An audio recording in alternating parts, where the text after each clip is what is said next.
Hey guys, welcome to my channel, and today we're going to take a look at another horrible case with you. Imagine living in a peaceful, tight-knit neighborhood where crime is uncommon and everyone appears to know one another. A teacher, a loving mother, and a devoted member of her neighborhood church. Sarah Starr was always smiling and paying attention to everyone around her. One morning, however, she abruptly disappeared, and a few hours later, she was discovered dead in her own driveway. She was instantly killed by 2 shotgun rounds. The odd thing is that Jason, her ex-husband, was the primary suspect. Despite witnesses' accusations that he had threatened her, he maintained his innocence and even offered a strong alibi. What is actually happening here then? Was there anyone else engaged in this unfortunate turn of events? Why, in spite of the absence of concrete proof, did the authorities still suspect him? We'll go into a multi-year, intricate inquiry today. You will uncover the mysteries that lie beneath the surface of this idyllic community and see the extent to which desperation and a desire for vengeance can drive a person. Are you prepared to learn the truth about Sarah Starr's true fate? It all began on a bright morning on November 27, 2017. Coffee County, Alabama's emergency services received a troubling call at around 9 in the morning. Despite his composure, the man on the telephone made it clear what he was saying. Sarah Starr, his acquaintance, had probably committed suicide, he said. Officers hurried to the location right away, which was a tiny church-owned home. Originally constructed to accommodate the pastor, this house had been rented out to churchgoers exclusively for years. The church had given Sarah Starr, a woman with a complex past, unique terms to live there. After going through a 2-year divorce procedure and being left alone with her 4 children, the house had become her haven. At the age of 38, she was making an effort to move on from the unpleasant memories and disputes of her past. In 1979, Sarah was born in Colby, a small Kansas town. She was always seen as gifted and kind, particularly with regard to children. She decided to become a teacher, and after completing college, she began working as a literature and writing instructor at a nearby school. Many people characterized her as a cheerful and attentive teacher who had no trouble connecting with her students. In 2001, she and Jason got married. She was 22 years old at the time and had recently graduated with a bachelor's degree in education. Jason had just returned from the service and was 6 years older. Their relationship appeared to be harmonious. Both seemed content and had aspirations of starting a family, but, as is frequently the case, problems were simmering beneath the surface. Their marriage appeared to be harmonious at first. After settling in Colby, the couple had twins, then another pair 5 years later, but Jason found it difficult to handle the obligations of parenting. He grew more and more agitated, yelling at Sarah because of the children's commotion, the ongoing mess, and his lack of sleep. He became increasingly irritated with every year that went by, and he didn't think twice about disparaging her, even in public. Sarah took comfort in her beliefs and made an effort to maintain harmony.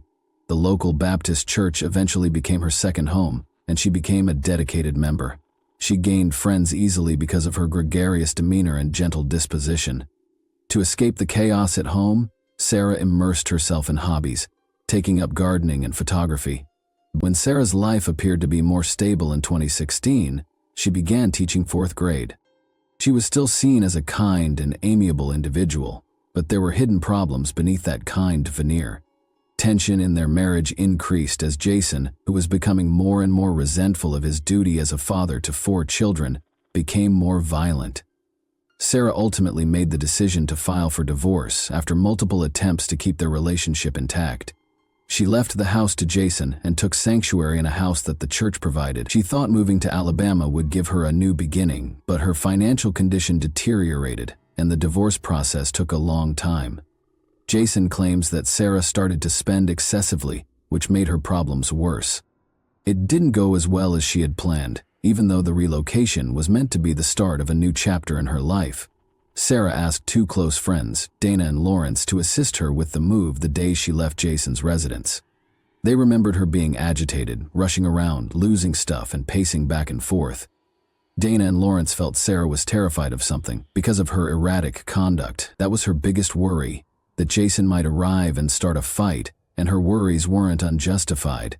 Despite the help of her church, Sarah, a single mother now, felt that her life was getting harder and harder. she was lonely and had a lot of debt.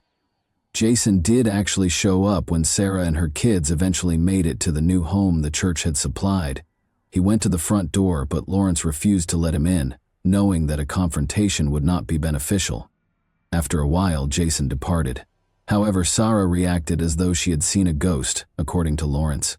She was crying and trembling. Jason had threatened her, she said, and now her darkest nightmares were real. The divorce process was eventually completed 2 years after the incident. The court decided that both parents will split custody of the children. Jason's financial condition was severely disrupted when he was ordered to give Sarah child and spousal support. He was forced to forfeit over half of his salary. While Jason relocated to a different adjacent property and stayed with his mother, Sarah remained in the residence supplied by the church. With one significant exception, Sarah didn't arrive for work. The morning of November 27, 2017 began as any other. Her co-workers, who were aware of her exceptional punctuality and responsibility, were instantly alarmed. Sarah's disappearance appeared totally out of character, and she was not returning calls or reading messages. Concerned, one of her co-workers drove to Sarah's residence to see how she was doing. Her co-worker discovered Sarah's lifeless body on the driveway when she got there. Blood and many bullet wounds suggested a violent crime. Although emergency personnel were immediately contacted, Sarah had already lost her chance. When the police first got on the site, they thought it might have been self-harm, but after looking over the crime scene, they soon determined it was an act of hostility. It was later discovered that the shots were fired at close range by an unidentified assailant who had been waiting for Sarah with a shotgun at around 6:30 a.m. as she was leaving her home. Her head was struck by the second bullet, and her chest by the first. The gunshot were heard by the neighbors, but they paid little attention. Such noises were not unusual in the rural area where hunters were prevalent. Nobody thought they were listening to Sarah's last moments. When forensic specialists got to the location, they couldn't find any tire tracks or fingerprints. Although the offender had exercised caution, the police's suspicions naturally shifted to Jason, given the recent divorce and the strained relationship between Sarah and her ex-husband. Detectives initially spoke with Dana and Lawrence, Sarah's acquaintances. They acknowledged that Sarah had had an especially difficult few months. She frequently talked about how afraid she was of Jason, and even implied that he might do anything to get even with her. Their remarks made the probe more tense. Jason, Sarah's ex-husband, lived a short stroll from her house, so he had enough time to go there early in the morning and then sneak out. Investigators who were suspicious of Jason kept looking into the incidents, concentrating more and more on his possible role. Jason, however, maintained his innocence when they brought him in for interrogation, saying that he was eating breakfast at a cafe with his children when the crime was committed. His alibi was supported by surveillance footage and witness statements, but the police were still hesitant to rule him out. His reasons were obvious: a difficult divorce, child support, and debts that were seriously affecting his finances. Police were regularly informed by Sarah's relatives and acquaintances that she was terrified of Jason. They believed that he was the only one who could have gone to such lengths. He was not directly connected to the crime, though, according to the authorities. Authorities urged the public to come forward with any information that could aid in the case's resolution during a number of press briefings. The governor of the state even offered a $5,000 0-cents prize for information that would result in the offender's arrest, and a local citizen contributed an additional $500 0-cents to the total. The inquiry stagnated in spite of the police's efforts and extensive media coverage. For a number of years, the case remained unsolved, and police didn't pick up steam again until December 2021. They were sure that Jason might have been indirectly involved, perhaps by hiring someone to commit the murder, after learning fresh facts. After the divorce, he had a compelling reason for doing so. He had to pay child support, which now accounted for over half of his salary and had become a significant financial burden for detectives. As they started looking through Jason's digital files, they saw some odd things on his computer. Notes that appeared to be written by him for a book. He expressed his feelings about his relationship with Sarah, the unfairness of the court's ruling, and his dissatisfaction with paying child support in these posts. The police suspicions were heightened by the text's disparaging statements about women. His pre-crime bank dealings were also examined by the cops, who discovered a number of odd payments. Jason sent a woman named Lily $2,600 0-cents between September 7 and November 15, 2017. She turned out to be a friend of Darren, Jason's brother. The fact that there had never been any transfers between them, and that, according to Lily, they hardly knew one another prior to that, made this even more suspect. During Lily's interrogation, police learned that Jason had given his brother a 2016 motorcycle, a costly vehicle, ostensibly for repairs following an accident. He said that the bike required extensive repairs, which would have cost about $5.00, and he made plans to send modest amounts of money to his brother via Lily. Detectives thought this was strange. Why did Jason, who was already having financial difficulties, decide to give his brother such a costly item out of the blue? And why was he conducting these transactions with Lily, a lady he hardly knew? These payments may have been tied to the crime, but detectives assumed that Jason and Darren were hiding them as repair expenses. They started keeping a careful eye on Darren. A rugged and reclusive man, Darren had spent the majority of his life alone in a trailer in Texas. He has previously been caught speeding and found in possession of prohibited narcotics. The investigators made the decision to examine the brothers' phone conversations and text messages. After seizing their phones, they discovered some important information. As it happened, Darren had definitely visited Coffee County, Alabama prior to Thanksgiving of 2017. His phone kept pinging close to Sarah's residence during his 10 days there, which began on November 18.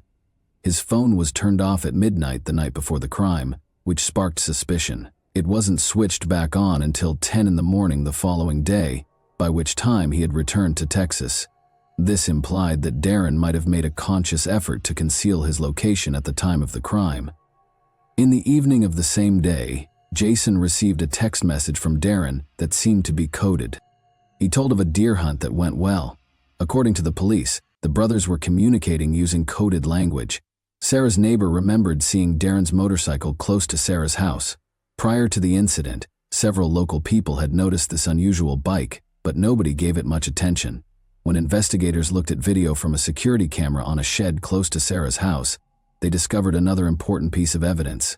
Shortly after the gunshots were heard, the camera caught a motorcycle that matched the description of Darren's ride, departing the area.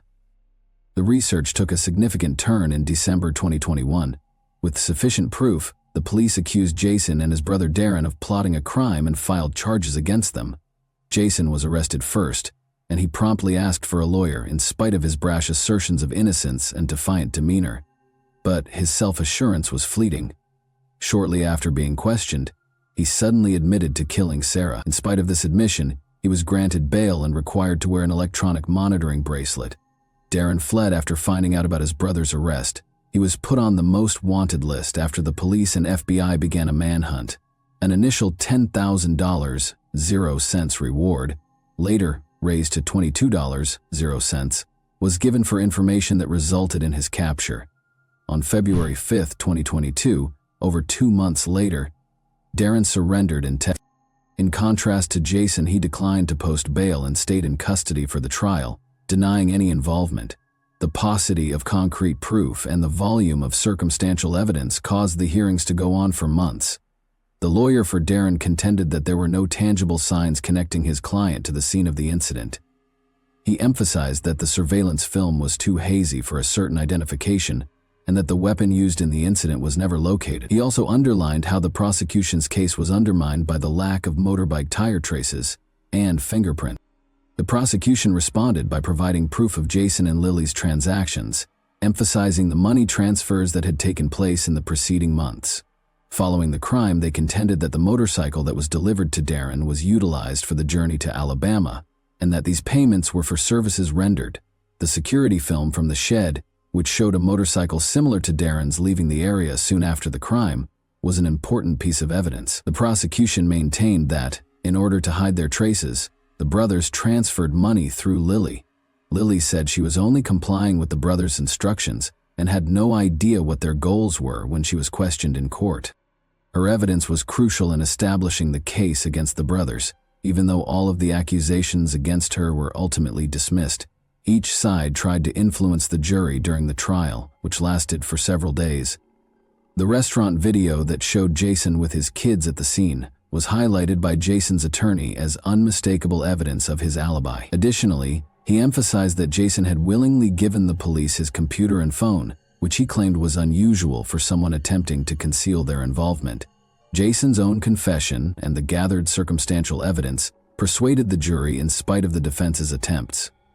On January 4, 2024, the jury convicted both brothers of conspiracy to commit murder, following 6 days of testimony and 6 hours of discussion. Jason and Darren were given life sentences without the chance of release in June.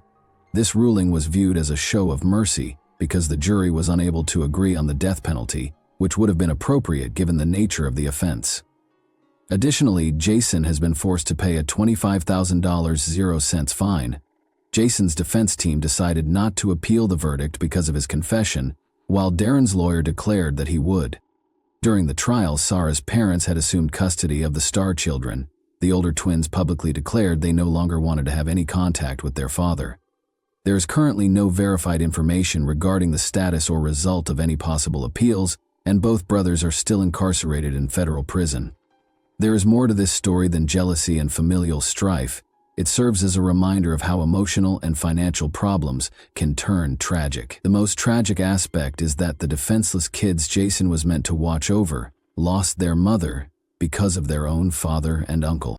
This example emphasizes the terrible truth that sometimes people closest to us can be more harmful than we think, as well as the significance of spotting aggressive and manipulative behavior in relationships. We are prompted to consider how well we know the individuals in our lives by stories such as this one. Maybe you or a loved one is now in a difficult relationship. Never disregard warning indicators because, regrettably, anyone could experience what happened to Sarah. Look after yourself. This instance serves as a sobering reminder that even the people we trust the most can be dangerous. So don't be scared to ask for help or to look out for the welfare of those you care about. How do you feel about it? What took place? Can such a heinous deed ever be justified by financial pressure and resentment?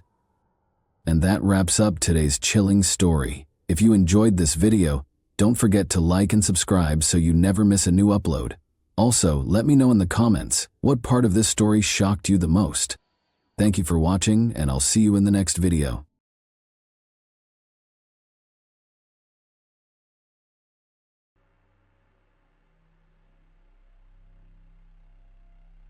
Domestic violence was not uncommon at all times, and victims frequently choose to silently tolerate this attitude toward themselves and the domestic tyrant, believing his impunity allows him to cross any boundaries.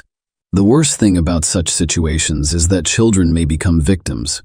The case of young T.L.A. Palmer made headlines across Australia a few years ago due to its extraordinary cruelty and monstrous coincidence of circumstances. When a child from one dysfunctional family moved to another, the situation became even more terrible and cruel. The girl's birth mother, in an effort to protect her only daughter from her tyrant husband, gave her to another family with the best intentions. However, as it turned out, she placed T.L.A. in the hands of death itself. The case in question is quite complex and ambiguous. There were several criminals, all from the same family. At the same time, the investigation determined that nearly all of them were victims of domestic tyranny. And now I'll tell you everything in order. T.L.A. Alyssa Rose Palmer, a girl from a dysfunctional family, was born in a small Australian town, Logan City, Queensland, in April 2003. Unfortunately, the girl grew up in less than ideal conditions. The family's head abused hot drinks, and the man was hot-tempered and aggressive. He repeatedly beat his wife in front of the child and, on occasion, the daughter herself. The girl was constantly stressed and lived in a state of fear and depression. It is not surprising that she began to flee from home on a regular basis in order to avoid hearing the endless scandals of her parents and coming under the hot hand of the father. We can only speculate as to why the girl's mother, Cynthia Palmer, did not leave the man who abused her and her daughter. However, the young woman decided to give her only child to another family, believing that this would be better. Cynthia later stated that it was a forced measure and that she was deeply sorry for it. However, she was unable to do so at the time because she was held hostage by the circumstances. However, the dysfunctional family's neighbors have a different story. According to some reports, Cynthia is an alcoholic. She attempted treatment, but overcoming addiction was not easy, and after another escape from home, when she was discovered wandering the streets on the other side of the city, The Palmer family became very interested in child protection services. Representatives from the service came to the family home and offered assistance, and Cynthia did not refuse to have her daughter temporarily placed in a foster home, given the environment in which the girl was raised. It's no surprise that she grew up to be a difficult teenager with a difficult personality. As a result, finding her a foster family proved difficult. She was always running away, loitering and begging on the streets. She disobeyed her guardians and did everything her own way. Tiale did not stay with her first two families for long because her foster parents simply couldn't handle her. She didn't commit any serious crimes, but she was frequently accused of lying. The girl desired the comfort of home, but had no idea what it should be, and any disagreement with the household inevitably resulted in the child's escape from the Thorburn family in early 2015. Kylie appeared to have found her ideal foster family, who were eager to welcome her. Rick and Julia Thorburn, along with their spouses, made up the Thorburn family. We were raising two sons, Josh, who was 19 years old at the time, and Trent, who was barely 18. The family lived in a spacious two-story home with a swimming pool, located in a small country town in Brisbane suburbs. They had their own horse farm, and Julian started a private kindergarten at home that was very popular, and local parents trusted the Thorburns with their children. The family was considered well off and prosperous, respected in their home state, and trustworthy. Furthermore, they had demonstrated a willingness to accept a troubled teenager into their care, which was unusual. Tiale was placed in a new home in January after Child Protective Services determined that this was the best option for her. At first, everything went as usual. The girl rebelled, refused to live with her guardians, and ran away several times. But each time, the Child Welfare Service found her and returned her. But as the months passed, Kylie appeared to calm down, accept her new family, and get along with them. In reality, however, the outward well-being was hit by a real drama that quickly turned tragic: Tiale's mysterious disappearance. The girl attended a local school, which was a few kilometers from her guardian's home, so Kylie's foster father drove her to school every day, and after school she made a lot of new friends who described her as a kind, cheerful, and happy girl. She continued to dream of returning home and maintained contact with her biological mother and grandmother. Tiale occasionally complained of discomfort and even fear without specifying what she was afraid of. On October 30, 2015, Rick drove to school as usual and then returned home to do chores. But he soon received a phone call informing him that his adopted daughter had not shown up for class. No one was particularly concerned because the girl had previously run away, but she usually returned in the evening or the next day. The guardians reported the incident to the police, and the search for Tiale began almost immediately. All members of the family willingly cooperated with the investigation and claimed that there had been no conflicts between them that could have resulted in a runaway for a long time. Instead, the girl was in good spirits and appeared to be quite happy. According to the family's head, he drove his daughter to school as usual, then returned home and cared for the horses until he received a call from a teacher reporting the girl's disappearance. His wife and sons confirmed these statements. The next day, the Thorburns set up a social media page dedicated to the search for Tiale. They posted information about her photos, the time and circumstances of her disappearance, and a description of what she was wearing that day. The couple asked anyone with information about Tiale's whereabouts to contact them or the police, but no one called. Police also searched the family's home in the state but discovered nothing suspicious. Although the foster parents' behavior appeared to be calm, they had essentially nothing to charge. Soon, many concerned people joined the search operation, genuinely concerned about the girl's fate. They combed the area using flyers with her photos and interviewed local residents in the hopes of gathering some useful information, a discovery on the riverbank. After a week of unsuccessful searches, the fishermen contact the police and report a terrible find. According to the men, they went to the Pimpama River in the morning of November 5. However, after barely casting their fishing rods, they noticed something unusual in the swampy, shallow water. As they came closer, the fishermen were horrified when they realized their discovery was nothing but human remains. The police officers who responded to the call reported that the body was that of a short man, but it was so disfigured that it was impossible to determine the deceased's gender. He had no clothes on, and no personal belongings could be found nearby. The body had numerous injuries that were initially thought to be caused by wild animals in the area. Furthermore, it decomposed rapidly due to heat, moisture, and a large number of insects drawn to the distinctive odor. The gruesome discovery was sent for examination, and it was determined that it was a girl aged between 12 and 16 years old. The police then gathered information on all missing young people recently, and the corpse was quickly identified. It was Tyale Palmer, whom the entire city had been searching for nearly a week. The cause of death was impossible to determine because the body had been in the water for so long. However, experts speculated that Tyale died from asphyxiation after discovering that her hyoid bone had been crushed. The most horrifying aspect, however, was that the injuries, which were initially thought to be animal bites, could have been caused by a person prior to Tyale's death. Tyale's death was clearly criminal in nature, so a criminal case was opened and a murder investigation was initiated. However, the investigation was moving very slowly because no serious leads have been found yet. This meant that the process could take months, if not years, and result in another unsolved crime. The case quickly became public, and nearly a quarter of the city's population came to say goodbye to the deceased girl. People brought flowers, soft toys, and balloons to the memorial service.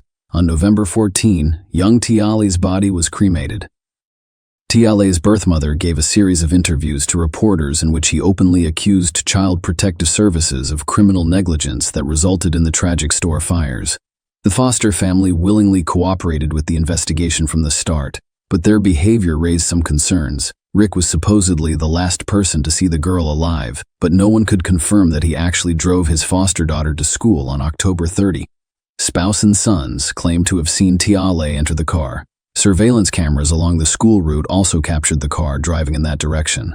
However, no footage of Tyale leaving her guardian's car could be found anywhere. No teachers or classmates saw the girl that day, either at school or on the school grounds. Tyale appeared to have vanished. Investigators had growing doubts that Palmer was even in the car. Family members occasionally erred in their testimony about the events of that day, but insisted that everything was as it had always been, and there was nothing to suggest trouble with the children's secrets. As part of the investigation, dozens of children and teenagers were interviewed, including the deceased's classmates and friends. Everyone spoke highly of her, but they did mention that Tyale had recently been concerned about something but was unable or unwilling to discuss it. Tyale requested temporary shelter from a classmate a few days prior to the tragedy. She claimed she was in trouble and that the guardians would kill her. These statements were not taken seriously, and, despite feeling sorry for her, the friend was unable to invite someone to her house for a sleepover without parental permission. The other girl mentioned that Palmer had told her her secret. Trent, the youngest of the Thorburn brothers, was her 18-year-old love interest. Furthermore, she boasted that they were romantically involved and would be together in the future. The latter revelation sounded strange because Tyale was only 12 years old, and a relationship with an older brother, even an adopted one, seemed unlikely, like a childhood fantasy. Nonetheless, the information she received was definitely something she needed to look into. The Thorburn family members categorically denied all suspicions. They referred to their deceased adopted daughter as a liar who wanted to draw attention to herself, and they suggested that the girl's school friends may have made up something or fantasized. There was no solid evidence to suggest that the guardians had committed a crime against Hailey, so they remained at large and went about their business as usual. Their private kindergarten continued to accept children, the farm thrived, and they did not have to deal with the pain of loss. For several months, the investigation was essentially on the same ground. Local residents with prior convictions were questioned, and those suspected of crimes were investigated. However, the search returned no results, and no new leads appeared. Even the announced high reward for any information about the case did not expedite the process. A parallel search was carried out in the area where Tyale's body was discovered. And a month later, under a layer of silt, a backpack and a shoe presumably belonging to the deceased were discovered 150 meters away from where the body was. These items were obviously intended to be discarded so that they would never be discovered. The entire story drew a large public response. The search and investigation results were broadcast on television and published in the press, and city residents organized pickets to demand that the killer or killers be found and punished. The biological mother of the deceased Tyale organized some of the tickets. Eventually, the police appealed to potential accomplices of the perpetrator, promising them protection and immunity if they identified the perpetrator or provided any significant information. However, this appeal also went unanswered. In 6 months, no new clues or avenues of investigation have emerged, despite an anonymous call and a wiretap at the Thorburn residence. It wasn't until the summer of 2016 that police received an anonymous call that altered the course of the investigation. The anonymous caller claimed that the Thorburns were looking for a troubled teen for a reason. They were motivated by a mercantilist interest, as custody of troubled children is compensated with increased allowance. Anonymous also stated that their youngest son most likely had an intimate relationship with TLE, which he had mentioned in passing prior to the tragedy. Of course, this information could have been false. However, detectives remembered that they had previously heard from the deceased's high school friend that TLA and her named brother may have had an affair. The investigators decided not only to take a closer look at Trent, but also to examine him thoroughly. The interrogations yielded no results because the guy and his family members insisted on their involvement, claiming that the girl fled and then got into trouble. The family's social media pages were quietly examined, and one of the chat rooms in Trent's profile revealed an unusual correspondence. Approximately a month and a half before the tragedy, he told his cousin that he had an intimate relationship with a girl much younger than him, but he did not reveal her name. Of course, the dialogue on social media could not become incontrovertible evidence, but it did allow the police to obtain permission to install listening devices in the Thorburn house, albeit without their knowledge. The wiretaps yielded shocking results within the first few days. On the recordings, family members could be heard meticulously rehearsing their versions of events, ensuring that their stories matched in every detail. The family had taught his household what to say and how to behave, and from the mother's mouth came such phrases as "Dad made this decision to save, we'll have to live with it. Never, ever tell anyone or anything, regardless of what happens." Rick threatened his family members several times, and while it was clear that they were afraid of him because they knew his father could turn words into action at any time, there was still insufficient direct evidence. However, the Thorburn Blue Card, which granted them permission to work with children, was revoked almost immediately, forcing the private kindergarten to close. The wiretap quickly confirmed that the youngest of the brothers had been intimate with Tiale. In fact, it had been happening on a regular basis for several months before he informed his mother in October that Tiale was pregnant. If Trent's suspicions had been correct, he would have been sentenced to prison for having an affair with Tiale. Julia told her husband everything, and Rick decided to take action. Julia and her sons arrived in Brisbane early on the day of the tragedy, ostensibly for business. It was supposed to serve as an alibi for them, so Rick stayed at home with his adopted daughter. When the mother and heirs returned home in the evening, it was already known that the girl had gone missing, and the family's head claimed to have solved the problem without providing any details, including arrest and investigation. Based on the information obtained, all members of the family decided to re-interview, and the police decided to search Rick's car, in which he allegedly drove his adopted daughter to school on the day she vanished. And it turned out that the car was sold almost immediately following the tragedy. The vehicle was located, and a thorough inspection revealed old washed-out traces of blood in the trunk. DNA analysis revealed that the blood belonged to Tiale, who had been murdered. After that, any remaining doubts were dispelled, and the Thorburns were taken into custody. They were questioned separately, with Trent being the first to speak. It turned out that he had duped Tiale into seducing him by telling her about his feelings and promising that they would always be together. She fell completely in love with him, believed him, and even boasted to her school friends that she was in a real relationship. However, when she became suspicious of the pregnancy, she realized that the foster father could literally kill her and began to ask her classmates to take her in. At least for a while. Rick fought the longest, but was put under pressure by evidence and testimony from his family members. He confessed to killing his foster daughter, claiming he was only trying to protect his family. He had strangled her severely and disfigured her body in the hopes that no one would ever identify him. Rick didn't consider the possibility of DNA testing when the head of the family was formally charged with first-degree murder. He collapsed and was rushed to the hospital with a heart attack. Their doctors concluded that he had caused the attack himself by taking a large dose of powerful drugs. They fought for his life for several days so that the perpetrator could face trial and receive a just punishment. The entire country followed each family member's trial and sentencing, as well as the investigation and trial, because the Tiale Palmer case became one of the most publicized and cruel in the last decade. Each member of the Thorburn family was found guilty, but many believe their sentences were too lenient. For example, Josh, the eldest son, was sentenced to just 3 months in prison for perjury and attempting to obstruct the investigation. The court considered his genuine remorse and the fact that he was a key witness against his father and younger brother during the trial. Julia Thorburn was sentenced to 1.5 years in prison for perjury and harboring her husband and son. At trial, she admitted that she was terrified of her husband and believed he could murder her and her son. The youngest of the brothers was sentenced to 4 years in prison, which many children believe is too light a punishment for seducing Tiale. Perjury and obstruction of the investigation. In fact, the young man served just over a year before being released early. The head of the family who treated Tiale the most brutally was sentenced to life in prison. He pleaded guilty to all counts and expressed deep regret for his actions. Rick repeatedly stated that he was motivated by the desire to protect his family, but he does not understand how we could commit such a crime. Following the final verdict, Tiale's birth mother gave an interview in which she stated that none of the punishments for her daughter's killers were harsh enough. However, the day of the verdict signals the end of her quest for justice. Share your opinion with us in the comments and subscribe to the channel for more.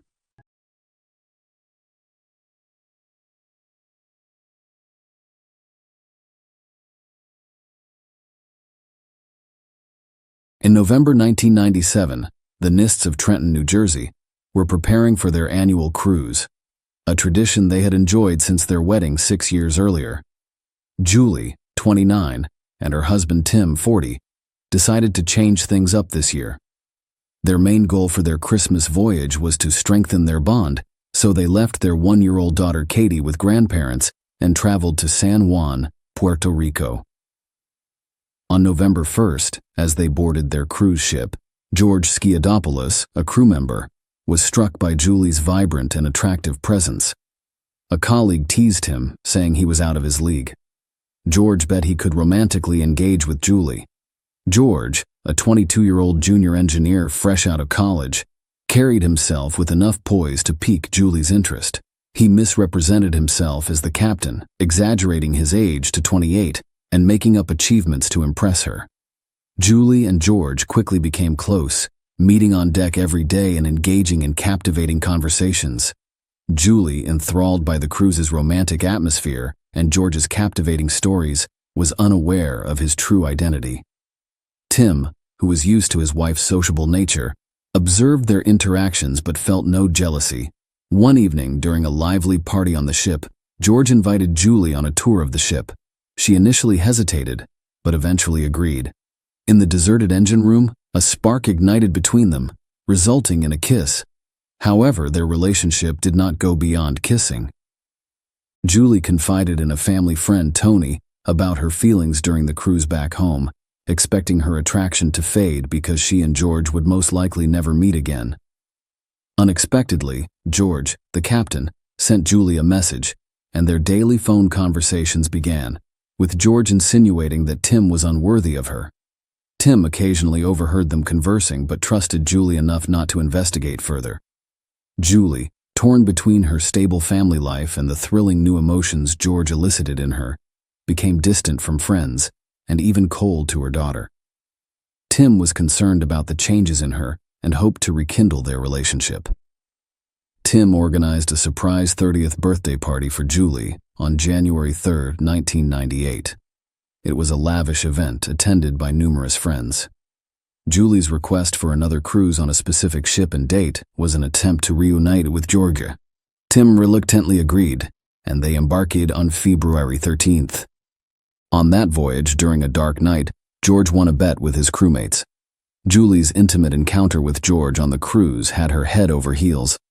Back home, she excitedly confided in Tony, a close family friend and Katie's godfather. Tony struggled with the burden of keeping her secret, eventually admitting it to Julie, despite the risk of exposure. Julie decided to meet George in secret, for whom she had a strong desire. She made up a story about a family vacation and invited her mother and daughter along. Julie had to confess her secret affair to her mother, despite her disapproval, but she remained undeterred. Initially, they traveled to Florida, but on March 26, 1988, Julie left her mother and daughter behind to continue her romantic adventure with George in Puerto Rico. When Julie returned, her conversations with George became almost public. They talked constantly on the phone and sent risky love letters via email. Julie even recorded videos showcasing her life for George, all while living and spending money with her husband Tim. She also resumed partying and drinking. Tim couldn't help but notice the changes in their family dynamics and suggested they consult a marriage counselor. Julie announced her desire for a divorce during their first session after 7 years of marriage, which Tim opposed because their shared business interests were generating significant income. Julie knew she needed money for her plan to relocate to Greece with her daughter and begin a new life with her lover, who was scheduled to serve a mandatory 20-month military service there. Julie tried to help him flee and get a U.S. visa, but she didn't have enough money for her new boyfriend. Julie started a fitness regimen, but she had trouble sleeping and had to take strong sleeping pills. During her emotional turmoil, she began taking antidepressants. When George learned about this, he was furious and forbade her from using them.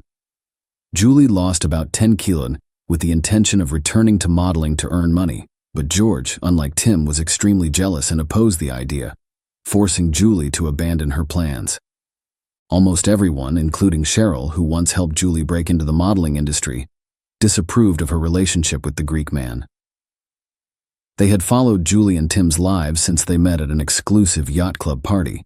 In July 1989, Tim, her 11-year-old senior, was a successful businessman with his own company and a new yacht. He founded his landscape design firm in the early 1980s, which grew alongside the U.S. real estate market boom. Initially, their relationship thrived, but Julie's jealousy became apparent when Tim waited for her at a bar with another woman. When Julie arrived, she assaulted Tim, leaving a bruise on his face and attacking the woman. It turned out she was Tim's longtime business partner's secretary. The conflict was resolved at that point. Tim was taken aback one day when he arrived at his office and found Julie sitting at his secretary's desk, smiling charmingly. She announced that the former employee would no longer be working there, effectively taking over her boyfriend's job and leaving him little choice but to accept her as his new assistant. This enabled her to work from home, giving her more financial flexibility. Julie had always wanted to be a model. One day, she saw a beauty contest advertisement in the newspaper and decided to enter, confident that she would win and supported by her loving partner Tim. They compiled Julie's best photos and sent them to the magazine that organized the contest. However, the publishers used a scam to obtain free photos for their men's section at the back of the magazine. Julie eagerly awaited the publisher's response to the contest, but it never arrived. Determined, she went to the magazine office and confronted the editor about her prize. He accepted her photographs and promised to include them in the next issue. Julie told this story to everyone preparing for the competition. The event was held at an elite hotel and featured 12 finalists, including Julie. Despite her efforts, only one judge supported her. However, this experience helped her become friends with the magazine editor Cheryl, which led to Julie becoming the magazine's face and appearing on billboards throughout the city. Julie began receiving modeling offers as her fame grew, and she soon became a local celebrity. Until the autumn of 1990, she continued to work for Tim and won some smaller beauty contests, but struggled on the bigger stage. Julie and Tim, both 23 at the time, decided to marry on November 16, 1991. The couple lived an active life, without any restrictions. Julie's modeling career was thriving by 1997, increasing her earnings. She began appearing on television, but soon began abusing alcohol. Their marriage had its ups and downs, but they were generally compatible and loving. Tim wanted children, and they were financially secure enough. Julie refused to put her modeling career at risk in order to provide for a child. Julie became pregnant in February 1995. Her friends claimed she continued to drink and smoke during her pregnancy. On November 26, 1996, the Nist family welcomed a daughter, Katie Scarlett. Becoming a mother had a profound impact on Julie. She embraced her new position. During this time, Katie's mother, Julia, actively assisted with her upbringing, though they frequently disagreed on parenting strategies. Julie quickly developed postpartum depression, which was caused in part by the significant changes in her figure that occurred after pregnancy. She retreated into herself, not attempting to revert to her previous state. Around this time, her relationship with Tim started to deteriorate. In April 1997, they sought family therapy. Julie believed the therapist sided with Tim, but the specialist genuinely attempted to address her issues and complexes, revealing positive aspects of her past. The therapist eventually stated that Tim was not paying enough attention to his wife, which was putting their marriage at risk. Julie, who was lonely, began spending more time with her friends and frequently returned home intoxicated. Tim decided to take Julie on a cruise during this difficult time, following the advice of the family therapist, in the hopes of rekindling the warmth and passion in their relationship. However, his hopes were dashed as Julie's newfound passion for another man wreaked havoc on their family life and her own well-being as a result of her secret affair. Julie's mental condition worsened. Julie refused to let Tim into her room one day, preventing him from accessing important business documents. The situation became so serious that he had to call the cops, and despite Julie's active resistance, Tim was able to get what he needed. Julie became paranoid, believing Tim had hired a private detective to follow her. The household atmosphere became tense, and it was clear that divorce was unavoidable. In midsummer, George and Julie met in the United States and secretly got engaged. Julie made no secret of her desire to relocate to Greece, which she planned to do the following year. Around this time, Tim discovered international phone bills ranging from $6,000 to $7,000 per month. He eventually realized his wife was having an affair with the cruise ship engineer and was communicating with him behind his back. Tim was furious and decided to divorce Julie, eager to cut all ties with her. Julie attempted to limit Tim's access to their daughter in response, hoping for full custody so that he could freely move to another country. But Tim refused, as the couple attempted to resolve their differences.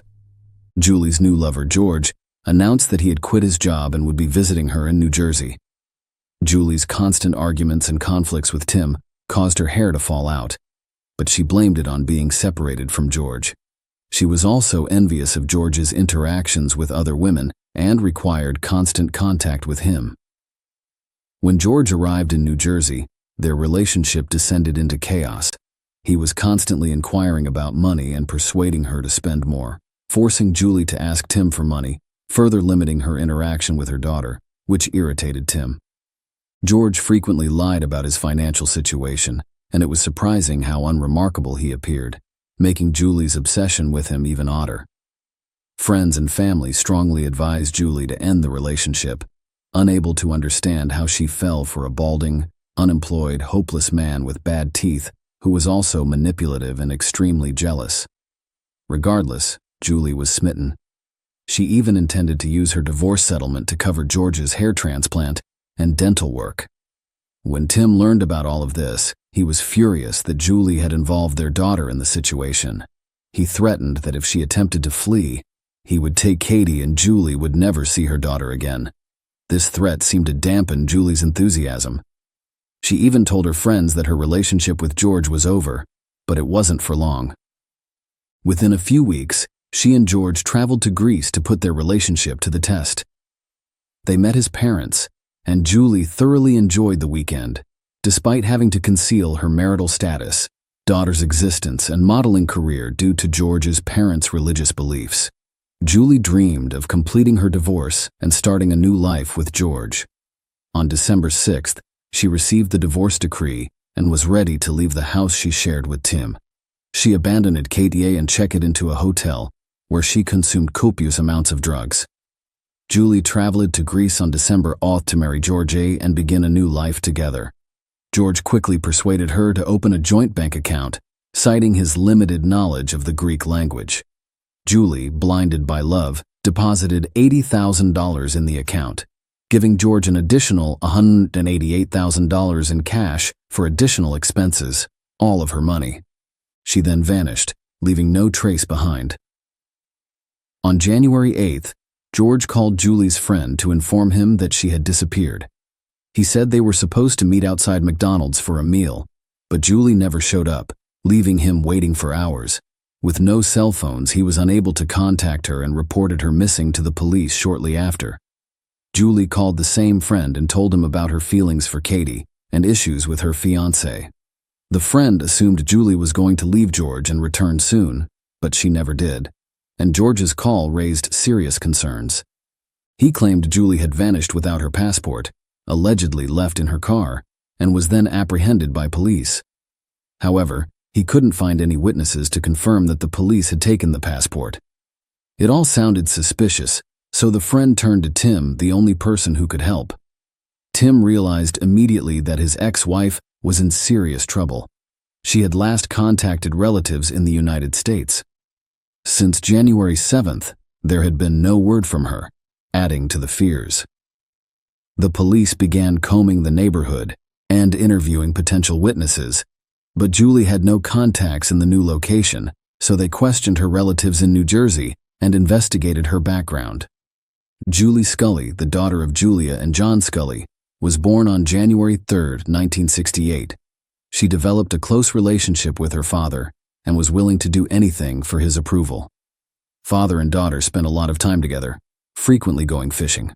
However, on November 10, 1969, Julie's younger brother, John Patrick Scully, was born, capturing all of the parental affection while leaving Julie feeling neglected.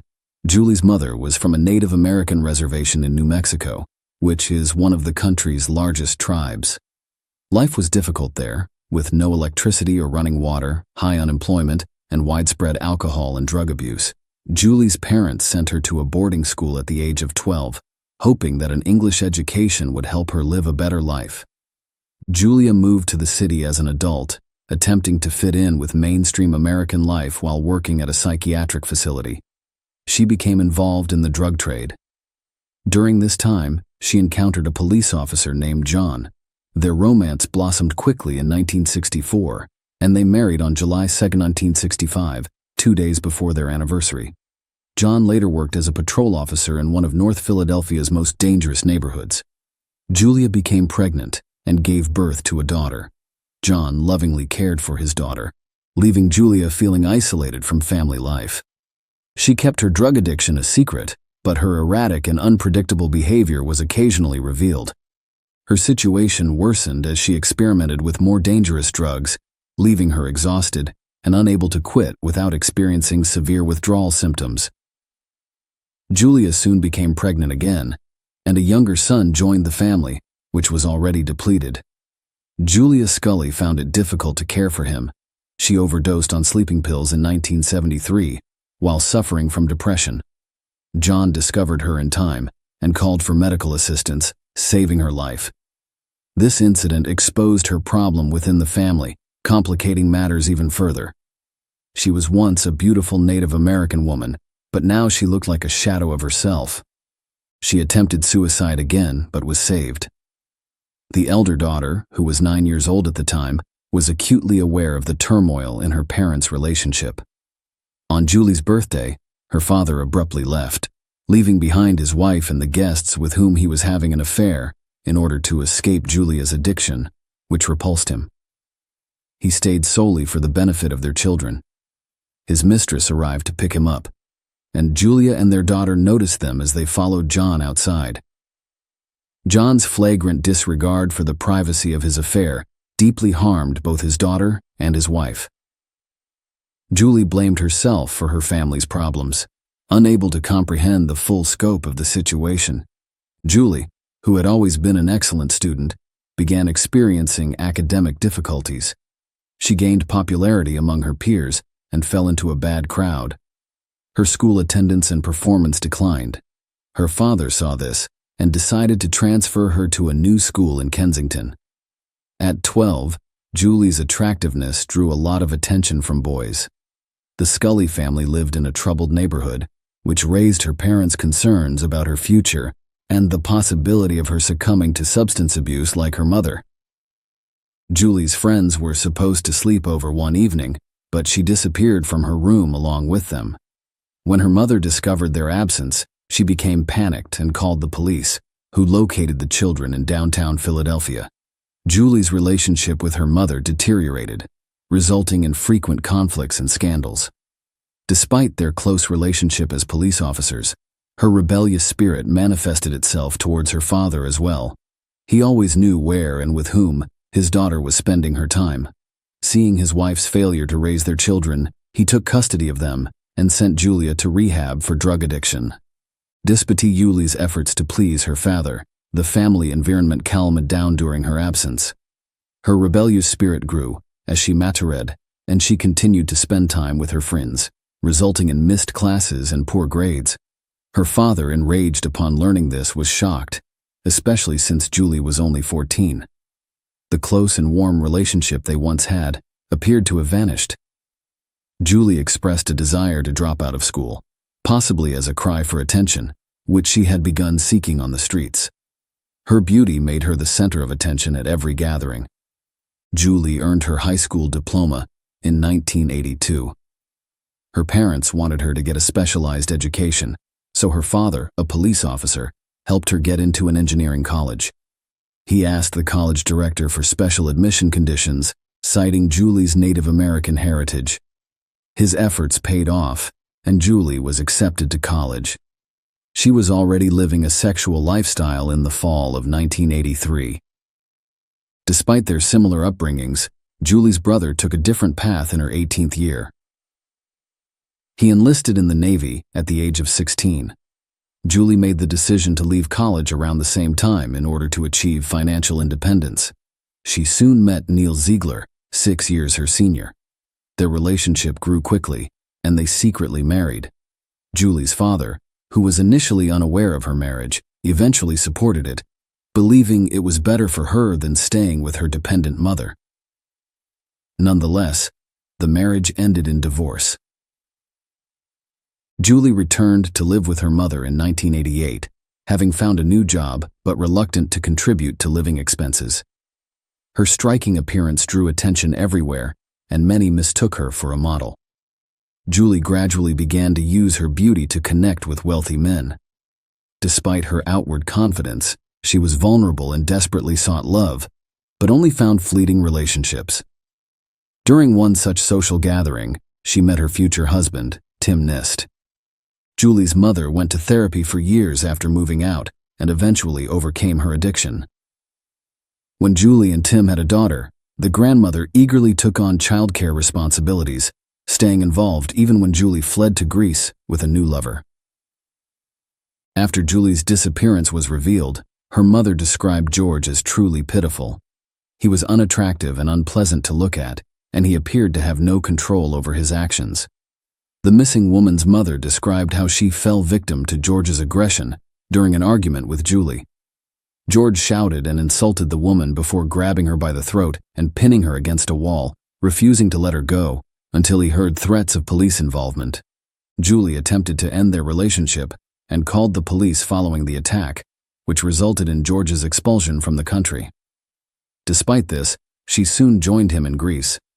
She actively defended her lover, even accepting blame for the assault.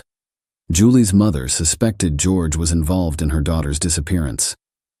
Following Julie's disappearance, George continued to participate actively in the search. Julie's close relatives attempted to contact the American embassy in Athens, but were unable to do so due to a language barrier, as the Greek police stations handling the investigation did not have English-speaking staff. The FBI from the United States joined the investigation. At this point, it was revealed that George had been carrying Julie's passport the entire time. He initially claimed to have found it, but after learning of the FBI's involvement, he changed his story to one of theft. His behavior became more suspicious. He attempted to withdraw funds from their joint account, but was unable to do so. On January 23, 1999, the couple was supposed to marry. During this time, news of the missing American woman was broadcast on television and radio.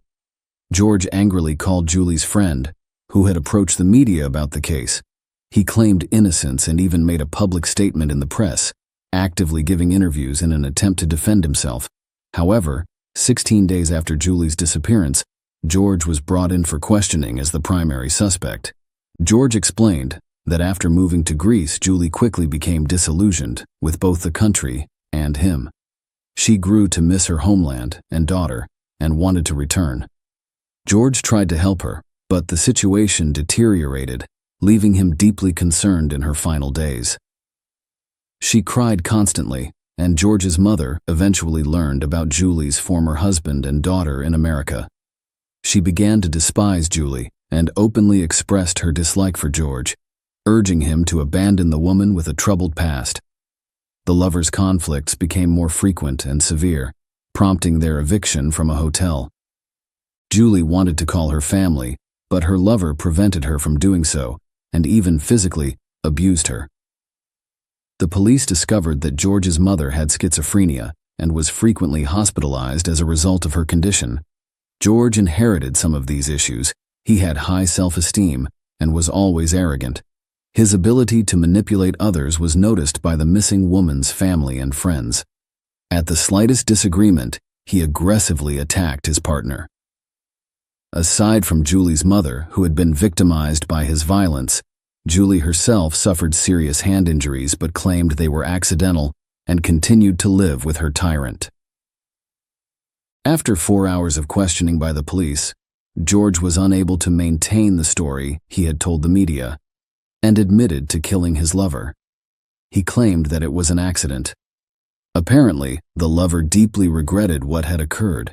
He even cried during the interrogation. However, his confessions were perplexing and riddled with contradictions. Initially, on January 8, 1999, the couple embarked on their long-awaited trip to Athens. They were driving down a deserted 2-lane highway, enjoying the peace and quiet. A calm conversation turned into a serious conflict. Finally, George decided to pull over on a stretch of road with no one else around. In a fit of rage, he jumped out of the car and attacked his loved one, choking her as tightly as he could. He wanted her to remain silent and stop screaming. George told the police that he seemed to be watching everything from the outside and had lost control of himself. He couldn't stop himself until Julie stopped breathing. The lover claimed that the horrific moments lasted only a few seconds, but investigators were aware that strangulation takes at least 3 minutes. George was shocked afterwards. He devised the plan of burning his beloved's body, scattering her ashes in the sea from a cliff, and jumping after her to reunite with her. George explained that he attempted suicide by shooting himself with a pneumatic gun, jumping under a truck, and taking an overdose of medication. However, all of his attempts were unsuccessful. However, he was now at the police station for questioning, implying that all of his thoughts were a fantasy. In reality, he treated his beloved's body differently. Following the murder, George simply threw it in his car's trunk and drove to the nearest gas station. He bought gas and returned to the crime scene. George dragged the body away from the road near 2 small lakes, doused it with gasoline, and set it on fire. But the rain prevented the body from completely burning. At one point, he considered throwing it into the lake, but instead stuffed the charred corpse back into the trunk and drove to his grandmother's house. He found a large travel bag and decided to pack Julie's body in it, but it had stiffened and he couldn't bend it anymore. Furthermore, the head would not fit in the bag, so George decided to simply cut it off. He described how he took her head by the hair and lifted it to his face. He remembered seeing terror in her eyes, but she was still beautiful, so he kissed her on the lips before packing the body into the bag. Then he burned the bag and threw it in a swamp, leaving the head behind. Later, George drove to Kavala and threw Julie Scully's head into the sea. 19 days after Julie disappeared, her ex-lover and would-be husband assisted detectives in locating the murder site and the remains. Tim and the victim's family were informed by police that George had admitted to the crime. The victim's ex-husband traveled to Greece to bring Julie's body back home. Meanwhile, the criminal revealed what he had done to the woman in a live broadcast. When the murderer's mother found out about his crime, she had a stroke and his grandmother was shocked. The Greek authorities described it as one of the most horrific murders they had witnessed at the time. Tim's father stated that the lover should have died alongside his beloved. Despite this, numerous articles have emerged blaming the victim for what occurred. The victim's family believed her lover had initially used Julie for money. When he learned about her wealthy husband, he persuaded her to divorce and win a large settlement in court, which she was supposed to put into his business. However, prior to her death, Julie realized his true intentions and refused to fund his projects, resulting in her becoming a victim. The trial for George Skiadopoulos began on November 27, 1999. In the Greek justice system, trials are conducted concurrently by 3 judges rather than a jury, which significantly speeds up the process. Furthermore, there were no defense witnesses present during the hearings. George made horrific confessions that lasted approximately 5 hours.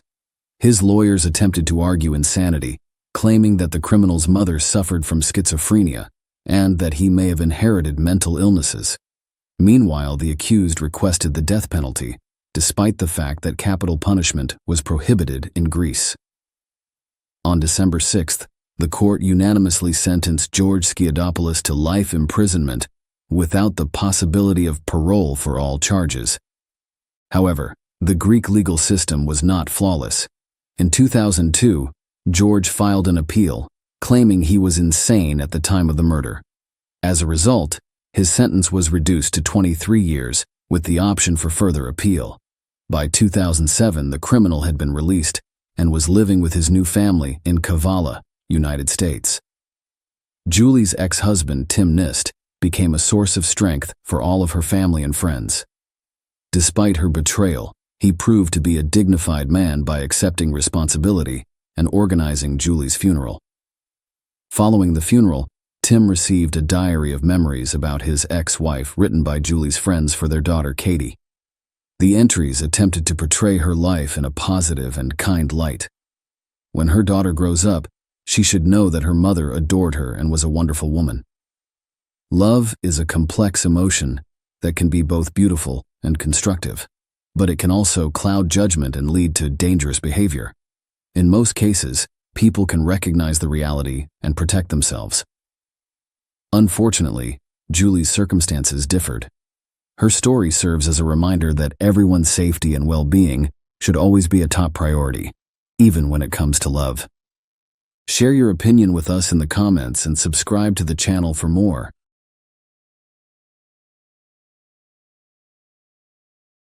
Hey guys, welcome to my channel, and today we're going to take a look at another horrible case with you. Doug Estes, then 33, went out that afternoon with his stepson and a buddy on November 17, 1990, a Saturday and the second day of firearms deer hunting season. The bodies were found by Estes' stepson. The ideal day for a hunt was November 17, 1990, but before they could catch a game, Jim Bennett and Doug Estes' lives were cruelly taken in Kalamazoo County, starting a domino effect that would last for more than 30 years. There were 2 hunters who were suspected and 2 hunters who were killed. A concealed clue that held the secret to solving the mystery was latent amid the enigma. What was the hint that prevented its discovery earlier? Why did it take the investigators so long to find out the truth? The way of life in Kalamazoo County, Michigan, throughout the thriving 1990s, was characterized by a strong work ethic, solid interpersonal ties, and a common dedication to advancement. There were 223 of 411 people living in Kalamazoo County, Michigan. A diverse range of people with varying goals were present, with one crime defining its history. The 1990s unfurled as a transformational decade against the backdrop of this dynamic county. On November 17, 1990, a relatively warm day in Kalamazoo County, the fatal day occurred. The hunters were headed to the Fulton State Game Area in hopes of catching a good game. Bobby Brown and Doug Estes, his stepfather, were among them. The group believed that splitting apart was a smart move and went in different directions. In order to identify the deer's movement, Doug, Bobby, and the others were intent on listening for even the smallest noises. Due to the fact that winter days were usually peaceful, The group and the locals were alerted a few minutes later by the sound of 2 gunshots. Just down the street from her home, Helen Knopf and her son heard a car scream into a ditch. Could this have something to do with the recent gunfire, or was it just a coincidence? The fact that gunshots were common in the vicinity did not change the fact that the timing and closeness could not have been coincidental. Knopf and her son were inquisitive and worried as they walked up to the automobile and noticed a sweaty man behind the steering wheel. His expression was unpleasant and he appeared anxious. She offered to call a tow truck for him because Knopf believed he needed assistance, but he declined, claiming that a deer had unexpectedly crossed the road and left him in the ditch. There was something wrong, even though the justifications appeared sincere. After all, people used to come here and hunt deer. Knopf believed he was being calm, which was strange, yet he seemed eager to go out. The man in the automobile wasn't even looking for assistance when she offered to call the cops. He said he didn't want to involve the police because he was sure someone else would fix his car, and then he drove off. However, the gunfire echoes were still audible. Since the sound originated from the direction he traveled, Bobby Brown assumed that his stepfather had captured the deer. He continued in the same direction, almost eager to congratulate him, and discovered Doug lying on his back in a pool of blood on the ground. It was such a strange sight that Bobby's initial reaction was whether Doug was pulling a practical joke. There had been 2 gunshots, but he could not believe what he was seeing as reality set in. Doug might have been shot twice as a result, but he was only wounded by 1 gunshot. The alternative was that someone actually attempted to kill him by firing 2 shots at once and missed one. However, while Bobby searched the area in a panic, he saw something else that was unbelievable. Another body was lying face down. He hurried over to the other man's corpse and rolled him over, but he was obviously dead. He had first checked for Doug's pulse, but there was no hope. Bobby was powerless to help. He promptly alerted the police and raced out to seek assistance. The police responded quickly to examine the disturbing events that transpired on that fatal day, setting the stage for a thorough inquiry. Bobby had previously told the officers about the 2 bodies and they confirmed their presence. Their first task was to identify the victims, and before long the police were able to identify them. Bobby had already identified his stepfather Doug as he had phoned the police, and the other man was Jim Bennett, a nature enthusiast who was hunting alone that day. Jim Bennett and Doug Estes were both struck in the back with their hunting licenses at close range. The males had been shot with separate guns, which was strange. According to one version, they shot each other because they thought they were the deer they were searching for. The first problem was that they were nearly impossible to strike because they had both been shot in the back. When ballistic testing revealed that Doug's gun was missing from the scene and Jim's muzzle loader was fully loaded, the second discrepancy emerged. However, that was just the beginning of the chaos. Detective Bruce Wiersma, who was now retired, and Sergeant Roy Ballett were given the case. Since the area had not seen murder cases in a long time, Wiersma was overwhelmed by it because he lacked experience in homicide cases, much less double homicide. But Wiersma made the decision to pay close attention to the specifics in order to guarantee correct protocol. As the investigation went forward, they discovered that Jim and Doug had never met before. It was just a coincidence that they were both slain at the same moment, because they had gone hunting separately. Already the detectives had no idea what might have been the reason behind the murder. It was more difficult to comprehend the case given since there was no relationship between the victims, although if they had been acquaintances, a mutual friend may have been found. However, there was still optimism, since they began to suspect Bobby Brown, one of the victim's stepson. At first, the detectives thought that Jim was the target, which is why the killings took place. They claimed that Bobby had intended to rob him, but the heist failed and Doug was also killed in the process. Bobby had to call the police because his plan did not succeed, the police suspected. However, Bobby's intents and motives did not align with the crime, and Estes and Bennett's families felt that their loved one was not the primary target. The detective's suspicion radar was always on, regardless of what the family stated, in case they overlooked any evidence. In order to find out if the neighbors had heard or seen anything odd that day, the police proceeded to check the crime scene once more. The neighbors had indeed heard the gunshots, but Helen Knopf's statement added a fresh perspective to the tale. She assisted the officers in drawing a composite of the man whose vehicle went into the ditch. The detectives spoke with other neighbors because, although the mystery man was starting to be suspected, there was no evidence connecting him to the crime. Following extensive discussion and exploration of their narratives, a new name surfaced from the obscurity. Jeff Titus, who was born in 1952, owned the land directly behind the Fulton State Game Area, where it served as a boundary. Prior to joining President Richard Nixon's security detail, he was a police officer in the U.S. Marine Corps. He then got a job at a VA medical center as a security guard.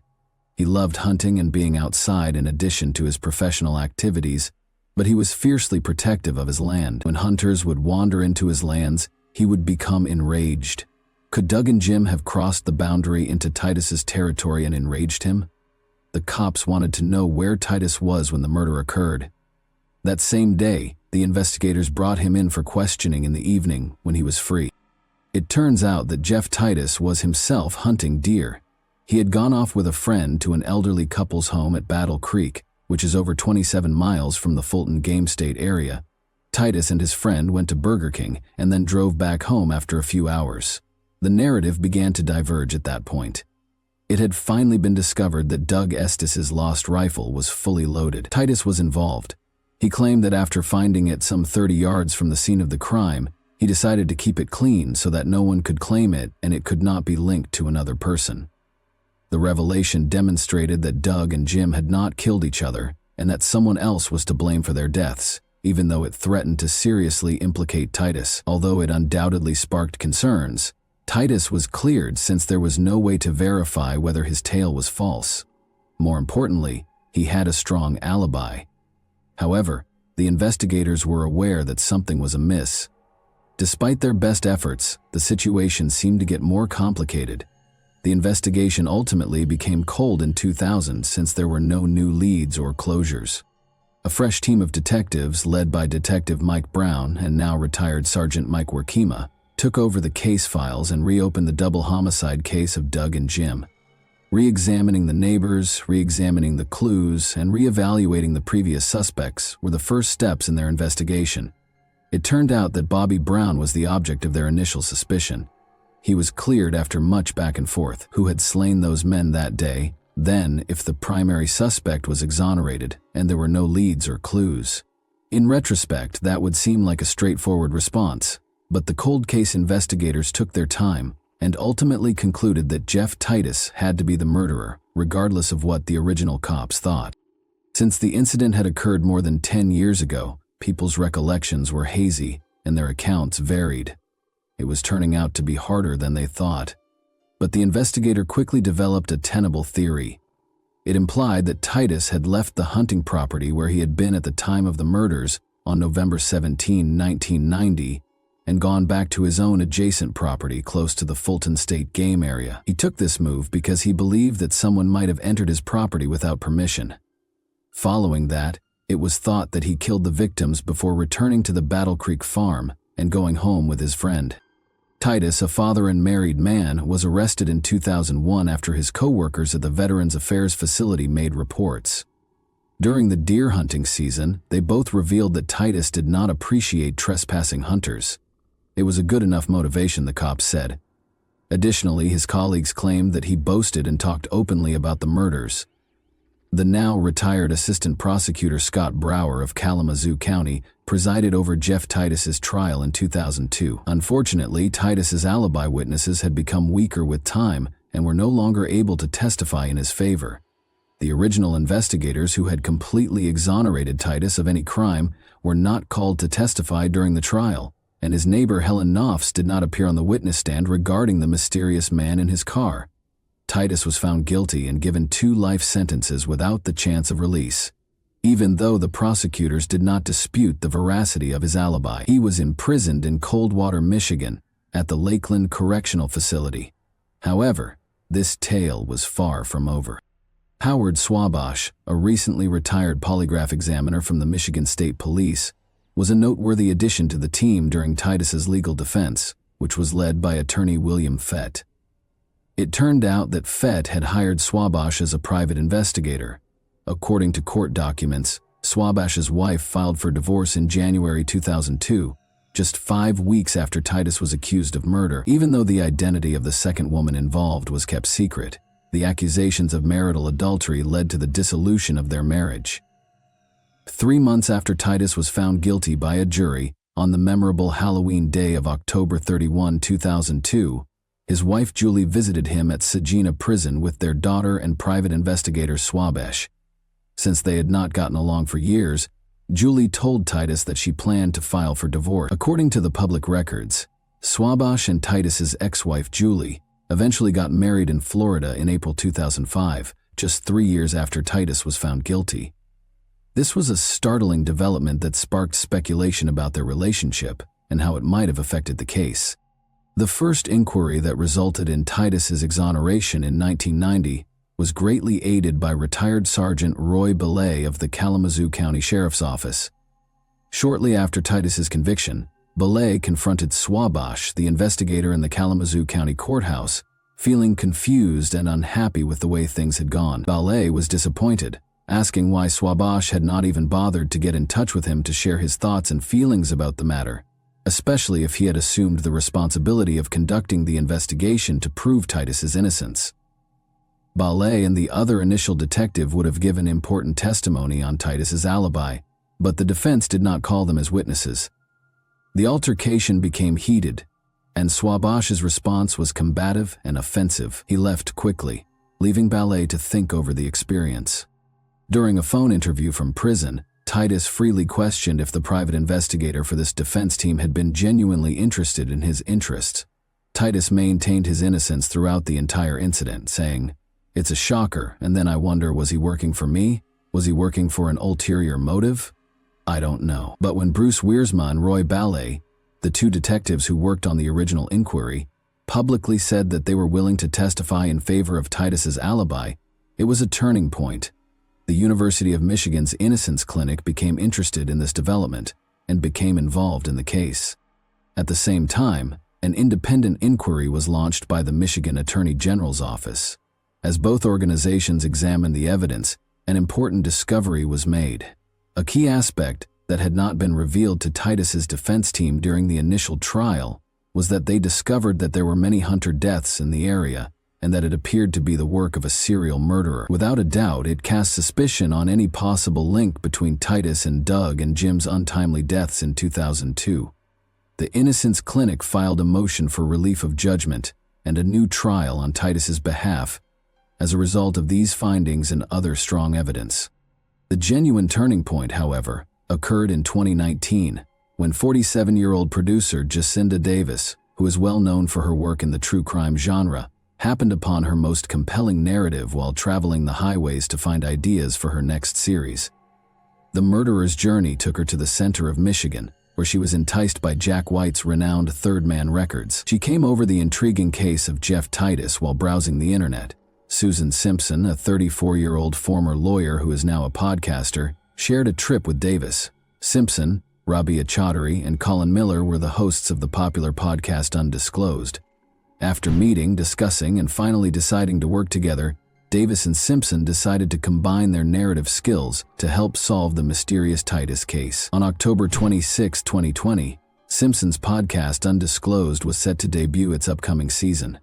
The audience was able to uncover some previously unknown facts and delve further into the complex issues of the contentious conviction after it was broadcast. At the same time, on November 1, 2020, fans watched the premiere of the gripping 2-hour documentary Killer in Question, which was broadcast on Investigation Discovery. During their investigation for the series and podcast, Davis and Simpson discovered that there was a problem with the story. The original detectives in this case absolutely 100% clear Jeff Titus and believe he is not guilty, and the cold case team is the opposite. They believe beyond a doubt that they have the right man. During their lengthy investigation, they discovered a significant breakthrough involving 2 key witnesses who had seen a car stuck in a ditch immediately after the gunshots, Davis said. "I can't think of another case where there are 2 sets of detectives that don't agree." Further issues were raised by the fact that Titus's neighbor, Helen Knopfs, could have readily identified him if he had been in the car. When they discovered that the driver was not him, they began to question the stranger's motivations and the reason behind his hasty departure from the scene. Was he the elusive killer they were looking for? They were shocked to see that the composite sketch created using Knopf's testimony bore a striking resemblance to Ohio serial killer Thomas Dillon. Dillon has previously targeted outdoor enthusiasts, hunters, and fishermen. When he was finally caught in 1993 for killing other hunters, Knopf herself had even recognized him from a police lineup, according to FBI reports. Both Simpson and Davis were full of optimism that their accounts might inspire others who might have important information about the Estes and Bennett killings to come forward. Simpson noted that the simple act of sharing these stories frequently has a cascading effect, encouraging people to come forward with insightful information that may be added to the ongoing investigation. Davis agreed with them. She admitted that memories might evolve with time, with little information occasionally disappearing. Original memories, however, usually survive on their own. Both investigators had their own judgments about Titus's guilt as they dug more into the case. After initially being dissatisfied by the evidence, Simpson found strong corroborations that supported the original investigators' conclusions. Simply put, the evidence against Jeff Titus was insufficient. The Michigan State Attorney General's Office's Conviction Integrity Unit has been thoroughly reviewing Titus's case since 2019. Since none of the motions filed by the Innocence Clinic had been approved throughout the ongoing inquiry into this potential erroneous conviction, Jeff Titus was forced to serve 2 life sentences at the Lakeland Correctional Facility in Coldwater Branch County, Michigan. Despite the challenges, the Innocence Clinic worked to get Titus released from the facility in 2021 because of the COVID-19 outbreak, which resulted in several of the Lakeland inmates testing positive for the virus. They requested a bond release under extraordinary circumstances. Regretfully, the district judge who administered their plea thought it was unjustified. The podcasters Davis and Simpson were the first detectives to discover a possible connection between Dillon, the serial killer, and the 1990 killings. Their natural curiosity brought them to Dillon's troubled history, since he had admitted to the gruesome 1993 killings of 5 hunters and outdoor enthusiasts. And Dillon also told his cellmate that he was a main suspect in another murder in Pennsylvania, and that he was involved in the murders of 2 hunters in a county that he thought the police would never connect him to. Dillon's involvement in the investigation provided a strong lead, even though he passed away in prison on October 21, 2011. Motivated by their resolve, David Morin, director of the Michigan Innocence Clinic, set out on a mission and traveled to the Kalamazoo County Sheriff's Office. Morin spent a long 6 hours carefully going through the file room's archives. As each document was analyzed, the pieces of the puzzle started to fit together, revealing a potentially important development in the inquiry. Deep within the repository, Moran discovered a unique folder as he persisted in his quest for the truth. There were perhaps 30 interesting pages in the thin folder. It was gently penciled with the words "serial killer" on the outside. Moran grew increasingly certain as he perused the pages that these records held important details about Dillon and might hold the secret to their case's resolution. The knowledge that these crucial documents had never been given to the defense added yet another level of surprise. There was an uncomfortable void in the information provided throughout the trial, since it seemed that the prosecutor's office was still unaware of their existence. This revelation gave Moran optimism and strengthened his conviction that their fight for justice was headed towards success. Bruce Worsema, the original detective who put together the serial killer file, stated that he was convinced Dillon was the criminal responsible for the crimes and that the reports on Dillon were part of the case file. The retired cold case sergeant Mike Worsema, however, claimed he had never seen that specific file. He denied knowing about the alternate suspect, as did other detectives on the cold case squad. But according to a police report that turned up in court records, the file was known to at least one of the cold case detectives. Former Kalamazoo County Associate Prosecutor Stuart Fenton had a different viewpoint. He stated that he thought Titus was behind the killings. He was adamant that an innocent man had not been wrongly condemned and that the jury had made the right choice. Fenton believed that the new material would not likely have changed the first trial's outcome in light of the subsequent claims. Titus personally promised himself that he would not cut his beard until the day he was released from prison. On February 16, 2023, he finally received the long-awaited call telling him of his imminent release, and he was overcome with emotion. Titus recounted, "I just started bawling." He would frequently cry with happiness again when he started working on the cards, briefly covering his face with his hands. Jeff Getting, the Kalamazoo County prosecutor, stated that it is still unclear whether additional charges will be brought. He continued, "We're in the process of reviewing the case. It is a complicated factual and legal analysis that will take some time to process." After serving more than 20 years in jail for the 1990 murder case involving Doug Estes and Jim Bennett, 71-year-old Jeff Titus was released on February 24, 2023. His conviction was reversed. It should never have happened in the first place, according to Titus, who added that people had been waiting for this day for 22 years. The moment of being released from jail produced a wave of feelings that Titus found difficult to express. "I'm just ecstatic and overjoyed to finally be out where I can get out and do something. I want to see my grandkids. I haven't seen them. I want to see them." A supporting group of people who had been instrumental in his battle for justice greeted him as he entered the free world.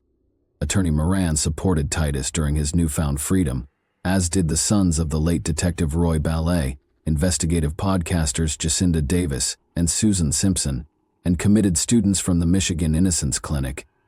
Although Detective Ballet, a steadfast supporter of Titus's innocence, had died in January 2022, his influence endured. Workema, the cold case investigator, was still certain of Titus's culpability, even though he supported the judge's decision to free Titus from jail due to Dylan's ignorance. "I still believe Jeff Titus is the killer," Workema declared. "Considering his character and the actions he took, I believe he is the perpetrator. He is a dangerous individual, and I have apprehensions about him. I hope that now that he has gained his freedom, he will use it responsibly and make the right choices." Titus used his newfound freedom to do things that he had not been able to do for 20 years. Enjoying the meals he had long missed while away, he rediscovered the pleasures of life and immersed himself in the presence of loved ones. He even obtained his driver's license and liked spending time with his grandsons whom he had never met before. He remarked, "I can't express enough how grateful I am to be free and have the freedom to simply live again." Titus continued to create and sketch greeting cards, and he enjoyed feeding songbirds and deer. Jeff Titus ultimately received justice after nearly 20 years, but the cases of Doug Estes and Jim Bennett remained unsolved until the passing of serial killer Thomas Dillon. Was the serial killer responsible for the crime, in your opinion, or was Titus? Who, in your opinion, erred during the investigation? The cold case team or the original investigators? And that wraps up today's chilling story. If you enjoyed this video, don't forget to like and subscribe so you never miss a new upload. Also, let me know in the comments, what part of this story shocked you the most? Thank you for watching, and I'll see you in the next video.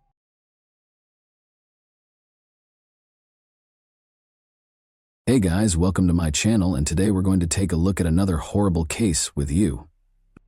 The son of a wealthy businessman, 6-year-old Robert Bobby Cosgrove Greenlease Jr., was abducted from his school, Notre Dame de Sion in Kansas City, Missouri, on September 28, 1953.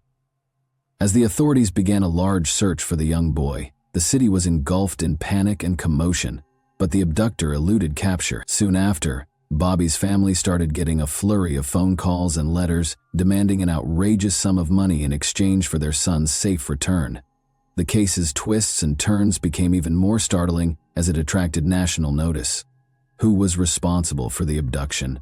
Was it a stranger or a member of the family? Would Bobby's family ever be reconciled with him if he were ever discovered alive? We are examining Bobby Greenlease's unsettling situation today. So let's go straight to the riddle without any more ado. With a population of over 500,000, Kansas City is situated in the western region of Missouri. It is Missouri's biggest city.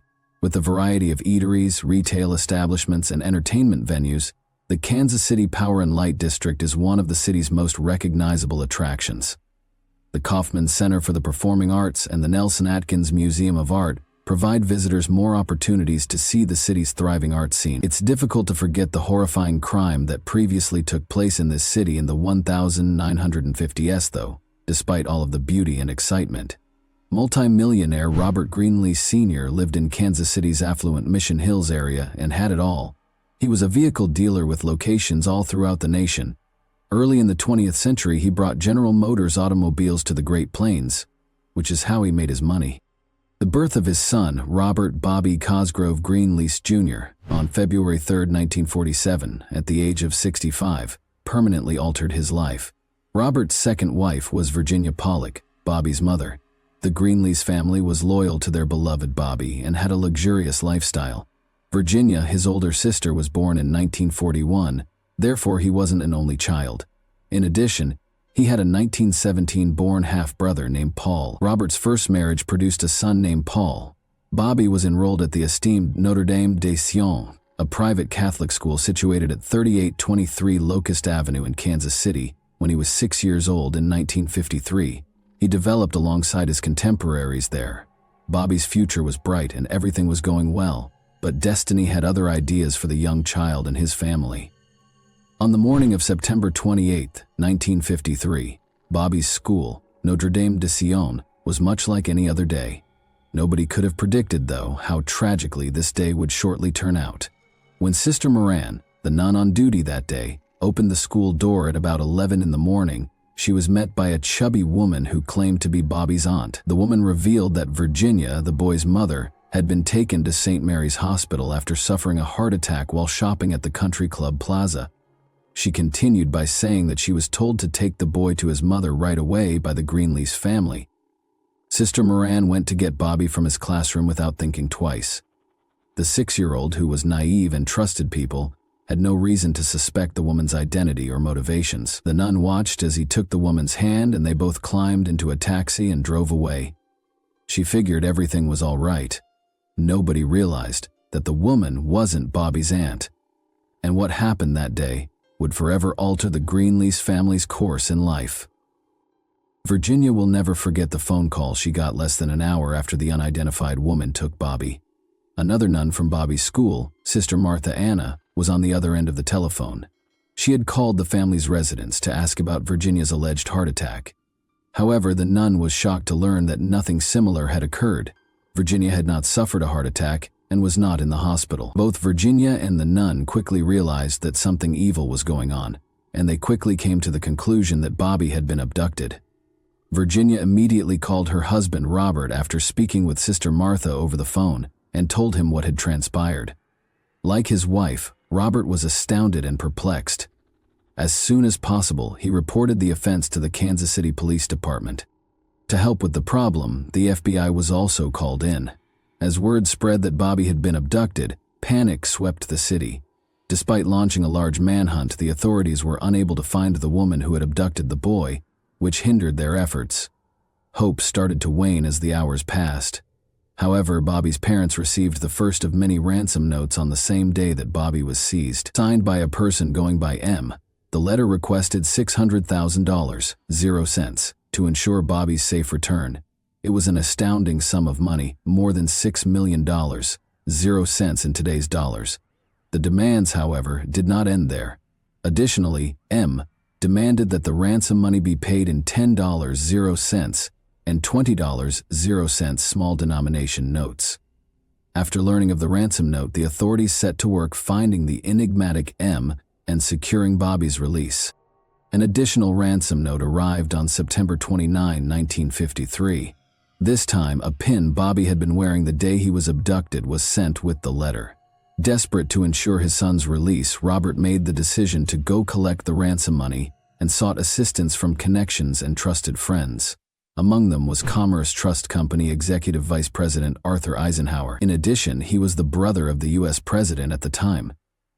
Eisenhower made sure that all bank clerks handling the ransom money noted the bill's serial numbers, which were then published in newspapers across the nation. As Bobby's family continued to collect the astronomical ransom requested by the kidnapper, the excruciating wait for his safe return seemed to drag on forever.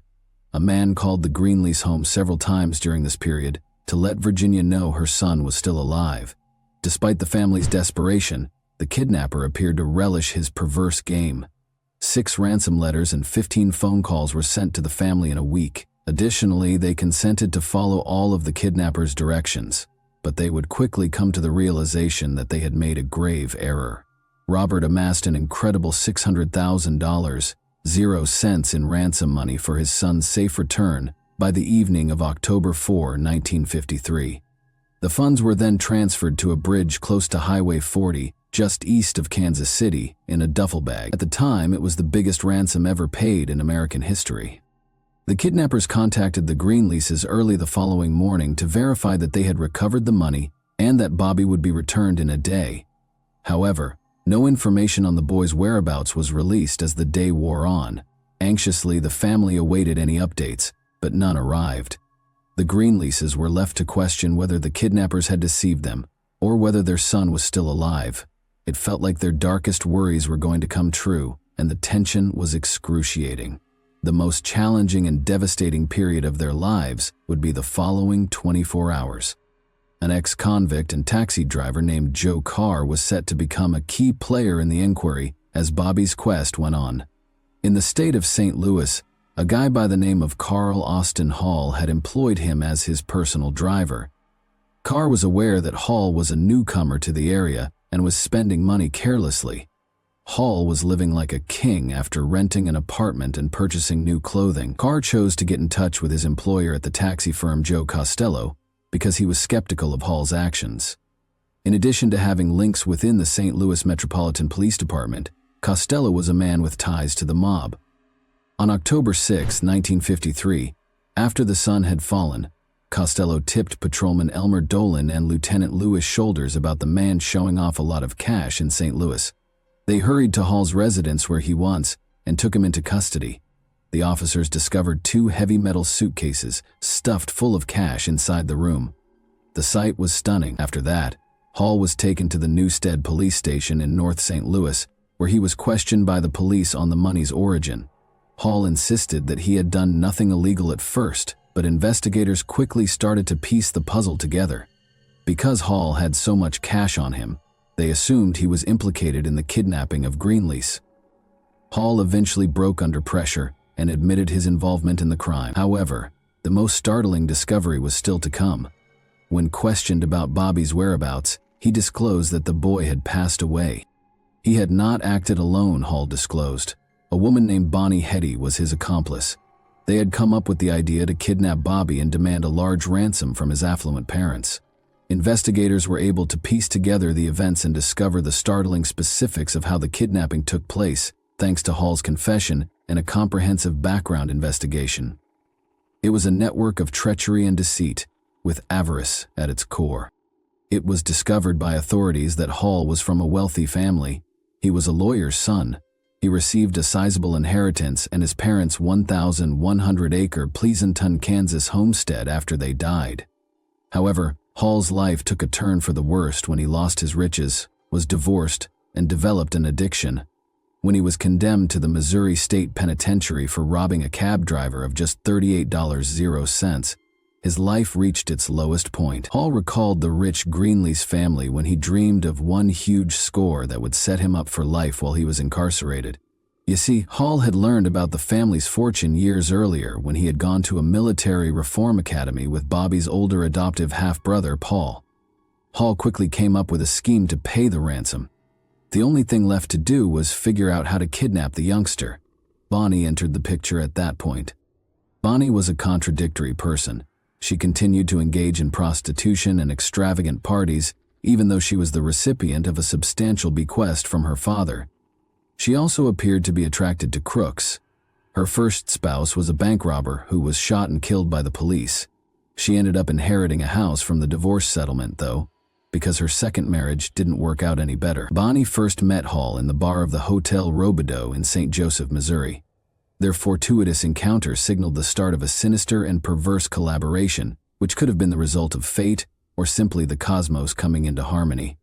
Hall gradually told Bonnie about his perverse plan over the course of the months, and to his relief, she was all too willing to join in. Thus, like 2 ravenous wolves pursuing their prey, Hall and Bonnie started following the Greenlease family in the summer of 1953. In an attempt to identify a vulnerability to take advantage of, they observed the family going about their everyday activities. They initially intended to kidnap the Greenlease's daughter, Sue, but they quickly came to the conclusion that Bobby, their 6-year-old son, would be a simpler target. The stage was prepared for the kidnapping that rocked the country to its foundation, because they understood they had to move quickly if they wanted to score the big score. Pretending to be Bobby's aunt, Bonnie had taken him up from school without causing any trouble. After that, Hall was waiting at a pharmacy when Bonnie and Bobby were dropped off. Hall took charge and led them to an empty field in Overland Park, Kansas, across state borders. Bobby was left alone with Hall, who had no intention of keeping him alive, after Bonnie exited the car and went a short distance. Hall initially attempted to kill Bobby with a piece of rope, but the rope was too short. Hall struck Bobby in the face, knocking out one of his teeth out of frustration and rage. Hall took out his .38 caliber revolver and shot Bobby at close range when he slumped to the floor of the automobile. After being kidnapped, Bobby did not live for more than half an hour.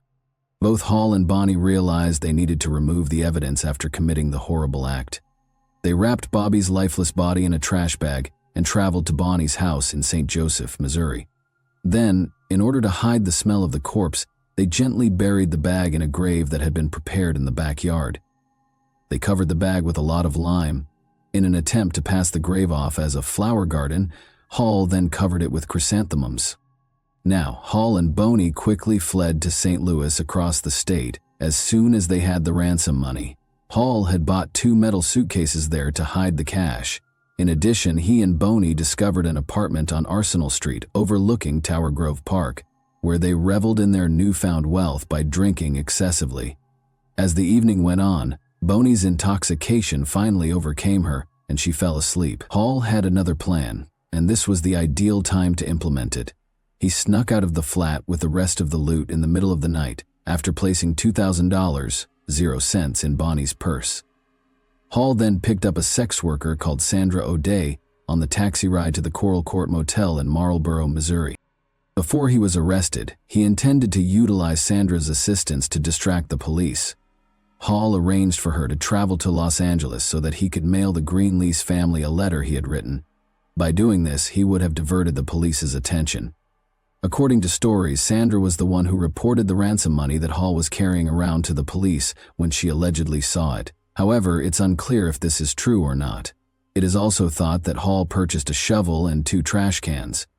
In order to conceal the ransom money, he then rented a car and drove it to a location in St. Louis County along the Merrimack River.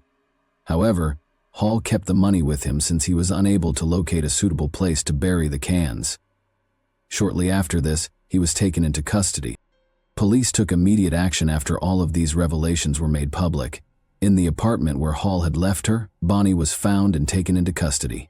They both faced the full weight of the law for their crimes after being charged with capital murder and kidnapping. Bobby's remains were found where they had been buried on October 7, 1953. Family members and neighbors came together to grieve the untimely death of this defenseless boy at a sad burial conducted at St. Agnes Catholic Church 2 days later, on October 9. As a victim of one of the most horrible murders in American history, Bobby was buried with sorrow and tears in his eyes. Since the crime had crossed state boundaries and was therefore a federal prosecution, punishment was swift for the 2 kidnappers. Hall and Bonnie entered a guilty plea to the accusations against them when they appeared in court on October 30, 1953. After only 1 hour and 8 minutes of deliberation, the jury recommended the death penalty. Hall and Bonnie accepted their fates on November 19, 1953, less than a month later, and neither attempted to challenge the decision. Just 81 days after the kidnapping, on December 18, 1953, they were both put to death in a Missouri gas chamber. Hall was 34 years old, and Bonnie was 41 when they passed away. There were several complexities in the aftermath of Bobby's kidnapping and death. The Greenlease family may have found closure with Hall and Bonnie's execution, but it also exposed a shocking truth. Now, just half of the ransom money was found when Hall was taken into custody. Unaccounted for was $312,000, 0 cents in total. The cops that arrested Hall, Patrolman Dolan, and Lieutenant Shoulders were suspected of stealing the missing funds. At first, though, they denied this, saying they had delivered all the cash to the police station. They ultimately faced federal charges and were found guilty of perjury. Shoulders received a sentence of 3 years in jail on April 15, 1954. Dolan, however, was sentenced to 2 years in prison. However, this was not the end of the story. Shoulders unexpectedly passed away in 1962. Shoulders and mob boss Joe Costello had actually stolen half of the ransom money, Dolan told the FBI after this. It wasn't until Shoulders and Costello were dead that Dolan finally told the truth. He had been too afraid to speak up earlier for fear of reprisals. In July 1965, President Lyndon B. Johnson pardoned Dolan for his assistance. This was the conclusion of Bobby's tragic story. We are reminded when we consider the terrible events of 1953 that Bobby eventually received justice, albeit at a high price. We have to keep asking ourselves, how can we stop catastrophes like this from occurring again? What can we learn from Bobby's story, therefore? And how can we apply this understanding to create a society that is safer and more equitable for everyone? And that wraps up today's chilling story. If you enjoyed this video, don't forget to like and subscribe so you never miss a new upload. Also, let me know in the comments what part of this story shocked you the most. Thank you for watching, and I'll see you in the next video.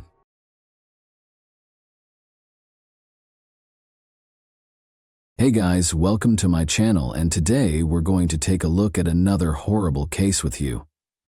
Have you ever pondered the lengths people will go to in pursuit of love? However, what if that love turns out to be something else? What if everything you see is a carefully constructed web of deception and manipulation, and the protagonist of this tale is enmeshed in his own fantasies? The multi-millionaire from Wales, who appeared to have it all, ended up trapped in his own delusions, which caused him to let his life descend into a nightmare and bring down those around him. There are no simple solutions in this tale, and you'll be astounded to see how deeply feelings and passions drove events to a terrible conclusion. The Welsh tycoon and multimillionaire Peter Morgan, who was once at the pinnacle of his success and had unimaginable fortune, was suddenly on the verge of catastrophe. Pay great attention to every detail, because there is significantly less truth to this story than you might imagine.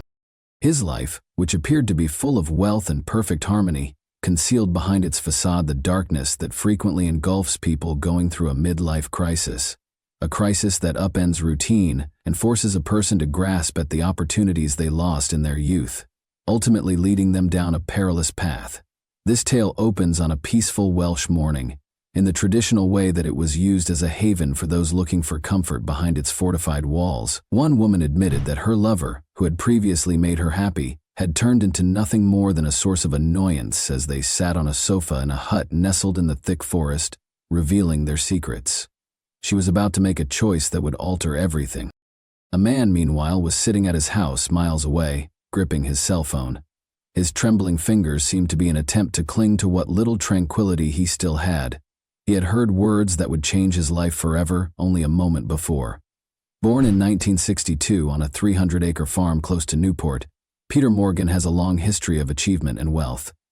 This narrative took place in Wales in 2016. His family was financially secure when he was growing up. He realized early on that his future was predetermined. He would follow in his parents' footsteps and become a farmer. Even yet, Peter displayed characteristics of entitlement and disinterest in learning. He had a simple picture of his life, and never dreamed of venturing beyond the known bounds. He left school at the age of 16 to work in the family business, which turned out to be a reliable source of money even though he had no official schooling. For many years, Peter's life was predictable. He married a childhood friend, worked on the farm, and settled down with his 2 kids in the small town of USK. For a while, Peter was content with the security and comfort of family life, but on his 30th birthday, he made the decision to turn his life around. He left the farm to start his own business, which was very profitable, despite not being very exciting.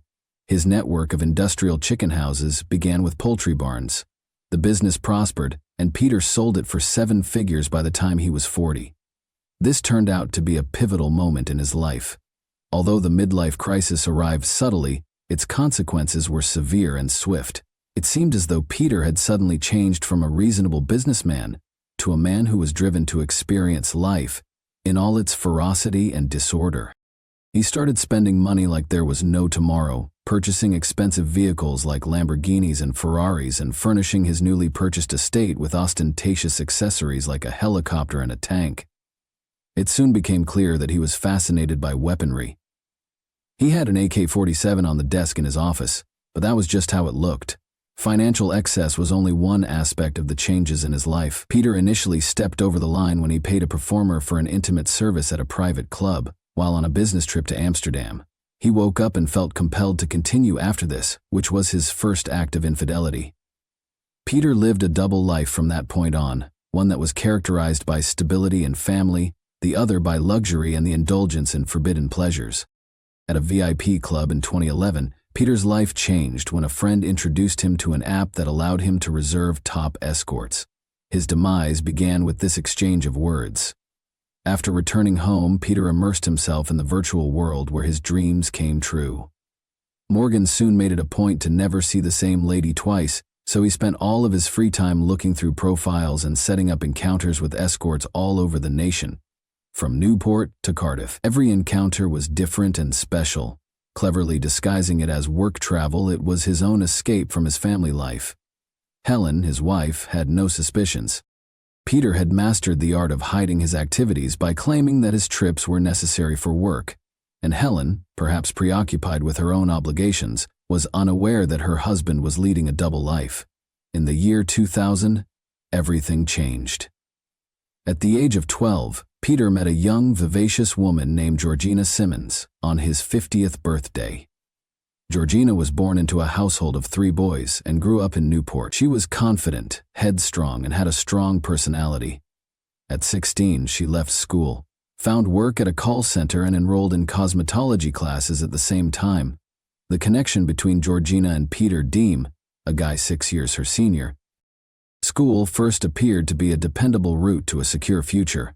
But when she gave birth to her daughter Emily at the age of 17, her life started to change. She attempted to adapt to her new job as a mother, but she soon met Peter Morgan, who would fundamentally alter her life. As a young mother, Georgina Simmons attempted to fit in at Peter's mother's home, where they shared a small daughter. She had just enough money from her job at a contact center to scrape by, and she woke up every morning in the dingy, unwelcoming dwelling. She was aware that she wanted more.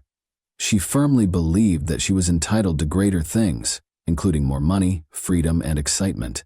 She was tired of spending her days in a stuffy office on the phone, and she yearned for something more, something that would give her life purpose and luxury. Georgina's boyfriend, Pete, was a quiet, homely man who didn't like for parties or a flamboyant lifestyle. She frequently grumbled about their meager income and how they had to make compromises on everything as a result. He was happy with routine and stability, unlike Georgina, but his longing for a peaceful, uncomplicated life made her feel stuck and unable to see a way out. Georgina made the decision to make a living by using her looks. The young lady almost developed an obsession with her appearance. She started wearing provocative clothing, playing around with cosmetics, and exploring the potential of cosmetic surgery. She soon had liposuction, 2 breast augmentation procedures, and burlesque and exotic dance classes. A world with unrestricted financial flow became possible as a result. She began earning amounts she had previously only dreamed about while working at a private dance club. She made the decision to undergo a whole makeover in order to draw the interest of rich guys who could afford to hire her. Her life began to alter at this point. Eventually, Georgina and Pete were able to leave his mother's house and move into their own apartment. She also thought she had at last acquired some independence for a while. However, it was insufficient. Her aspirations and desire for luxury increased daily. She started thinking about becoming a high-end escort after her job at the club failed to meet her needs, which she rationalized to herself as a means of providing her daughter with a better future. Under the alias Hannah James, she signed up for a well-known app that charged high prices for a variety of services. Georgina was correct when she predicted that her skills and appearance would draw in wealthy clients. Pete opposed the idea, even though he was aware of Georgina's ambitions. He didn't want his spouse to do such work because he was aware of the dangers associated with those kinds of interactions. But he had to make a compromise since he loved Georgina and was afraid of losing her. In exchange for keeping their love secret from their families, the pair consented to an open relationship, enabling Georgina to carry on with her escort business. Only a few clients had access to her private life and services, which were kept under wraps. When Peter Morgan, a multimillionaire going through a midlife crisis, came across Georgina's photo on the app in May 2012, her profile became viral. He was enthralled right away and set up a meeting. As Peter and Georgina ate dinner together on their first date and engaged in light conversation, Peter felt a connection he had been lacking. Her confidence as well as her appearance drew him in. He paid her $200, 0 cents, for a kiss that night, but by morning the sum had increased dramatically. For Peter it was more than work, but for Georgina it was simply labor. Peter preferred variety and had never met the same woman twice before. But Georgina was different. Their encounters went from once a month to once a week, and he was prepared to repeatedly pay for her time. Peter became aware that he was in love with her. Money was no longer a concern, and he enjoyed being with her. He was paying for her business as well as her services. Morgan lavished her with presents, clothing, shoes, pricey jewelry, and even a red Ferrari while they were out to eat and watch movies together. Over time, his emotions started to develop into an obsession. As much as possible, Peter wanted Georgina by his side. She was more than just an escort to him now. She was a companion, something his wife and kids would never leave. Peter paid Georgina $10,000, 0 cents, to stay with him for the weekend, not realizing that another woman was spending time with him in their family home. Helen, Peter's wife, was unaware that the events unfolding in her bedroom could cause their marriage to fall apart. It was all business to Georgina. It didn't interest her. Despite Peter's increasing fixation on her, all attention was on the lavish amount of money he spent. Without showing any regret, she kept seeing other clients. Even her boyfriend Pete stayed in her life in spite of her relationship with Morgan. This didn't stop Peter, though. He chose to give Georgina greater exclusive rights, since the one thing that disturbed him was the idea of other clients spending time with her as well. The concept of sharing her was intolerable. Georgina accepted that Morgan was willing to spend a huge amount of money on her being his only partner. She was aware that one client may bring in more money than dozens of others. From that point on, Georgina only saw Peter, who was earning about $133,000, 0 cents, a month. This sum paid for her personal expenses, food, and living expenses. Although it appeared that everything was under control for a while, their agreement was about to set off a series of events that would permanently alter their lives. For Georgina and her daughter, the old mansion, which seemed cut off from reality, turned into a sort of jail. Intoxicated by his wealth and power, Peter Morgan thought he had complete control over his new princess's life. Since the main house was too dilapidated, he moved Georgina into a small bungalow on the estate's grounds, claiming it was for her and her child's safety. As part of their agreement, Morgan made sure her boyfriend Pete Dedium was not allowed to enter the property at all, which effectively isolated Georgina. This isolated existence in an opulent environment continued for 3 years. Peter made every effort to fabricate a fantasy of a fairy tale for Georgina, including lavish holidays in South Africa, expensive presents, and trips to London and other cities. He made it a point to spend as much time with her as he could, and paid for her beauty procedures. Georgina had evolved into more than an escort in his mind. She was like family. Peter was utterly engrossed in his fantasy as they drove ATVs throughout the estate, watched movies, walked along well-kept trails, and enjoyed private moments. However, beneath all of this apparent luxury, fissures were starting to appear. Even though she lived in a castle, Georgina continued to carry out her tasks without showing any affection for Peter, treating him as merely a client. Her boyfriend, Pete Deem, was able to visit her less frequently the more time she spent with Morgan. He tried to alter the situation as he battled her absence and the widening gap between their worlds. Pete started concentrating on improving himself, working out and trying to look more attractive to Georgina. He upgraded his wardrobe with designer clothes, lost weight, and even whitened his teeth in the hopes of regaining her attention. But the truth was far harsher than he had expected. Helen, Peter's wife, meanwhile, began to suspect that anything was up. She had long disregarded her husband's dubious business travels, but when she found a receipt for flowers sent to a different woman, everything changed. She was aware that her husband had been cheating on her for a while, but rather than addressing him, she further distanced herself by going about her everyday business. She appeared to be happy with this arrangement, or maybe she just didn't want to become involved.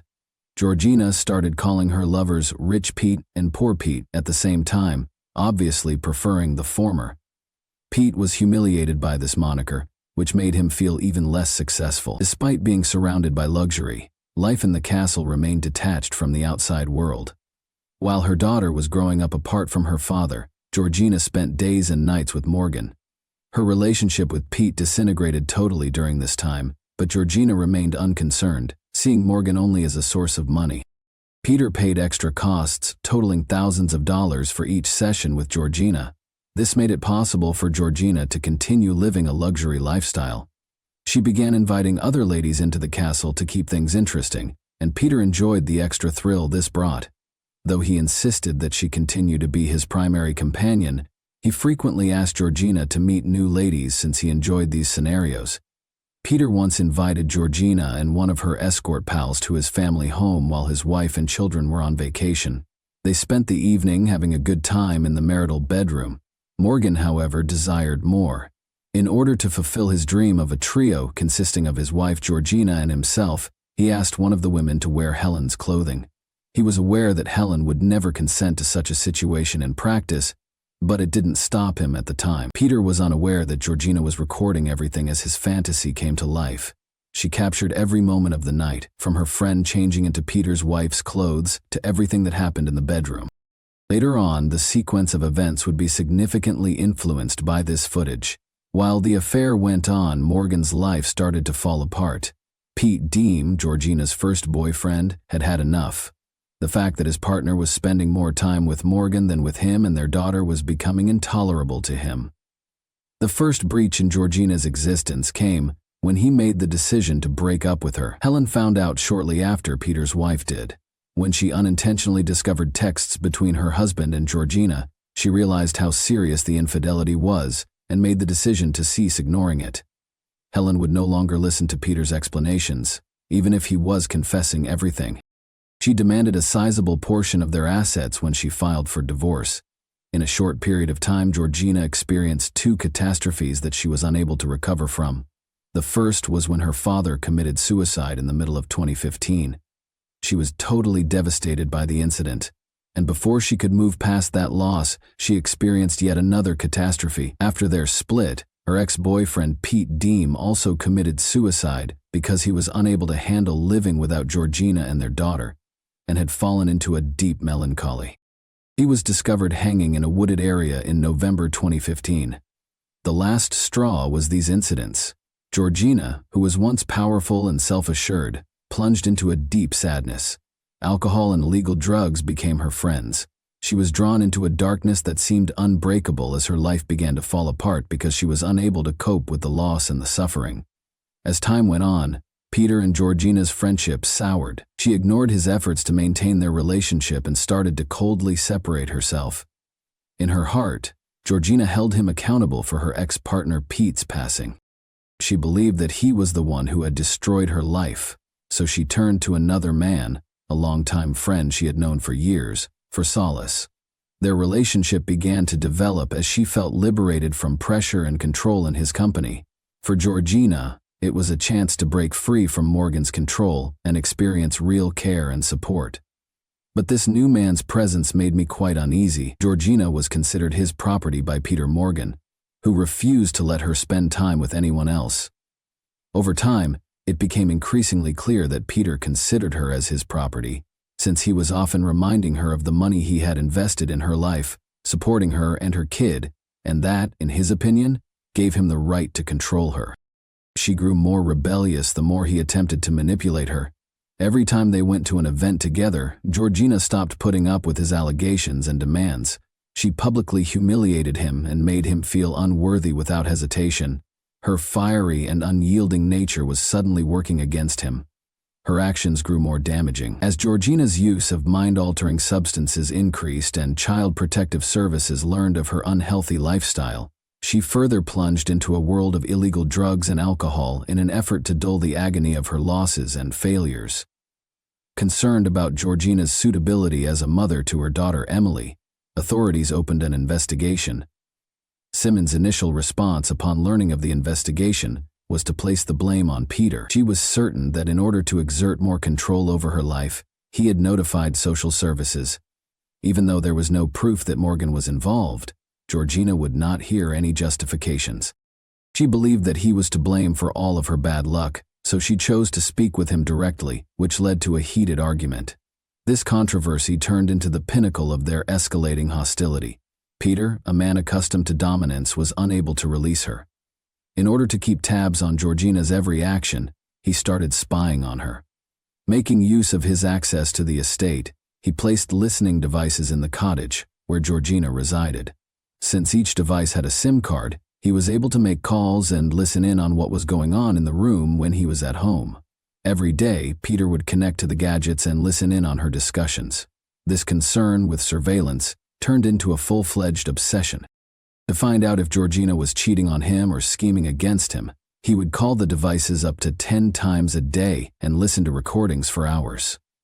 Over 2 months went by, and the majority of the talks Peter overheard were routine, including small talk with friends and conversations with her daughter. But all that changed on January 10, 2016. George had a close friend over that day, and when Peter called to listen, the conversation changed. Georgina was venting about him, and he heard it. She said that although she felt stuck because of Peter's financial support, her life with him had turned into a nightmare. She acknowledged feeling like a prisoner in the estate, and resented him for bringing child services into her life. Thankfully, Georgia was not in danger of losing custody of her daughter because the child services investigation was over. She did not, however, intend to inform Morgan of this result. She understood that she could take advantage of his emotions to further exploit him and obtain more money. Georgina was aware that the possibility of losing her daughter was a potent instrument for manipulating Peter, and she was determined to take use of it in order to obtain as much as possible. However, she had a more ambitious plan. Peter heard Georgina candidly inform her friend that she planned to deceive him into signing the bungalow to her before permanently severing their relationship. The compromising video footage of the night they spent together with her friend, who had disguised up in Peter's wife's clothes, was another weapon she had at her disposal. By threatening to show the video to Morgan's ex-wife and daughters, she intended to blackmail him. Peter heard her plan and knew that everything depended on it. He realized that Georgina's goal was to ruin his life by taking advantage of his weaknesses. His whole universe seemed to be crumbling under him at that very moment. He was aware that his acquaintances and associates would abandon him if his daughters learned about the recording and would not want to interact with him. As he listened to these revelations in the quiet of his house, Peter Morgan experienced a range of emotions from shock to wrath, realizing that all he had worked so hard to build could fall apart in an instant. The fact that the lady he trusted was planning such a betrayal astounded him. Her remarks minimized all that he had done for her, exposing their relationship as a figment of her imagination, in which he was only a puppet. After barely surviving the night on January 11, Peter started to carefully consider every stage of his revenge plan in an effort to take back control of his life. His phone's search history revealed his plans the very next day. He was researching everything he may require to carry out his scheme. Peter Morgan bought rope, rubber gloves, plastic bags, and zip ties from a hardware store on January 12.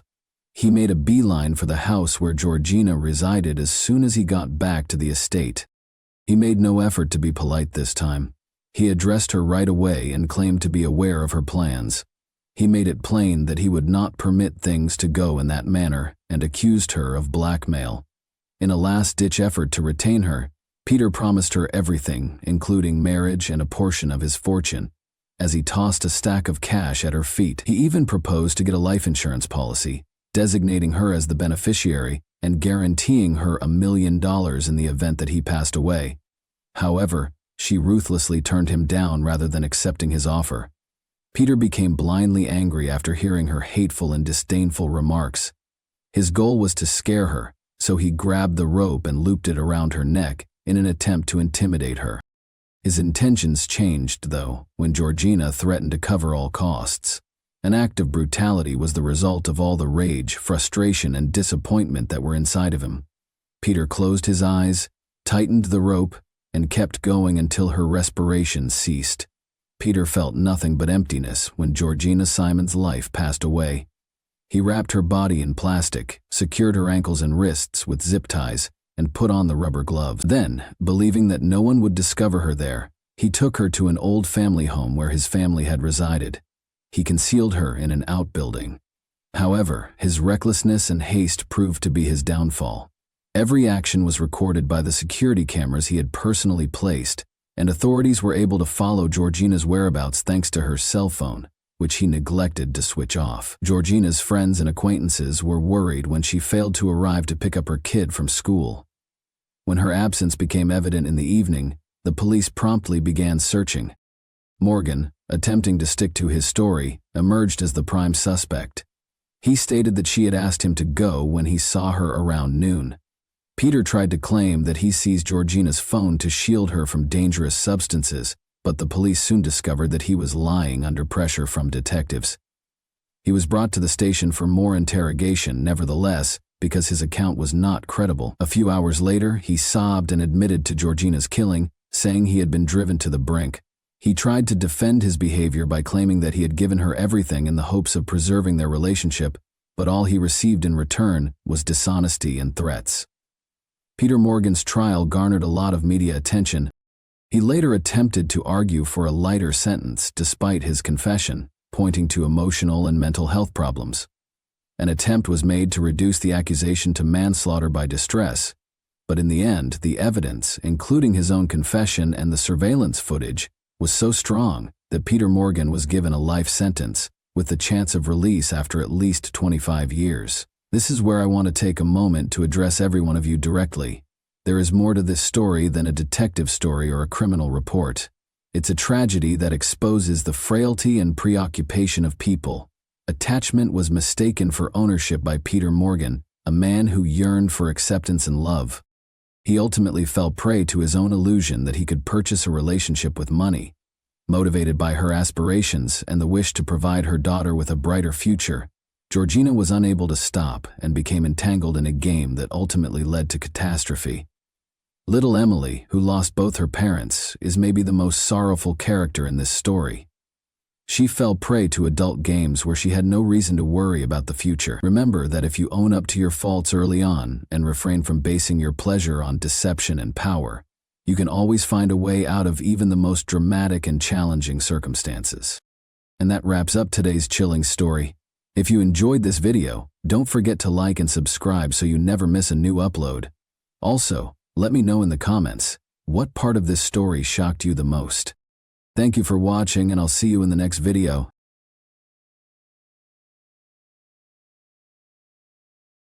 Hey guys, welcome to my channel, and today we're going to take a look at another horrible case with you. When 16-year-old Carol Hutto got a phone call at 7:45 p.m. on December 13, 1976, it made her happy and excited. She hurriedly informed her mother, Norma Hutto, after the call that she would return in roughly 30 minutes, after visiting a nearby store that was just a 10-minute walk away. Her mother had no idea that it would be the final time she would see her cherished daughter. After that, Carol never came home. It took 24 agonizing years for the truth to be revealed after interrogation. Who might have made the enigmatic call? What caused Carol to vanish without a trace? We'll examine the 1976 cold case of Carol Hutto, a mystery that remained unsolved for an incredible 24 years. Carol vanished from Largo, Florida, a vibrant city renowned for its sunny weather and welcoming community. With a population of more than 82,000, this city in Pinellas County offers a combination of urban conveniences and stunning natural surroundings. Largo offers a wealth of enjoyable activities and a rich history. Both local residents and visitors find it to be a welcoming environment. However, a crime that occurred here in 1976 altered everything. Let's go back in time to February 6, 1960, when Edward and Norma Hutto welcomed a lovely little girl into the world in the small Florida town of Largo. Carol Dean Hutto was her given name. Everyone in the family lavished her with love and care because she was the youngest. Carol was adored by her classmates at Largo High School, where she grew up. Thanks to her kind and compassionate disposition, Carol came from a large family. Although not much is known about her half-brother Jerry Arent Hutto, it is evident that Carol and Jerry had a unique and intimate relationship. Jerry always made an effort to grant his sister's wishes because he loved her very much. Jerry's strong sibling bond was demonstrated by his willingness to do everything Carol asked for. In addition to Jerry, Carol had two sisters, Melinda Darlene and Pamela Beal Hutto, and two brothers, Maurice Barnett and Frank Hutto. Carol was a girl who made her mother and her family happy. Attending exhilarating NASCAR races and amazing wrestling fights were among their favorite hobbies. Her mother remembers her as a devout Christian who was selective about who she hung out with. Unfortunately, Carol never had the opportunity to live out her aspirations, despite having a big heart full of adventure. Carol Hutto, her mother Norma, and her half-brother 17-year-old Jerry Irwin were at her Corvette drive home on December 13, 1976. It all appeared to be a typical evening. They were all having a good time, laughing and telling jokes. Jerry was getting ready for a date, while Norma was busy making dinner for the family. But as the house phone began to ring, their evening took an unexpected turn. When Norma went to answer the phone, she saw that it was Carol's buddy. She gave Carol the phone, and they spoke to each other for a few minutes. However, Norma abruptly canceled the call when she returned. Curiously, Carol's mood abruptly changed after the call. Norma noticed that she was getting really enthusiastic and pleased. Carol rushed to her room, straightened her hair, and looked in the mirror to see how she looked. After 15 minutes or so, she informed her mother that she was going to a neighboring store, which was only 10 minutes' walk from their home. Carol was almost out the door before Norma could ask the store what she wanted, but Carol promised herself she would return shortly before she left. Jerry, Carol's half-brother, likewise said goodbye to Norma and left the house for his date. Carol could generally walk there and return in 20 minutes or less because the store wasn't that far away. Norma therefore anticipated that Carol would return home in 30 minutes, but an hour had gone by and Carol had not returned. Carol was taking longer than expected, and Norma began to worry whether she had run into her friends on the way and was conversing with them. However, when Carol hadn't returned after 2 hours, Norma's anxiety increased. Carol had never missed her curfew before, so her disappearance was worrisome as it was growing dark outside. When Jerry got home at around 10 o'clock at night, Norma, who was rather worried, asked if she had seen Carol. But Jerry had no idea where she was, and neither did Norma. Jerry was even more concerned when he found out that Carol had not come home since she left. He should go out and find her, Norma insisted. He began searching the streets and yelling her name, but got no answers. The store employees said they hadn't seen Carol today, so they raised the alarming subject of where she might be if she didn't go to the store as planned. He even went to the store next to their house, where Carol was meant to go.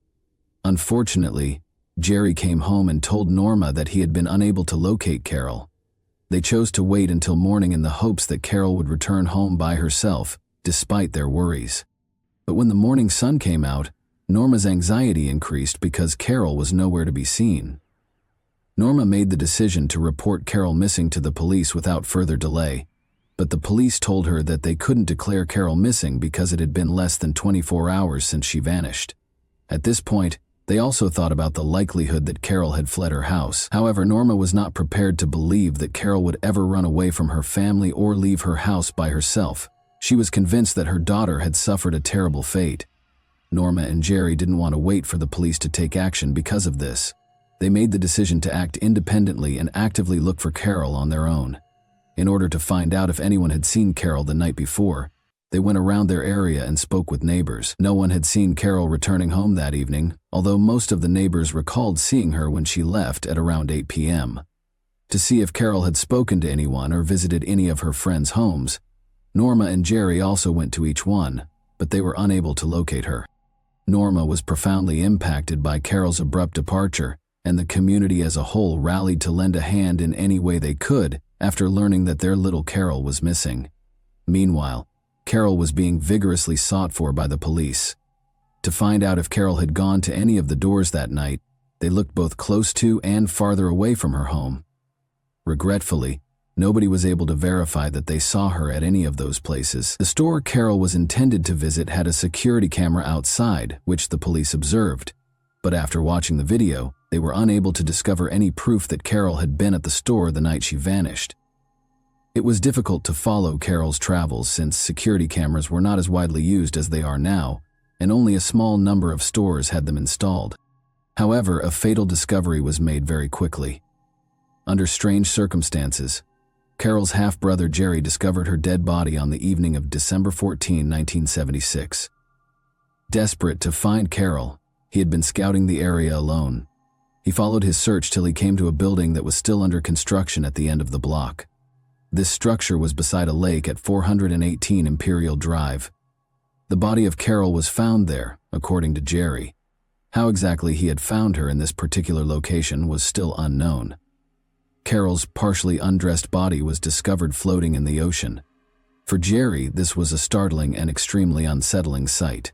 After reporting the discovery to the Largo police right after, he had the challenging duty of going home and telling Norma the devastating news. It was immediately clear that Carol's death was not an accident when the police arrived to carefully remove her body from the lake in order to preserve any possible evidence. Her injuries and the concrete block that was used to drown her suggested foul play, meaning that she was killed on purpose and that someone tried to conceal her body. Her body was dumped in the lake after the authorities concluded that the attack had most likely taken place in the abandoned construction house. Carol's watch was a key piece of evidence. It was stopped at 10:36 p.m., suggesting that the murder occurred sometime between 10:30 and 10:45 p.m. Some disturbing details emerged when Carol's lifeless body was sent for a comprehensive autopsy. Carol was strangled, which probably caused her to lose consciousness but did not immediately cause her death, according to the coroner's findings. She had also had a serious injury after being struck in the head by a hefty item. In addition to the upsetting discovery, Carol's thigh was severely burned. An even more horrible detail was revealed in the medical examiner's report. Carol was still alive when she was tossed into the water and smothered with a huge slab of concrete. She stayed aware despite the terrifying situation and eventually passed away from drowning. 3 long hairs that belonged to the same individual but appeared to belong to someone else were also found by the coroner during the examination of Carol's body. A 4th hair was discovered on Carol's blue jeans. It was unidentifiable and might have belonged to the murderer. This finding could have been a significant development in the case. However, the hairs were carefully stored away, awaiting the development of more sophisticated techniques that could assist identify the person guilty for Carol's unfortunate death, because there was nothing that could be done with them at the time due to the limitations of medical science in the 1977. Because Jerry Irwin, Carol's half-brother, was also outside on the night Carol was killed, the Largo police briefly focused on him. The police found that Jerry was finished 30 minutes earlier than he said, notwithstanding his claim that he was on a date. They began to question what he was doing during that interval. Why didn't he come home sooner? The restaurant he visited was only approximately 8 minutes away. Since Jerry was unable to offer an alibi for that period of time, the police began to suspect that he was involved in Carol's death. He was the focus of their investigation, but no conclusive proof was found. There was no evidence that Jerry could have harmed Carol. Carol's mother, Norma, was certain that Jerry loved his sister dearly and would never harm her. Even though they were suspicious at first, concentrating on Jerry didn't help them discover the truth. Jerry was eventually exonerated by the police, since they were unable to locate any additional evidence against him. The police worked hard over the next 18 months to follow up on every lead, but they were unable to uncover any information that would help them solve the case. Thus, the inquiry continued in circles. The case became chilly as time passed and the investigation lost steam. The Hutto family was left with burning questions as a result of this. What actually happened to Carol on that pit bull night?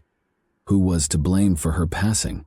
Along with losing their cherished daughter, they were also frustrated that justice had not been served for her. The murder of Carol remained unsolved for over 2 decades until a chance event in March 1994 gave the investigation a new perspective. Due to a work injury, Officer Brad Hoyes was forced to spend his desk duty looking through cold case files.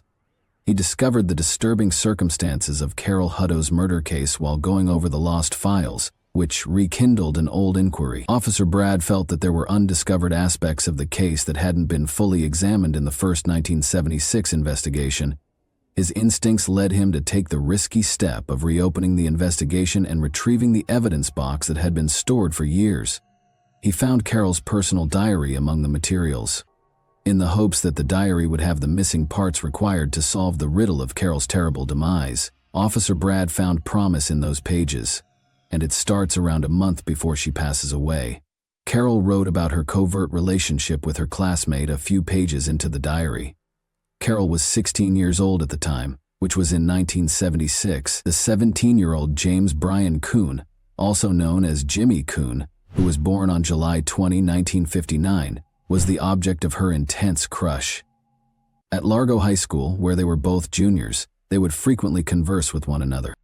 Although there were rumors of their intimacy circulating around the school hallways, they decided to keep their distance and never publicly recognized it. Kuhn requested that Carol keep the connection a secret, because his family was very strict and they wanted to keep it a secret from everyone. Carol also said that she was deeply in love with Kuhn at one point. When she finally reached the line, "I met Jimmy at the lake," it was just too personal, you know. I mean, her body was discovered there, and we think the murder was committed directly next to the house.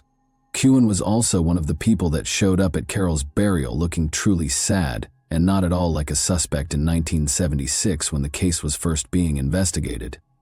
As a friend of Carol, Kuhn was also questioned. He stated that he was at home the entire time and that he had not seen or spoken to her on the night of the murder. When cold case investigators re-examined the case in 1994, they discovered a contradiction between Kuhn's claims and what the Hutto family had initially informed the police. They disclosed that Carol had gotten a call from none other than Jimmy Kuhn on the fatal evening of December 13, 1976. Kuhn had a daughter by this point, and he was 34 years of age. After graduating, he went on to serve in the United States Navy, where he was highly successful. His service as a submariner assigned to the U.S. Naval Submarine Base in Connecticut shaped his military career. Detective Sergeant Mike Short, 43, of Largo, was personally involved in the case. He assumed the lead in looking into Carol's murder after learning about the case, because he and Kuhn had gone to the same Largo High School. He was accompanied by Lieutenant John Carroll, now Deputy Chief of Largo. They took a risk by unexpectedly traveling to Connecticut, where Kuhn, an 11-year veteran of the military, was stationed. Kuhn's story took a significant turn during this encounter. In a reversal of his previous claims, he acknowledged that he had seen Carol the night before she vanished. He acknowledged that on the night Carol vanished, he had been with her. That admission was important. But the next day, Kuhn had a change of heart. He refused to participate in a polygraph test, sought legal counsel, and declined more interviews. The lack of sufficient evidence to conclusively establish that Kuhn was the murderer of Carol on the evening of December 13, 1976, presented a problem for the police and prosecution. Since Kuhn might be exonerated for anything less than first-degree murder, it seemed improbable that he would be found guilty of first-degree murder, given the statute of limitations. But there was something even more fascinating in the evidence box. Detective Mike opened the box and found a set of strange hairs that had been taken from Carol's body in the crime scene and had been carefully preserved in the late 1980s. The use of DNA testing to determine a person's guilt or innocence in criminal investigations was a turning point in forensic science. As the 1990s went on, the focus moved to looking at mitochondrial DNA, which is found in tiny structures inside human cells and has a higher chance of surviving over time. In light of these developments, Mike was keen to perform a genetic analysis on the hairs in the hopes of identifying the real culprit. But something was wrong. A sample of Kuhn's DNA, which was essential for the tests, was not available. The police required a valid search warrant to get Kim's blood in order to gather this crucial piece of evidence. They made the strategic decision to move forward with the goal of spending as much time as possible with the suspect. Detective Mike made the decision to enlist the Naval Criminal Investigation Service, or NCIS, as reinforcements in 1998. They believed that Kuhn might become uneasy and make a confession as a result of the naval officer's presence. Detective Mike stood outside the police interrogation room on July 15, 1998, as Navy investigators Dave Early and Tom Asimos sat down with James Kuhn, their murder suspect. They first took Kuhn's blood sample for additional testing after securing the required warrant. Then, in an effort to reassure and console Kuhn, Asimos and Early started talking to him. In order for him to open up and progressively disclose the truth, they wanted to establish trust. The NCIS officers were now certain that Kuhn was about to reveal what had transpired on the evening of December 13, 1976. Unexpectedly, they were able to bring Kuhn to tears as he brushed away his tears and eventually disclosed the tragic truth about how he killed his girlfriend, Carol Hutto. Despite the lack of concrete evidence, the seasoned cold case investigators weren't persuaded by Kuhn's honesty, despite the fact that he seemed distressed. Carol's injuries, especially to her head and neck, were not consistent with a straightforward mishap like tripping and falling. Rather, the nature of these injuries suggested strangling, forced trauma, and bleeding. Though he insisted it was an accident, Kuhn had admitted to being the cause of Carol's death. He accepted responsibility for her death, claiming that he did not assist her and that he tried to hide her body and the evidence. Kuhn was consequently arrested and held pending trial. But he gave a different account of what happened the night before his trial. In his other account, Kuhn first stated that despite his desire for physical contact, however, when Carol objected, the conversation changed course and turned into a physical altercation. Carol began to scream and retaliate by striking and scratching him. Kuhn hit her with a 2x4 piece of wood and even tightened his hold around her throat because he was afraid her cries would attract attention. Carol collapsed to the ground, senseless, as he finally released his hold. As a result of his uncertainty and terror, Kuhn decided to conceal her body in an effort to make it seem as though someone else had attacked her. He also burned her thigh in an attempt to cause confusion. Detectives reached the same conclusion in Kuhn's various renditions of events, regardless of the specifics. Carol was beaten, dragged to the water, and flung face down. To keep her body submerged, a concrete block was used as weight. It's interesting to note that Kuhn's second story seemed more credible and fit the evidence better. The circumstances surrounding Carol's unfortunate fate and the physical evidence seemed to support this version of events.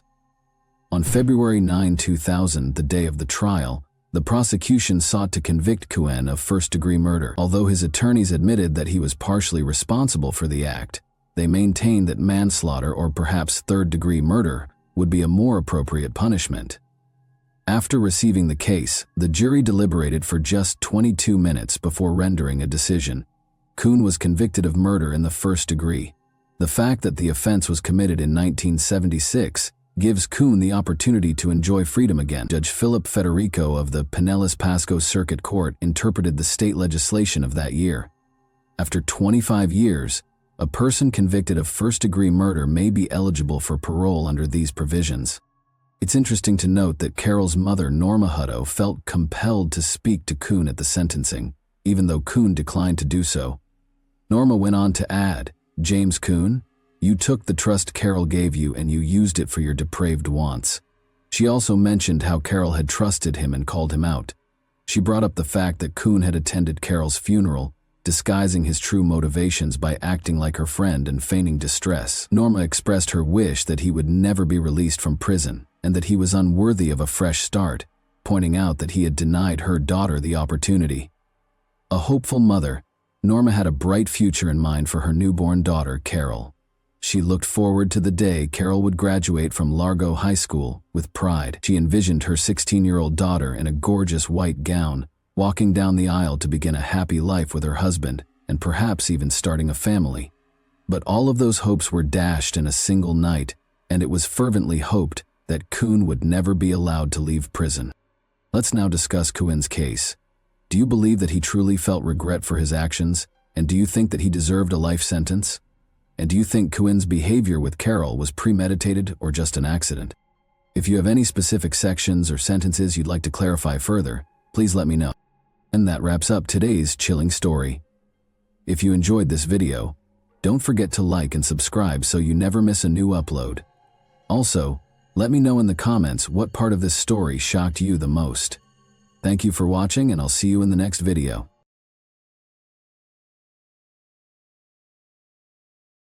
Hey guys, welcome to my channel, and today we're going to take a look at another horrible case with you. The police were looking for an elderly man who had been reported missing by his friend on the evening of April 28 in the woodland region of Hibbs Park, located at 59th Street and Kensington Avenue in Kansas City, Missouri. However, rather than locating the man, they made the terrible discovery of a female toddler's severed head in the woods, about 200 yards from where her severed body was recovered on May 1, 2001. The child's missing head was discovered wrapped in a plastic bag. No one had reported the youngster missing, and the head was completely decayed. The cops named her Precious Doe because they didn't know who she was. There were many unresolved questions surrounding this discovery. Who was this kid? What was the reason behind the horrifying manner of her murder? So let's go straight to the riddle without any more ado.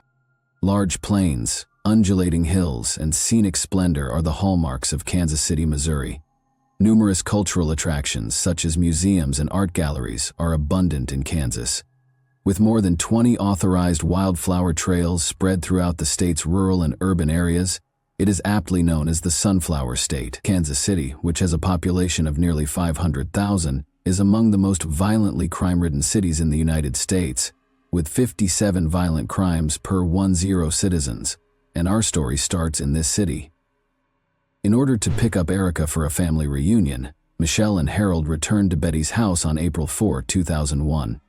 Because she loved the little girl so much, and because Easter was quickly approaching, Betty was hesitant to let her go.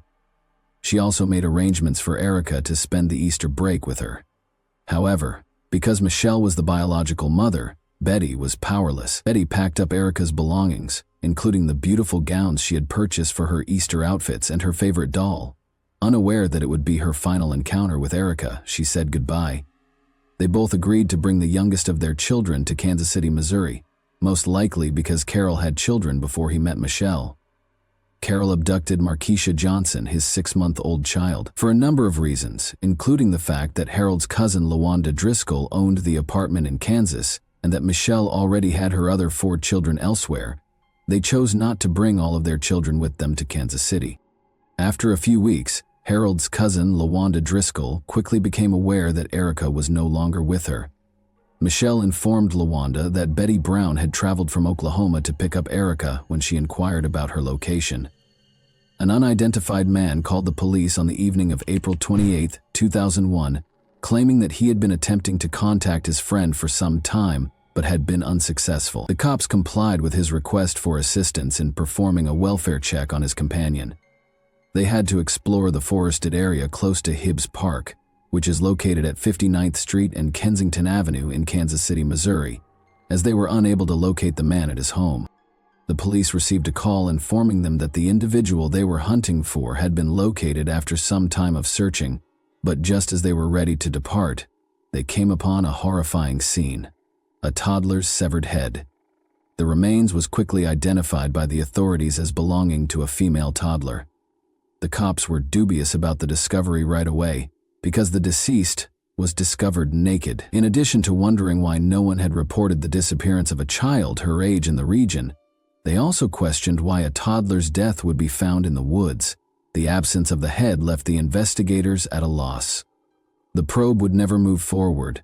They were only able to ascertain the child's age and sex. They discovered that the deceased body belonged to a black woman who was between the ages of 3 and 6. They also discovered that the woman had suffered maltreatment prior to her murder. About 200 yards from the location of the child's body, on May 1, 2001, 3 days after it was discovered, a volunteer searcher recovered the child's head, wrapped in a plastic bag. An ashtray that the police thought was the murder weapon was found next to the body. Despite finding the head, the authorities were unable to identify the body's owner because it had completely decayed. Because of the victim's age and the gruesomeness of the murder, it quickly attracted national attention. The investigators kept looking in the hopes that the child's parent or guardian would come forward to collect her remains, but nobody did. The victim was given the nickname Precious Doe when it was impossible to identify them. Before long, a large number of people offered their time to help publicize Precious Doe by distributing flyers, radio, television, and newspapers. They even went door to door to ask questions that would lead to the victim's identity.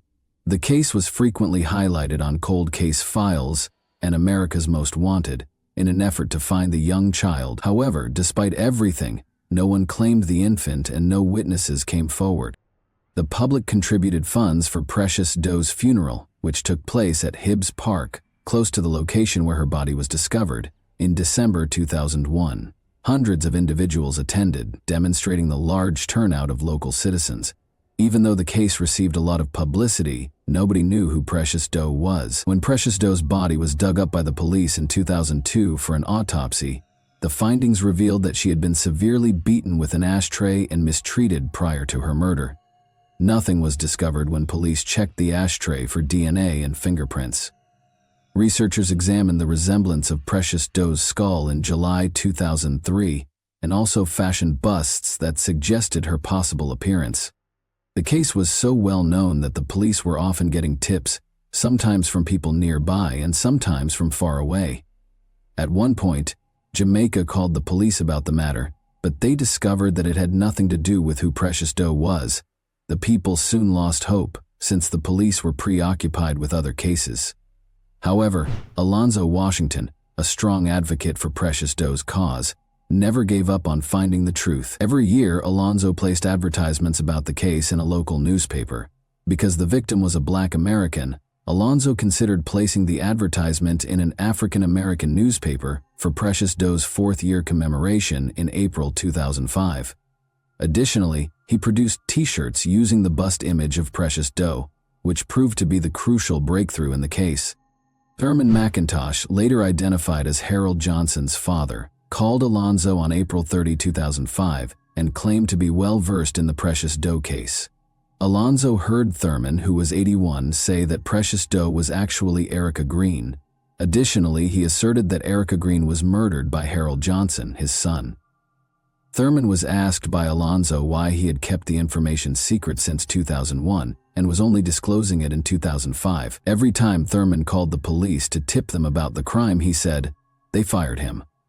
Alonzo then insisted that Thurman provide him a photo of Erica and a lock of Michelle's hair. As soon as Thurman sent Alonzo a hair sample, he forwarded it to Detective David Bernard, the lead detective in the Precious Doe investigation. When Thurman was taken in for interrogation on May 4, 2005, he explained to the detectives why he was certain his son was responsible. After Thurman stopped seeing Erica, he asked Harold and Michelle where she was. In his capacity as an activist, he learned of other citizens who believed that the police were not paying attention to their issues. They both replied that she was in Oklahoma with Betty. Thurman claimed that he had a sudden suspicion that Precious Doe was Erica Green, as the couple and Markeisha were moving back to Oklahoma. Harold said it was an error when Thurman confronted him and admitted that he knew he killed Erica. After learning the truth, Thurman declared his desire to share Precious Doe's fate with the world before his passing. The hair was exactly like Precious Doe's, even though the photo Thurman sent was for one of Erica's relatives. Precious Doe was finally pronounced as Erica Green by the authorities. Erica Michelle Marie Green is the name of the young child we have known for 4 years as Precious Doe. On May 15, 1997, Erica Green was born in McLeod, Oklahoma, in the United States. She was the youngest of 5 children born to her father Larry Green and mother Michelle Johnson. Michelle was sentenced to 2 years in the custody of the Oklahoma Department of Corrections after being found guilty of larceny of products from a merchant when she was 8 months pregnant with Erica. However, due to her pregnancy, she was placed in the Mabel Bassett Correctional Center. Michelle went into labor after just 1 month of her sentence. She gave birth to Erica Green at the OU Medical Center in Oklahoma City after being transported there. She was asked to get in touch with a guardian who could help her hold her child until she was released because she was unable to care for Erica. In order to find a guardian for their child, Michelle reached out to Larry Green, Erica's father. Then Larry would give a call to Betty Brown, a friend of Larry's mother who was in her late 60s. When Betty arrived at the prison, she was requested to complete a series of tasks in order to be granted custody of Erica. To determine if Betty was qualified to receive care of the kid, the Correctional Facility Authority did not perform a background investigation. She just produced a Sam's Club card and her driver's license. A form was given to her to sign. Following this, on May 16, 1997, custody of Erica Green was awarded to Betty. Betty referred to Erica as one of the most self-reliant kids she had ever encountered, and she loved and cared for her as if she were her own child. She added that Erica was a sweet girl who never stopped smiling and that everyone adored her whenever she brought her to church. On October 23, 1997, Michelle was then freed on probation. Since Michelle only seldom came to see Betty Brown to see how her child was doing, Betty claims that Michelle was not very engaged in caring for Erica. When Erica was 3 years old in 2000, Michelle had already found a new partner, Harold Johnson, whom she married that same year. Harold Johnson soon had Michelle living with him in Oklahoma. After verifying that the body was that of Erica, the police searched for her mother Michelle and her companion Harold. Harold and Michelle were both in the Muskegon County Jail in Oklahoma after being detained on certain warrants. The police were on the spot. They went straight to the facility to interrogate Harold Johnson and Michelle. When the authorities showed Michelle Ereka's photo during the interrogation, Michelle recognized her daughter and put a note on the reverse. She agreed to inform the police how the murder occurred after writing, "Mama is sorry. You are always in my heart and soul. Love you always, little E." Michelle claims that Harold quickly became intoxicated and high on PCP when the family got home at around 8 p.m. on the evening of April 2001. In the same room as Harold, Michelle told Ereka to go to bed while she went to the restroom. Harold had started complaining that Ereka was horrible because she wouldn't go to bed before she even got out of the shower. Harold got upset after telling Ereka to go to bed 5 or 6 times. Ereka had left her bed once more by the time Michelle emerged from the restroom. Then she told Ereka to return to her bed, but she didn't move. Harold kicked Ereka till she passed out at that moment. According to Michelle, she hurried to get Ereka and put her in a cold bathtub, but she refused to wake up. Michelle realized then that something significant had occurred. About 15 minutes later, Michelle carried Ereka to the restroom and then to the floor, but she was still unconscious and not responding. Since they still had outstanding warrants, Michelle and Harold opted not to seek medical attention for Ereka, even though they knew she needed it at that point.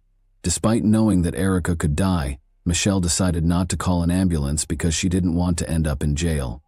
Ereka remained unconscious for 10 to 14 hours, and by the next morning, she had passed away. Harold and Michelle concealed Ereka's body in a baby stroller after she passed away. Michelle claims that they decided to dispose of the body because they were both afraid and unsure of what to do. After waiting until nightfall to ensure that no one would notice, they both carried Ereka's body outside through the house's window and headed directly for the woods. Harold considered using edge clippers to remove the head and disfiguring it to make identification more difficult, since he worried that leaving the body in its current state may eventually lead the police to their house. Michelle felt that was a bad idea, but they wrapped the head in plastic bags and threw it in a dumpster at a local church. Because the smell may alert the church owners, she instructed Harold to remove the head. Harold followed his wife's advice and tossed the head into Hibbs Park's forested area. Harold then left Ereka's body in the woods after removing her clothing and giving it to Michelle. They went back home and went into their room the same way they had left. LaWanda Driscoll would soon realize that Ereka was not there, but no one saw what they did. Michelle pretended that she was lying in the room because she was ill when she was questioned where she was. Michelle told the police what had happened and then requested that they take her to meet Harold. She encouraged Harold to confess to their misdeeds, telling him that she had already done so. Harold initially became agitated and pleaded with Michelle to retract her testimony, but Michelle had already decided to testify against Harold in court. Later, Harold consented to provide an oral statement in which he explained how he killed Ereka and took off her head. "I'm so sorry that this happened, and I hope that you forgive me for what I have done, and I will always love you with my heart and my soul. I will always miss you. Harold Johnson," is written on the note he wrote behind Ereka's photo, which he took while being questioned.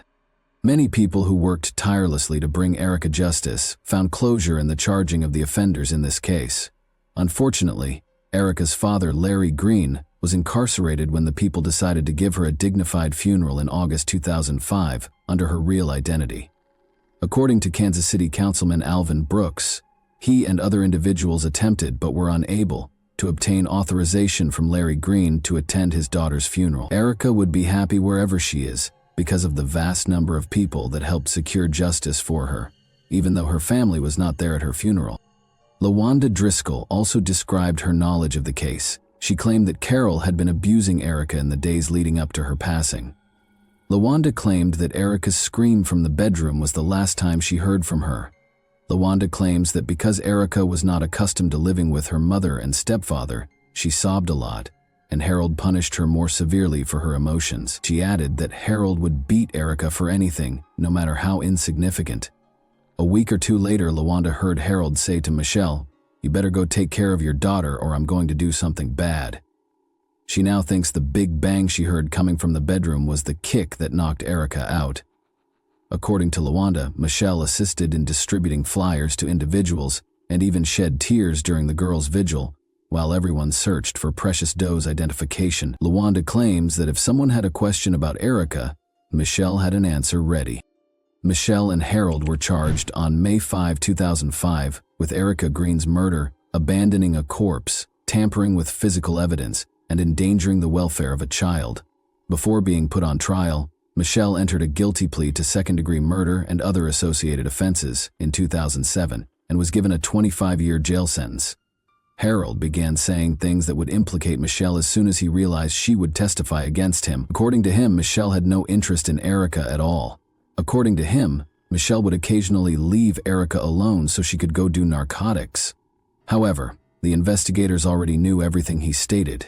It was not until 2008 that Harold was put on trial. The neurologist testified that Erica might have survived if she had received medical assistance in the hours prior to her death, even though her autopsy described her cause of death as a closed head injury, which happens when the head strikes an object. However, this would not have been equivalent to first-degree murder. Following many days of deliberation, the jury convicted Harold of first-degree murder, child abuse, and endangering the welfare of a child. Harold received a life sentence without the possibility of release. In November 2008, Harold filed an appeal, continuing to maintain that he is not the kind of person the state claimed he was. The state attorney and the defense lawyer exchanged arguments, with Harold's team arguing that the murder was not planned, but according to the state, Erica's murder was planned.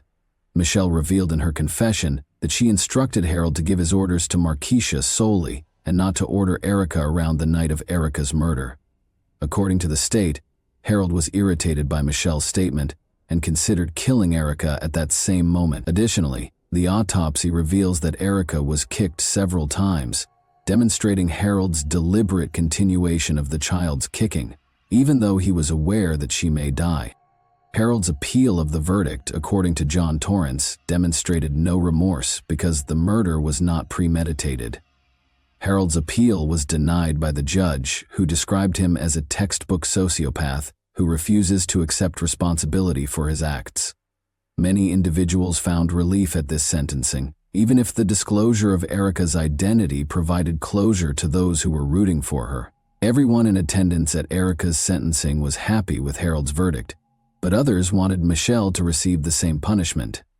Erica's real father, Larry Green, also sued the Oklahoma D.C., raising concerns about the procedure used to decide custody of children born to incarcerated moms. However, in order to guarantee that infants delivered to prisoners will be transferred to the Department of Human Services for appropriate care, the Department of Corrections and the Department of Human Services agreed to implement new protocols. The tragedy of Erica Green serves as a reminder that evil exists inside human nature. Even though parents are known to love and protect their children, it is horrifying and heartbreaking to learn that some parents would put their own needs before of their children. Many individuals with knowledge of Erica's situation have opinions regarding the sentence. Do you also believe that, as the biological mother, Michelle ought to have received a harsher penalty? And that wraps up today's chilling story. If you enjoyed this video, don't forget to like and subscribe so you never miss a new upload. Also, let me know in the comments, what part of this story shocked you the most? Thank you for watching, and I'll see you in the next video.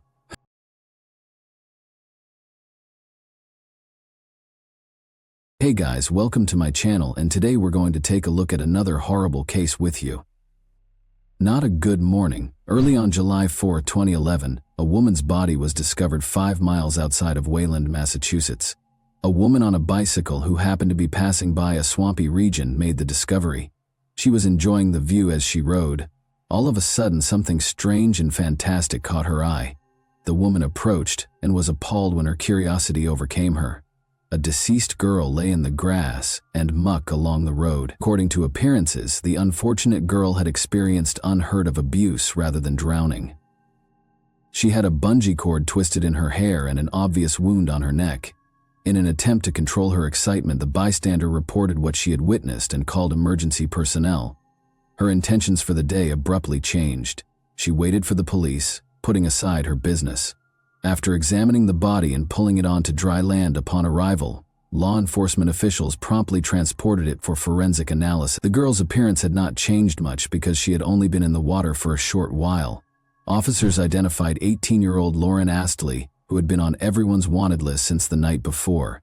When Lauren didn't come home or show up for a meeting with friends the day before, she was reported missing. On July 3, she entered the shopping mall where she worked as a sales clerk at around 10 a.m., and CCTV footage showed her exiting the premises at 6:45 p.m. after her shift was over. At this point, it was proven that Ashley was speaking on the phone. Unfortunately, she wasn't seen alive again after that. No one ever heard from her. Malcolm, the heroine's father, then started to worry. Ultimately, his daughter was known for being reliable and on time. She would not alter her route arbitrarily. At best, she would have mentioned that she was running late. Therefore, if she had stated that she would arrive home by the scheduled time, she would have done so. Mr. Astley promptly reported the disappearance to the police after realizing that something negative had occurred. The police officers began the search right away and didn't wait for the appropriate amount of time. The girl's friends and family also joined in at the same time. Word of mouth, incidentally, spread swiftly, and acquaintances quickly learned that she was missing. Soon after, a red Jeep belonging to the missing was discovered in the local beach's parking lot. Her personal items, including a laptop and a pocketbook, were inside the car, which had its windows down, but not in it was the girl herself. Furthermore, it was unclear where she may have gone after abandoning the car in such a risky manner. Malcolm headed straight to the location where he attempted to determine his daughter's whereabouts after learning of the car's finding. Seeking her as though she had drowned, he strolled along the shore and threw a flashlight into the water. After him, Lauren's pals showed up. In an attempt to be the first to see her, they made the decision to stay the night at the location. They searched the region all night long, wondering where Lauren had vanished to. The young men had no idea where to look for her or what to think. But none of them could have predicted that Lauren had suffered an irreversible injury. The scene appeared to be something out of a movie. The person you were conversing and joking with a short while ago couldn't simply vanish in that manner. Lauren's body was discovered less than 12 hours later. Her father was the first person the officers phoned. They were invited to attend the identification and told about the awful discovery. Despite his final refusal to accept that the girl on the pathologist's table was his daughter, Malcolm finally came to his senses and acknowledged his child. His young, intelligent girl, who had just had her entire life ahead of her, lay before him. The man's heart was wounded by unbearable pain. However, nothing could be reversed or reverted. He now had two crucial tasks to complete: inform his ex-wife of the tragic news and identify the person responsible for his daughter's death. No one in the city believed what had happened when the depressing news got out. Lauren had no enemies or ill-wishers, according to a united voice of family and close friends. The only person who unintentionally came under suspicion was Nathaniel Fujita, her ex-boyfriend. Everyone was very hesitant to say his name, since they knew how much he loved Lauren and would never do her any harm. But the deformations that occur to someone who has experienced a breakup are different, and you never know what can happen to someone who can't let go of the past in their first love. A person's first love is a powerful emotion that enters their life. It shifts. The normal way of life is totally destroyed. Such feelings infuse reality with new hues while nourishing and inspiring. It also brings with it the first kiss, the first personal encounter, the first employment, the first time away from the parental house, and so forth. When some feelings are superimposed on others, it's a very vivid part of life, but this kind of love is frequently short-lived. When circumstances separate two people, they break up. Someone recognized they didn't fit together, and someone couldn't handle the inconsistencies that resulted. After that, most of us experience the understatement and incompleteness that will continue to fascinate us till the end of time. But not everyone has the strength to go past it, say goodbye, and express gratitude for the time spent. The negative aspects of love, heavy addiction, and jealousy that broke young hearts are the subject of this tale. The entire high school is envious of Lauren Astley and Nathaniel Fujita. She is a small, attractive brown girl who makes a statement with her originality and activity. Many girls adore him since he is a tall, driven soccer player. Young individuals showed themselves to one another, even though they had known one another from childhood. Later, they dated for 3 years, starting in high school. With all the repercussions, it was a pretty colorful romance. They would argue and then reconcile, they would split up and then reunite. Despite their challenging personalities, the lovers made an effort to treasure the brittle bond that developed between them. For the first few years of their partnership at least, this persisted. In 1993, Lauren Dunn Astley was born in Boston. In Mary and Malcolm's family, she was the only kid. As a result, the young girl became the sole object of their attention. She was raised with strong morals because both of her parents were educators. Their daughter's development into a decent adult was their first priority. Astley and Lauren separated when Lauren was 6 years old. However, this had little impact on the girl's upbringing. They have a young beauty and they all still care about her and encourage Lauren in all of her pursuits. Cadile was a great deal. Her entire day was planned out minute by minute, and she was always enthralled with something. She has a wide range of fascinating interests. Lauren was a member of the Youth Symphony Orchestra, enjoyed playing soccer and tennis, and sang in a musical group. In addition, she was a counselor at a children's camp, a member of her church choir, and the lead in a theater production of Annie at the local arts center. She was always present at school and community concerts. A lot of people were in awe of her boundless enthusiasm. She was everywhere and very active. Social interaction was the second area of interest for the girls. Astley took part in numerous charity endeavors. She assisted Hurricane Katrina victims in New Orleans, Louisiana when she was 12 years old. She later made 2 additional trips to the region on a similar mission. She had a large, compassionate heart that was open to everyone and everything. As a result, she gave more thought to others than to herself. Everyone in her immediate vicinity was aware that they could always rely on her for guidance or assistance. Lauren and Nathaniel Fujita attended the same high school. He showed a lot of promise and was a superb player for the school soccer team. In addition, he had an ambition of tying athletics into his future. He was regarded as the company's soul and a hard-working pupil. The young man was Beta and Tom Fujita's eldest son. One could argue that his family was well off and well known in some circles. His father taught at Boston's Berklee College of Music and was a well-known guitarist. He was a unique individual who stood out from the crowd. Maybe Lauren and Nate's romance began when the girl conducted an interview with the boyfriend's father for a class assignment. She then started to visit their home more frequently, and as young people stopped keeping their emotions to themselves, their parents started talking to each other and visiting. As I mentioned before, the lovers' relationship was ideal for the first 2 years. The coupling was striking and they were both quite gorgeous young adults. Together, Nate and Lori did everything, went out, played sports, studied, and took part in events. And later on though, such a close relationship seemed stuffy. The guy controlled everything and wouldn't let the girl go any place by herself. He frequently saw things that weren't there because he was so envious of her. Nathaniel wanted her undivided attention and to keep it to himself. This was the cause of their disagreements. No one heard Lauren complain of any physical impact, but they increased in frequency as the young man started to respond more violently. Their relationship generally devolved into an emotional roller coaster. The tranquility was gone. Although it didn't work for them both, they were unable to return to their relaxed feelings. Lauren considered the future on multiple occasions and made a decision regarding her future life as her education came to a conclusion. She obviously understood that it was time to say goodbye after listing all the benefits and drawbacks of her relationship with Nate on paper. Additionally, she had never liked the way he behaved around her mother. Lauren didn't want that kind of conduct, and she had unintentionally projected their connection into her alleged existence with him. Furthermore, the upcoming enrollment was a significant factor in their lives. Already paths were splitting.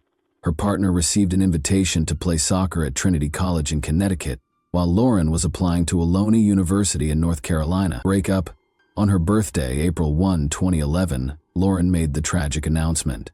Since they still had time to adjust to their new circumstances and begin their lives over, she thought it was the ideal moment. Everyone was going to be busy and make new friends, which would help them forget about their depressing thoughts. But Nathaniel didn't have the same goals as Lauren.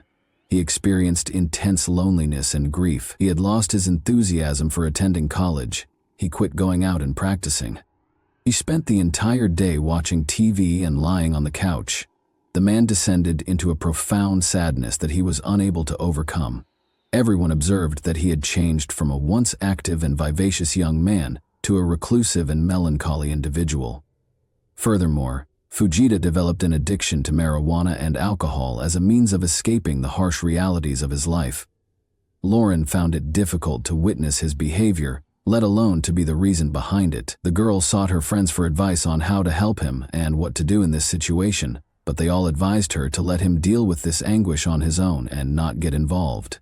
If she did, he might see her involvement as an opportunity to have everything fixed and given back. The suggestion from her friend was good. She should not have revealed her face to him because his condition deteriorated when he saw her. Regretfully, the girl had turned into his trigger, anticipating things. Her willingness to help and her goodwill later turned against her. About 150 individuals attended the large party that Astley and her friends planned after graduation. Young people danced and enjoyed themselves with the invitees during the event, which was hosted under a large dome. Additionally, it was revealed that Nathan, the heroine's ex-boyfriend, arrived at the party intoxicated and observed Lauren dancing in the center of the dance floor. She asked him not to disturb her or ruin the celebration when he tried to talk to her. It was useless to engage in idle chatter. It has all been said before, multiple times. Second, she didn't want to talk to him while she was in that state. The man, however, followed her and requested that she begin anew.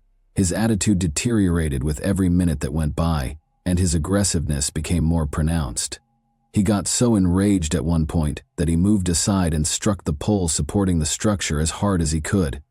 The building stumbled and fell in reaction. The festivities were utterly destroyed. Everyone was upset and wanted Nathan to leave the gathering. Later, Lauren sobbed as she told her mother that her ex-boyfriend follows her around and never leaves her alone.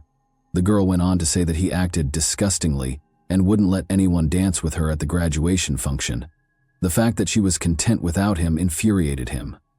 Be suspicious. Questioning everyone Lauren was connected to in one way or another was the first thing the police did after learning she was missing.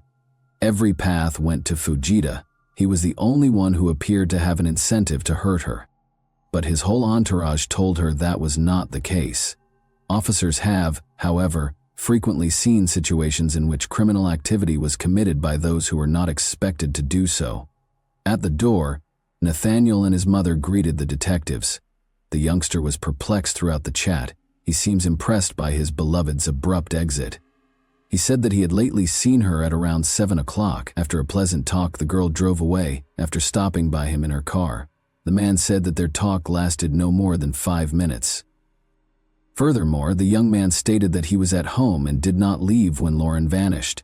His mother concurred with her son's statement, although it was challenging to verify his alibi, because he was alone himself at the time.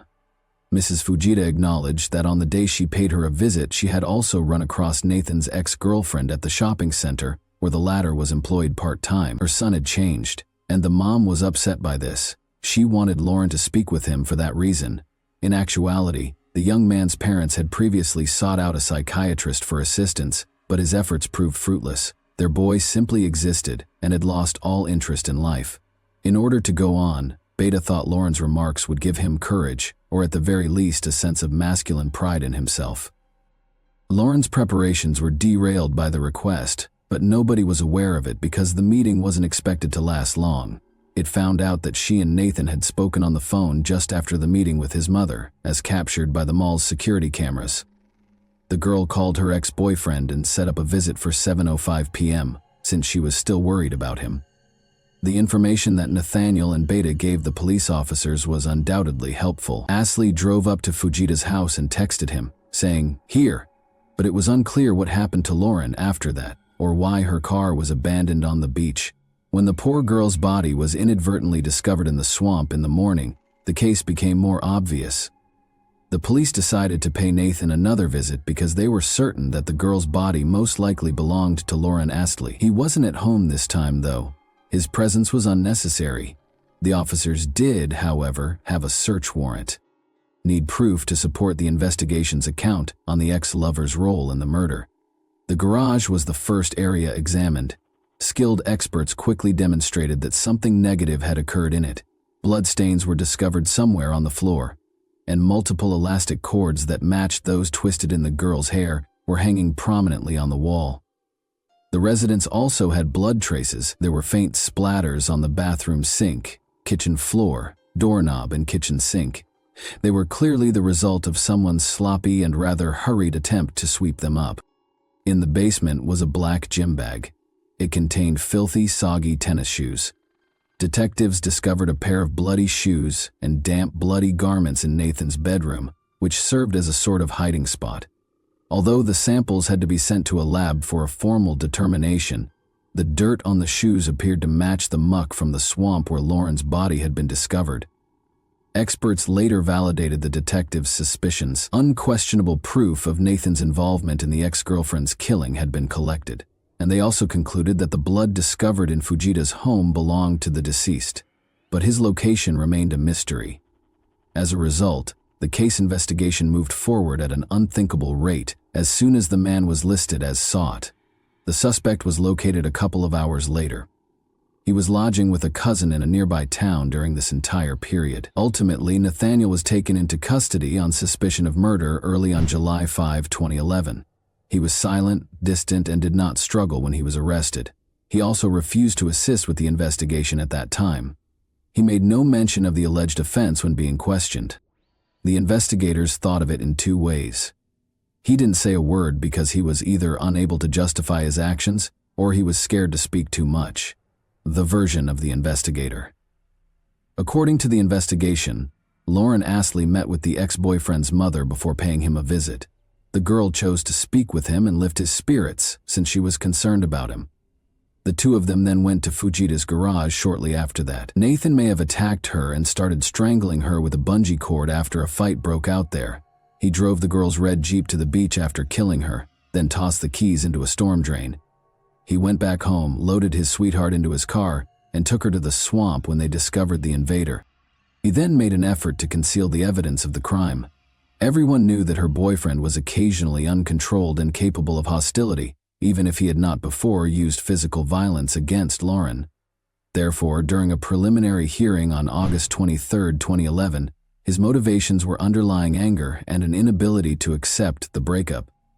First-degree felony assault and battery with a dangerous weapon was Nathaniel's charge. The lover hardly made a sound when asked if he would enter a guilty plea to the charges against him, indicating that his attorneys had engaged in foul play by developing a particular line of action and defense. In order to prevent the defendant from being released on bond, the prosecutor filed a motion. The prosecutor's request was granted by the court. Fujita appealed the trial on February 13, 2013. Showed up in court. William Sullivan, Nathaniel's lawyer, said the defendant was insane. He acknowledged that there had been a murder. However, he said that the defendant had a psychopathic attack on the evening of July 3, 2011, as a result of having a severe case of clinical depression. The man attacked the girl since he couldn't explain what he had done at the moment. The defender's statements on Nathan's behavioral changes were corroborated by his friend. They disclosed that he had undergone a significant transformation and had ceased to be present at the organization. The fact that he had previously simply been tired of soccer and had never missed training, even when ill, astounded everyone. Additionally, he lost interest in something that had a significant role in his life after splitting from Lauren overnight. At the court hearing, Fujita's psychiatrist also gave a statement. He was the one who made the diagnosis and recommended treatment and medication. But Nathaniel declined. It was alleged throughout the trial that the athlete's several repetitive head injuries were the primary cause of the defendant's mental health issues, and that the breakup made matters worse and caused a violent seizure. However, the defense lawyer's arguments were not supported by the prosecution. The defendant, according to prosecutor Lisa McGovern, knew what was going on, behaved with purpose and planning, and committed the offense with ulterior motivations. As evidenced by CCTV footage and Lauren's circumstances, it was discovered that the man persistently trailed the girl and refused to let her rest. Even on that particular day, just hours before the end of her workday, he showed up in the shopping center and observed her. It was a chance for Nathan to act on his criminal purpose at his mother's request. The prosecution's case was supported by witness testimony. It was obvious that Fujita had no regrets. On the terrible evening, one witness saw Nathan driving home with music playing in his car. Additionally, a cousin testified against a relative in a denunciatory manner. She claimed that on the evening of July 3, her brother called and invited her to hang out, and the girl declined because she was busy. He became quite irate and claimed that he wanted to divert his attention, but it didn't seem to be working. When word of Lauren's passing spread the following day, His cousin got in touch with him once more. He said that no one would ever know the truth about her death or the whereabouts of the murder weapon when she asked him if he knew. He also acknowledged that he had traveled to the local beach in the ex's vehicle. As a result, the sister convinced Nathaniel to surrender himself up after realizing his involvement in the tragedy. As it turned out, there was one odd episode in 2009 when the young folks split up once more. Lauren attended the disco with her friends. One guy was open about his interest in her. Lauren chose to give a new admirer a chance after the breakup, and they even shared a kiss. Nathan noticed this and threw his fists at his opponent. If the young man ever approached Lauren again, he would slice his throat. Considering the severity of Lauren's injuries from the murder, it was evident that Nathan was a jealous guy who got irascible and capable of many things when he drank alcohol. This incident not only implicitly implicated Fujita as the offender, but also validated his violent outburst. Other horrible facts also surfaced, such as the discovery of wounds on the deceased's body that had been caused prior to her passing. The so-called defensive wounds were evident among them. The girl had attempted to fight back. The defendant's condition was also evaluated by a forensic psychiatrist who was invited by the prosecution. He claimed that, in contrast to the last one, he was sane and made wise choices at the time of the crime. Given that Fujita's sentence would be drastically lowered if he was deemed insane, the prosecution and defense engaged in a heated battle. He was still charged, of course, but his guilt was much lessened. In every way, this trial was emotional. Both sides' relatives were present.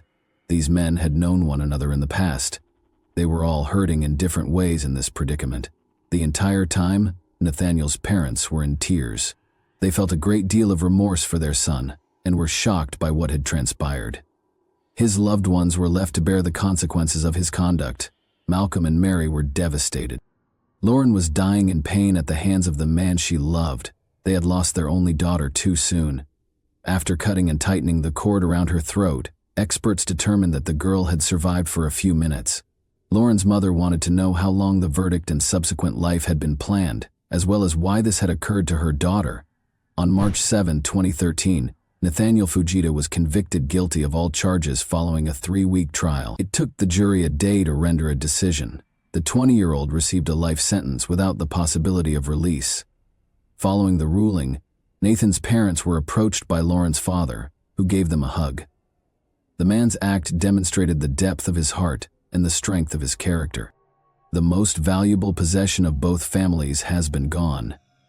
The Lauren Dunn Astley Memorial Fund was later created by Mary and Malcolm Astley to educate teenagers about positive relationships. They think Nathaniel could have avoided the crime he did. The girl's family has committed the rest of their lives to raising awareness about how to overcome a breakup and prevent partner violence. Mandatory life without parole sentences for individuals under the age of 20 at the time of the offense were eliminated by the state superior court in 2024. Nathaniel was able to enjoy his freedom as a result. Given that he permanently took the life of an innocent girl and denied her parents happiness and tranquility, is that fair? Some people believe that it only takes one step to go from love to hate. Crazy behavior can occasionally result from envy, selfishness, and obsessive love. A tragic illustration of this is the tale of the Astley and Fujita families. And that wraps up today's chilling story. If you enjoyed this video, don't forget to like and subscribe so you never miss a new upload. Also, let me know in the comments, what part of this story shocked you the most? Thank you for watching, and I'll see you in the next video.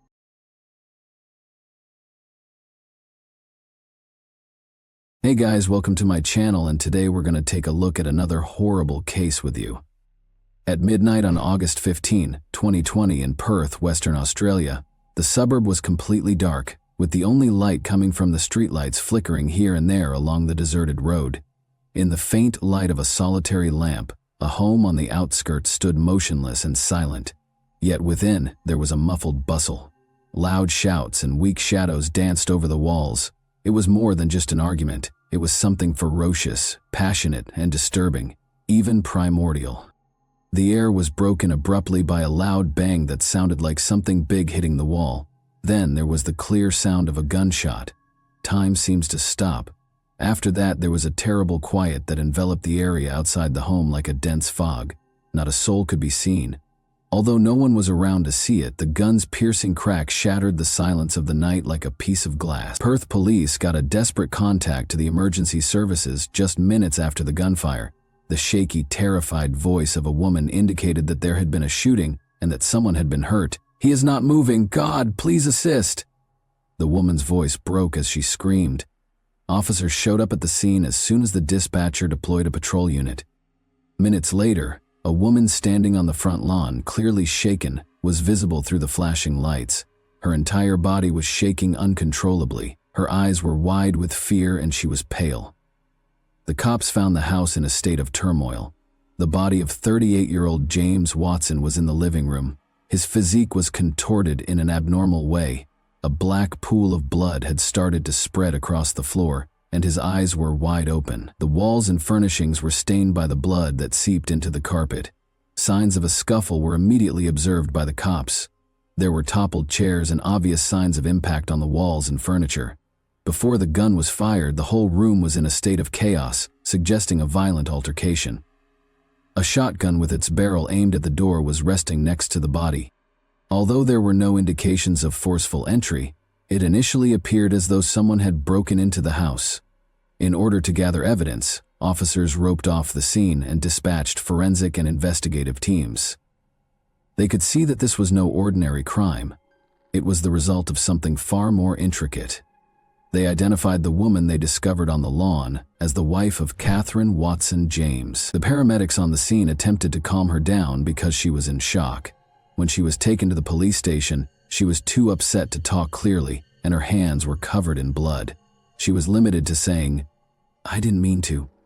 I had no idea how it would turn out." Investigators started looking for solutions. Asking the neighbors questions was the first step. But before to the gunfire, nobody had heard anything out of the ordinary. Mark Ridley, an elderly neighbor, reported that he'd seen Catherine and James coming home together that night. He didn't give it much thought, although they appeared nervous. His statement was removed by the police, although it yielded no important clues. In the meantime, forensic specialists inside the home discovered an unsealed envelope containing multiple documents and photos, adding to the mounting evidence that the conflict had begun long before the gunshot on the kitchen table.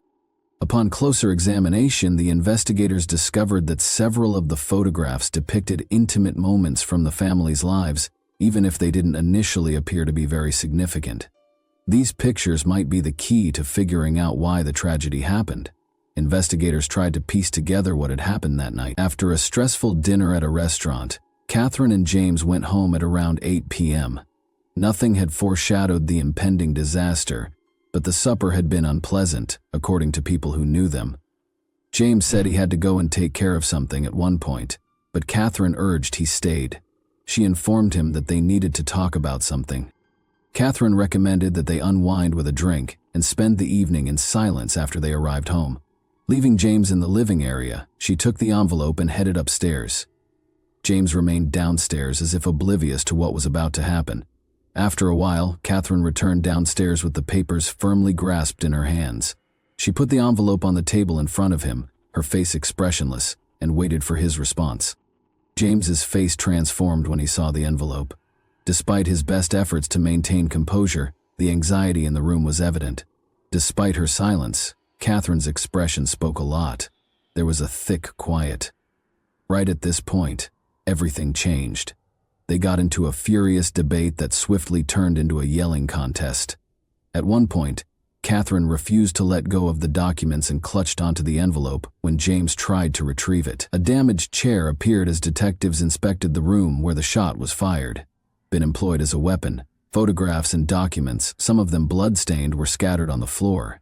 Every piece of evidence suggested that James and Catherine were fighting over the documents.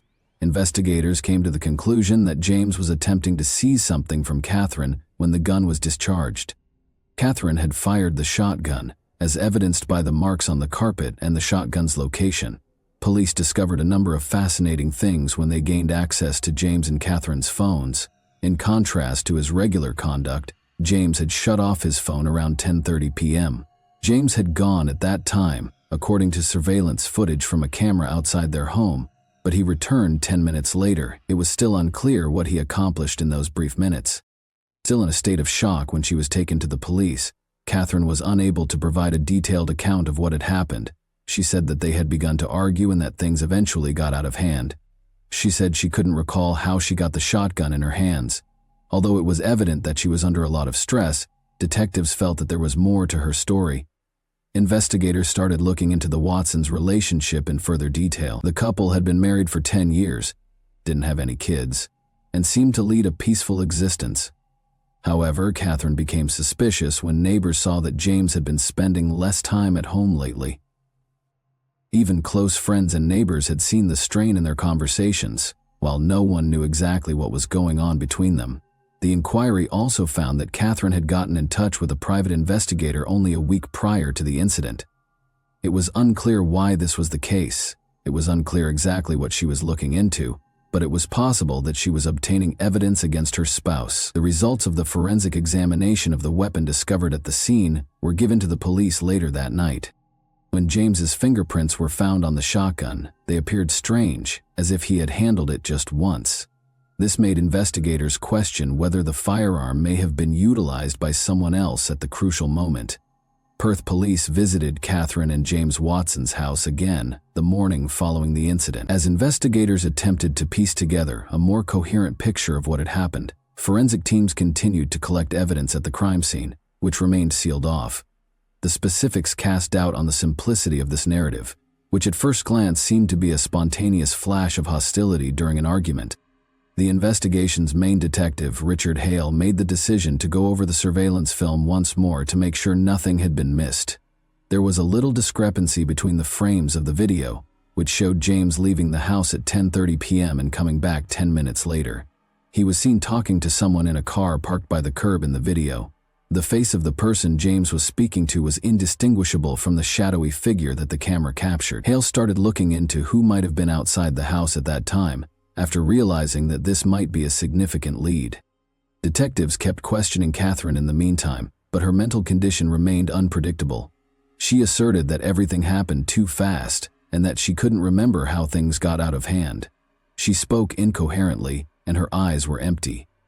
When he questioned her about the car that was captured on the surveillance camera, Detective Hale saw a momentary shift in her demeanor, as though she was trying to conceal something. The contents of the envelope discovered at the side were being carefully examined by detectives at the same time. Indeed, a professional investigator had taken a number of the photos inside. James was pictured with a young woman, but her face was never fully visible. The investigators' report listed a number of locations where they had met, including a motel on the outskirts of the city, a shopping mall parking lot, and a cafe in downtown Perth. The report, however, omitted the woman's identity, although it was still unclear how these photos related to the crime. Hale came to the conclusion that Catherine had hired the private investigator to track her husband. Investigators chose to go to the private investigator's office, who was listed in the report. They discovered Thomas Morgan, a man who appeared a little uncomfortable when he saw the detectives. According to Morgan, Catherine had called him approximately 2 weeks earlier, claiming that her husband had been acting strangely. She had a suspicion that he was cheating, but she didn't elaborate. Copies of the images captured over the course of a week of monitoring were presented to the police by Morgan. Although the woman's face was always obscured, it was evident from the photos that James and the woman were meeting. She was either turning away or wearing a hood. Morgan stated that just one day before to the terrible incident, he had given Catherine all of the collected material. After returning to Catherine, Detective Hale showed her the pictures that the private investigator had taken. She acknowledged that she had suspected James of being unfaithful, but her response was cold. She stated that in order to learn the truth and determine the course of their marriage, she planned to present him with the proof during a family meeting. She insisted, nevertheless, that she never intended to hurt him. After James saw the pictures and accused her of spying on him, things became out of hand for her.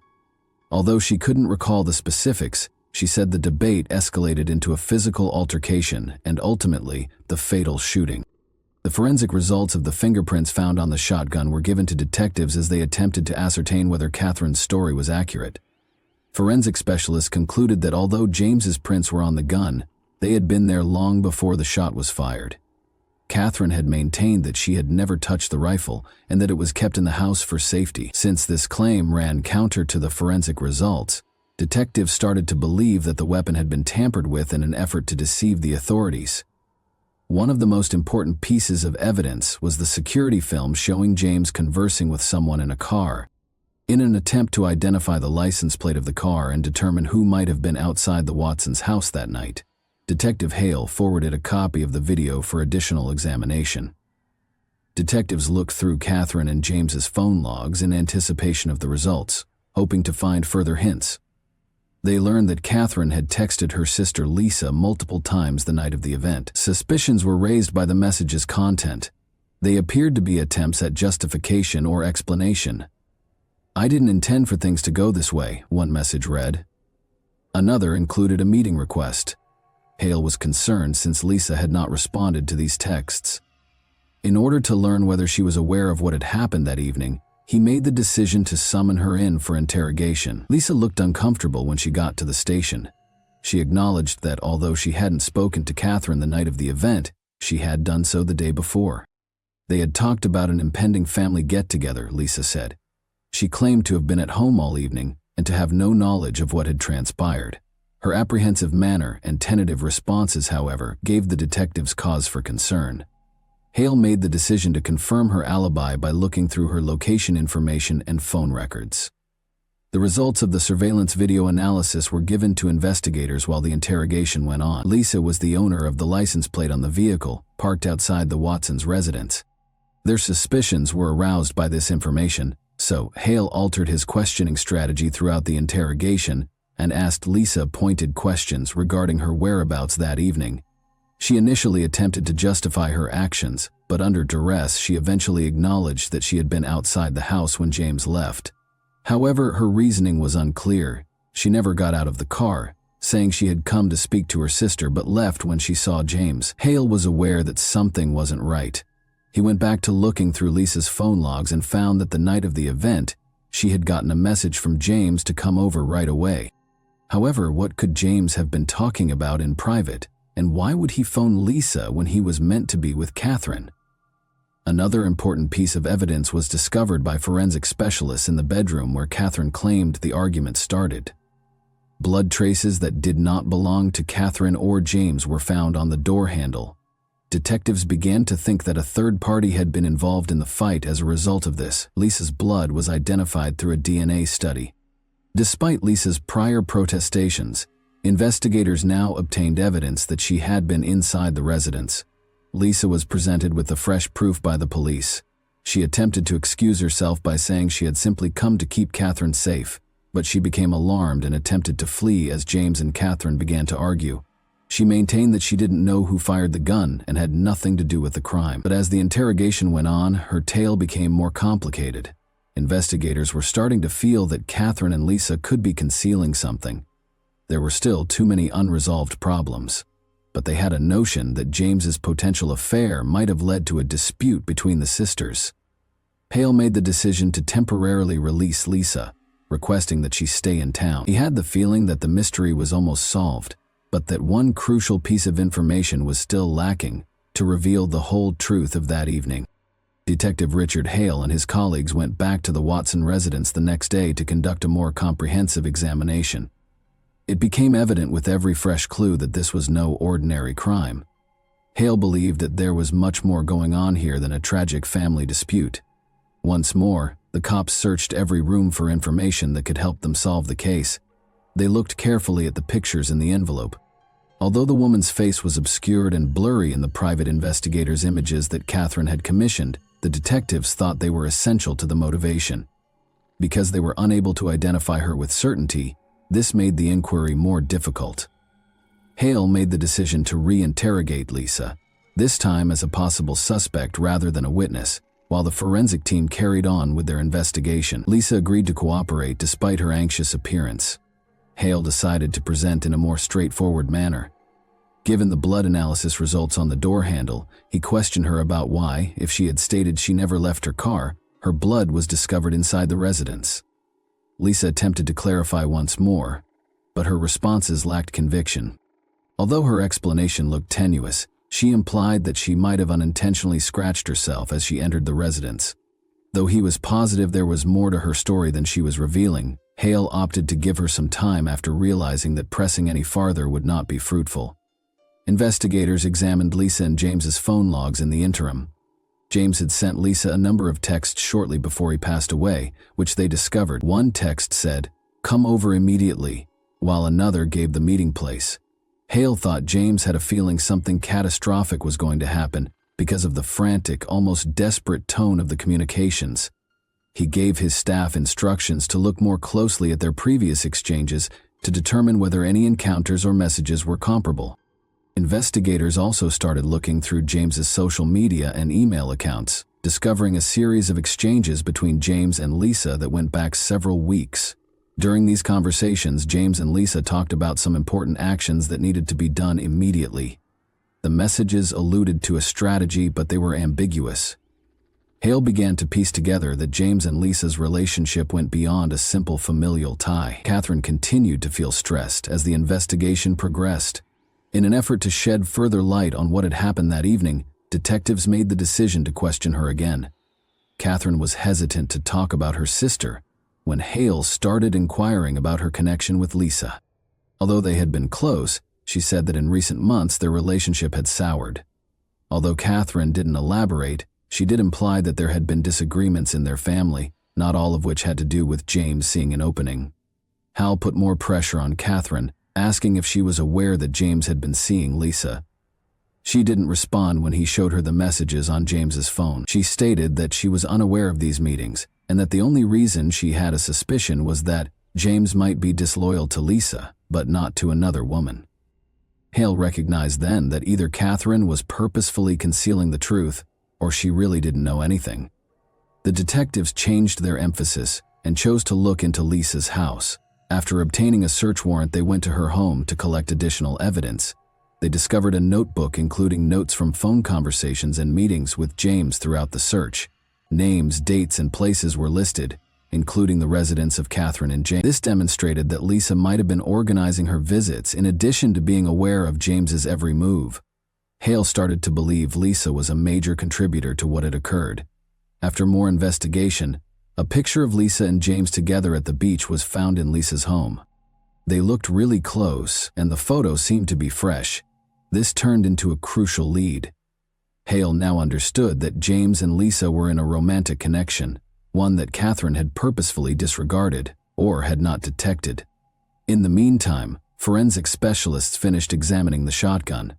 Lisa's fingerprints were found on the weapon, according to the results, but they were left behind after James's. Because of this, investigators concluded that Lisa handled the shotgun after James had already suffered injuries. Hale started to worry that Lisa might have altered the scene of the crime in order to deceive the investigators. Investigators also discovered video from a hotel where James and Lisa had first met. Before Lisa departed and James remained, the footage shows them conversing and debating things. Their close-knit conduct was another evidence of a relationship that Catherine was not aware of. The idea that Lisa and James were part of something more complex and that their covert relationship had been a significant factor in the events leading up to that terrible night was reinforced by this. Hale made a snap decision. Calling Lisa back to the station, he showed her the additional evidence: photos, videos, and fingerprints. This time, Lisa made an effort to maintain her composure, but she broke under strain.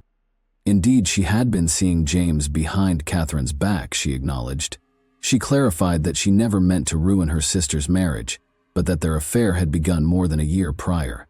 Everything was kept under wraps until Catherine hired a private investigator after she started to suspect James of adultery. Hale persisted, inquiring as to what Lisa and James had talked about that evening. According to Lisa, James had requested a meeting to discuss the best way to tell Catherine the truth. However, things rapidly spiraled out of control. She acknowledged that she hadn't meant to meddle when she had entered the residence, but when she went inside after hearing the yelling, she discovered Catherine and James struggling. She claims that she attempted to stop them but was unable to do so in time. Investigators started confirming her account, but every piece of evidence suggested Lisa was inside the house when the crime was committed. Her presence was verified by fingerprints, blood analysis, and surveillance footage. Comments. It was still unclear if she was a direct participant in the altercation or just a bystander. Hale, however, was positive that she was concealing more than she was admitting. Investigators looked into James and Lisa's financial records in the interim. They learned that James had made a sizable transfer to Lisa's account just prior to the incident. The cause for it was still unknown, although it appeared to be payment for something. Hale started to believe Lisa was part of a bigger scheme, possibly even planning the crime. The forensic squad gave cops a breakthrough later that night. In the bedroom of Catherine and James, they had discovered Lisa's phone concealed beneath the mattress. The detectives' suspicions were validated when they discovered text messages on the phone.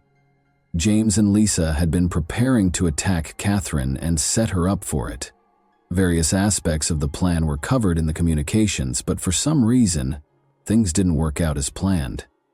Hale ordered Lisa to be detained after realizing they had enough evidence to arrest her. Later, when she was being questioned, she backed into a corner and acknowledged that there had been a plot. She said that if she didn't assist James in getting rid of Catherine, he would expose her. She maintained, though, that the gunshot was an accident and that she never meant for things to escalate to this point. Hale was aware that he was getting close to cracking the case, but there was still a crucial question. If Lisa and James had conspired to plot everything, why did it go wrong, and who actually fired the shot? Detective Richard Hale believed that the puzzle was finally coming together. But there was still a critical point that needed to be answered. Why had James and Lisa's plan failed? And who had actually pulled the trigger? Although Lisa's confession and the evidence gathered suggested a plot, the specifics were still unknown. Lisa insisted throughout the interrogation that she was not involved in the crime and never meant to hurt James. She attempted to persuade the cops that their initial strategy was only to fabricate an event to give the impression that Catherine had assaulted James. However, she claims that as things got out of hand, she was left on the sidelines, not knowing what to do when the conflict started. Even though Hale paid close attention, he could sense that Lisa was still hiding something. He made the decision to do a last examination of the case in order to piece together the whole series of events that transpired that evening. To make sure they hadn't missed anything, the detectives went back to the Watson residence and meticulously went over the surveillance tape and the crime scene. Forensic specialists discovered a little but important hint on the shotgun during the re-examination that had previously gone overlooked. Tests on a piece of hair discovered beneath the stock showed it belonged to Catherine. Hale hesitated at this revelation. Before or immediately after the shot was discharged, Catherine might have held the gun. It also clarified the confusion in her account. Perhaps she simply was unable to recall the events of those pivotal moments when emotions were running high. The cops also looked through Catherine's pre-shooting phone logs. They learned that she had booked a private investigator and set up a meeting for the following day. This demonstrated her sincere desire to address the matter and perhaps make James responsible for his adultery. But why had things turned tragic if she had such intentions? Hale made the decision to go over Catherine's remarks again. He wanted to know if she had been part of the conflict or if she had been deceived. He started asking her more pointed questions right away, but Catherine insisted she couldn't remember the specifics. She explained that she and James got into a fight and that he attempted to steal the envelope containing the pictures from her. Everything happened too quickly, and then everything simply vanished. Detectives discovered a surveillance camera in the living room that they had previously overlooked as the inquiry went forward. The case took an unexpected turn when it was discovered that James had installed the camera himself. James and Catherine were seen fighting on the video. Lisa's voice could be heard even though she wasn't on camera. She was telling James to stop and that they needed to find a peaceful solution. There was a violent altercation when Catherine pushed James aside when he attempted to take the envelope from her. Catherine lost control of the situation, as seen on the video. Lisa rushed into the room to try to break up the fight as James seized her wrists. Despite placing herself between them, she managed to hold the shotgun. She seemed to want to defuse the situation, but it didn't work out that way. The pivotal moment was caught on camera when Lisa accidentally pointed the shotgun toward James in an effort to frighten him while she was in a panic. The gun went off as James made a quick movement. Lisa stood motionless, but Catherine fell to the ground. She gazed at James, who was lying on the ground, still holding the shotgun, for a few seconds. Her expression twisted in sheer horror. She dropped the weapon slowly and sprinted out of sight. Shocked and shaking, Catherine slowly stood up and urgently called emergency services. She spoke in a scared, tremulous voice. Detective Hale instantly realized what had happened. Lisa had fired the gun in a moment of utter terror, perhaps without even recognizing what she was doing, as she was stuck in the heart of the growing fight. When the situation reached a breaking point, James and Lisa's plan to conduct an attack and hold Catherine accountable had failed. The disaster was unavoidable, since Lisa lost control due to her overwhelming anxiety. Hale made the decision to charge Lisa with involuntary manslaughter in order to wrap up the case. She sobbed and insisted that she never meant to hurt anyone, but there was no denying the proof. Although her actions were motivated by panic, the investigators acknowledged that she had known she was carrying a gun and had the option to not use it. Catherine was still in disbelief after discovering the whole truth. She understood that her sister was the one who had eventually caused James's death, not just a co-conspirator. Catherine agreed to cooperate with the inquiry, despite her grief, giving the authorities all the evidence they needed to close the case. Lisa ultimately entered a guilty plea in court and received a 6-year prison sentence for conspiracy to stage a crime and involuntary manslaughter. Determined to move on from the awful events that had permanently changed her family's lives, Catherine left Perth to begin a new life. None of the players had anticipated how the narrative would conclude. Deception, manipulation, and covert activities culminated in a disaster brought on by bad choices and a loss of control. And that wraps up today's chilling story. If you enjoyed this video, don't forget to like and subscribe so you never miss a new upload. Also, let me know in the comments what part of this story shocked you the most. Thank you for watching, and I'll see you in the next video.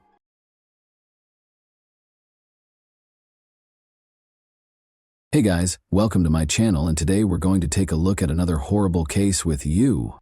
The body of 22-year-old Katie Sepich was discovered dead on the morning of August 31, 2003, next to a distant dump in the Las Cruces, New Mexico desert, last spotted by pals departing a nearby house party following a night of going out to bars. Her mother characterized her killer as a 22-year-old lady who was loud, lively, and intelligent. It would take almost 4 years to identify her. Carlsbad, New Mexico is where she was raised. Out of her 3 siblings, she was the eldest. After graduating from New Mexico State University with a business degree, Katie planned to enroll in graduate school to earn an MBA in the fall. She was employed at a nearby Mexican restaurant as a waitress. Katie was an extremely gregarious individual. She met Joe Bischoff while she was a student at the institution. They soon developed a more romantic relationship from their friendly one.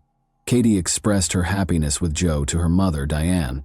When Joe offered Katie a diamond ring a few months later, Katie understood that her dream of building a future with him could actually come true. There were issues in their relationship after Katie and Joe graduated from college in the summer of 2003. Joe went back to live with his parents in Gallup, New Mexico, a little town roughly 350 miles from Las Cruces, while Katie chose to continue her education at the university.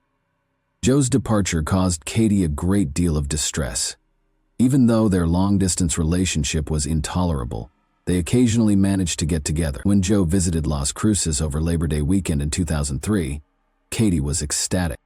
But their weekend together ended tragically. The date was August 30, 2003, a Saturday.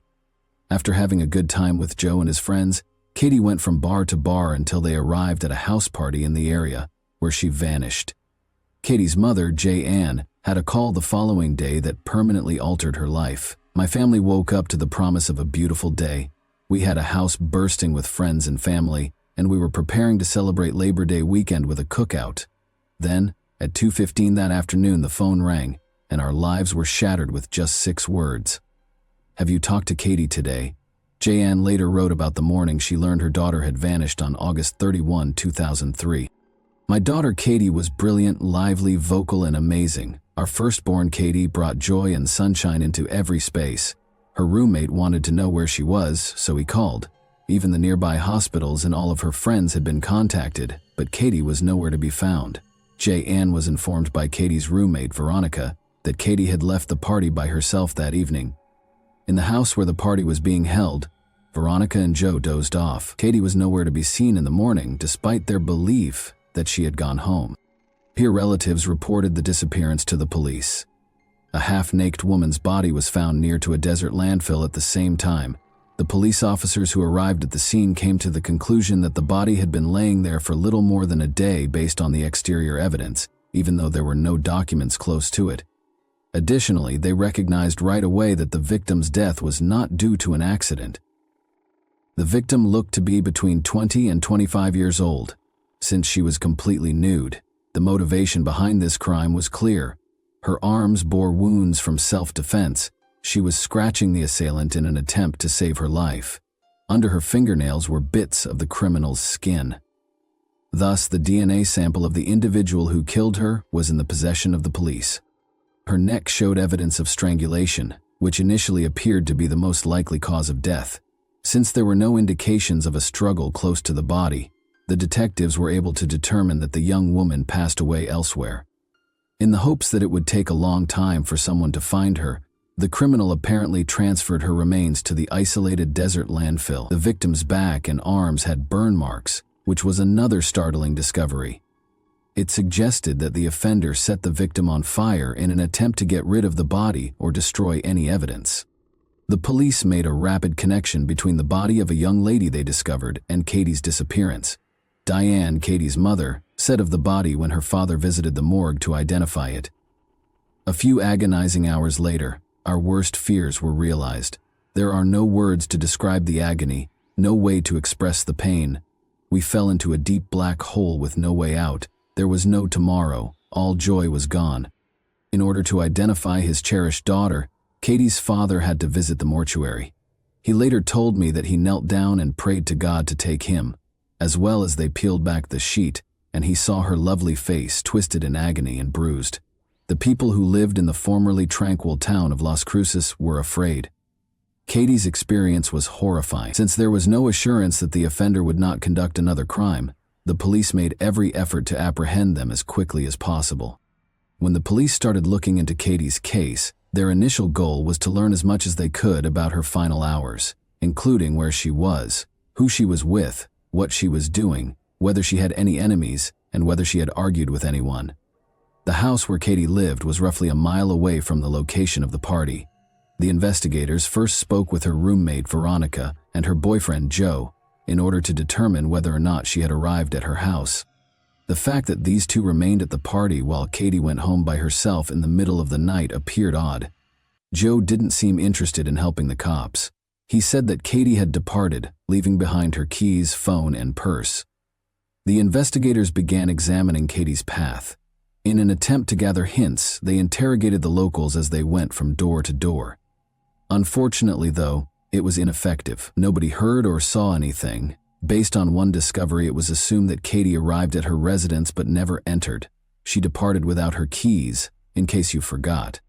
After looking throughout the property, the investigator discovered Katie's shoes outside her bedroom window.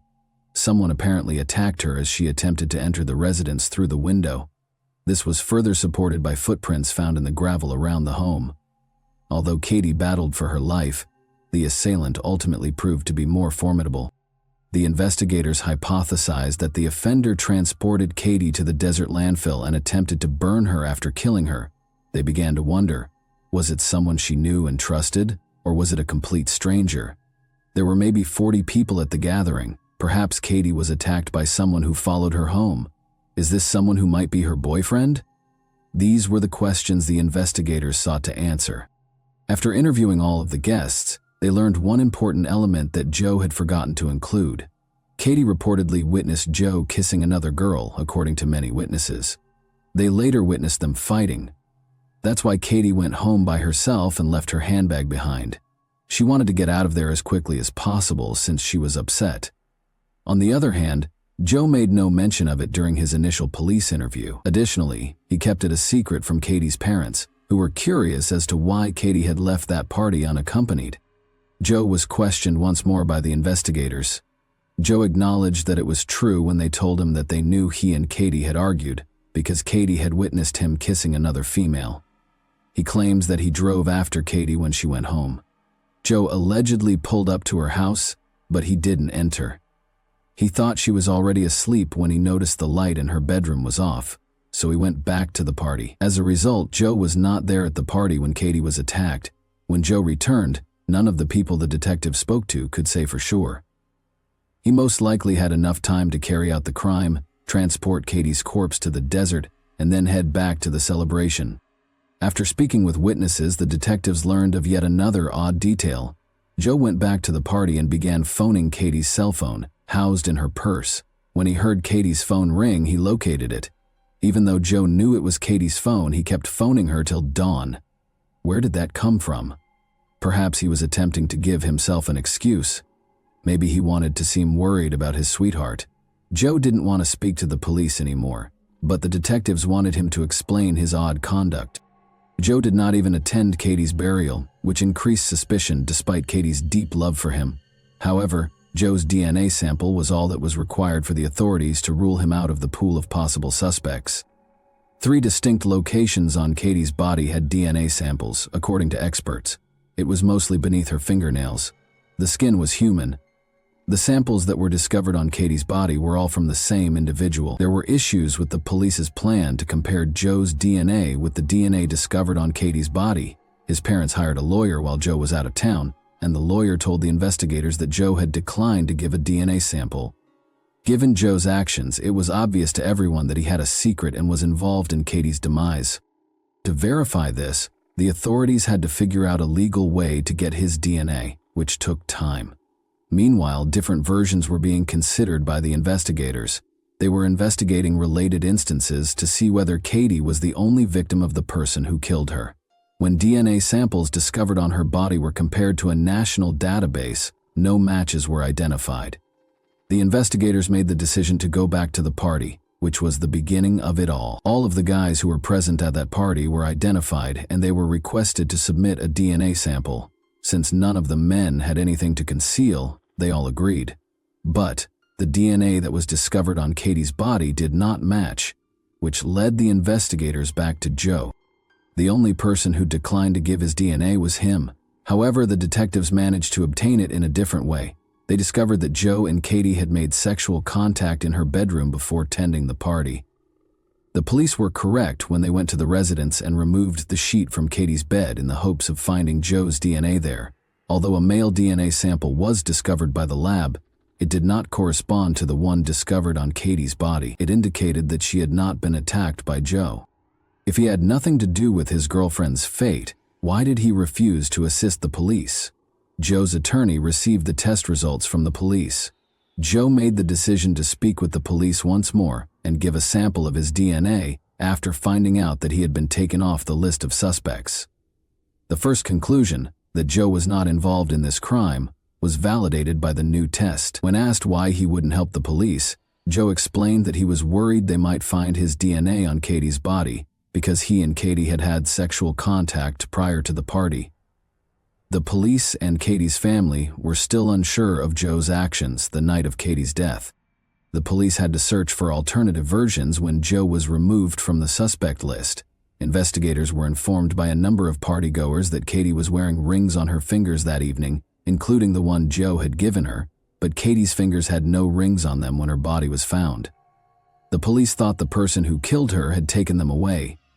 They searched every pawn shop in the neighborhood but were unable to locate Katie's jewelry. Tire traces close to where Katie's body was discovered could also be a clue. The tire's model and brand were determined by the experts. Police were told by the manufacturer that these tires were typically found on pickup trucks. Sadly, it did not advance the search for the perpetrator, and the investigation came to a standstill.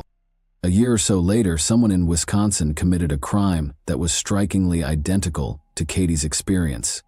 In Green Bay, a girl was attacked and subjected to the same treatment as Katie. Luckily, the sufferer survived despite being set on fire as well. She said to the police that the only reason she survived was because she feigned to be dead. She extinguished the fire and went to a neighboring house for assistance after the perpetrators had fled. She claimed that 2 Hispanic men had attacked her, but all the evidence in Katie's case pointed to just one individual. To verify or disprove the link between the 2 crimes, DNA analysis was required. The Wisconsin victim gave the authorities a detailed account of how the males who attacked her looked. One of the farmers identified Gregorio Morales and Juan Nieto, his employees, in the sketches when the Green Bay police released them. One of them frequently traveled to Las Cruces to visit relatives. Both males were taken into custody. The police who were looking into Katie's case thought they had finally identified the criminal, but the DNA analysis's findings showed otherwise. The DNA on Katie's body did not match the samples. These two men had nothing to do with the Katie case, but they were eventually found guilty of abusing a female in Green Bay. Morales received a 50-year sentence, and Nieto received a 70-year sentence. The detectives thus came to yet another dead end. Tire tracks from the crime scene and the offender's DNA samples were the only pieces of evidence the police had. The authorities had issues identifying the individual who killed their daughter, despite Katie's family's anticipation that DNA would help them identify the culprit. Taking a DNA sample from someone who had been apprehended by the police was illegal. Diane, Katie's mom, will put it the following: "Later, we had lost our daughter to a monster, and we needed justice. We needed to know who had done this and why. But most of all, we needed to know that he would be stopped from doing this again." There were no real clues. The detective in charge of Katie's case told me that the only evidence they had was DNA. You see, Katie had fought so hard for her life that the blood and skin of her killer had been found underneath her fingernails. A DNA profile had been extracted and uploaded into the National Forensic Database called CODIS. Detective Jones explained that once a week, this evidence would be cross-referenced against the offender database to look for a match. This gave our family bright hope. We had the identity of our daughter's murderer. We just had to match it to a name. I casually said that this man was so monstrous that he would undoubtedly be caught for a new offense. We would identify him, apprehend him, and bring him to court when his cheek was swabbed and entered into the database. "Oh no, Diane, it doesn't work that way here in New Mexico, and in almost every other state. It's illegal to take DNA when someone is arrested." Detective Jones said that, and I must admit that I was taken aback. I was aware that fingerprints and a photo are taken of an individual upon arrest. However, was it unlawful to identify the horrible monsters who are pursuing and killing our children using the most precise and cutting-edge scientific instrument available? This case was interrupted on December 18, 2006, 3.5 years after Katie's passing. A DNA sample that matched the DNA on Katie's body was discovered by the lab. Gabriel Avila, age 26, was the man who assaulted Katie. He didn't know Katie and was a married father. In addition to his lengthy criminal history, he was freed from prison just before Katie died, on November 13, 2003, less than 3 months after killing her with brutality. After using a knife to break into the residence of 2 young women, Avila was taken into custody. The college roommates called 911 and locked themselves in the bathroom to prevent an attack. In March 2004, he was found guilty of aggravated burglary and with intent to conduct aggravated assault. However, the Albuquerque Journal claims that Avila fled when he was freed on bond. Due to a flaw in the system, Avila's involvement in Katie's death was finally discovered 3.5 years after the incident, even though he might have been arrested as soon as 3 months later. Before being caught, in November 2004 on a tip, the fugitive eluded law enforcement for almost a year. He received a 9-year prison sentence. Avila's DNA sample was collected while she was incarcerated, but it wasn't tested for another 2 years. Investigators moved swiftly to find the truck Avila used to dispose of Katie's body, after the results showed a partial match to DNA recovered from her crime scene. They discovered Katie's ring in the middle console. This instance demonstrated the necessity for systemic reform. If the police had obtained Avila's DNA sample at the time of his initial arrest, they may have nabbed him much sooner, saving them time and money during their 3-year search for the criminal. The fact that a sample of his DNA was examined in 2006, just 2 years later, is also unexpected. To speak with Avila, the investigators looking into Katie's case visited the prison. He admitted that he had committed this act after discovering Katie's ring in his pickup truck. He claimed that while his wife was away that evening, he was in the area purchasing illegal substances. He asked Katie if she needed a lift when he saw her. "No," she replied. Then, in front of her house, he saw her once more. Avila explained, "I stopped and asked her if she needed help. She goes, 'I just can't get into my house. I don't have my purse. Katie wanted to get into her bedroom through the window, but Avila attacked her and started undressing her, and you, of course, understand what happened after. After that, Avila didn't know what to do and decided to strangle Katie. He was afraid that she would identify him later. She put up a little bit of a fight, and for some reason, I decided I was going to strangle her. Had my hands around her, I locked and I couldn't let go, Avila said. Katie's body was then placed on the ground in a desert waste after he loaded her into his pickup vehicle. He was mistaken to believe that burning her body would eliminate all the evidence. When DNA evidence was discovered on Katie's body, a retake of Avila's DNA sample revealed a match. Her parents hoped it would result in a speedy investigation in 2003, but taking DNA after an arrest was forbidden in New Mexico and almost every other state. Only those convicted and imprisoned had their DNA added to the system. Katie's parents launched a national effort to have a law passed in each of the 50 states bearing their daughter's name, forcing anyone detained for a violent crime to provide a DNA sample. After that, the DNA would be included in the National CODIS database. Katie's bill was signed into law in March 2006 after passing the New Mexico state legislature with just 5 nay votes. It became federal law in 2010 as a result of Katie's parents' unwavering efforts, and more than 31 states now have laws that are comparable to Katie's law in New Mexico. According to Katie's father, David, his greatest worry was that Katie's killer would have to kill someone else.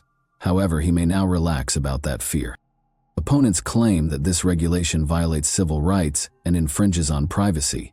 Others remark that DNA is very different from fingerprints in the U.S. because it carries sensitive genetic information.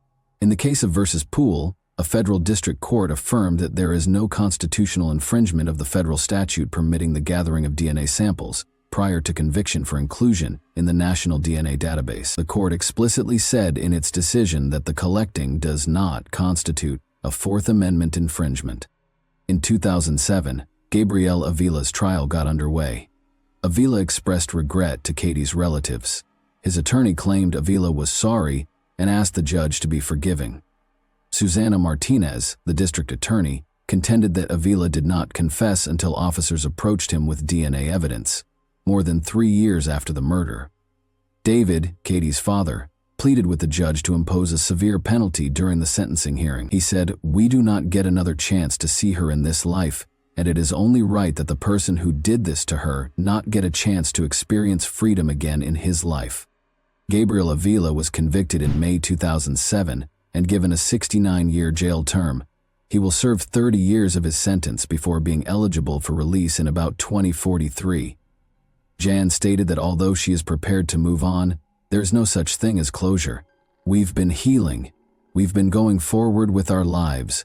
We have 2 other incredible children we love so much," Jan added. In honor of their daughter, Jan also promised that she and her husband would keep pushing for the passage of Katie's law in each of the 50 states. And that wraps up today's chilling story. If you enjoyed this video, don't forget to like and subscribe so you never miss a new upload. Also, let me know in the comments what part of this story shocked you the most.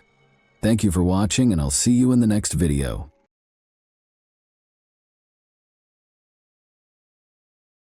Hey guys, welcome to my channel, and today we're going to take a look at another horrible case with you. In the case of Jenna Burley, she was discovered in a plastic container outside of town while attending a friend's birthday celebration. It's challenging to infer a stranger's motivations from their appearance or speech alone. At first glance, a stranger may appear well-groomed, act courteously, and offer assistance with the best of intentions. In actuality, though, these people are frequently the ones who lure their selected victim into a false sense of security so they can be robbed, abducted, exploited, or killed. Unfortunately, the victim frequently discovers they have slipped into a lethal trap too late. In 2017, the nation was stunned by the tale of Jenna Burley, a regular American student and well-known blogger. Thousands of people first joined the hunt for the missing girl in the hopes that she was still alive, but nobody could believe what had occurred when the horrifying truth was made public. This party ended up being the last night of the girl's life, even though she had only gone to celebrate her friend's birthday. The disaster resulted from a sad combination of drunkenness and the innocent desire to put his trust in a charming stranger who just so happened to offer his assistance. Jenna Burley was who? Born on November 4, 1994 in Harrisburg, Pennsylvania's capital, Jenna Nicole Burley is the second of Edward and Jacqueline Burley's 4 children. Her parents never left each other after they fell in love in the late 1980s while attending a Philadelphia university. The couple then got married in the fall of 1991, and their first child, a daughter called Janelle, was born in 1992. Our story's heroine was born 2 years later, and shortly after, their sons, Jeffrey and Jacob, came into the world. The Burley family was committed to serving others. Edward was working at a hospital that specialized in patient rehabilitation following illnesses and injuries, while Jacqueline worked in a nursing home. In an effort to provide the best for their kids, the parents brought them up in a loving and caring environment. Along with her siblings, Jenna always had a close relationship with her parents. She was raised as a vibrant, upbeat, and active young woman with a creative side, a lot of charisma and leadership abilities. She loved animals, did well in school, acted in the school theater from an early age, and always had many of friends. The family Burley was neither poor nor rich. They made their home in Philadelphia, in a large home in the peaceful, comfortable Harleysville area. Jenna became the life of the party, gained friends fast, and fit right in with any group. The girl, who was always trying out different appearances and styles and occasionally came across as very lavish, dreamed of becoming a fashion designer in high school. Jenna, who occasionally resembled a hippie and other times an emo subculture member, wore vibrant makeup, dyed her hair multiple colors, and wore her clothes in a variety of fashions. She pushed her pals to question the ordinary routine since she loved making a statement. The adolescent girl regularly went to concerts, fairs, and other large gatherings that provided her with inspiration. Burley's opinions and interests started to change as she approached her high school graduation. Instead of pursuing a career in fashion design, she suddenly envisioned herself in the film industry. She took workshops at a nearby film studio to learn how to make short films, and her talent was immediately apparent as she handled each plot and production step with originality. Jenna also created accounts on a number of social media platforms at that time, where she kept up with her pages and shared her interests in life, as well as her thoughts on a range of important societal topics.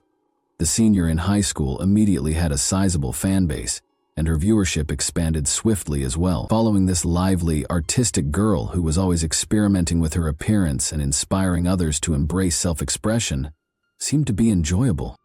Before she knew it, Jenna had gained a following of several thousand people and was a fairly well-known blogger.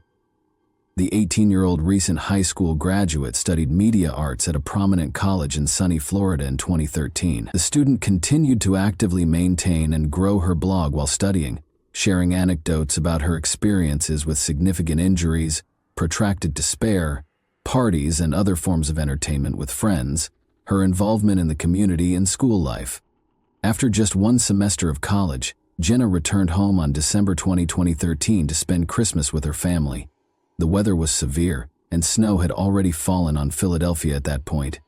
Jenna wore utterly improper shoes and failed to account for the stark contrast from Florida, which led to her slipping and falling and severely breaking her ankle before she ever made it to the house. A double fracture with displacement was discovered by X-ray, necessitating surgery and the installation of specific pins and plates. Burley was literally confined to a wheelchair for several months, since she was unable to bear any weight on her foot. She then had to go to regular physiotherapy sessions and relearn how to walk. In this time frame, additionally, she contracted pneumonia, which made her recuperation much more difficult and time-consuming. The girl was quite disappointed that she had to take a leave of absence from school in order to concentrate on getting better. She only found comfort in social media, where Jenna engaged in active communication with her followers, and in her personal blog, where she shared excerpts from her ideas and journal entries. Nearly every day, Jenna uploaded new videos in which she addressed a variety of subjects and answered questions. She was an outspoken opponent of zoos, dolphinariums, and other establishments that keep animals in captivity and use them for entertainment. She also raised awareness of the challenging situation of the homeless, pointing out that those in warm, temperate regions had it much easier than those in Pennsylvania, where those without a roof over their heads run the risk of freezing to death on the streets. Additionally, Jenna, who was already actively involved in charitable work on a regular basis, started planning fundraisers to provide necessities to homeless and animal shelters. Jenna started creating her own jewelry while she was recovering, selling it online and giving away all the money to help those in need. She emphasized that what may appear to be junk filling a closet to some could be a true treasure to someone less fortunate, and she actively urged her followers to donate unwanted stuff to charity. Jenna ended up staying at home for over a year rather than just a few months because the recuperation process took so long. She enjoyed the puppy she got from a local shelter during this period, and she wrote about it on her blog every day, sharing tales of their daily adventures. However, despite her outwardly positive attitude, Jenna experienced a severe depressive episode in the fall of 2014. She openly acknowledged that she needed professional assistance from a psychiatrist because she was unable to manage on her own any longer. Speaking candidly about her struggles with mental health, Burley shared her doctor's advice and talked about the support she received from her family and pet. During this time, the blogger's following increased many times as a result of the fact that many young people could identify with the difficulties she detailed and appreciated her candor. Jenna traveled to sunny California in the beginning of 2015 with her father and younger brother Jacob. In her social media posts, Jenna expressed how much better she felt, and the joyful pictures taken from the beach made it obvious how close she was to her family, the everlasting student. Jenna chose to transfer to a school in her hometown rather than go back to Florida when she recovered completely and traveled with her family. She enrolled in Montgomery County Community College, a Philadelphia suburb, and decided to live at her parents' house. Burley, meantime, kept up her blog and created quick films on a variety of subjects. After graduating with a bachelor's degree in the humanities, Jenna made the decision to attend college, enrolling at Temple University's School of Film in 2017. Jenna decided to remain at her family's house rather than move into a dorm, because the campus was only a half-hour drive away. She no longer needed to rely on family members for transportation to class, because she had upgraded her room and purchased her own vehicle by that point. Jenna was 4 to 5 years older than her peers when she started university, having already reached the age of 22. Still, they were in agreement, celebrating, going to concerts, hanging around, and having a good time. The birthdays of each other. It is important to note that Temple University, one of the biggest universities in the nation, is situated nearly in the heart of the city. There are a lot of stores, malls, eateries, bars, and other establishments all around the university. Thus, life is busy here. You could say that after lessons, students always have a place to unwind and rest. Jenna was involved in an automobile accident on her way to school a few days after classes started in late August. Her automobile was severely damaged, but luckily she was not hurt because she was wearing a seatbelt. From that point on, she was typically driven to school in the mornings by her father or one of her younger brothers.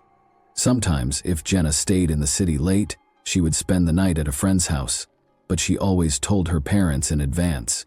Fatal mix-up on Wednesday, August 30, 2017. At the party. Davis, a close friend and classmate of Jenna's, was going to one of the bars to celebrate his birthday.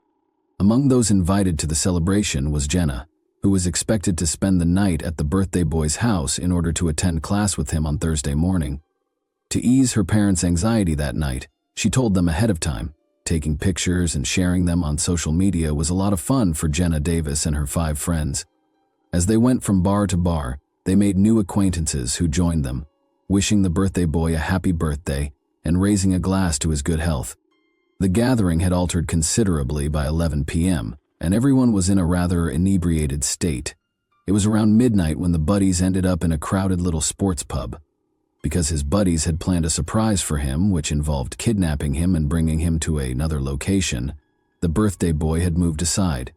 He told Burley about it and asked her to text him when she was going to be to his apartment so they could spend the night together. Jenna and the others remained in the pub. A couple students invited Jenna to stay at their house, and several sober drivers offered to drive her anywhere she wanted to go. However, Jenna said that she had previously arranged to visit Davis' home, but by 1 in the morning, friends started to depart, and Burley was unaware that everyone who had offered her a ride or a place to stay had already vanished. A mix-up happened, with disastrous results. Until the very last minute, Jenna thought she would go with someone from the bar, so she bid her pals farewell and promised to remain a little while longer. She was seated at the bar with a bunch of strangers when she finally realized what was going on, and they quickly departed as well. When Jenna realized she was alone and that the bar was shutting at 2 in the morning, she began messaging Davis to implore him to come get her. But the man didn't hear anything because he was asleep at home and his phone was in a different room. Jenna attempted to call some additional pals, but they were either not able to hear their phones or were too inebriated to answer. It didn't seem safe to stroll around the city alone at night, and she didn't want to disturb her parents. The student's disappearance. Upon checking his phone in the morning, Davis got extremely worried after initially believing Jenna had spent the night somewhere else. Jenna had sent him multiple messages and made 2 attempts to call him, requesting that he pick her up from the bar. The final message she sent was simply, "Help me." Her phone went off when he attempted to call her back. Burley never showed up to the university, but he still thought his friend was all well and would attend class as normal. None of the friends who had joined them at the bar the previous evening had hosted the student in the afternoon, so Davis called and paid them a visit. To find out if Jenna had come home, one of her pals called her parents.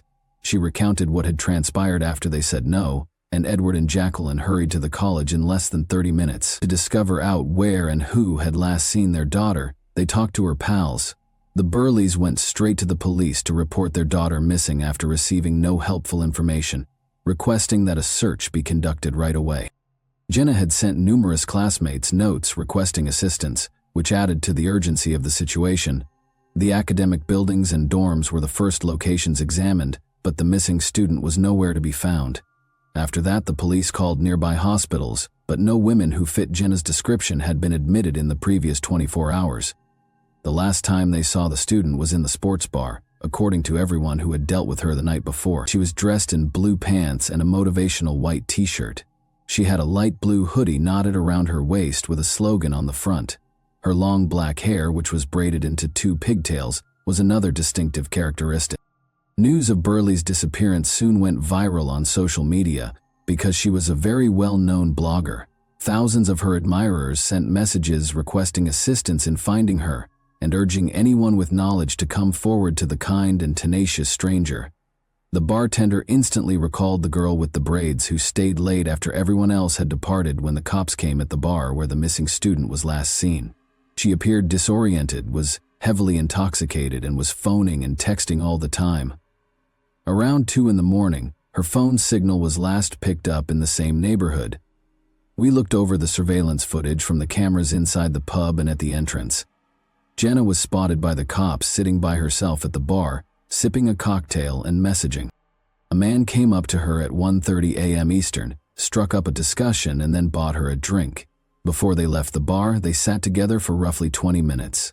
They were both strolling unsteadily as if they were really drunk, just before it closed.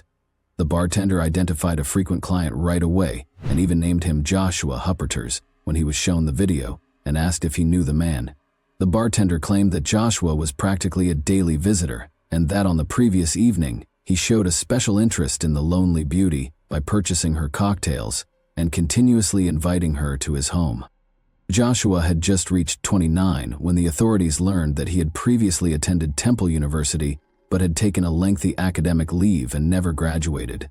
He lived only 5 minutes from the bar where he was spotted with Jenna, and he was always hanging out with students. He and his friend Jack Miley had a large apartment that he rented in a building across the street. When they finally got in touch with Joshua later that night, he said he had been so inebriated the previous evening that he had no recollection of a girl from the pub.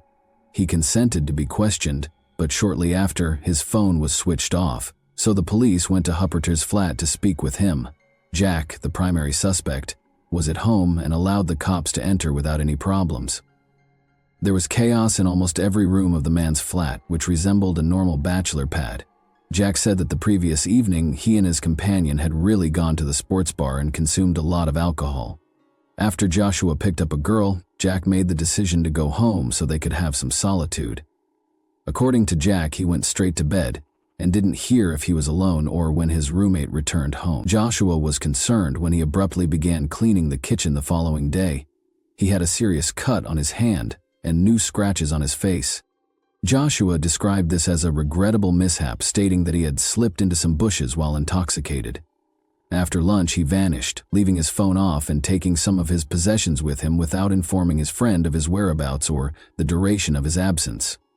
The guys resided in a big apartment with a second exit that led to the backyard, which was unguarded. There was a roll of paper towels on a dresser, smeared with what appeared to be blood, and a pair of men's sandals beside the entrance with odd brownish stains. Additionally, the kitchen smelled strongly of cleaning supplies, and there were multiple empty cleaning product bottles lying about the floor. All of this sparked serious suspicions, and Joshua was subsequently regarded as the primary suspect in the student's disappearance case. When the authorities looked into Upper Terrace's past more, they found that he was born and reared in Philadelphia and that he had experienced trauma from the early death of his father, who had been brutally murdered. Joshua attended Temple University until he was 29 years old, but he never received his degree. He has previously been involved in legal troubles for selling illegal narcotics to pupils. He had also been accused several times with assaults against women in an effort to force them into intimacy and had served several months for burglary. There was still no word on the whereabouts of the missing girl, and the search and initial questioning of the fugitive revealed that the suspect could be quite dangerous. After the FBI became involved in the inquiry, it was quickly established that Joshua's phone had last been in use in Wayne County, close to a lake approximately 230 miles north of Philadelphia. The fugitive may be hiding in the home of his grandmother, who was found to reside in the neighborhood. In fact, Hupperters was captured at the home of his maternal grandmother. He didn't resist and seemed at ease. He insisted that he was intoxicated on the night of August 31 and, when questioned about the new injuries on his body, he reiterated the tale he had told his roommate Jack about falling into bushes. He gave an explanation for his abrupt departure, saying he wanted to spend the final weekend before courses began with his family. He became silent and wanted a lawyer when the police brought up the fact that they knew he was not enrolled in any university. Experts visited the Philadelphia fugitive's flat, meanwhile, discovered blood traces in the garbage can, on the floor, and in the plumbing. The prospect of finding the young girl alive was dwindling by the minute as they awaited the test results to identify whose blood it was. Along with over $20,000, 0 cents, in cash, many bags containing various illegal substances were discovered during the search of Joshua's room. The enigmatic container. Investigators kept searching Hupperter's house, including the garbage cans, which were fortunately still empty, and the backyard, which was reachable by the second door in the corner. A light blue hoodie, a slogan-emblazoned t-shirt, a sports bra, and a black hair tie with a few dark hairs were discovered inside a black bag. The clothes that were discovered in the trash were very similar to what Jenna was wearing on the day she vanished. Even worse, there were bloodstains on the objects, which made it look quite unlikely that the girl was still alive. Still, the suspect said nothing, and the hunt went on. Hupperter's stepfather suddenly called the police on September 2 to report that the man had visited his mother's Jenkintown home on August 31. He had arrived in a taxi with a heavy, large, opaque plastic container. Joshua clarified that it held his books as well as a few personal items. The following morning, he took another taxi and left the container at the garage. Given his stepson's criminal history, the stepfather thought this was suspicious because the container was abnormally weighty and had an odd smell. Without alerting his wife, the old man made the decision to call the police. Although he was unaware of Joshua's subsequent whereabouts, he overheard him requesting that the driver refrain from recording the journey on the app and pledging to pay with cash. By the time the stepfather, Hupperter's, had been caught and a search of his grandmother's home had turned up nothing untoward, the gruesome discovery in the shed had been discovered. Authorities believed the enigmatic plastic container may have been sunk in a lake, but the container's destiny was still unknown. They thought about using divers to help with the search, but things took a surprising turn. Joshua discovered that the spouse of Joshua's grandmother had a little shed far from the home, almost obscured by trees and plants. Although he hadn't used them in a while, the man kept fishing equipment and an old boat there. He chose to inspect the shed on September 3 and discovered that the door's lock was broken. He went in fearing robbers, but everything was in its proper place, aside from an odd container that had never been there before. He flinched in terror when he opened the container. There found a young woman's naked, badly disfigured body inside. He reported the gory discovery to the police right away. The authorities summoned Burleigh's parents for identification after rapidly determining whose remains the retiree had discovered in his shed. When their greatest fears came true, Jenna's father almost suffered a heart attack, and her mother passed out. By using surveillance footage and witness accounts at the crime scene, authorities were able to prove that Hupperter's had enticed the already inebriated girl to his house after giving her more booze. As Jenna became aware of her situation, she was able to message a number of pals to ask for assistance, but none of them replied. Joshua tried to coerce the girl into intimacy in the flat, but she retaliated violently, scratching the criminal and severing his hand with a kitchen knife. But he beat her head repeatedly against the floor and was able to knock the knife out of her hand. After taking advantage of Jenna and rendering her incapable, he used his bare hands to strangle the poor girl. After that, he cleaned up the crime scene as best he could and put her body in a container he had discovered in the storage area. According to the autopsy, Jenna's death was caused by mechanics, asphyxiation. She had several bruises, abrasions, and even bite marks on her body. She also showed symptoms of personal assault and a traumatic brain damage. Her blood was discovered on the apartment's paper towels and shoes. The defendant's blood and semen were detected on her clothing, and her hair was on the hair tie in the garbage bin. Hupperter's guilt was never in question, but he refused to accept a plea bargain or acknowledge it during the trial and punishment. In addition, a backpack with his documents, money, and a few necessities was found during a search of his grandmother's home, suggesting that the offender had planned to escape but was apprehended just in time. Only a year and a half after the horrifying crime, in the spring of 2019, did the criminal and attacker's trial start. By asserting that the murdered girl had willingly entered Joshua's room and provoked him, the defense lawyers made a valiant attempt to place all the guilt on her. But everyone in the room was indignant at the defense's remarks. The defendant was found guilty on all counts following 9 days of hearings, and he was given a life sentence with the chance of release only after 60 years. And that wraps up today's chilling story. If you enjoyed this video, don't forget to like and subscribe so you never miss a new upload. Also, let me know in the comments, what part of this story shocked you the most? Thank you for watching, and I'll see you in the next video.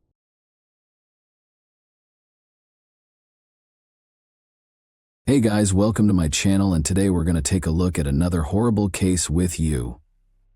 Have you ever pondered how a typical day could become a complete nightmare in a matter of minutes? Consider this. On this verdant tropical island, the sun is softly warming your skin, while the murmur of the waves assures you of tranquility. However, what if there is a darkness lurking around every peaceful corner, simply waiting for the ideal opportunity to emerge? A young German tourist named Miriam Bielt went on a walk to a temple on the island of Koh Si Chang on April 7, 2019. She hadn't returned by the evening, even though it was supposed to be just another quiet day of her vacation. She was seen smiling and unconcerned as she walked up the trail on security cameras. However, nobody could have predicted that that smile would vanish forever in a few of hours. Koh Si Chang is renowned for its calm, relaxed atmosphere and is rarely disturbed. White sand beaches, deep green jungles that hold mysteries that date back millennia, turquoise oceans, and slow-moving natural beauty are all abundant on this island. Miriam Bielt, a young German woman who chose to combine a business trip with a long overdue holiday, arrived at this remote paradise in the spring of 2019. But her adventure would quickly devolve into a complex and unsettling mystery that still has a lot of unsolved questions. Initially, nothing appeared abnormal. Miriam was successful and driven. Her career as a design engineer with a big corporation had actually been advancing quickly since she graduated from the University of Hanover. Even though she was accustomed to lengthy workdays and frequent travel, this one felt unusual. Miriam finally got to witness the white dunes and pristine waters she had heard so much about when she decided to spend a few days on the remote island of Koh Si Chang after finishing her business commitments. However, when Miriam failed to appear for breakfast on the morning she was scheduled to depart, everything changed. Hotel employees were worried and attempted to call her, but her phone was inaccessible. It took hours before local officials were notified of her absence, but nobody had yet recognized how serious the situation was. Official documents indicate that Miriam had traveled to Thailand for business purposes, and her encounters with suppliers had gone well. According to her co-workers, she frequently enjoyed combining professional travel with some downtime, even if it meant traveling alone. She might have stayed on the island while the rest of her team went home because of her curiosity. Miriam enjoyed exploring the locations she went to. However, her acquaintances claim that she had never planned on making impulsive relationships or going on dangerous trips. Nevertheless, other residents recalled that Miriam had demonstrated a strong interest in the island's less visited areas. She inquired about secluded coves and secret beaches, where one may feel completely cut off from the outside world, according to tour guides. To many who knew her, her interests seemed a bit out of the ordinary. Usually she liked to stick to a set strategy, making sure that every little aspect was well considered. Miriam had a well-planned itinerary and was no stranger to travel. She organized a day excursion to Pattaya after concluding her work in Bangkok, and then she traveled to Koh Si Chang. Similar quick trips are taken by many tourists to take in the sights and beaches. It was different for Miriam, though. She looked for locations where she could be alone herself, with nature and her thoughts, locations that weren't listed in the typical travel guides. She started her journey by traveling to the island via ferry in the morning. In keeping with her meticulous disposition, Miriam immediately leased a motorcycle and embarked on a pre-arranged journey. One of her planned destinations was an old stone temple on a hill that only the most tenacious and resilient tourists could access. Locals regarded this shrine as a remote location for introspection, tucked away behind thick vegetation. Quietly, the day began. She saw the traditional indicators of a peaceful island morning as she drew closer to the temple. A vendor was setting up fresh bouquets of calendula and jasmine at a little flower booth nearby, and she had left her rented motorcycle parked at the foot of the slope. After greeting him and purchasing a few flowers, Miriam ascended the stone stairway. She was seen on surveillance cameras carrying a little rucksack and a bottle of water as she boldly ascended the stairs. She had a slight smile on her face, as though she was looking forward to something lovely and significant. However, time went by and she never came back. Her motorcycle remained parked next to the now closed flower stall in the evening, a silent reminder of her disappearance. The fact that no one had witnessed her return down the stairs immediately alarmed the townspeople. The first person to realize something was wrong was the flower salesman, Miriam's motorcycle. She hadn't been seen all day and was still there, unaltered. He told the police about it the following day, and what had begun as a straightforward case of a missing individual quickly turned into something far more sinister. Investigators soon discovered that Miriam would never have remained on the island for very long when they started tracking her path. She had only one day in mind: lunch, a quick excursion, a few pictures, and then a trip back to the mainland. Miriam was well organized, cautious, and always did everything according to her own rules. She kept her valuables close to hand, stayed away from strangers, and checked in with her family on a regular basis. For her loved ones, the first warning sign was when she stopped sending messages. She stopped answering by noon on April 7, and by nighttime it appeared like she had just disappeared. Miriam was traveling to a temple on a mountaintop, which isn't your average tourist attraction. Even locals seldom go there, and no official trips do. The trail is lengthy and challenging, and it is encircled by dense jungle. The climb is made more difficult by the moss-covered wet stone steps. Security footage shows that no one else was around when she was hiking alone. The police repeatedly watched the camera footage in the hopes of finding some clue, but all they saw was Miriam climbing toward the temple with a steady gait, a composed countenance, and a faint smile. This little movie, the final recorded account of her existence on the island, seemed to freeze time. Police discovered a new lead as they started questioning residents. She had been spotted with an unknown male at a cafe by the dock a few days before. Although it was impossible to identify him, he appeared to know her well enough to sit with her over coffee. No one else said they saw them together, but they might have met at her hotel or on the ferry. Following that interaction, a number of unanswered issues were raised by Miriam's disappearance. What transpired on her way to the temple? Who was the stranger she was spotted speaking to? And why did she never descend again? Koh Si Chang Island woke up to a terrifying discovery on the morning of April 8, 2019. A Thai visitor was on the verge of a nightmare while hiking to the temple in the early morning in the hopes of taking in the refreshing air and peaceful surroundings. He was enjoying the silence of the jungle as he ascended the steep, stone-covered trail when he observed something strange, close to the edge of a tiny ravine, just off the path through the dense vegetation. A whitish form attracted his attention, a sight remarkably out of place amid the deep green. It became evident to him as he approached that he had discovered a young woman's body, as though someone had attempted to hide her. She was stuck between two enormous rocks that were covered in leaves and branches. There were visible bloodstains close by, and the woman's body showed evidence of physical violence. The tourist was so shocked by what he had discovered that he alerted the local emergency services right away. Concerns swiftly spread like wildfire throughout the island, as police on Koh Si Chang attempted to comprehend the situation, and within an hour cops were navigating the convoluted route to the location. Back in Germany, Miriam Bielta's loved ones were becoming increasingly anxious. She was known to be responsible and cautious, therefore it was very unusual for her to stop answering on the evening of April 7. Miriam was always in contact, particularly when she was traveling alone abroad. When they realized they hadn't heard from her the following morning, her parents, who were accustomed to her frequent calls and texts, started to worry. They reported a missing person to the local government. Investigators on the island were beginning to piece together the specifics of this concerning case in the meanwhile. Miriam Bielti, a 20-year-old German tourist, was identified as the body discovered in the ravine. Hotel staff stated that she was expected to return from the island on the evening of April 7. However, her rented motorcycle was still parked at the foot of the hill, where she had left it before heading to the temple. Authorities first thought that Miriam might have had a terrible accident, slipped, or lost her balance on the slippery path, but they soon ruled that notion out. Her injuries were too many and too terrible to be attributed to a mere fall. She had obvious cuts and bruises on her head and face, and evidence of violence and malice indicated that her death had been violent and deliberate. Furthermore, there was evidence that she had been abused prior to her death, which further clouded the case. Reviewing surveillance footage from cameras placed along the trail in the parking lot at the foot of the hill marked the start of the inquiry. Miriam was seen on camera carrying a tiny rucksack and a bottle of water as she ascended the stairs.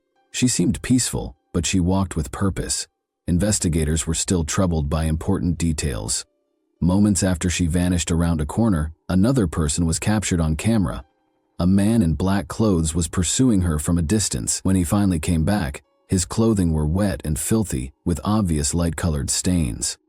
The day's events were further investigated. The vendor at the flower stall at the trail's base recalled seeing this individual. He had seen him pull up on a motorcycle, buy a bunch of marigolds, and then follow Miriam up the route. Aside from the strange conduct of the man on his way back, it appeared to be harmless enough.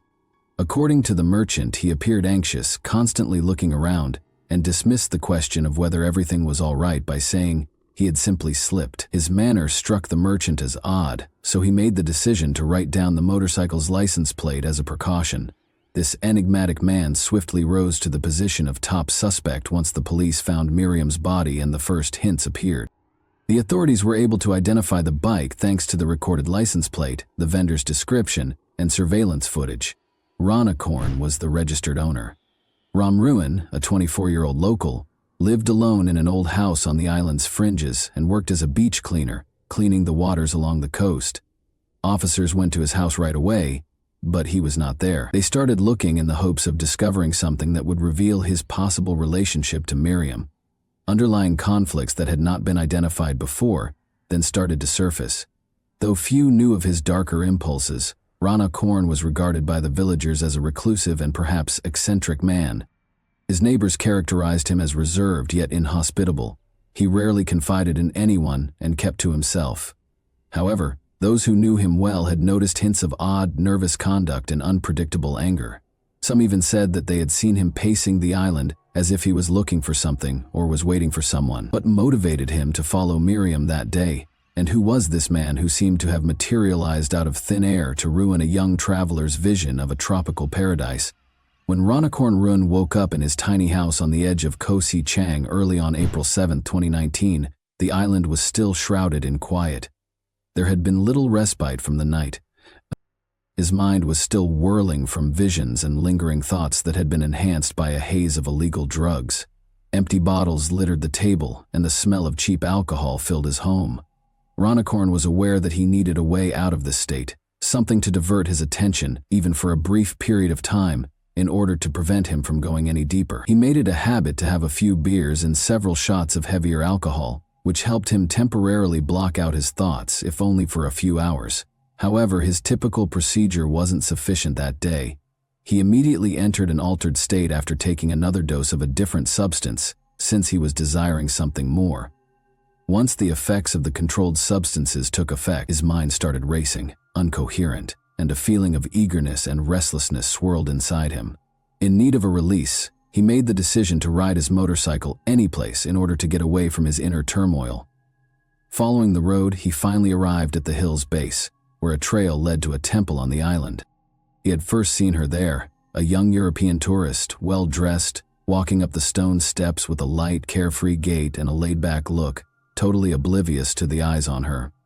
Ronicorn was roused from his daze by the sight of this elegant, carefree young lady. He was unable to turn away and, giving in to his hazy emotions, chose to follow her. Ronicorn entered a neighboring stall at that time and bought a bouquet of marigolds in the hopes that this would make him seem pleasant and enable him to speak to the young lady.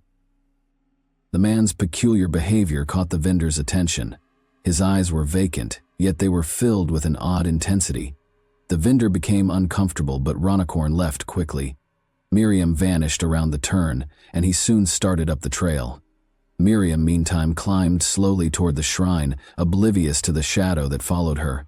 She was taking in the scenery from the route and the refreshing morning air. She saw it as just another day of her eagerly anticipated vacation, a short reprieve following many days of toil. Even though she was an experienced traveler and understood how to protect herself, she was unable to predict what would happen next. Ronicorn's capture was caught on surveillance footage.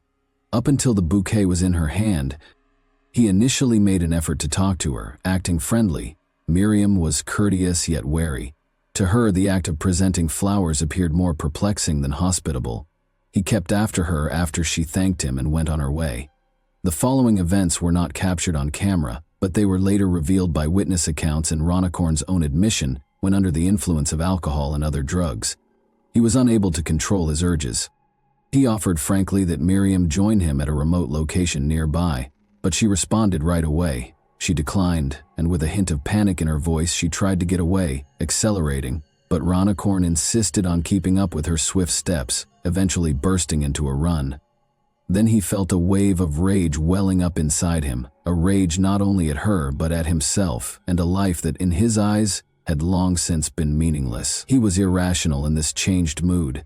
He raced up to her, took hold of her arm, and yanked her roughly in his direction. They were in a remote location, so no one was present to hear Miriam's screams or attempts to escape. He pulled her off the trail and into the dense undergrowth. Despite a fierce battle, she ultimately lost the battle.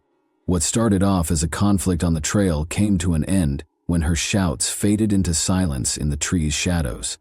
The cops knew right away that this was no random assault when they got on the site, hours after her body was found. It was obvious that there had been a struggle from the start, as evidenced by the marks on Miriam's body and the disturbed dirt. Following the encounter, Ronicorn most likely went back the same route that the flower stall proprietor had spotted him walking by. Once more, his clothing was soiled and appeared wet, and when asked whether he was all right, Ronicorn trembled and said he had just slid. The vendor's suspicions were only raised by this odd response, and the motorcycle license plate he had taken note of turned out to be crucial to the case's resolution. Ronicorn went home that night. Even though he washed his clothes fast, the stains remained. As if nothing had happened, he turned on the TV while lying on his couch. Maybe he believed he could move past it all by behaving normally. However, that was untrue. He didn't try to hide when the police arrived at his home. He seemed to realize that this was it and was just waiting to be discovered. He made an effort to be composed during his arrest, but it quickly became apparent that this composedness was only a front for anxiety and perplexity. The cops were not surprised by his final confession during questioning, but it did expose a degree of startling cruelty that nobody had anticipated discovering during the interview on this tranquil island. Ronicorn lost it. He initially tried to deceive investigators, but his story unraveled, and he finally began to describe the events in great detail. Even the most experienced investigators were taken aback by his admissions. The events described played out like a bad dream, with a tropical paradise in the backdrop. However, a straightforward confession was not the end of the case. Every detail of what happened was necessary for the authorities. To learn exactly how the events transpired, they made the decision to perform a reenactment. They brought Ronicorn back to the scene. With his head shielded by a bag to keep the public at bay, he walked through his movements step by step, going back and demonstrating each motion. The officers intently watched every movement he made, looking for any information he might have left out of his confession. Ronicorn successfully reenacted his unsettling part, turning the recreation into a gruesome scene. By the end of it, investigators had a comprehensive picture of what had happened on that fateful day. Ronicorn Romruen's trial was seen as a litmus test for the Thai legal system as a whole. Both the local community and others beyond were shocked by the crime committed against young tourist Miriam Bielte. Authorities had to show that justice would be served, and concerns about foreign visitors' safety on islands like Koh Si Chang grew increasingly urgent as the public watched every day of the trial and closely monitored recordings of the flower vendor's testimony. The court procedures attracted the attention of both domestic and foreign media, and Acorn's confession was unquestionably proof of his guilt. These pieces clearly depicted what had transpired, including how he followed Miriam, tried to talk to her, and then followed her along the trail until she reached a remote location where a horrible act was perpetrated by him. All the questions seemed to be answered by Ronicorn's confession. However, the hostile mood persisted in the courtroom. Even the most seasoned court reporters were clearly troubled by the circumstances of the crime and the cruelty and indifference with which he acted. But the true drama took place outside of the courtroom. Ronicorn's mother was the only one who made an effort to comprehend or at least explain his behavior. Everyone was caught off guard when she appeared in court, and her impassioned speech caused a range of reactions from those in attendance. Instead of defending her son, she apologized to Miriam's family and the community and attempted to understand how something like this could have occurred. She revealed that she had not been aware of her son's difficulties with controlled substances and that they had been separated for years. Though by no means an excuse, her statement seemed to be an attempt to find some justification for his behavior. She ultimately begged the court to punish him to the fullest extent possible, admitting that her son had lost control of his life and was a threat to others as well as to himself. Ronicorn made the admission without regret. He made no effort to provide an explanation for his actions or to apologize to the victim's family. As though narrating someone else's story, he merely described the events with a chilly, distant tone. 3 months after the disaster, a verdict was rendered, and authorities acted quickly to prevent the trial from going too long. Ronicorn Romruen received a death sentence. His lawyers' attempts to obtain leniency were unsuccessful. There was no place for clemency, given the seriousness of the crime, the graphic details, and the public outrage. His mother's speech was one of the most emotionally charged parts of the trial. Everyone in the room was profoundly affected by her sobs, desperation, and understanding that she had lost her son, both physically and morally. She acknowledged that she was afraid he might carry out such a horrible deed as her parting farewell if he were ever freed. Perhaps the most devastating moment of the trial was witnessing her kid being taken into prison. The hardest shock of all following the verdict was realizing that he had lost his humanity forever. Koh Si Chang had a hard time getting over the shock. It was once renowned for its quiet, peace, and scenic beauty, but it was now enmeshed in a horrifying tale that shook the whole nation. The residents, who took great pride in their hospitality and culture, were severely affected by this catastrophe. It damaged the island's reputation as a whole, and they thought that this would be a one-off event rather than a reflection of their cherished homeland. The victim's family received support from the entire community. People came to the location where Miriam was discovered, bowed their heads in silent respect and grief, and left flowers and candles. In addition to expressing their sympathies, their gesture demonstrated their resolve to oppose cruelty and make sure that such atrocities would never occur again. However, the incident revealed more serious problems. This article highlighted issues that many people would rather not talk about: visitor safety and the negative aspects of island life, where easy access to illegal drugs and a feeling of impunity might result in such consequences. Recognizing this, authorities acted swiftly to resolve the matter and reassure inhabitants and visitors that the islands were safe, but not everyone was persuaded. Police issued a statement after the trial, reaffirming that Koh Si Chang would continue to be a safe and friendly place to visit and that such incidents would not occur again. But could anyone really forget that this site had once been the scene of something so horrible? One of the most significant and memorable events to have happened on our island will always be the tale of Miriam Bielte. Although Hanover University created a fund for aspiring engineers in her honor, guaranteeing that her name and enthusiasm for education would go on in spite of the tragedy, Miriam's loved ones will always feel the anguish of her passing, and those who knew and cared for her will never be able to forget her. So, here's something to think about. What, or who, can ensure that a catastrophe like this won't occur again? Even paradise can conceal its evil side. So, how can we be sure that our next trip won't become a nightmare? The next time you arrange a trip to a far-off destination, keep this in mind, because occasionally there are things that are best kept unseen behind the curtain of beauty. And that wraps up today's chilling story. If you enjoyed this video, don't forget to like and subscribe so you never miss a new upload. Also, let me know in the comments, what part of this story shocked you the most? Thank you for watching, and I'll see you in the next video.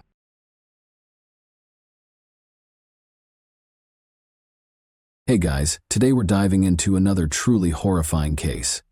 If you want to support my channel, make sure to subscribe and stay active. It really helps me out. I'd be super grateful for that. Let's get started. Sometimes it is hard to embrace the truth, so people make up a lie that they genuinely start to believe and persuade others of. Truth is something that exists in reality and corresponds to the actual state of circumstances. To celebrate the new year, 11 young men and 1 girl gathered in a hotel room. You'll think, strange collaboration, and you'll be correct. But hold on.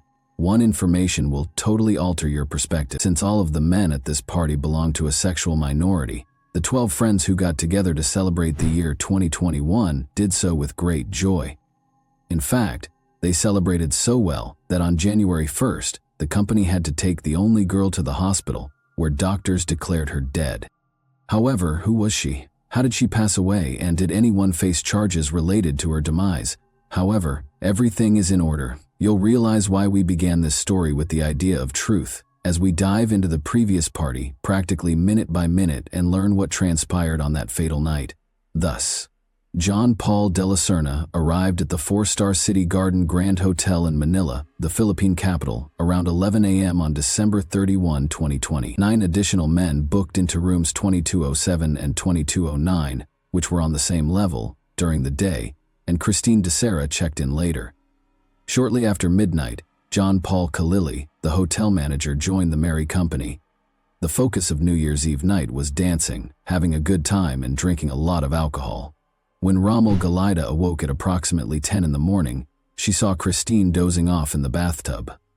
He wrapped a blanket around her and returned to his slumber. She was unconscious and starting to turn blue when he woke up a few hours later. 3 friends and hotel employees drove Christine to the hospital, but when they arrived at the emergency department, the physicians just declared her dead. The only girl was dead in the morning after spending the whole night in the hotel room with the 11 guys. News. The public was outraged by the crime's headlines. Since it was clear what a bunch of young men and 1 female could do all night, everyone had the same idea of what the story would be about. The investigation's task was to determine what actually transpired on that New Year's Eve night and the cause of Christine de Serra's death. Born on April 13, 1997, Christine Angelica de Serra was raised in Barangay San Isidro, General Santos City, into the prosperous household of John Nestor de la Serna and Sharon Rose Faba de la Serna. She developed into a bright, independent, and gregarious young woman. For her 3 siblings, Monica, Chloe, and JJ, Kristen was a devoted sister. She relocated to the bigger and more promising city of Davao, which is located on the shores of the bay of the same name. After completing high school, she enrolled in a university there. Christine was active on social media, danced, modeled, and studied hard. In addition, Christine was the pinnacle of knowledge and beauty. She received a Bachelor of Arts in Communication, Arts with a major in Media Arts from the University of the Philippines, Mindanao, in Davao City in 2017 with honors.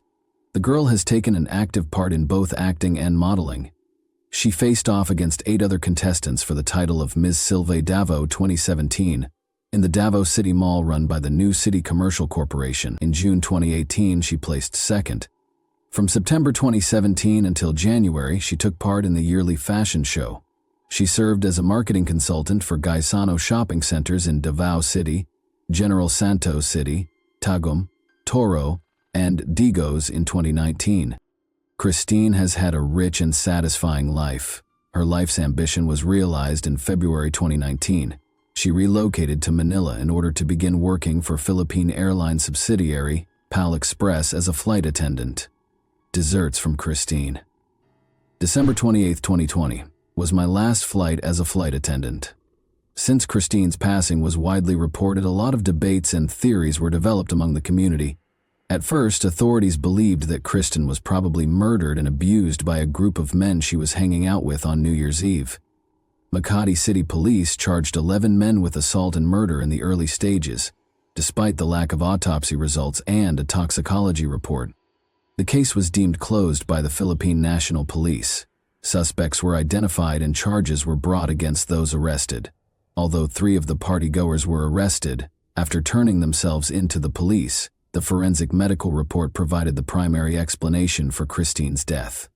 On January 3, 2021, Forensic Medical Officer Police Major Michael Nick S. Sarmiento oversaw the autopsy of Christine's remains at the Rizal Funeral Home in Pasay City. After the body of Christine de Serra was examined, a forensic report was released, concluding that the ruptured aortic aneurysm was the cause of death. But it also noted a linear abrasion on the girl's right thigh, along with bruises on her right arm, right thigh, knees, ankles, and right foot. During the genital examination, deep-healed cuts and abrasions were also noted. A special investigation team was established to investigate the crime, according to the National Capital Region Police Department. However, Christine's family refused to believe that a lively young girl could pass away too soon from natural causes. The family of Christine de Serra revealed at a news conference on January 5, 2021, that they had read the autopsy report indicating that she died from an aneurysm. They did, however, claim that the autopsy was not complete and asked for another one. The deceased's parents have been attempting to figure out how Christine's aorta was torn. After all, the aneurysm was caused by violence or abuse, according to the police and the de Serra Family Council, so it was not a natural death, and the offenders ought to face consequences. All 11 of the guys who spent the night with Christine were recognized by the prosecutor's office. She worked with some of them. Christine was meeting other young men for the first time. They were friends of her friends. As it happened, this party was started by Christine. She organized this party with her friends and had reserved the hotel room herself a few days beforehand. Although she was aware of her daughter's friendship with men, her mother Sharon never voiced any opposition. In their family, it was accepted as normal, since Kristen had always found it easier to interact and form friendships with men. It also became customary for her and her pals to meet up because they rarely took holidays at home. Kristen was able to call her family shortly after midnight each year to wish them a happy new year and to let them know about the event that was going on at the Makati Hotel. The family was able to observe Kristen's pals in the festive setting during the video conference. New rumors regarding the abuse claim have surfaced, though. The authorities were able to piece together the events of the case virtually minute by analyzing the hotel lobby footage, which served as the primary evidence of the occurrence. Note that Christine de Serra reserved room 2209, which was the designated location for the party. In the late afternoon, the major action starts to take place. Christine moves from room 2209 to room 2207 at 11:21 p.m. The company goes back to their accommodation around 11:38 p.m. At 2:50 a.m. Christine goes last and is seen holding her shoes in a glass. Christine enters room 2207 while holding Valentine's hand, a new acquaintance. A hotel worker brings an extra mattress to room 2209 at 2:52 a.m. while they are at a neighbor's house, and Valentine goes with Christine to her room. Valentine is clearly intoxicated based on her demeanor. She is carrying a bottle in her hand and has an overly easy walk. The couple enters around 3:15 a.m. after the companions pause at the door and Christine gives Valentine a short kiss before the man swiftly pulls away. 6 minutes after Christine had rushed out of her room and into her neighbor's room, one of the guys departs. He goes to 2209, presumably to give his pals a call at 3:22 a.m. In the next room on the right side of the corridor, Christine de Serra is seen talking to another man, while 2 more males pass by. She appeared distressed. After giving one of her friends a sudden embrace, Christine and her friend vanish completely from the camera's field of view. John Della Serna is seen escorting Christine back to the first room at 4:13 a.m. The camera catches Christine at the room's entrance once more, at 4:22 a.m. At 27:07, what brought her back there is unknown. After she nearly collapses, a man who resembles John de la Serna grabs her by the waist and brings her to room 2209.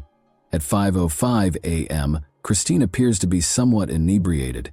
As Christine flees from a man who resembles Louis de Lima, the camera records her giggling. Later, they are outside of room 2207. At 6:23 a.m., Christine walks inside room 2209 with him and appears normal. For the final time, Christine appears on video alive. She is cognizant as Valentine carries her from room 2207 in his arms. Although the night was undoubtedly filled with events, the most significant reality is still hidden behind the scenes. The party went on until dawn, at around noon when Christine was discovered comatose in the bathtub. Her buddies continually tried cardiopulmonary resuscitation while carrying her to the ground. They tried unsuccessfully before calling the front desk for assistance. The head of security and the hotel management entered the room a few minutes later. Christine was lowered to the hotel's first floor using a wheelchair. Christine was escorted to the hospital by Romel Galita. Regretfully, the doctors simply mentioned the girl's passing. Romel delivered the dreadful news to Christine's mother over the phone. Despite the fact that it appears to be a fun party and that it is difficult to fit so many people in one room, the investigators suspected that the young people were using illegal substances to increase the effects of the alcohol as they frantically moved from room to room throughout the night. Some of the inmates stated, when questioned, that just whiskey and tequila were used during the party and that no other illegal substances were present.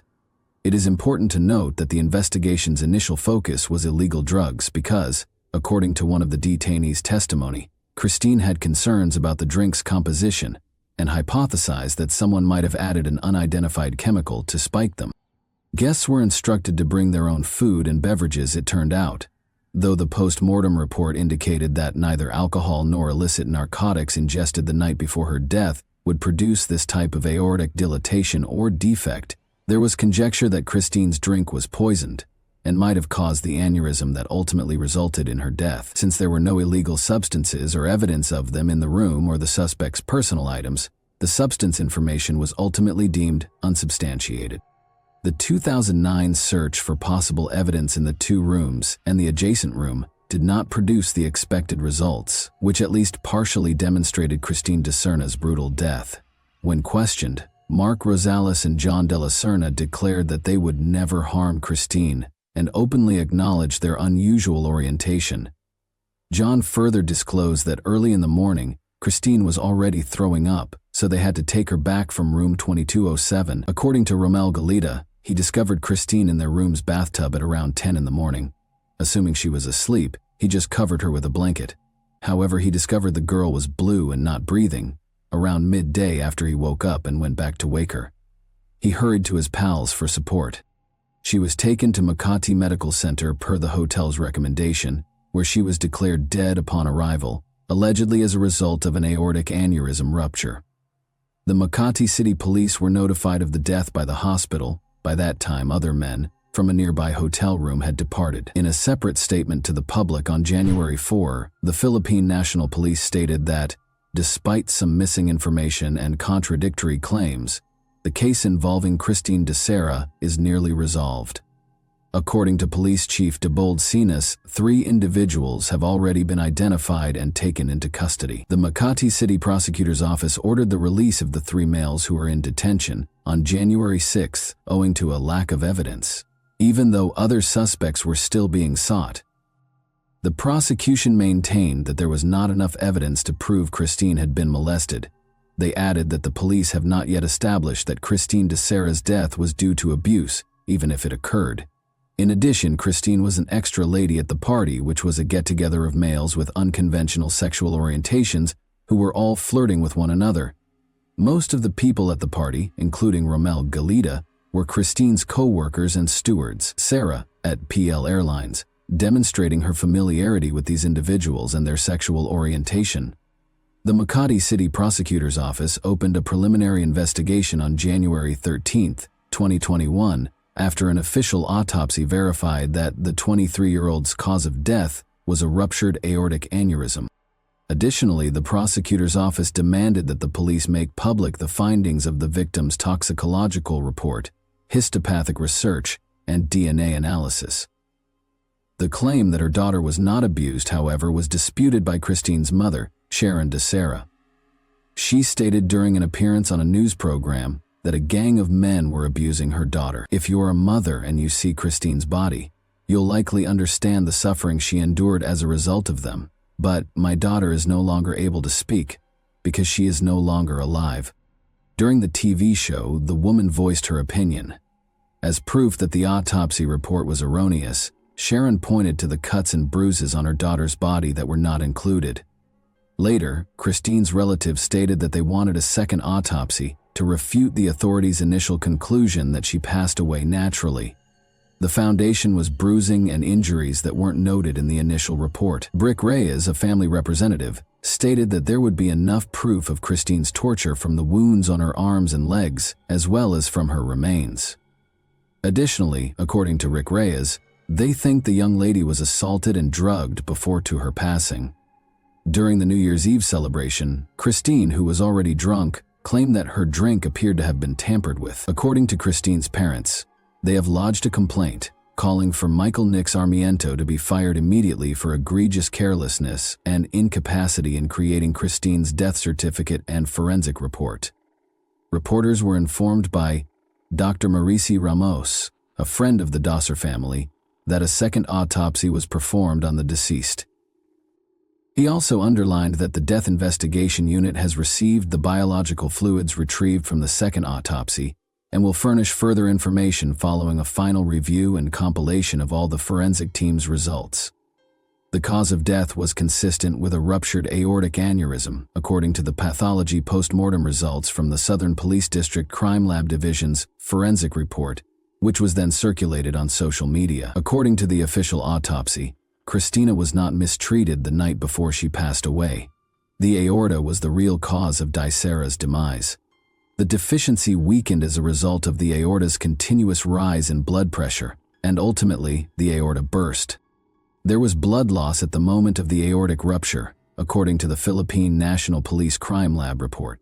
Christine thus had a number of symptoms, including nausea, weakness, and perspiration. Within a few hours, she died from the blood loss brought on by the aortic rupture. According to the report, this indicates that the girl had an aortic aneurysm that ruptured, causing the lower portion of the aorta, the primary vessel that delivers blood to the entire body, to grow. This conduit passes through the chest and belly after leaving the heart. The aorta is the largest conduit in the body, so if it bursts as it did in this instance, a person could lose a significant amount of blood and possibly pass away. The fact that Christine's aneurysm did not happen recently was also mentioned. It began many years ago.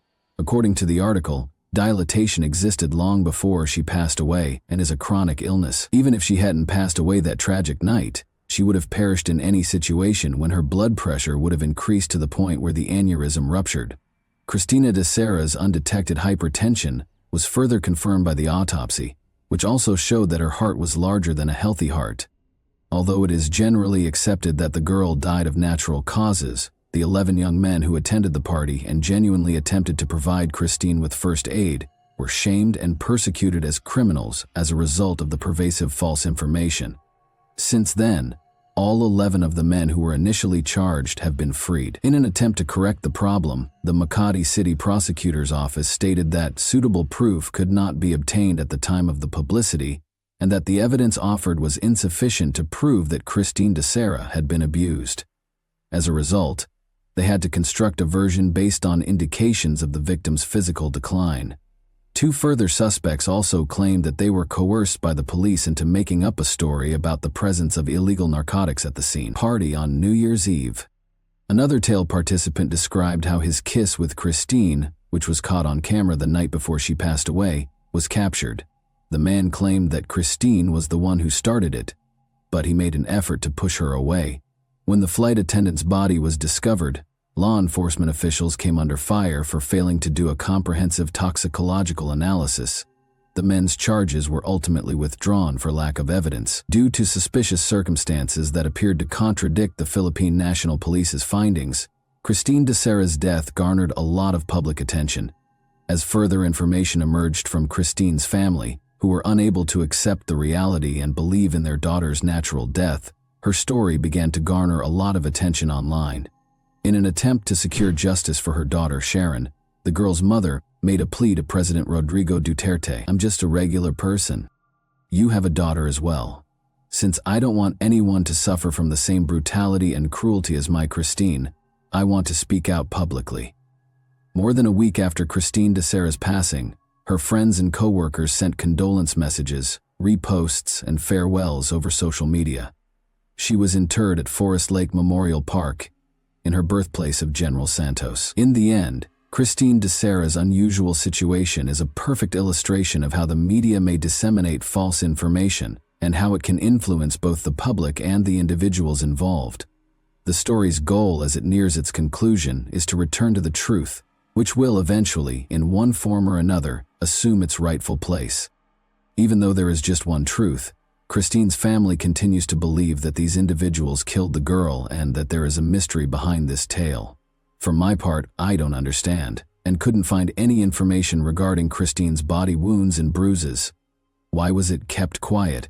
Despite having cuts and bruises, it appears that Christine's death was caused by an aortic rupture, brought on by heart disease rather than by those injuries. As a result, they ignored her body's wounds. You guys are the judge. However, I think there are a lot of strange and inconsistent things in this case.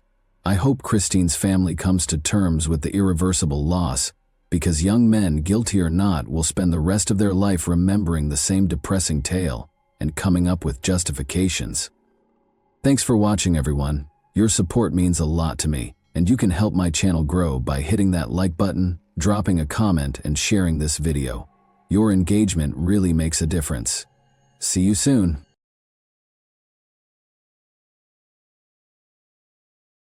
Hey guys, welcome to my channel, and today we're going to take a look at another horrible case with you. No case, no body. There is no body in our story, but there is a case on a November morning in 2011, which was mentioned in English law following the captain's miracle. 3 years after returning home to her leased apartment on Ubarovicha Street in Vladivostok, Galina Kolyadzinskaya vanished. Her parents still think Galina is alive and are waiting for her return in April 2024. Her boyfriend Victor Cohen was found guilty of her murder, although no tangible proof of her purported death was shown at the trial. Following Victor Cohen's release from jail, the matter gathered traction and split the public in two directions. Some people think Victor's sentence for murder was too light, while others think he was sentenced for a crime that never happened. Together, let's learn how a well-known criminal case involving the death and disappearance of an unproven man spread across the nation, sparking debate among onlookers and leading to the formation of organizations to look for Galina. Viktor Polov was born in Vladivostok on July 9, 1988. He adopted Cohen as his last name. When the youngster was very little, his parents split in 2012, leaving his mother and grandma to raise him entirely on their own. He graduated from Far Eastern State University's high school gymnasium in 2005. He enrolled in the PR department at the same university's Institute of Mass Communications, but left after 6 months in 2007. Ilona, who had COVID, presented her sister Galina, who was 3.5 years older than Victor, to her classmate. Galina Kolyadzinskaya was born in Rostov-on April 22, 1985. Her parents relocated to Vladivostok when she was 13 years old. The girl stood out, had a theatricalized way of dress, and was characterized by her brightness. She was slim, intelligent, and highly creative. After completing her education, she attended an art school before enrolling in the Far Eastern Federal University's Faculty of Design. She captured Victor's heart, and he fell deeply in love for the first time. They left their hometown of Vladivostok for Moscow, and Victor abandoned school because they both wanted to enroll at the Theater Institute. Vitya did not fail the entrance examinations, but Galina did. However, he made the decision to go back home in support of his beloved girl, and the two of them moved back to Vladivostok and began living together.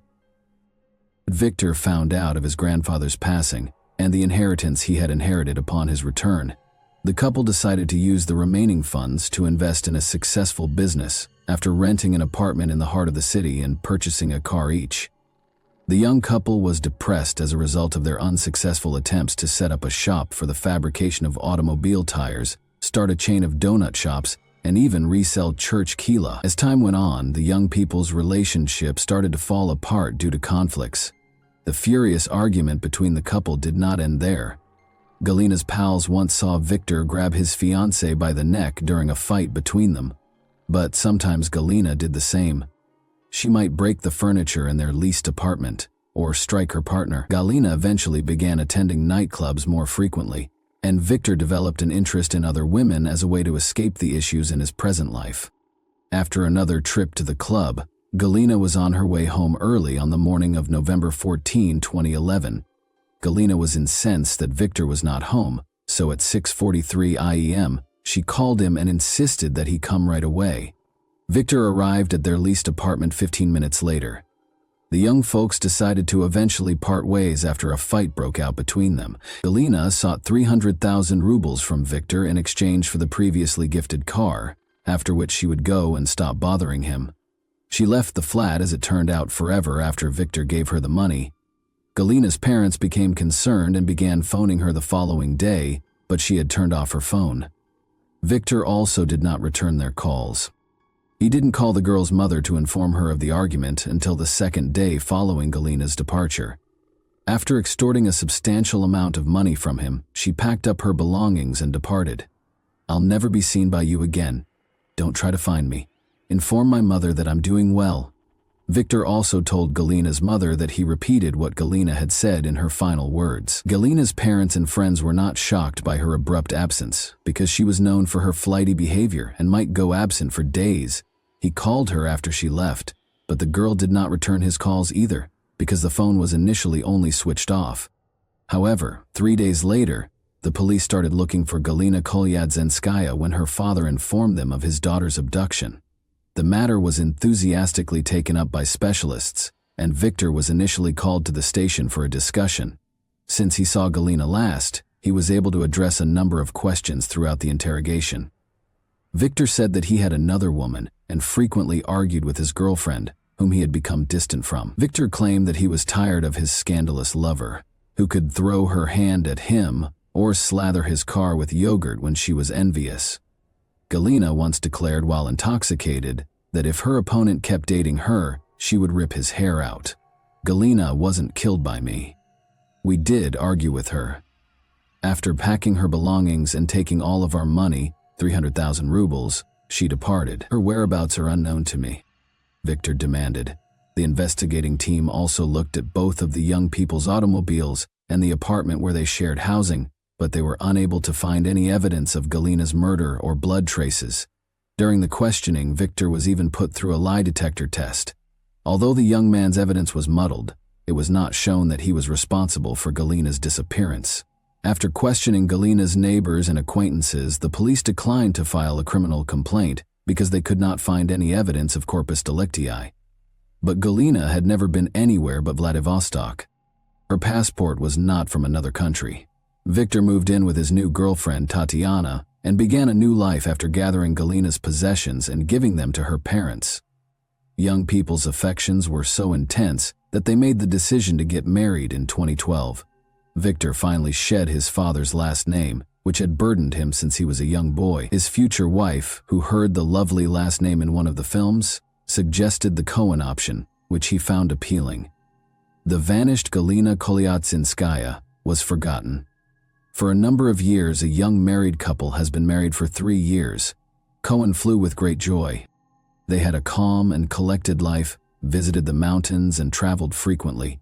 However, once Galina vanished for 3 years and the case was reclassified as a murder investigation, everything changed. At first, Elena Kolyadzinskaya, Galina's mother, was not overly concerned.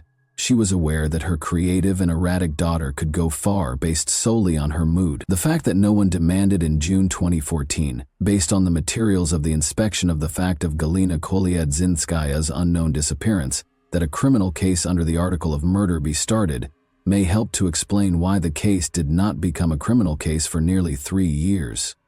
Employees of the Crime Investigation Department started to piece together different explanations for Galina's disappearance after she was placed on the wanted list as missing. These included murder and traveling overseas to work as a model. The police became aware of Kolyadzinskaya's ex-boyfriend as they were figuring out the latter version. As it happened, Cohen and Galina were frequently at odds. His relationship with another lady caused him to feel jealous of the girl. Additionally, it was said that when Galina was younger, she was organizing a trip to Korea. She had previously worked as a model in China and planned to stay in this line of employment. Since he was the last person to see Galina alive, ex-boyfriend Victor Cohen was named as the primary suspect. There was further reason to suspect Victor of being engaged in the crime because of the testimony he and the witnesses had previously provided at different points during the case regarding the circumstances surrounding Galina's disappearance. After being called in for interrogation on July 23, 2014, Victor was arrested and brought to the investigation unit. He admitted there that he had strangled Galina following another argument on the morning of November 14, 2011, then dismembered the body in the restroom, placed the remains in 3 plastic buckets, and transported them to a wooded area close to the Variag factory. There, he built a fire with tires, burned the body, and scattered the ashes in various locations. Throughout the interrogation, Victor Cohen acted with assurance. He cursed a lot and didn't use appropriate language when he spoke to the investigator about you. He related the story of his life, from infancy to the present, in an open and friendly manner. When he sat in front of the police officers with his feet on the ground and grinned, he remembered how he had burned and dismembered his ex-lover Galina. Experienced cops were astounded by his cynicism and calm. He felt untouchable. Victor complained to the investigator that his initial plan was to ground the body in a meat grinder, cook it in a steamer, and then flush it down the toilet. However, he soon gave up on this strategy out of concern that he may be identified and the sewer system would get blocked. He said during the same interrogation that Galina was interfering with his new relationship, so he strangled her. Victor remembered his ex-girlfriend as a unique individual who was an attention seeker. Her fierce temper might produce a huge scandal at home, and she frequently vanished in nightclubs. Galina frequently stated in chats that she would want a lovely life as an escort model, but she also refused to accept the claims that such job is impossible without the supply of intimate services. Up to a certain point, Victor tolerated all of his friend's strange behavior and kept thinking of her as a nice and fascinating individual. I was annoyed during Victor Cohen's grilling. I stood close to the coffee maker. As I stood there, I drank some coffee. I felt something change. There was only this one individual. I went home, went to where she was sleeping, apologized and began strangling her. She opened her eyes and began to struggle. After choking her for a while, I sobbed and left the house. Fear wasn't the reason, it was loss and frustration. Even though I was aware of what I had done, I remained composed since I am a reasonable person. In November 2011, following the interrogation, the agents brought Victor to his residence with Galina Kolyadzinskaya. That night, Victor showed how he strangled Galina on a folding sofa for an investigation experiment in the flat. He claims that because she was intoxicated and slept off when he was certain she was dead, she did not protest.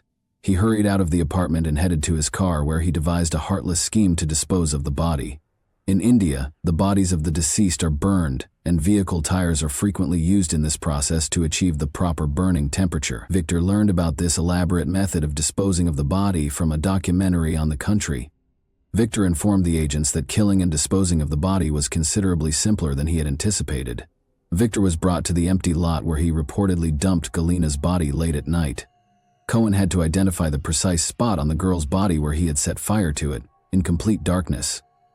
Human rights advocates claim that he was brought to an area devoid of CCTV cameras and traffic, making it impossible to establish his innocence.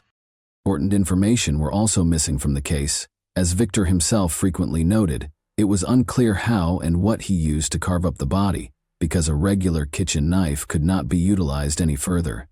It was unclear how he was able to place Galina's remains in 3 buckets, how he transported them out of the door where everyone could see them, and why no one noticed.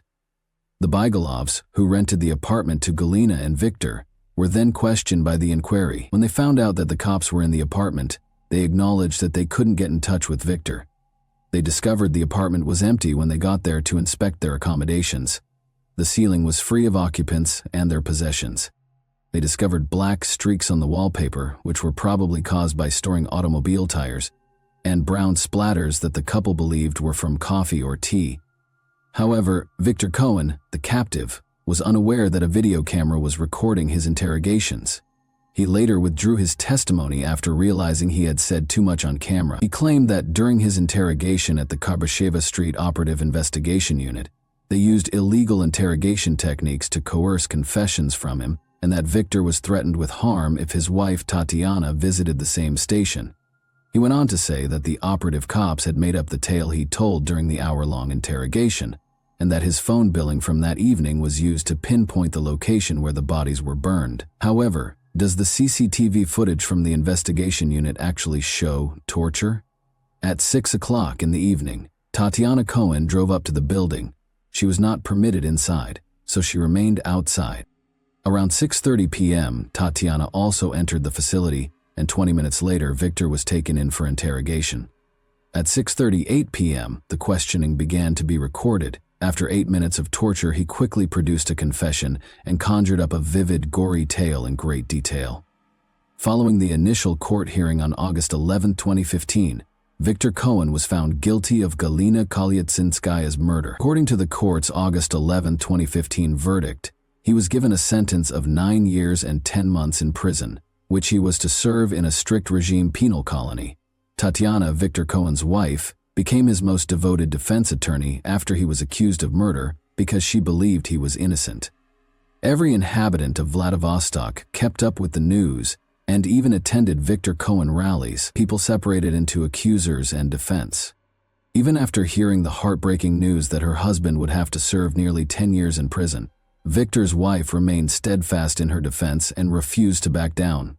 During the court session, the revealing footage that was retained in the criminal case was revealed.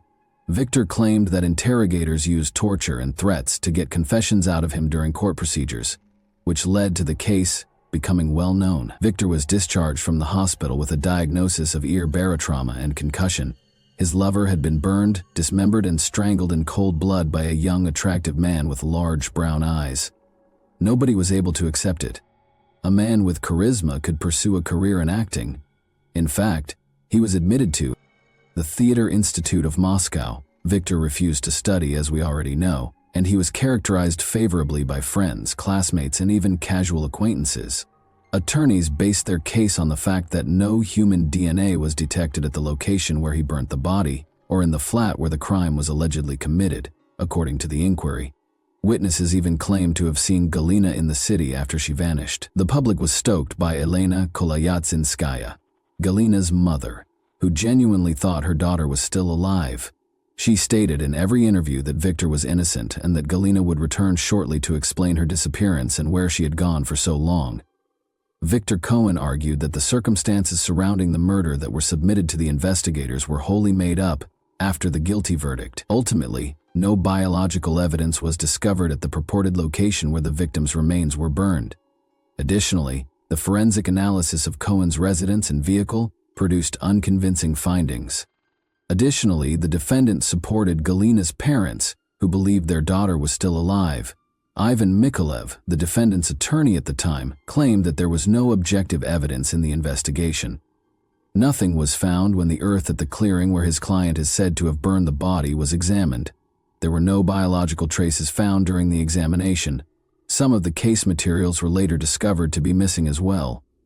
The lie detector data, camera footage, and inspection reports of the apartment and automobile that were acquired back in 2011 led Cohen's defense team and family to assume that the case had been reclassified to absolve him of guilt for the unsolved homicide. It was never discovered that Galina disagreed with the court's decision. Victor filed an appeal and started arguing that he was not a party to the incriminating crime and that the police had coerced him into making the confession. Tatiana Cohen started a massive campaign to defend her husband. She actively maintained social networks, participated in protests, and made appearances on a variety of talk shows and programs. In exchange for posting false information, she actively raised money for a lawyer. The case was sent to the Court of First Instance for a second trial in a separate court after the Court of Appeals rejected the verdict on December 7, 2015, citing violations of the Code of Criminal Procedure. Victor Cohen was also found guilty of Helena Kolyatsinskaya's murder following the Court of First Instance's retrial. As a result of the June 21, 2016 judgment, He was given a sentence of 9 years and 9 months in jail, with the option to do his time in a severe regime colony.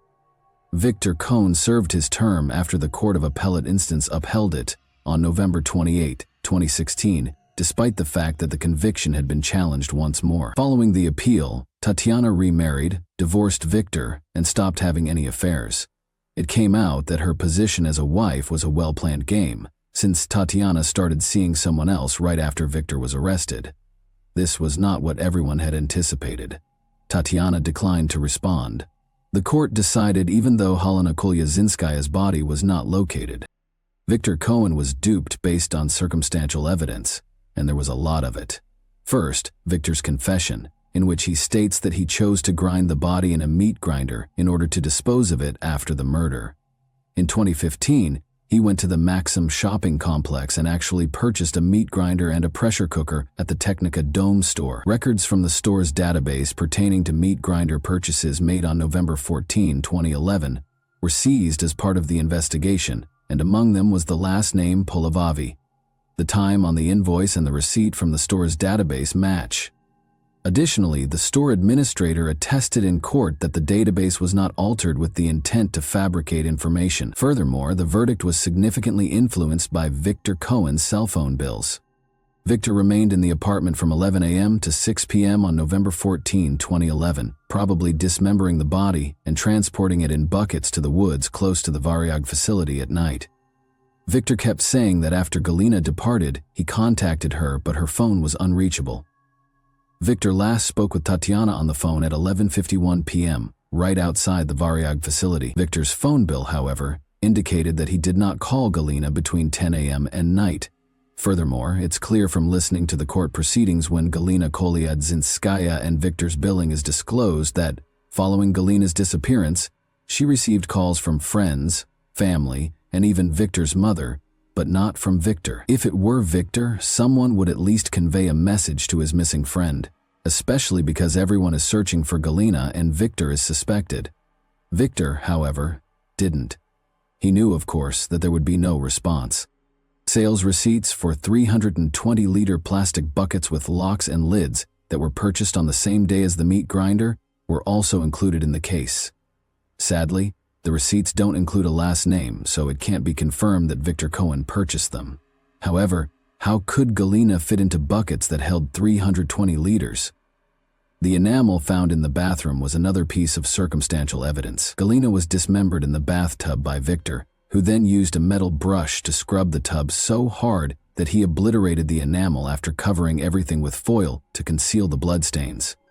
Victor claimed in the confession video that Galina had damaged the bathtub's enamel by frequently using acidic or alkaline cleaning solutions. Following her disappearance, witnesses who said they saw Galina at Sheremetyevo Airport in Moscow and at a shop in Vladivostok were later proven to be untrue. CCTV footage from the airport shows that no such girl was discovered. One of the witnesses was the subject of a criminal case under the article on giving false testimony. My only and primary concern when researching this case was why no additional clues were discovered. Even the slightest details are impossible to foresee and conceal. After all, there must be some evidence left if Victor killed Galina. The response was straightforward. Victor refused to allow the police to enter his apartment over the first few days. He moved in with Tatiana right away, and the apartment's owners were unaware of the situation. It wasn't until December 8 that he finally took his possessions. When the policemen arrived to see how he was doing, nobody opened the door. It took 12 days for the cops to enter the residence. Instead of using luminol, they just made things right. The apartment's owners began remodeling on December 10. Only on December 27th were the two vehicles examined. Remind yourself that on November 14, Galina vanished. Victor thus had a month and a half to clean the car's interior and roughly 3 weeks to clean the flat and hide his tracks. Therefore, why were neither Galina's remains nor DNA traces discovered? Experts have concluded that, under artisanal conditions, it is still conceivable to completely burn the person, which is precisely what occurred in this instance. Wild animals may have scattered the black fragments Victor claimed to have scattered in the forest close to the burning site, depriving the inquiry of the final piece of evidence. Galina was dismembered and placed on tires, where Victor set the fire at the proper temperature to burn the bones. Black pieces of burnt bone were all that remained of her. Citing the length of time that had passed, he did not mention the precise site of the campfire. He had simply forgotten. We would need to use a sieve to sort through a sizable portion of the forest in order to locate the body's remains. However, why? Nothing is known about Helena Kolyatchinskaya if the murderer is not apprehended for almost 13 years. The statements of the man found guilty of her murder recount the final day of her life. Where may Galina have gone if Victor Cohen hadn't killed her in the first place? It is nearly impossible to become lost in today's environment unless you are a professional in the intelligence service, according to seasoned, retired investigators who spoke casually with journalists. Galina had to be located in 13 years. She could not avoid leaving traces, even if she lived abroad under a phony identity. She would have been identified as she would have needed to be fingerprinted, even to replace her documents. Victor Cohen claims to have been tortured and married someone else, but he never once says that Galina will return, that he is waiting for her, or that she will prove his innocence. He is fully aware that the primary witness is not present and cannot be. Victor never once claimed that he was innocently imprisoned, that 10 years of his life had been taken from him, or that his cherished wife, Tatiana, had left him because she didn't want to wait for him there. He has no resentment of the system, no desire to defend his honor, and no intention of suing to establish his innocence. He is aware that no one will ever find the body. He destroyed it with fire. No proof exists. He acts as though he has done time for his crime, and this allows him to fabricate all these tales of the disappearance. He's clean now. What are the possible claims? He served time after being found guilty. Everything has been redeemed by him. Even in such detail, an innocent individual would not be so heartless as to implicate himself. Many people nationwide are still in shock at what transpired. Even though the case has now been concluded, they are continuing searching independently for Galina. Because Galina's parents are still hoping for daughter to return home, they utilize forums to advertise and occasionally share pictures of girls who look a lot like her. And that wraps up today's chilling story. If you enjoyed this video, don't forget to like and subscribe so you never miss a new upload. Also, let me know in the comments, what part of this story shocked you the most? Thank you for watching, and I'll see you in the next video.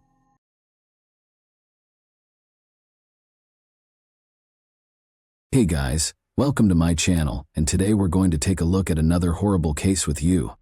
Genetic genealogy testing has revolutionized cold case investigation by reviving cases that might otherwise have remained unsolved. It had been like trying to capture smoke with their bare hands for the investigators working on the cases of John and Jane Doe. However, new developments in DNA testing are now providing investigators with the advantage they need to solve crimes that were previously thought to be unsolvable. These victims are now receiving their names back after being unidentified and nameless for decades. Today, we'll examine two instances where genetic genealogy has ultimately provided the answer and some measure of closure for both families and investigators. Immediately, let's get started. Today's first case takes place in Rock County, which is located in the southwest region of Minnesota. Rock County is one of the 4 counties without a natural lake, despite Minnesota's reputation as the land of 10,000 lakes. A Department of Transport employee was busy removing the concrete culverts beside Interstate 90 off Highway 23 in Beaver Creek Township on March 13, 1981, as part of a regular municipal cleanup. He was startled to see some skeleton remains when he brushed aside the wreckage. The employee phoned the police after speaking with his boss right away. The area was cordoned off when the police came, and everyone in the vicinity was questioned about the finding. According to the supervisor, the culverts were cleaned out once a year, with the most recent cleanup taking place on October 21, 1980. The remains might have been disposed of in the culvert at any point between October 1980 and 1981, Wyatt investigators hypothesized. After removing the deceased, forensic specialists and crime scene detectives set about gathering any hints that might have been left behind. The body was taken to the medical examiner's office in Ramsey County. The medical examiner found it challenging to identify the John Doe. From what was left of the nearly full skeleton, the body had been severely decayed and was hardly identifiable. According to the coroner's findings, John Doe was a white man in his 30s to 50s. 5'6" to 5'8" was his estimated height. There were no distinctive birthmarks or tattoos, and the state of the body made it impossible to establish weight, hair, or eye color. The coroner noted that there was a chance the person had been shot, but the cause of death was designated as homicide. No gun or shell casing was discovered in the area, but there had been a wound to the skull that was consistent with a small caliber firearm. DNA samples were retrieved from the remains, and plaster casts of his teeth were taken for his dental records. His fingertips had crumbled with decay, making it hard to get fingerprints. The victim was discovered wearing boxer shorts, green cotton work pants, and a leather belt. He wore 2 pairs of green socks on each foot and engineer boots in sizes 8 to 9 that were either light tan or white slip-ons. He was holding a locket with a picture of a baby inside and a black plastic comb. Based on this ambiguous description, police conducted a thorough search of the region and spoke with Department of Transport employees who had been there since October of last year. A police artist created a preliminary sketch using information from the medical examiner. Beaver Creek Township saw the creation and distribution of posters. They also asked drivers who frequently traveled the road if there was any strange behavior going on nearby.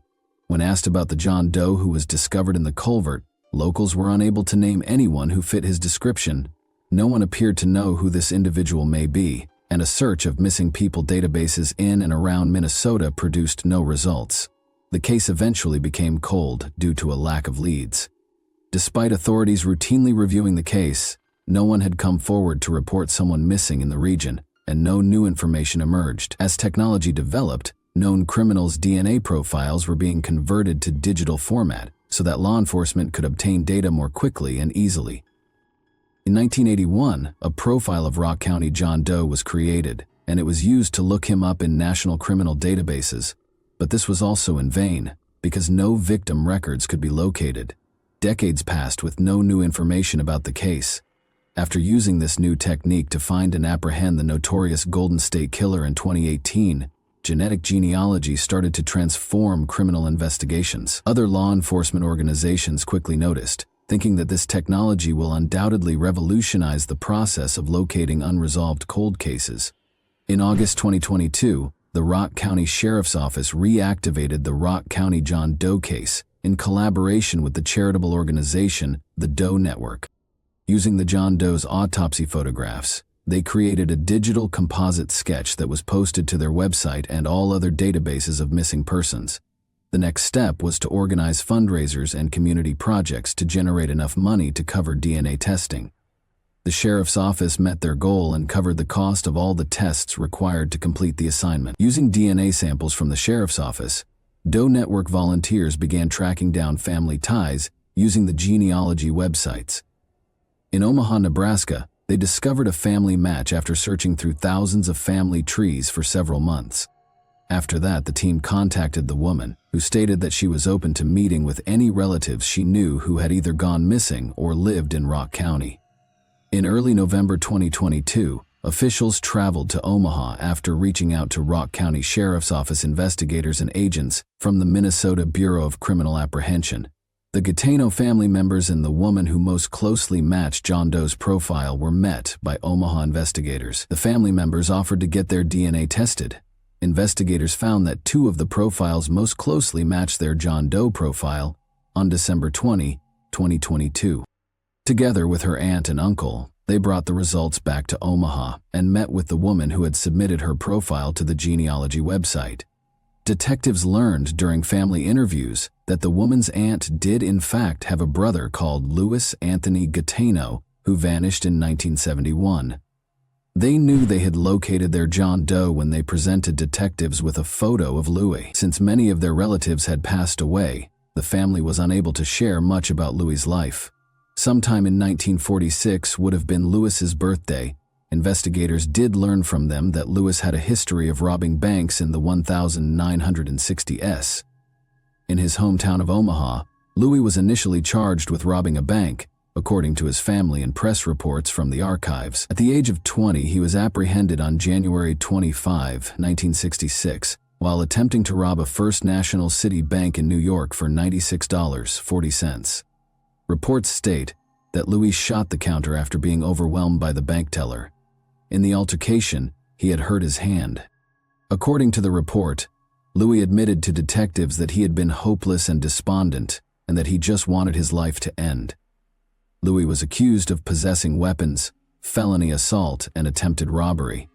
Family members have since heard from him occasionally, but since 1971 there has been no communication at all. Because of his tense connection with his family, he was not reported missing at the time.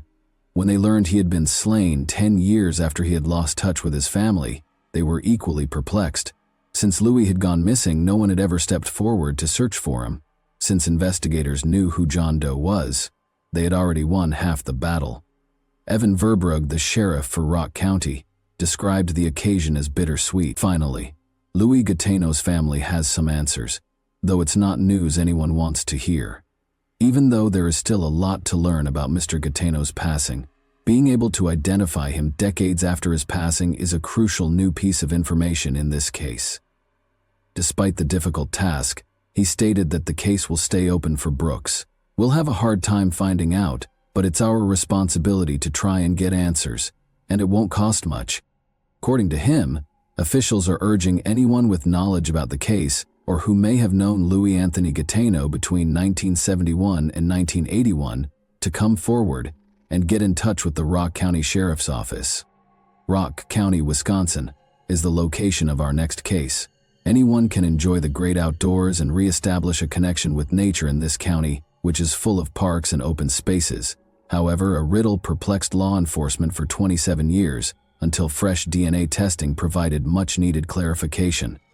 On November 11, 1995, hunters were pursuing a herd of deer in a forested region close to Bradford, Wisconsin. Unaware that he was going to show his nephews a scene from a horror film, Gary Gilbank wanted to share his love of hunting with them.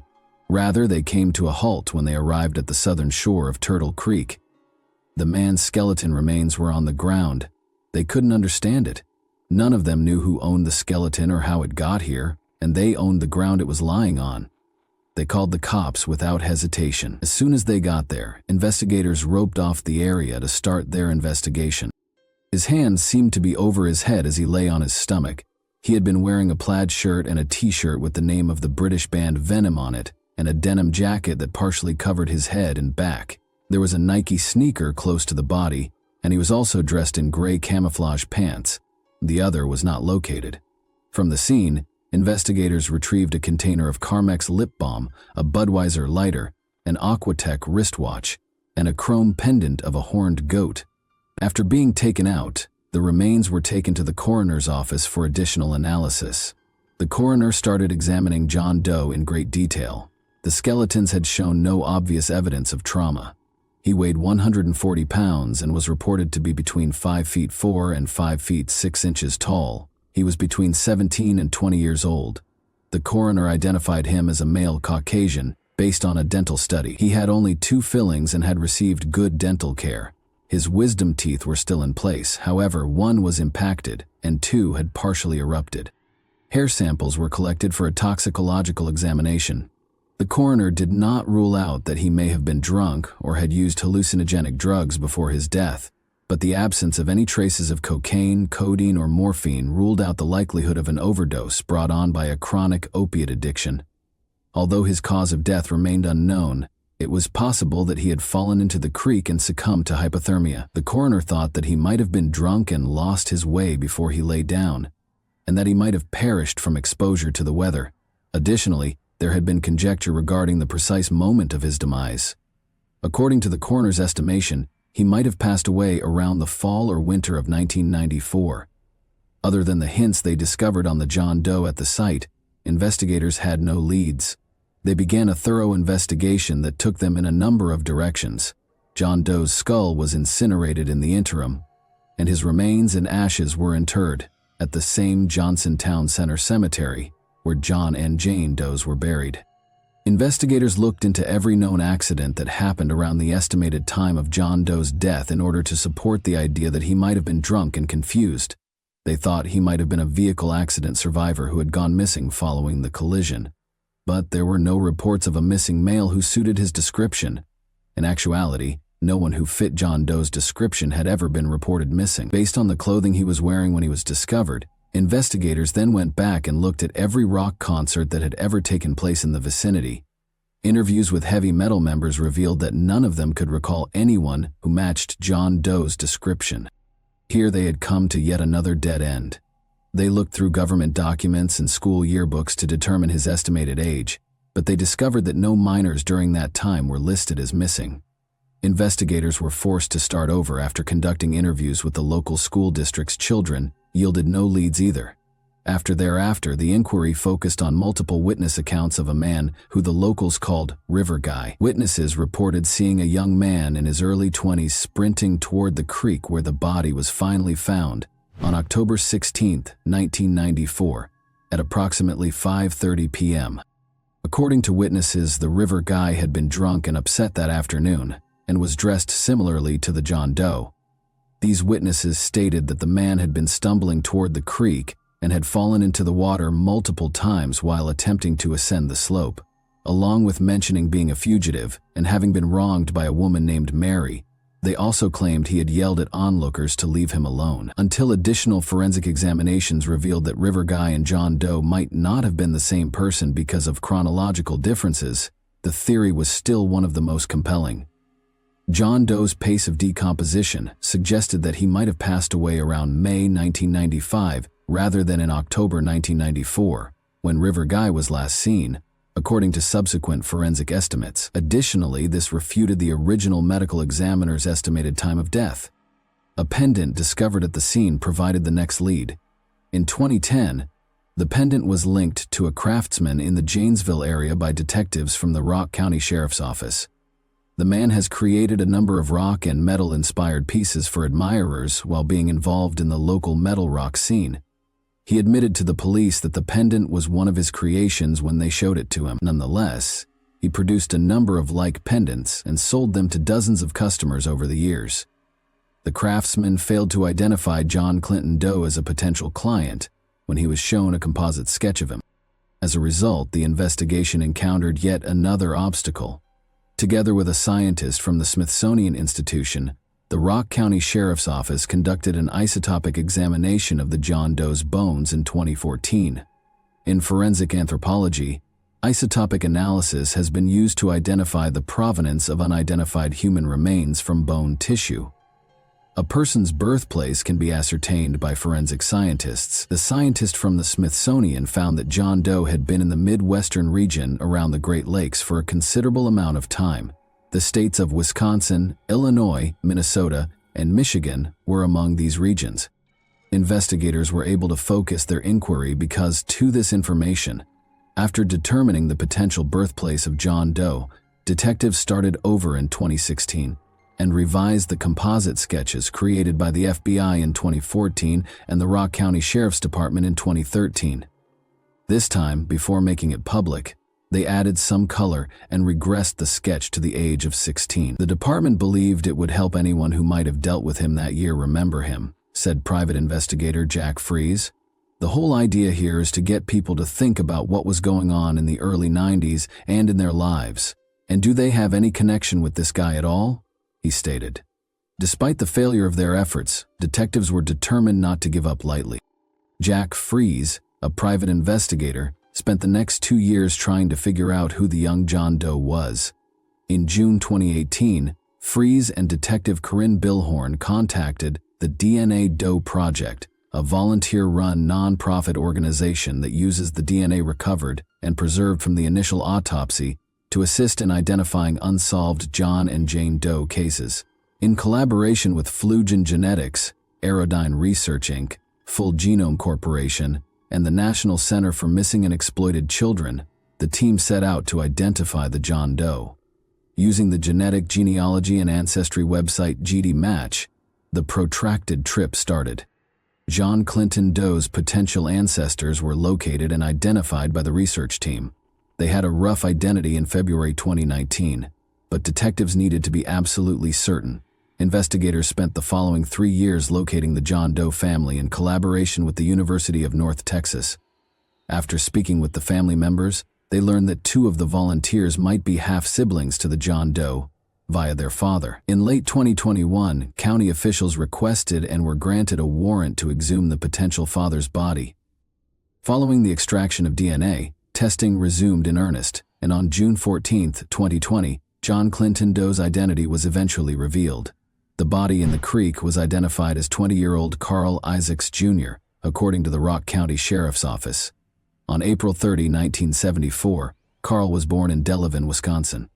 He seems to have never fully recovered from the shock of his parents' divorce when he was quite young. In 1991, Carl had gone to an alternative high school for pupils from the Badger, Delavan, Darien, and Elkhorn areas.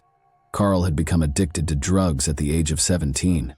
Additionally, he had joined a gang of friends who planned a criminal spree that led to numerous burglaries and property destruction. He was given a 5-year prison sentence in March 1992 for breaking into and damaging golf carts at the Delbrook Golf Course in Delavan between April 1992 and the fall of 1993.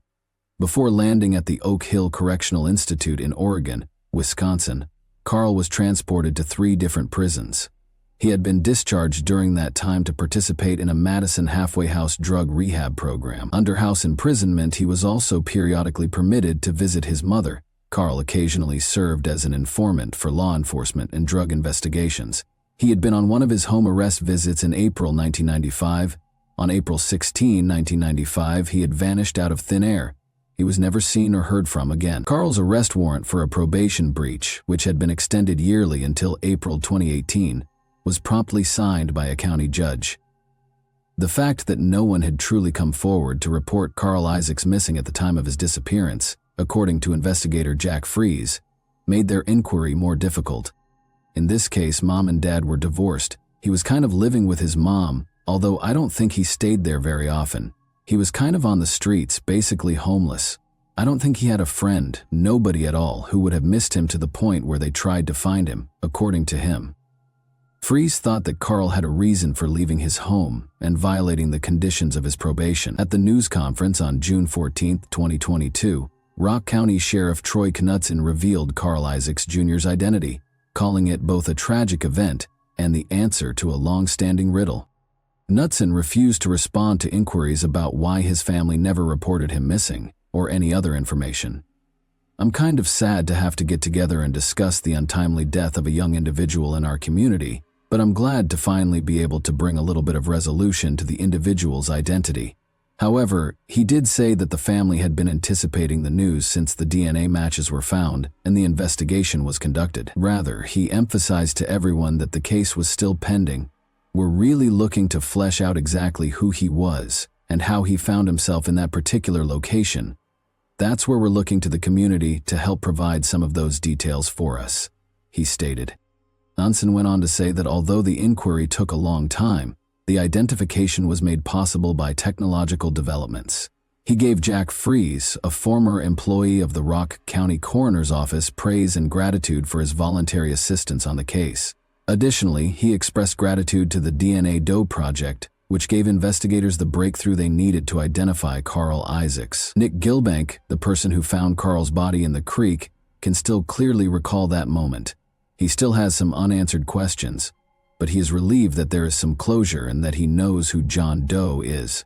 I walked over to see what I was looking at, and there, next to a garbage bag of his belongings, was a clothed skeleton. I remember kneeling down and picking up the shirt, and there was a skull, completely decomposed. I guess I'm glad they finally identified the remains, he stated. And that wraps up today's chilling story. If you enjoyed this video, don't forget to like and subscribe so you never miss a new upload. Also, let me know in the comments what part of this story shocked you the most. Thank you for watching, and I'll see you in the next video.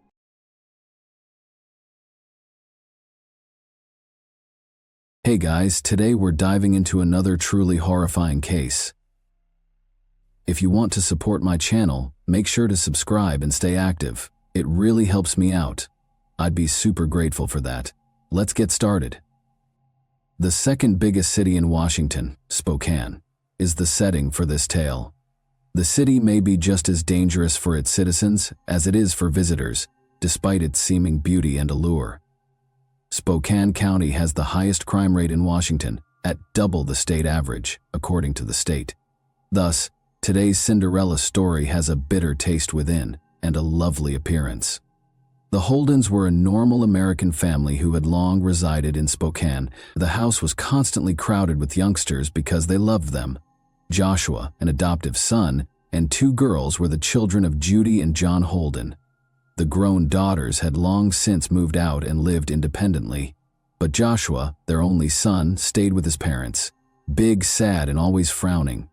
The young man regretfully stayed at his parents' house because he was unable to start his own family. The Holden family was forced to take more than one, if not two, children from the orphanage because they wanted a steady income in the form of substantial benefits. So one day, Courtney, a charming young child, entered the Holden household. Born on February 28, 1992, Courtney Corrine Holden ended up in an orphanage 2 years later. Youngsters of all ages fervently pleaded to God for a mother and father, and one happy day, the girl's wish was granted. Courtney, who was young, traveled to Spokane. When the doors shut behind her, Courtney moved in with Joshua and a number of other foster kids. The girl's hopes of having a loving and supportive family were merely hopes. Courtney's existence at the Holdens was even more depressing than it had been in the orphanage. It became a true nightmare. She was made to perform a variety of household tasks from an early age. After every dinner, she had to wash the dishes for the entire family and clean the entire house. The Holdens' much better treatment of the other foster children was particularly startling, and nobody could comprehend why they detested this lovely girl. Courtney was the final child they had acquired from the orphanage, and Judy Holden was by that time of a respectable age. Maybe it was why they were so inexplicably angry. Even going outside without permission was prohibited for Courtney. Visitors to their house frequently overheard Judy and Joshua abusing Courtney, referring to her as Cinderella, as though she were a fictional heroine who was actually a prisoner to her evil sisters and stepmother. Courtney was in a similar situation. The girl, however, proved to be quite receptive and grew accustomed to the terrible circumstances after years of living with the Holdens. She lacked a cell phone and other contemporary amenities, was terrified of her foster mother, and was terrified of her brother Joshua just by being around him. He also prohibited her from interacting with her peers. She never left home without permission or necessity. The only way she could get any fresh air was to go outside into the backyard and socialize with the neighbors while the home was deserted. This is exactly the kind of setting in which Courtney was raised. She simply adapted to her life as she grew older. Because she had no idea of a normal home and no other life, she never became resentful and always treated her foster parents with respect. When Joshua moved home with his sister for a considerable period of time because of his parents' irreparable differences, Courtney felt a certain measure of independence. It was the happiest time of Courtney's life. Her long-awaited taste of independence arrived when she was allowed to leave the house, go for walks, and interact with her peers. After a while, Courtney graduated from high school and had her first love. Michael proved to be a worthy companion, and she felt cared for and attended to by a man she had never experienced before. Courtney was constantly ecstatic after every meeting. When they had a son in 2011, their relationship came to an end. In desperation, Michael pleaded with his lover to come live with him and be a part of the family. However, for some reason, the young mother refused to move and kept living in the house with Holden, ending all romantic ties with Michael. The Holden house was deserted by that point. The foster kids had moved out and grown up. Since John Holden, Courtney's foster father, had died, she spent a considerable amount of time living only with her foster mother, Judy Michael, and was only permitted to see his son when Courtney's brother Joshua was away. With Judy's consent, they had a quiet existence with their kid, until Joshua came back after his father passed away in 2014 and started to exert strict control over the family home. In northeast Spokane, on Hero Avenue, a block from Rogers Middle School, he set up several security cameras around their house. The yard was littered with posters that said, "Smile, you're being videotaped," and there were multiple cameras pointing in various directions. Courtney became nervous once more when she saw the security cameras, since she knew that walking outdoors could result in her being reprimanded by Joshua for escaping. Once more, Courtney's life became intolerable. Courtney admitted to a neighbor in 2015 that she was once more prohibited from owning a cell phone, maintaining social media profiles, interacting with people outside of the family drive. and even leaving the house without Joshua's consent. Joshua Holden was so upset about Courtney's son's birth that he had her stop communicating with Michael altogether. Courtney obeyed in silence. When neighbors inquired about the cause of the bruises on Courtney's arms and face, she candidly acknowledged, "Joshua beats me." Concerned neighbors attempted to assist Courtney in any way they could, wondering why she put up with such cruelty. Since the victim never publicly acknowledged that she was being controlled by her brother, the Holdens were able to keep the matter quiet each time they called the police to call attention to Courtney's anguish, since she was not permitted to leave the house during the day.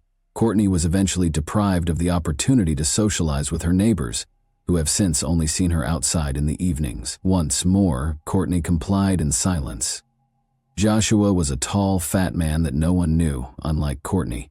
He was incredibly strong and never held back while insulting others. According to his pals, Joshua was an aggressive, erratic man with paranoid tendencies. He once boasted in public that he could quickly end a life and dispose of a body with ease. His criminal past was noteworthy. He was accused of assault and harassment in 2005, but he was freed because there was insufficient evidence and the victim refused to assist the authorities. He was also suspected of misbehavior and attacking a woman in 2003, but in 2006 the culprit was unidentified. Joshua was taken into custody for both burglary and abusing his mother. He was compelled to leave his parents' house for a number of years as a result of these experiences. Joshua grew even more irate after his return. In an attempt to exert total control, he put cameras both inside and outside the house. Courtney, the young mother, nearly ceased interacting with friends, claiming she was scared to go anywhere for fear that Joshua would learn and things would worsen. Until Joshua discovered that Courtney had a Facebook account, one person spoke with her every day. "I must go. I must go. Josh is on his way." Nearly 2 years have passed since her previous message. Her account was then disabled indefinitely. According to acquaintances, the Holden family's dynamics are strange. In August 2018, following another argument, Courtney hurriedly packed her belongings into a suitcase and ran outside.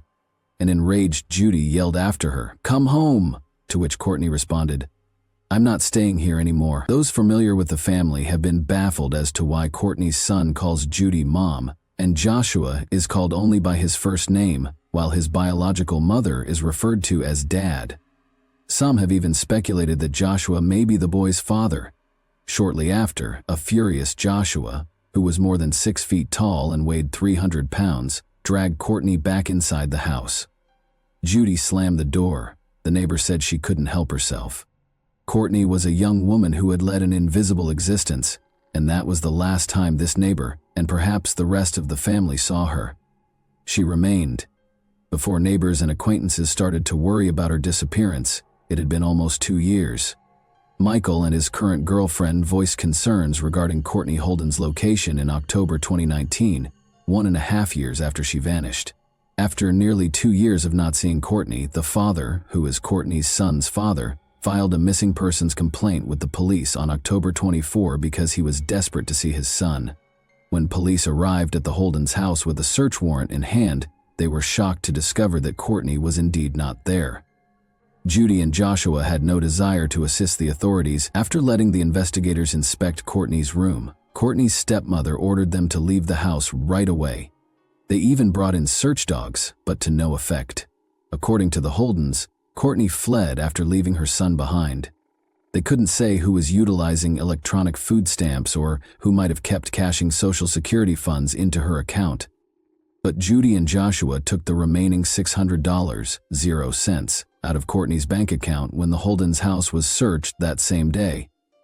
Interestingly, an unnamed lady calling the National Crime Information Center of America the following day claimed to be Courtney, saying she was safe and didn't want to be located.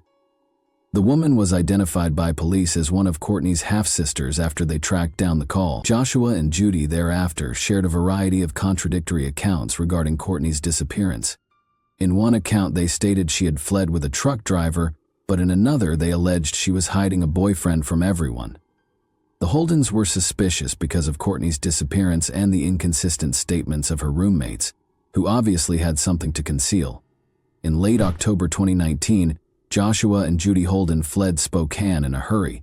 which only led investigators to believe they were responsible for Courtney's abduction. Judy's adopted daughter's house in Texas is where the Holdens were located. They were arrested and placed in a Texas jail in early October after authorities were able to charge them with identity theft and cashing benefits meant for Courtney. The investigation into Courtney's whereabouts by the Spokane Police Department swiftly devolved into a missing persons case, which was then handed over to Major Crimes Detective Randy Lesser.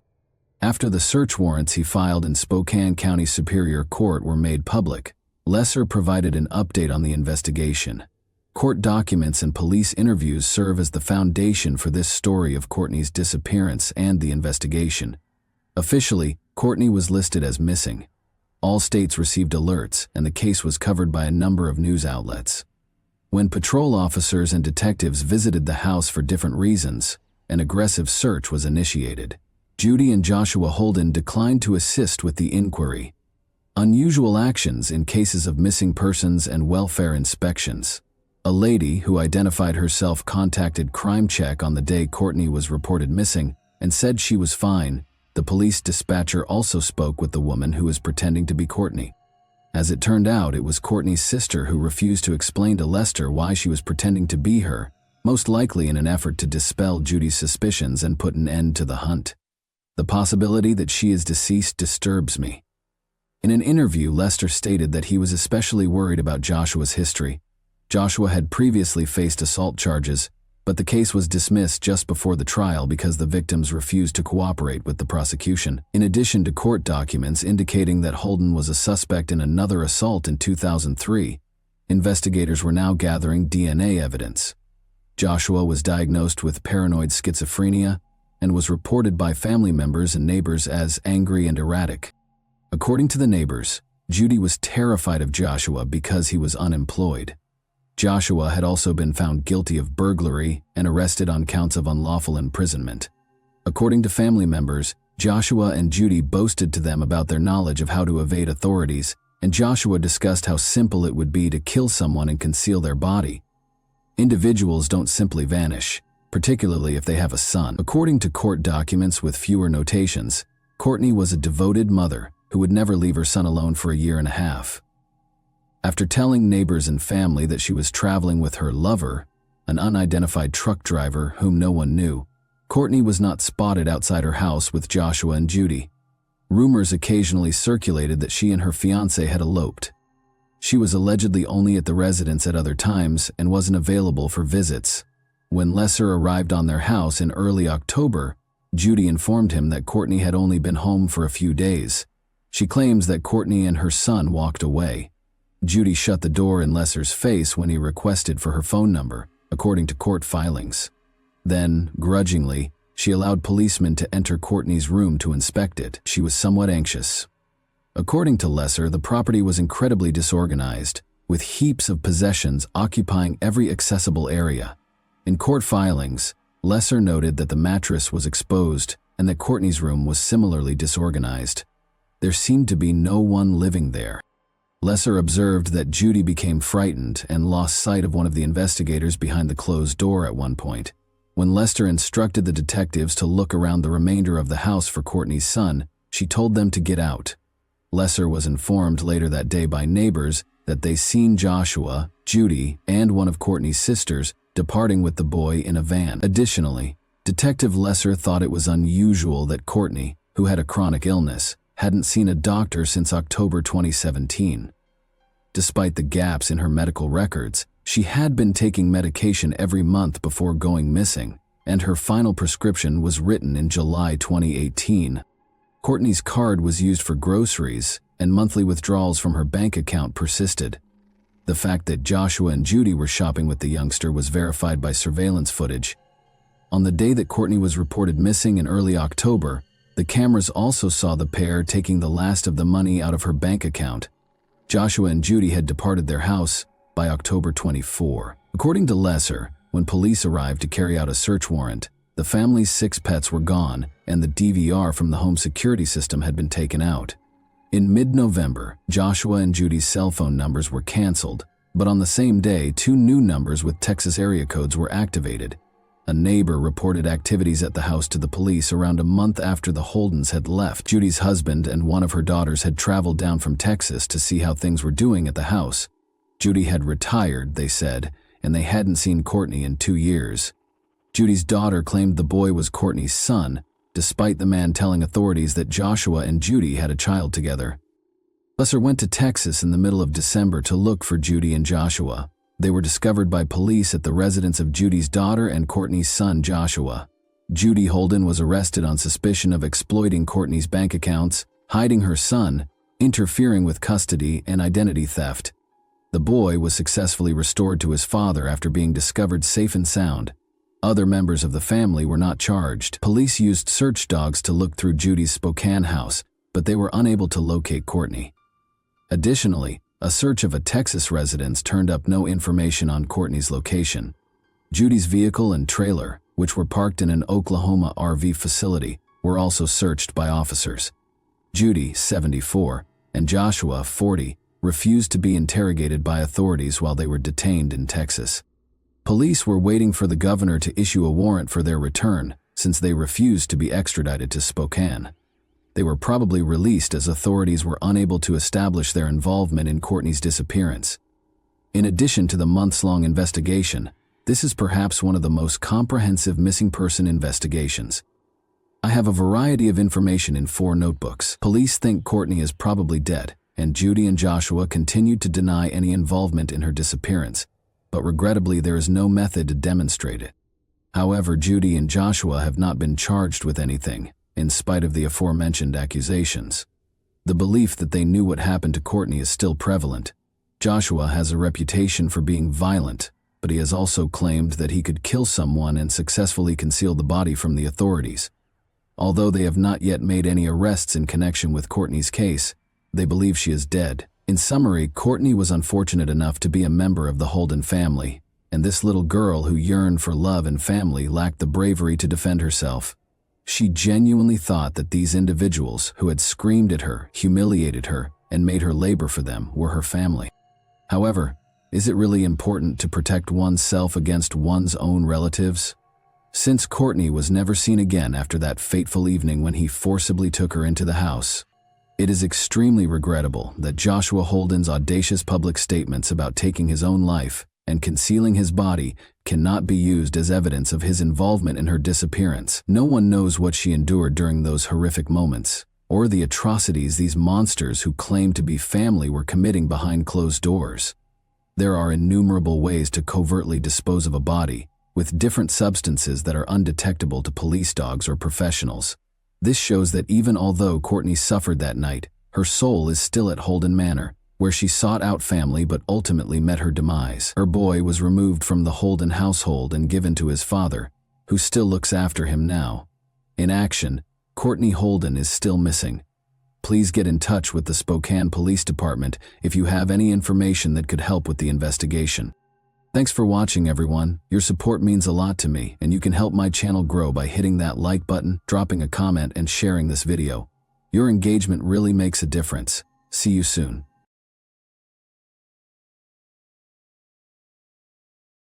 Hey guys, today we're diving into another truly horrifying case. If you want to support my channel, make sure to subscribe and stay active. It really helps me out. I'd be super grateful for that. Let's get started. A young woman's lifeless body was found in the state of Morelos on the side of an abandoned road. When they discovered her, the onlookers called the police right away. The body was still. She had obvious bruising and abrasions on her skin, and her clothes were wrinkled and discolored. Authorities were unable to locate any personal possessions or documentation that would have helped identify her in the area. This signaled the start of an inquiry to clarify the events and determine the causes of this catastrophe.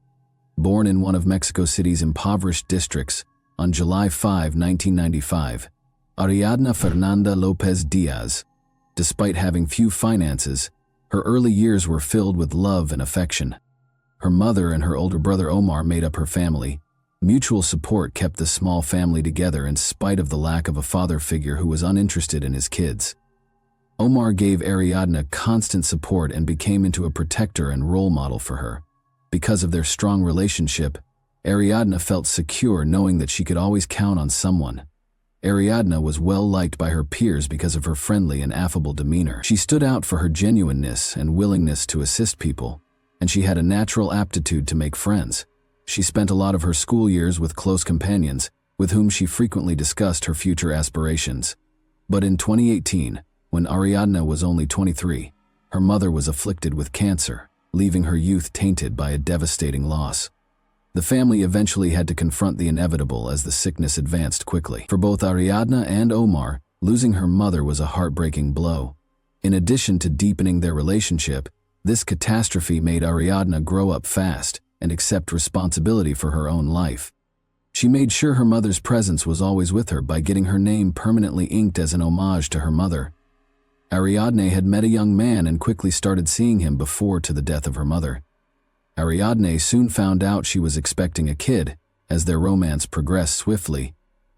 The young couple quickly recognized their paths were separating though, since the arrival of her kid did not provide the stability she had hoped for. Following their separation, they continued to have a cordial relationship while sharing custody of their son. Having a child presented new difficulties. In order to support herself and her son, Ariadna had to juggle the responsibilities of parenthood with her job search. Getting a job at a well-known bar in Mexico City was the first step on this adventure. This place, which was frequented by wealthy customers, had high standards for its employees. Ariadne developed her capacity to communicate with a diverse range of people here. She thrived in her position in spite of the problems, overcoming them with her charm and tenacious work ethic. Her life was drastically altered by the pandemic. Despite losing her job because the company where she worked closed, Ariadne resisted giving up. Instead, she opened her own beauty salon during this time to fulfill a lifelong dream. This endeavor came to represent her will and ambition to create a life free from other influences. Using her vast network and skills, she was able to start a business that gave her a reliable source of income. A new connection came into her life at this period. She clicked with a man she met right away. She found security and happiness in her relationship. Between her spouse, her job, and her son, Ariadna managed her time well. Despite having a busy schedule, she managed to find joy in every new chance.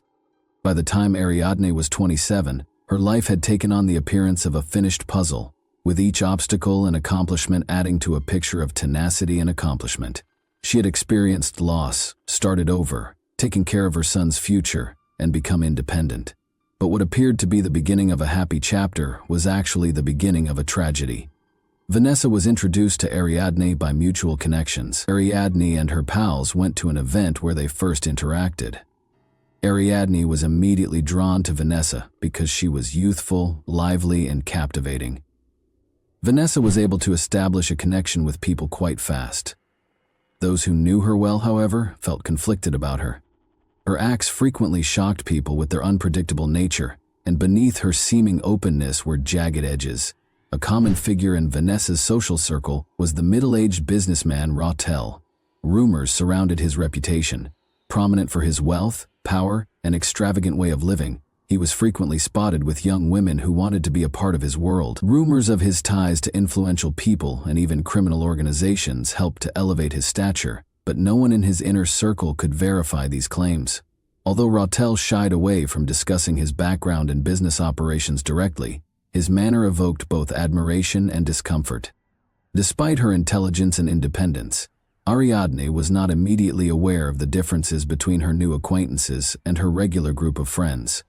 Eager to make an impression, Vanessa frequently spoke about her relationships with Rautel and other powerful individuals. She portrayed him as having the ability to resolve any issue. Ariadne gradually started to spend more time with them. Vanessa made an effort to earn Ariadne's trust, and appeared to be truly enthralled with her. After hearing about Ariadne from Vanessa, Rautel became interested in her right away. His attentiveness and conversational skills surprised her at their first meeting. His charm and confidence were irresistible, and Ariadne was no exception to his appeal. However, a more nuanced personality lay beneath this appeal. Rautel's manipulative tendencies were observed by anyone who interacted with him. However, Ariadne thought he was a decent and kind man. Vanessa remained essential in reinforcing the bond between Rautel and Ariadne. She created an environment of openness and trust by often inviting Ariadne to events where Rautel was present. But as time went on, strange information emerged. For example, Ariadna was cautioned by some of her friends to exercise caution when interacting with these individuals. Some were aware of Vanessa's erratic behavior and Rautel's dubious reputation. They suggested that these interactions might have unspoken dangers. Ariadna saw no threat in her new social group, even in spite of the warnings. She viewed her friendship with Vanessa as a chance to escape from her everyday obligations and discover a world that had previously been unattainable. Rautel, however, made an effort to gain her favor by being kind and generous. She found his invitations to parties and dinners intriguing and innocuous. As we know, Ariadna was seeing a young man. Nevertheless, based on the information at hand, she continued to cultivate acquaintances and occasionally accepted invitations to social gatherings. Her boyfriend didn't show displeasure with her social contacts and was a trustworthy individual. Ariadne gradually realized that her life was beginning to be impacted by her new relationships. Vanessa contacted her often, offering to arrange get-togethers and leisure activities. Rautel, on the other hand, made a greater effort to establish himself in Ariadna's life and frequently provided assistance and support in a variety of circumstances. Unaware of the possible repercussions, Ariadna was slowly but surely losing herself in their world. Ariadna accepted Vanessa's invitation to get out with friends on October 30, 2022. The event was scheduled to start at Fisher's, a well-known eatery in Mexico City's downtown. Vanessa reassured her that the evening would be pleasant, with a leisurely meal and pleasant companionship. Ariadna felt a little uneasy because Rautel was also supposed to join. She was beginning to have doubts about him, but she chose not to turn him down since she didn't want to jeopardize her friendship with Vanessa. Later that night, the group gathered at the restaurant, which was well known for its fashionable patrons and elegant interiors. It served as a vibrant background for the event. An assortment of canapés and wine cocktails contributed to the lively and joyous ambiance at the table. Rautel made himself the focus of attention as usual, toasting and telling stories. He went out of his way to demonstrate his power and engaged with the waitstaff with assurance. Vanessa encouraged him by interjecting remarks and jokes to keep the discussion going. Following their example, the other guests attempted to match the host's enthusiasm for the evening.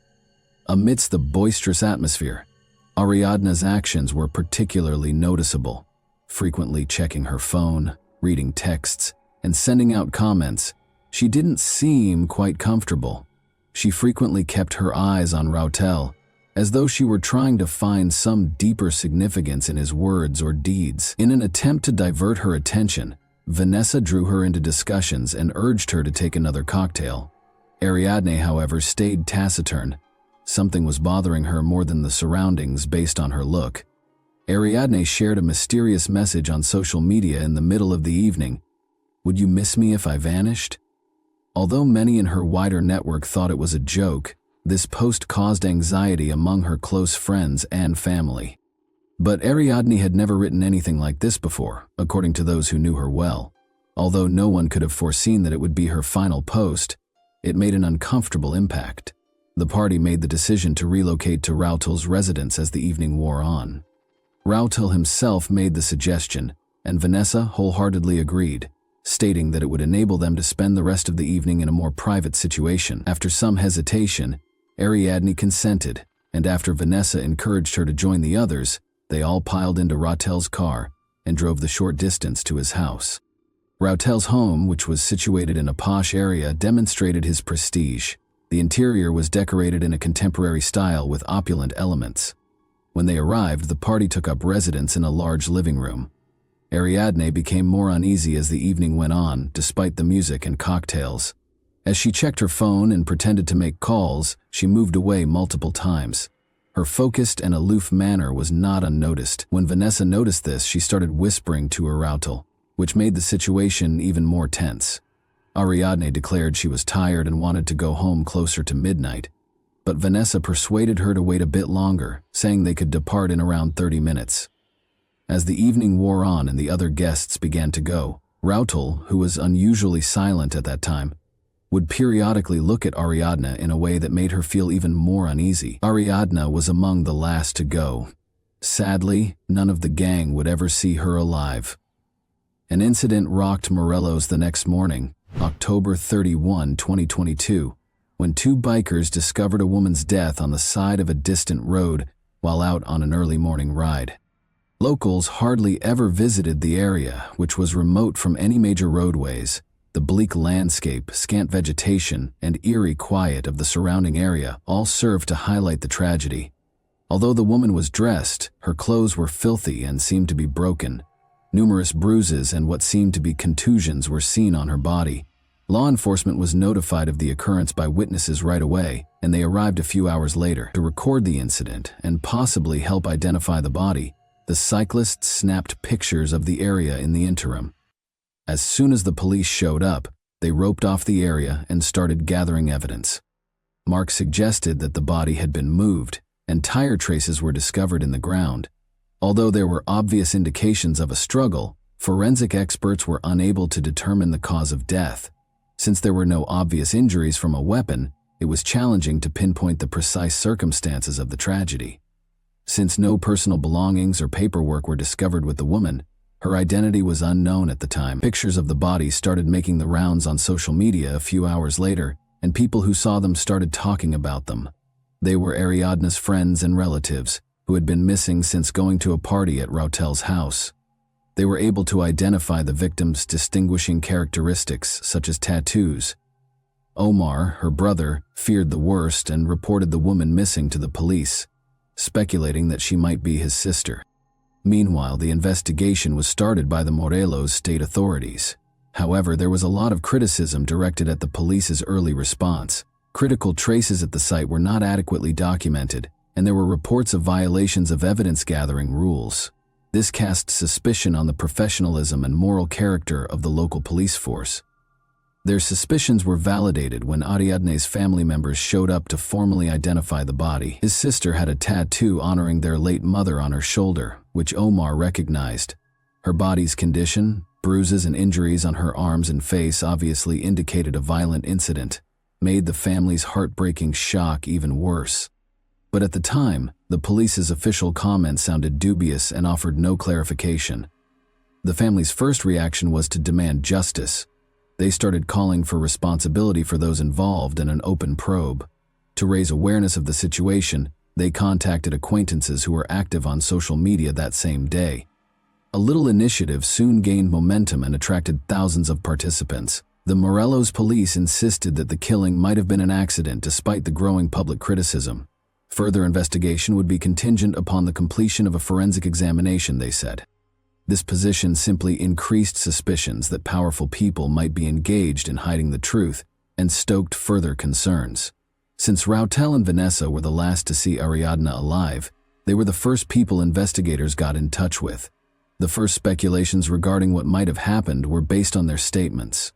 According to Rautel's original story, Ariadna called a cab to leave his residence after the party. She didn't exhibit any signs of serious distress, but she did seem a little upset, he said. He claims that once he led her to the door, she departed. Vanessa backed up his account by saying that Ariadna had actually gone in a taxi and hadn't stated where she was going. But their versions' contradictions soon sparked doubts. The absence of any proof proving a cab ride was the first warning sign. Raufel and Vanessa were unable to produce the driver's contact details or any evidence to support their claims. Investigators eventually found that none of the drivers recalled picking up Ariadna, despite the fact that multiple taxi calls had been recorded in the vicinity of Rautel's home that evening. The behavior of Vanessa was the second problem. Depending on what was questioned, her story changed. At first, she maintained that Ariadna had gone out on her own. She went on to say that they had argued at the party, which might have angered Ariadna. Additionally, in reference to the mysterious social media post Ariadna had written earlier that evening, Ariadna's friends informed police that Vanessa had messaged them in an attempt to imply that Ariadna might have hurt herself. Even though Ariadna's family and close friends initially thought the post, which was published just hours before she vanished, was a joke, investigators started to worry it might be a reflection of her actual emotional condition that evening. Vanessa's increasingly unpredictable behavior was another concerning element. She was attempting to minimize the problem and omit specifics in her texts to Ariadne's pals. She acknowledged in one text that she was scared of being implicated, but she didn't say why. Investigators' suspicions that Vanessa might be hiding important information were further heightened by these indicators. The investigation's preliminary conclusions were equivocal about the precise circumstances surrounding Ariadne's demise, but later investigations by law enforcement and outside specialists turned up important evidence. These conclusions were supported by security footage, text messages found on the suspect's phones, and 2 autopsies. According to the first forensic report in the state of Morelos, Ariadne's death was due to asphyxiation from bronchial aspiration. According to the examiner, she may have died as a result of food and drink getting into her airways. However, Ariadne's family quickly questioned this judgment. Despite the official conclusions, they drew attention to the many bruises and injuries on her body that were not sufficiently addressed in the report. Under pressure from the family and the public, her family insisted on a second exam. For additional examination, Ariadne's body was moved to a separate forensic facility in Mexico City. The first conclusions were entirely at odds with the findings of the second autopsy. Numerous injuries, including head trauma, bruises, and signs of physical force on her arms and legs, were discovered by experts, indicating that she may have tried to defend herself. These results demonstrated that alcohol was not the only factor in her death, or that it was not an accident. Authorities reclassified the case as a criminal conduct when her death was deemed to be the consequence of violent acts. Surveillance footage taken from Rudel's home's parking garage was essential to the investigation. In one video, the morning after the party, Rudel was seen taking Ariadne's motionless body to his car. He was also seen on camera packing her body into the car and driving off. These recordings turned into unquestionable proof linking him to the body's movement and eventual concealment. Investigators found communications about Rudel and Vanessa's behavior after the party after seizing their phones. Attempts to coordinate their accounts for law enforcement and defend their actions to Ariadne's pals were exposed in the texts. Rudel assured Vanessa that everything was under control, but Vanessa voiced worry about the pressure from Ariadne's family. Even specific guidelines on how to respond to inquiries without arousing suspicion were included in one reply. Vanessa frequently implied that Ariadne might have been experiencing emotional turmoil and perhaps considered self-harm in her chats with Ariadne's acquaintances. Ariadne's acquaintances claimed that she was a happy, energetic girl who showed no indications of such tendencies, which ran counter to this story. Suspicion of Vanessa's involvement was heightened by these discrepancies. Investigators came to the conclusion that the earlier allegations of an accidental death, or Ariadne leaving Rudel's home freely, did not match the evidence from the second autopsy, surveillance footage, and retrieved texts, which provided a better picture of what had happened. The violent nature of Ariadne's death and the subsequent concealing of her body were amply demonstrated by the evidence. These conclusions served as the basis for the accusations made against Rudel and Vanessa, who would shortly stand trial for their crimes. The first person arrested was Vanessa. Investigators found that she had been communicating with Rudel continuously. They talked about avoiding accountability in the days after the incident. The public was closely watching her arrest. Vanessa stated during her first interrogations that she was not responsible for Ariadne's killing. However, her claims were contradicted. Vanessa maintained that she was not aware of what happened following the incident because she had gone to bed early the night before. A fact check of her statements, however, uncovered up contradictions. Text exchanges revealed that she had spoken with Rudel about the specifics and was fully aware of what had transpired. In an attempt to hide her role in the crime's cover-up, investigators also found that Vanessa purposefully erased communications, pictures, and other potentially damaging material. Rudel decided to turn himself in to the police after realizing the growing evidence against him. He declared his innocence while accompanied by his attorneys, claiming that he did not hurt Ariadne but rather panicked and tried to conceal her body out of concern for the repercussions. He claims that the morning after the party, he discovered Ariadne unconscious in his house and, thinking she was dead, chose to dispose of the body to allay suspicions. But there were significant questions about his account of what happened. First, the second autopsy's findings refuted his allegations by confirming a violent cause of death. Second, instead of calling for assistance, he was seen on security camera carrying the body while making obvious attempts to conceal his conduct. Furthermore, as the investigation went on, His text exchanges with Vanessa showed a concerted attempt to agree on fabricated accounts of what had transpired. Concerning information emerged regarding possible corruption between Rotel and the Morelos prosecutor's office. The state's first autopsy report had purposefully left out mentions of injuries that were obviously signs of violence. The prosecutor was accused by activists and Ariadne's family of absolving Rotel of responsibility by leveraging their position. Public indignation was sparked by these accusations. An internal affairs division commenced an investigation into potential misconduct, and Mexico City officials began reviewing the Morelos prosecutor's activities. According to some witnesses, Rotel had ties to criminal organizations, which may account for his seeming assurance in evading punishment. The case received a lot of attention and came to represent structural problems in the legal system as well as the need of public pressure in seeking justice. At least one of the suspects knew more about what happened that night than they were ready to acknowledge, according to additional interrogations and evidence gathered. However, neither Vanessa nor Rotel took direct blame. Instead, they centered their explanations on attempts to defend one another's acts. This only served to increase suspicions and was a major contributing cause to their brief detention. A protracted and thorough inquiry was conducted into the causes and motivations behind the tragedy that transpired that evening.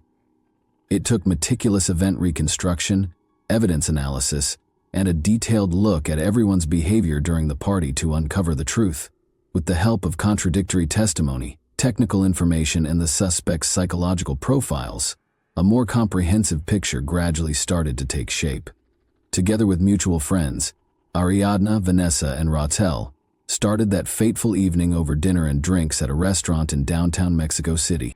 Everything appeared normal on the surface: music, laughter, and conversation, but minute nuances suggested underlying stress. Witness accounts and a review of text conversations revealed that Ariadne seemed particularly silent and distracted. Her habit of checking her phone a lot, sending messages, and taking calls was unusual for her at social events. Later on in the investigation, this fact became crucial. Her communications showed that she had been messaging a close friend to express her anxiety about the party and her worries about certain guests. The group left the restaurant and went to the hotel's residence. The property, which had security cameras and high walls around it, was often used for private parties. The hosts, Vanessa and Rotel, appeared to have strained chemistry. According to witnesses, Vanessa made a number of scathing comments about Ariadna, who handled them calmly in an effort to avoid conflict. Alcohol started to affect the group's conduct as the evening went on. Already emotionally agitated, Vanessa allegedly yelled at Ariadne many times, calling her rude and unwelcoming. These charges increased the already rising tension but didn't strike a chord with the other members of the group. Rotel, on the other hand, was obviously unhappy with Vanessa's actions, but seemed to maintain his neutrality. Witnesses' reports of Ariadna trying to leave the party early the following morning marked a turning point. She reappeared shortly after being spotted outside the residence. Investigators found that Vanessa persisted in confronting Ariadna throughout this period, resulting in an open dispute between the two. The specifics of the altercation are still unknown. Investigators believe Vanessa accused Ariadne of attracting Rotel's undue attention. After the majority of the attendees had departed the party, only Vanessa, Rotel, and Ariadna were remaining in the house. Messages recovered from the phones verified that Vanessa and Rotel had talked about difficult events from that evening. Investigators said that Vanessa, who was allegedly very drunk, started acting aggressively. An incident that is thought to have occurred during this time is what caused Ariadna's fatal injuries. What was the reason behind Ariadne's peculiar social media post that evening? After being written off as a joke at first, the message gained significance as the inquiry progressed. Friends subsequently acknowledged that Vanessa's actions and the general ambiance of the event might have made Ariadne uncomfortable. The tweet could have been an attempt to draw attention to herself, communicate her uneasiness, or perhaps act as a subliminal warning. According to the reconstruction of events, a major contributing factor to the catastrophe was Vanessa's envy, which was made worse by drink and mental instability. Rotel's actions, which were probably an attempt to hide what had transpired, simply made matters worse.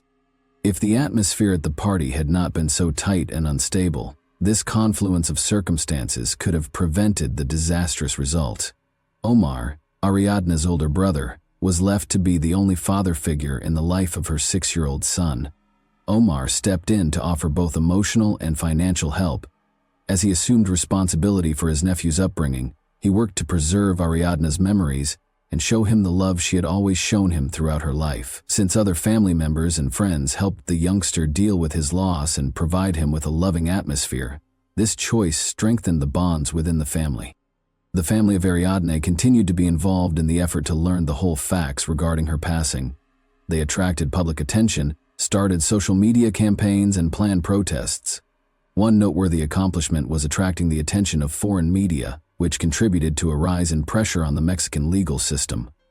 The initial judicial proceedings concerning Ariadne's demise turned out to be a crucial point in the fight for justice. The family and their legal team made sure that the case was handled openly and honestly, taking into account all pertinent facts, even in the face of opposition from some authorities. The public and media kept a watchful eye on every stage of the inquiry and trial, making it difficult for any facts to be concealed or misrepresented. Rautel and Vanessa's positions in court proceedings were the main topic of discussion at the start of the trial. Key evidence offered by the prosecution included text message data, phone call logs, and security footage. These documents showed the defendants' possible involvement in the violent acts that resulted in Ariadne's death, in addition to their involvement in hiding the body. By claiming that the tragedy was an unfortunate accident, the defense tried to refute the facts, although a number of testimony and forensic analyses seriously put doubt on that account.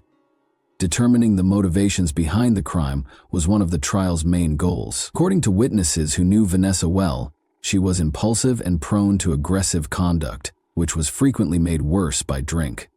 However, Rautel's portrayal as having a dubious past and purported connections to criminal organizations raised further questions over his role in that night's events.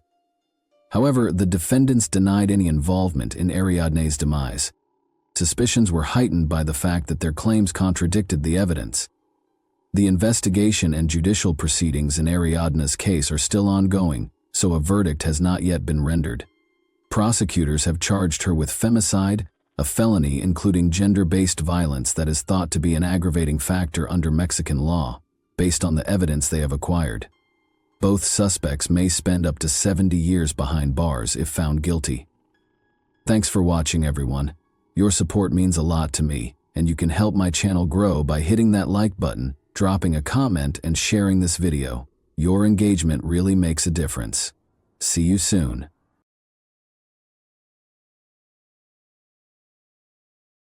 Hey guys, today we're diving into another truly horrifying case. If you want to support my channel, make sure to subscribe and stay active. It really helps me out. I'd be super grateful for that.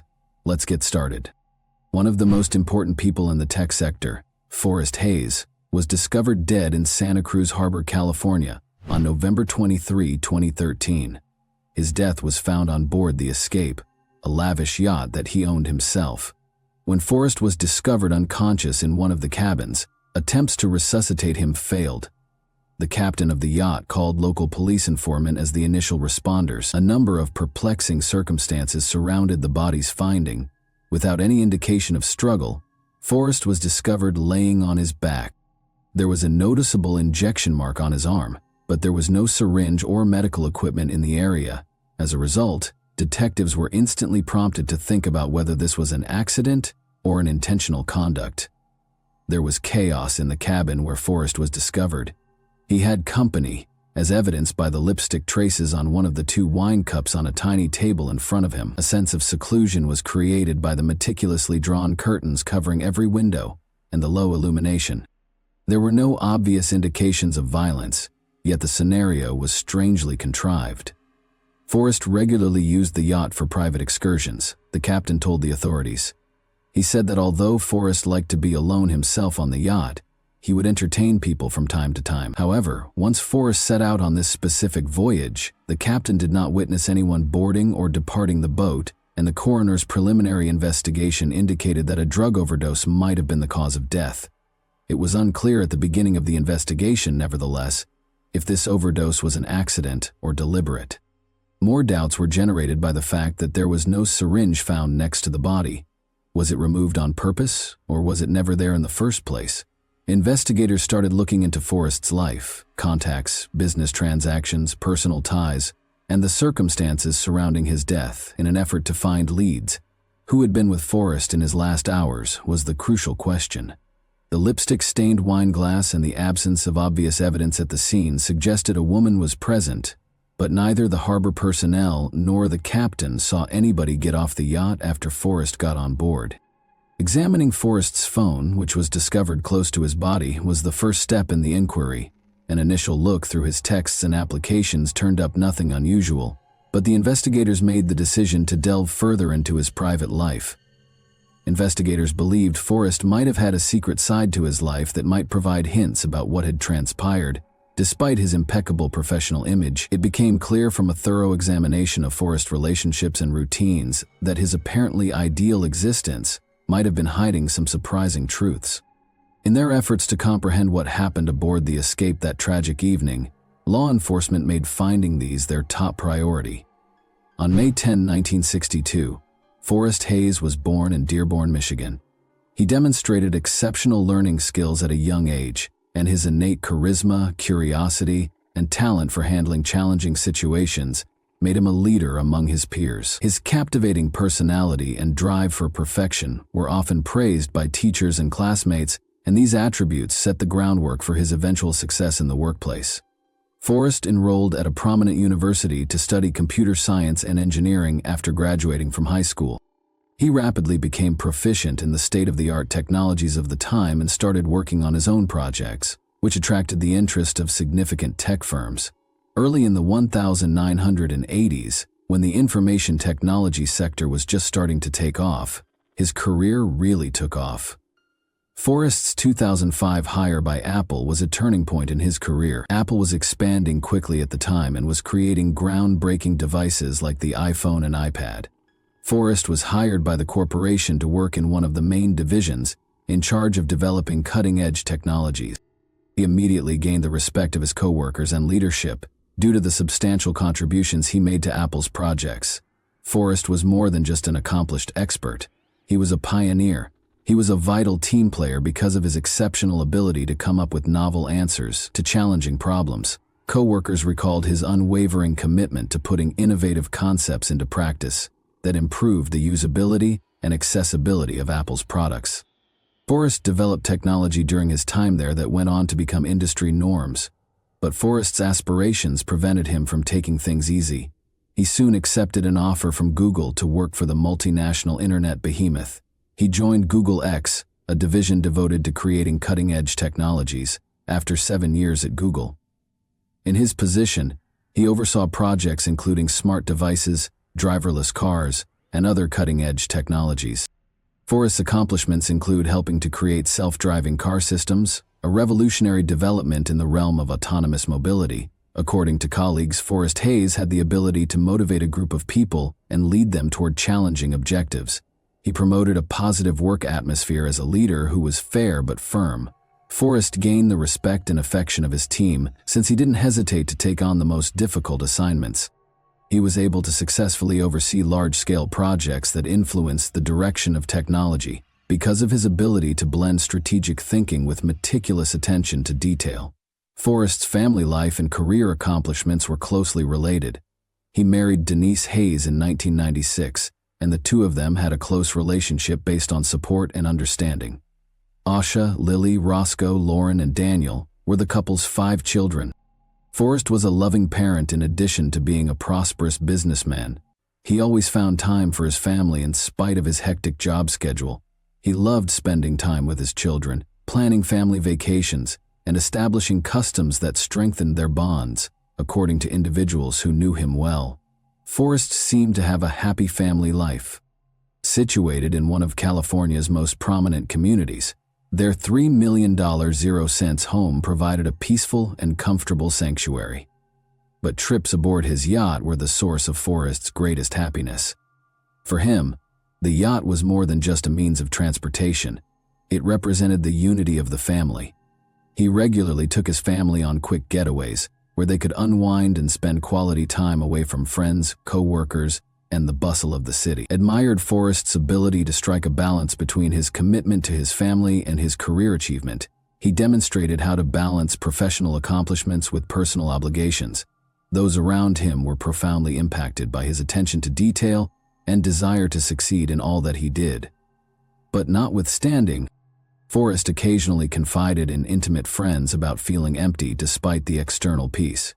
Though it didn't provide him total fulfillment, he felt as though he had accomplished everything he could have imagined. This restlessness might have contributed to his pursuit of novel hobbies and experiences, which ultimately had disastrous results. Using the app Seeking Arrangement was a big part of Forrest's covert existence. For casual relationships that frequently include financial support, this network connects wealthy people with younger companions. Forrest used the app frequently.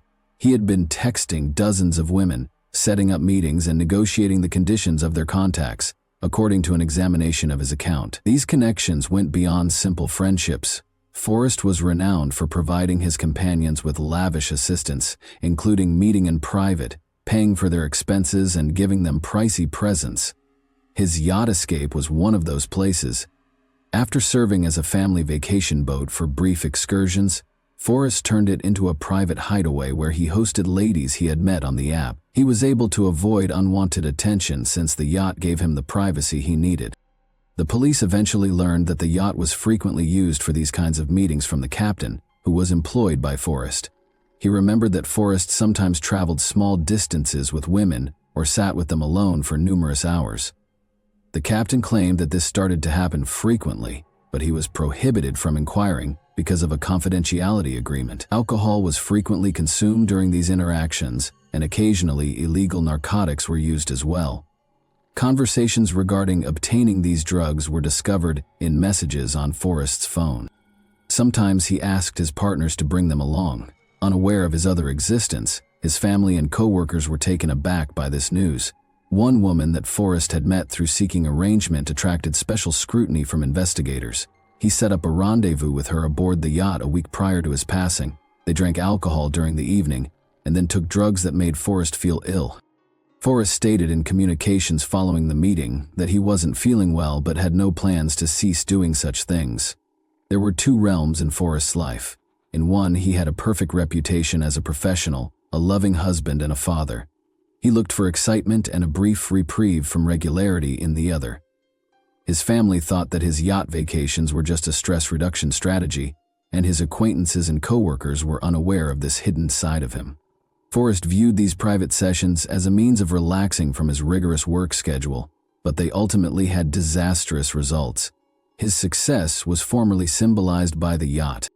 Freedom became the place where his premature death and double life met. Investigators and Forrest's loved ones were forced to reevaluate their perception of a man they had assumed to be perfect in light of the facts. Alex, whose real name is Alexandra Catherine Tillman, was born in Canada on April 8, 1987. Leslie Ann and Bart Tillman adopted her at a young age, thus her biological parents were unknown. Alex received a secure and caring upbringing from her new family, complete with a cozy home and stable finances. The family enjoyed a high social status because Bart was an executive at a large corporation, and Leslie Ann worked in retail. Alex was raised in a loving home. She aspired to be a writer and excelled academically, particularly in literature. Her teachers were aware of her rich imagination and innovative ideas. She also enjoyed playing sports and took an active part in school tournaments. Parents encouraged their daughter's goals, supported her education, and were proud of her. But for Alex, adolescence marked the start of a string of issues. She first took marijuana when she was 14. Although it was more of a haphazard choice, it eventually brought to a slow entry into the forbidden world. Alex started using lighter drugs at first, but by the time he was 16, he was using harder ones. Her life underwent a significant transformation during this time. She started skipping school, avoiding the sports sections, and separating from her parents, Leslie and Bart Tillman, who did everything in their power to support their daughter. They sought the help of psychologists and brought her to counseling, but things kept getting worse. They sent Alex to a private rehabilitation school in Maine in a last-ditch effort to make things better. This school was well known for teaching teenagers with behavioral issues in a severe manner. The parents believed that removing their daughter from her familiar surroundings would aid in her transition back to a regular life. However, the anticipated outcomes of the stay at the institution were not achieved. Unable to adjust to the new surroundings, Alex quickly went back home and resumed her old way of life. Alex had finally left school at the age of 18. She experimented with many paths, such as journalism, but soon lost interest. She struggled with addictions continually, which prevented her from establishing a personal or professional life. Her attempts to achieve were consistently foiled by a return to medicines. Alex relocated to San Francisco in 2010. She wanted to dedicate herself to the entertainment industry in order to begin a new chapter in her life. She started a YouTube account during this time, posting videos about makeup and her daily life. But the initiative didn't work out, and Alex was disappointed. She looked to the modeling world once more in an attempt to make a name for herself, but after determining that the typical requirements for a lucrative modeling career did not apply to her, Alex decided to specialize on fetish photography. She took involved in picture assignments that emphasized provocation and epotage in the BDSM style. Although this decision helped her establish her audience, it did not result in stable finances.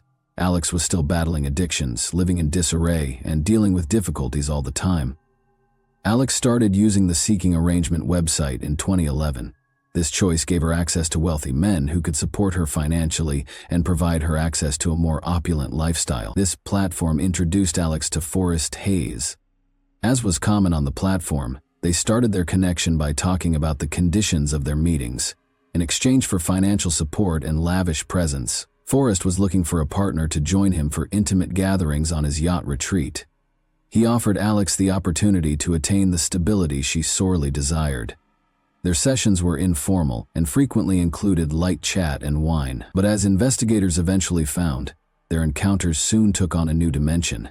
On occasion, Forrest asked Alex to bring illegal drugs to their sessions, and he paid her extra for doing so.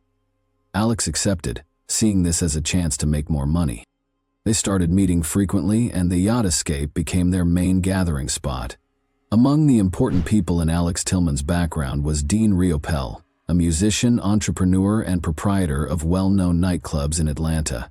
Because of their significant age difference, their romance, which started in 2011, immediately attracted attention. Alex was only 24 at the time, while Dean was 51. They both seemed to thoroughly embrace a colorful and intense lifestyle, though, and didn't seem to mind the difference. In addition to being a prosperous businessman, Dean had a strong interest in rock music. His band frequently played at his clubs, which were essential to Atlanta's music culture. Dean was well known for his vivacity, charisma, and passion for an unrestrained lifestyle. Dean took a major role in Alex's life, as she sought both stability and attention. Their relationship reflected the idealized anarchy of rock and roll, wild parties, travel, and a carefree lifestyle. However, there were serious issues underlying their relationship's glitzy exterior. Alex frequently started arguments, according to Dean's friends and co-workers. Their relationship was unstable due to her impulsive behavior, which was made worse by her use of drugs and alcohol. Only a few weeks before to the deadly Forrest Hayes incidents, in September 2013, Alex reported Dean to the police for allegedly being aggressive. Officers discovered a completely different scene when they got there, though. Witnesses reported that Alex had been acting strangely that evening. After drinking too much, she made a scene at one of the clubs and attacked Dean, biting his finger and leaving obvious scars.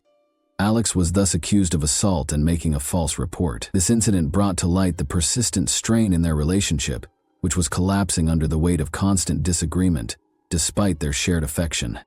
On September 24, 2013, a few weeks later, Dean Riopelle was discovered at his house, unconscious. After a long night of partying, Alex called emergency services to report that he had passed out. She said she had gone into the restroom for a moment and came out to find him on the floor. When paramedics came, they declared him dead at the scene. An autopsy showed that a heart attack caused by an overdose of illegal drugs was the cause of death. But Dean's family and friends had some qualms about this judgment. They maintained that Dean avoided even simple painkillers and had a great dislike of utilizing medications. The official decision about his death seemed contradictory, given his strong position on the issue. Despite their worries, there was insufficient evidence to support foul play. Therefore, the matter was closed. Originally deemed an accident, Dean's death came to light again in 2014, when Alex was taken into custody in relation to the Forrest Hayes case. The police discovered parallels between the two incidents during the inquiry. The drugs that killed Forrest were the same ones that were discovered in Dean's system. The investigation into Dean's death was reopened as a result of this discovery.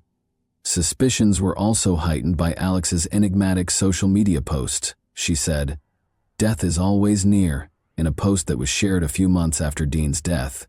You might be surprised to learn how near it is. Although Alex never provided an explanation or clarification, these remarks generated a lot of conjecture.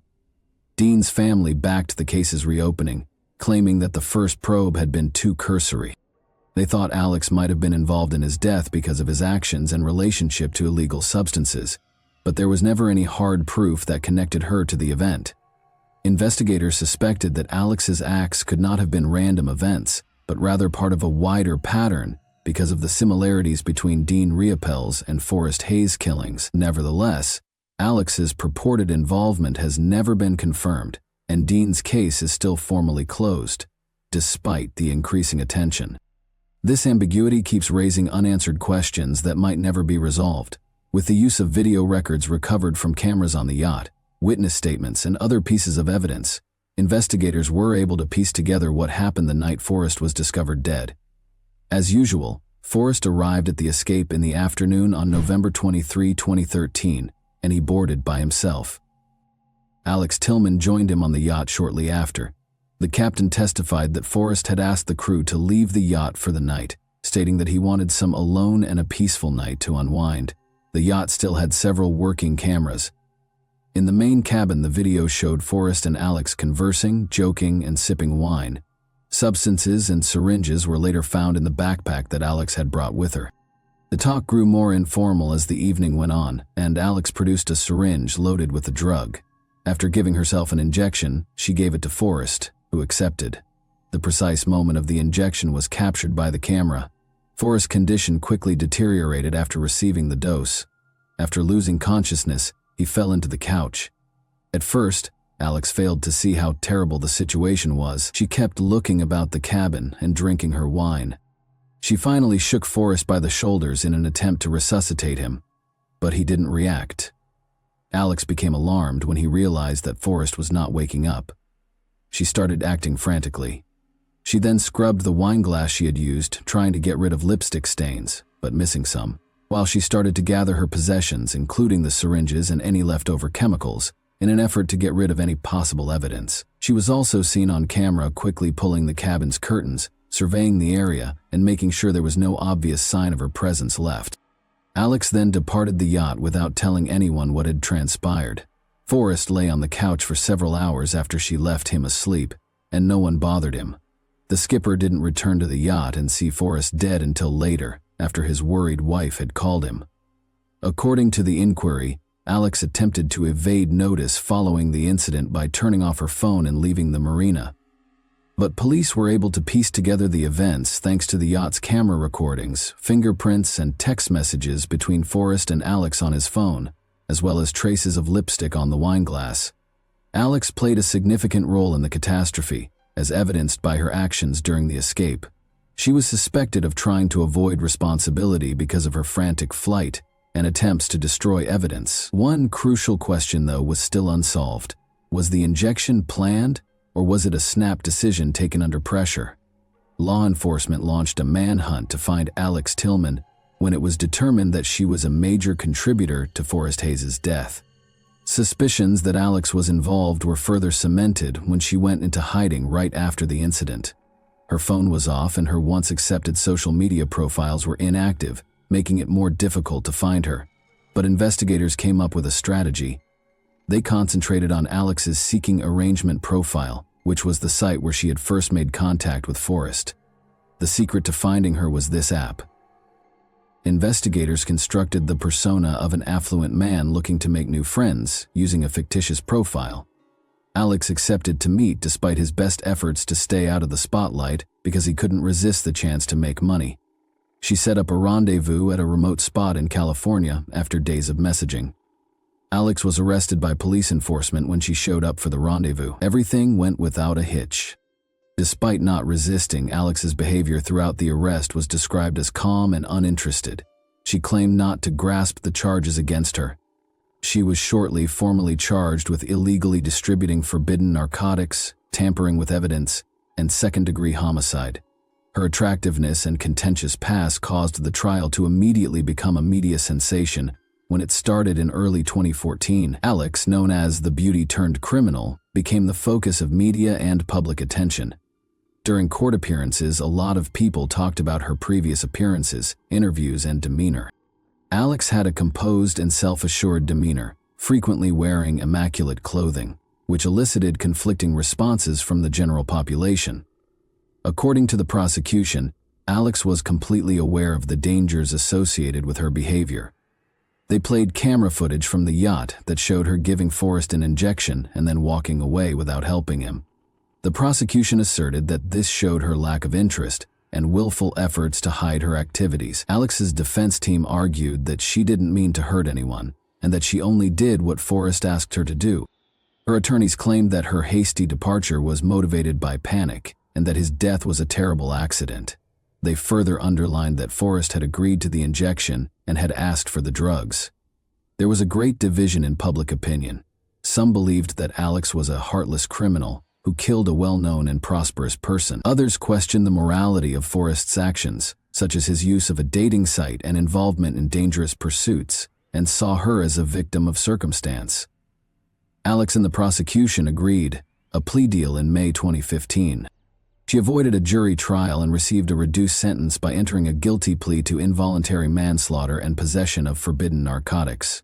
She received credit for time already served and was given a 6-year jail sentence. Another round of debate was triggered by the ruling. Given the circumstances, some people thought the punishment was too light, while others thought it was appropriate because there was no concrete proof of intended injury. In 2017, Alex was deported to her native Canada after completing her term. Her name did, however, keep coming up in conversations and stories about well-known crimes.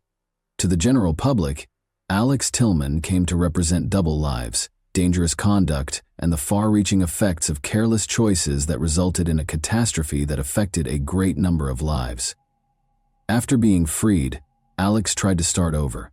She remained out of the spotlight for a while, avoiding social media and media interactions. But a year later, she had her first significant video call interview with a Canadian journalist. To many, Alex seemed collected, serene, and emotionally aloof. Her account of what happened rekindled controversy and sparked fresh discussions about her behavior and the fallout.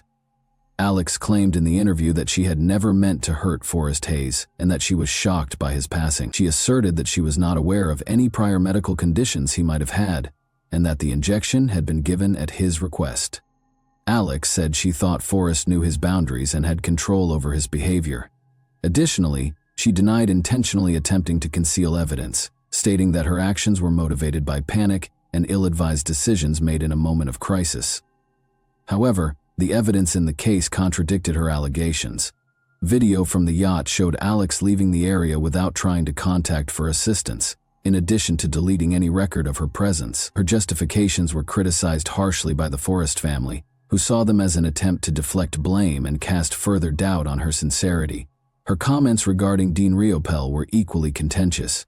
Alex revealed in the interview that his passing had hurt her and that their relationship was tumultuous but sincere. She did not, however, respond to inquiries regarding the circumstances of their last encounter or the reason behind Dean's overdose. Suspicions were only heightened by her silence. According to Dean's family, who had previously demanded that the case be reopened, Alex's remarks left more questions than they answered. It's still unknown how far along the Dean Riopel death investigation is. The Fulton County District Attorney's Office stated in 2018 that the matter was being reviewed, but they did not release any additional information. Rumor has it that investigators failed to find fresh evidence that would support or contradict Alex's involvement. The public was kept waiting for answers, and Dean's family was left in a condition of uncertainty. Alex Tillman currently lives in Canada and keeps a low profile. Her social media accounts are still inactive, and journalists have had varying degrees of difficulty reaching her for additional comments. She continues to be a contentious person who significantly divides opinions despite her modest profile. Others view Alex as a cold, cunning person whose actions led to two catastrophes, while others regard her as a person caught in the wrong situation. Many issues remain in the situations of Dean Rappel and Forrest Hayes. Dean, were their deaths really unintentional? What part did Alex really play in these sad incidents? Thanks for watching, everyone. Your support means a lot to me, and you can help my channel grow by hitting that like button, dropping a comment, and sharing this video. Your engagement really makes a difference. See you soon.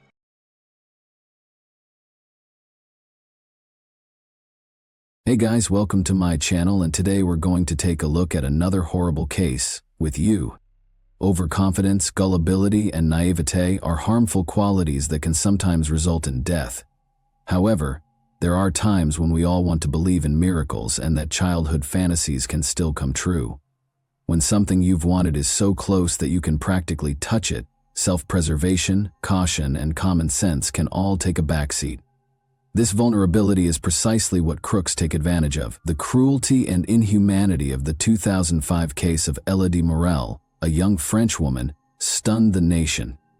The icy disregard of common people who were aware of her detention and imminent death, but chose to remain silent in order to make a quick profit, only served to heighten the horror. This story illustrates why not all dreams come true, and why you shouldn't blindly believe someone who claims to be able to bring a fairy tale to life. Elodie Morel was who? On February 18, 1976, Elodie Morel was born in Marseille. She was beautiful, even heavenly, from an early age. Elodie flowered into a breathtaking beauty as she grew older, and many people thought she would look great on TV or the cover of high-end magazines. She developed an obsession with modeling as a teenager, but because she hailed from a lowly background, no one took her goal seriously. Elodie often submitted her pictures to different modeling agencies in the 1990s, but she never received a response. She attended college after high school, married Sylvain, a classmate, at age 22, and had a son by the time she was 25. She appeared to have permanently given up on her goal of becoming a model. Elodie was employed as a sales clerk at a hip clothes store in Marseille's downtown by 2005. She saw the adoring or jealous glances directed at her and was often complimented. She could easily pass for someone in her early 20s, aged 29, because to her flawless figure and lovely facial features. Elodie never completely gave up on her desire of being a model, but she stopped discussing it because she believed her time had come. However, she submitted an online application in April 2005, included her finest images, and stated that she was still interested in being a model. It didn't take long to respond, but the fashion photographer's alluring offer ended up being an invitation to a protracted, painful death, a snare for the credulous. Elodie got a flattering and alluring offer about 2 weeks after she put up her profile online. She might be the new face of the well-known English luxury vehicle manufacturer, Rolls-Royce. In order to complete the contract, she had to meet with the photographer and conduct a test shoot. The contract offered a payout of €1,000 per day for a picture session. The meeting was scheduled to take place at a pub in Aigues-Mortes on May 2. Excited, Elodie told her husband the news, and he didn't protest despite his skepticism.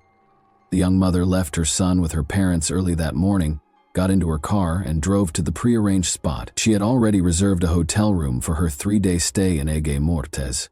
Sylvain wished Elodie well and urged her to call as soon as she could. When she called her husband that evening to let him know she was apprehensive and on her way to the meeting, it would be his final conversation with his wife. On the last meeting, Elodie showed up at the pub as scheduled and waited to meet the female photographer she had allegedly been corresponding with via email at a table on the terrace. However, a man in his mid-40s joined her at the table approximately 10 minutes later. He identified himself as the assistant to the photographer and said he had been assigned to meet her and choose settings for the shoot that was to take place the next day. Elodie, who had no actual modeling experience, didn't think anything was wrong and believed him. The man spoke eloquently, had a polished appearance, and appeared to be fully aware of everything she had discussed with the photographer in the past. They had an easy conversation about Elodie's possible career. She was already picturing herself on the covers of famous publications and planning her spending of the money she would receive. The man proposed that they go search for the ideal spot for the shoot the following day at around 9 p.m., when darkness had completely descended. There are several locations for a breathtaking photo shoot in the lovely medieval town of Aigues-Mortes, which is full with towers, fortresses, and chapels. Emotional and still naive, Elodie and her new friend exited the bar and climbed into his vehicle. She was never again seen alive. What's chilly was the entire encounter seen by another individual who knew the offender intimately and had heard of his heinous intentions. Unfortunately, his attempts to step in were unsuccessful. That same evening, May 2, a terrified informant received a call at the Aigues-Mortes police station. According to a man in a panic, a young woman was in serious danger and something urgently needed to be done. He was certain there wasn't much time to act, but he didn't know the name of the possible victim or where she might have been taken. Dominique Tarasco, a 63-year-old nightclub owner who frequently served as an informant for the police, giving them sensitive information, was the caller. He claimed to have seen Guillaume Mingot, a friend of his, at the bar earlier that evening. Mingot was notoriously vicious and ruthless, and he had connections to the criminal underground. Mingot boasted the day before that he had met a gullible, attractive girl online and intended to kidnap her in order to sell her to a Spanish brothel for a high price. But it was hard to get the search going. The police knew time was of the importance, but they had no identity, no location, and no strong clues. They were named Elodie Morel by the following morning. She had been gone since the night before, and her phone was off, according to her anxious family, who called the police. They clarified that she had just disappeared after leaving for a photo shoot in another town. The police first failed to link the informant's call to this disappearance. Despite their suspicions that Elodie might have fled with a boyfriend, her family adamantly maintained that she would never leave her little son or vanish silently. Only 3 days after Elodie's disappearance did the search for her start. A waste of valuable time. For 2 of those days, Elodie was sadly still alive and imprisoned at a home in Aigues-Mortes, where she endured torture and abuse while her captors made decisions about how to end her questioning of the witness and arrest of the suspects. When Elodie Morel vanished on May 5, 2005, the lead investigators started to assume that she was the same enigmatic woman in peril that the source had warned about.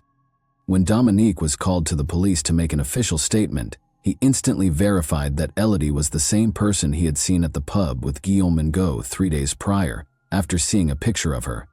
In response to a question about where he believed Mingot might be keeping the victim, Dominique said he had heard rumors of a recently closed deserted nightclub on the north side of town. That evening, a police unit established a stakeout at the scene and captured 48-year-old Guillaume Mingot and 53-year-old Richard Line as they entered the building. More research was necessary to determine the second man's involvement in this crime, as it was still uncertain. When authorities searched Mingot, they discovered Elodie Morel's credit card in one of his pockets, concluding that he was responsible for her disappearance. However, after a few hours, Line was freed because there was no proof against him, and both men were taken to the station to be questioned. Line, who had never run afoul of the police himself, lived with his family on the outskirts of town and was friendly with Guillaume. Mingot first stated in the first tale that he had taken Elodie's credit card and didn't know her. His initial account of events states that on May 2, he was at the pub when he spotted a pretty well-dressed woman. He chose to rob her because he thought she must be wealthy. Guillaume offered to buy Elodie a coffee after he sat down at her table and gave her a compliment. She didn't ask him to go, but she did say she was waiting for someone. After a little conversation, he was able to take her credit card from the purse that was hanging on her chair and slip away before she realized it was gone.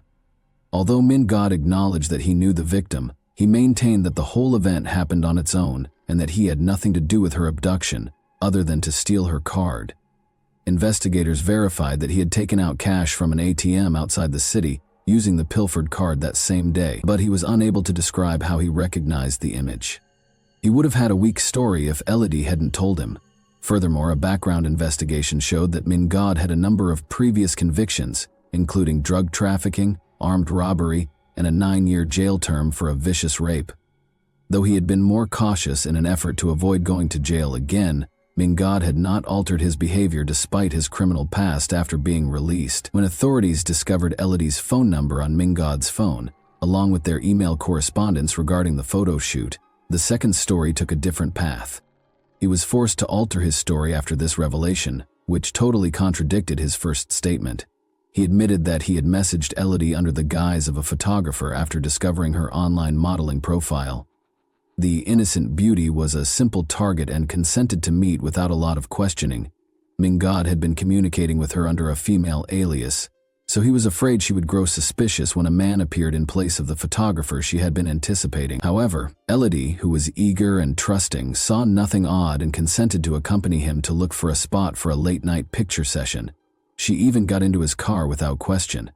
Witnesses later attested to the fact that Guillaume swerved off the main road and halted the vehicle once they had reached a remote location. He insisted that Elodie give him her credit card while brandishing a gun. He took her handbag and located the card himself after she refused. Then he started asking for the PIN, but she refused to give it to him. In a fit of rage, he banged her head on the dashboard and began strangling her until she gave him the code. In order to make sure Elodie had told him the truth, Mingad then locked her in the trunk and drove to the closest ATM.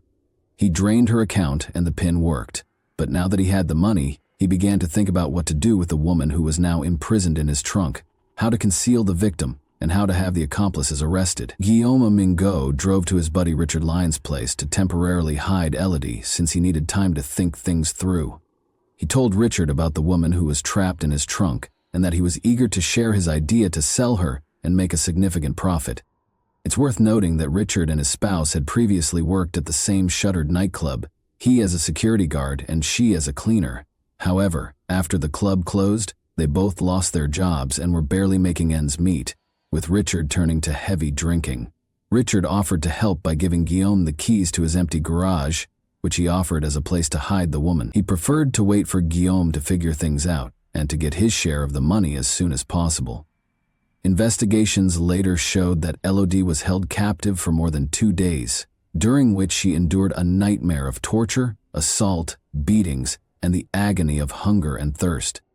Guillaume claims that during those 2 days he and Elodie spoke extensively, especially about their children, who were quite similar in age. Elodie pleaded that her son needed her and urged him to release her. According to Guillaume, there was a time when he genuinely felt terrible for her and was thinking about letting her leave.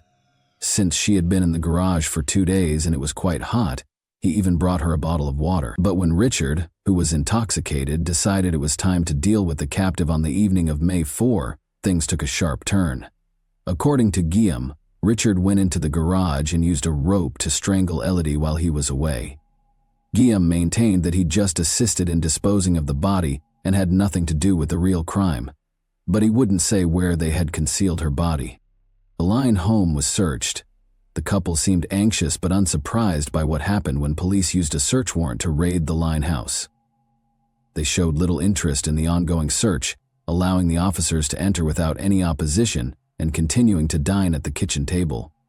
Police discovered a number of Elodie's belongings in their teenage daughter's room during the inquiry, including a wristwatch, jewelry, a hair clip, and her cell phone. Richard's wife was also found to be in possession of Elodie's pocketbook and purse. The trash can outside the house contained ripped bits of the victim's clothing, along with other possessions. When Richard's garage, which is close to their house, was searched, even more unsettling evidence was found. Investigators discovered brown traces inside the unoccupied room that seemed to be dried blood. They discovered crumpled tissue as well. While their 14-year-old daughter was temporarily placed with family, Richard and his wife were arrested along with shoes, cigarette butts, an empty plastic bottle, and a piece of laundry rope. The couple stated that Guillaume had brought everything in return for permission to use their garage when asked how Elodie's possessions got inside their house. Since Guillaume had promised to compensate them, they acknowledged that they knew he was detaining a woman there but decided not to intervene. They also admitted to providing him with a piece of rope and a bottle of water at his request without questioning why. Even more incriminating was the third-story forensics confirmation that Elodie's blood was responsible for the brown spots on the garage floor. Saliva on the cigarette butts was both the victim's and the kidnapper's, and semen on the crumpled tissues matched Guillaume's DNA.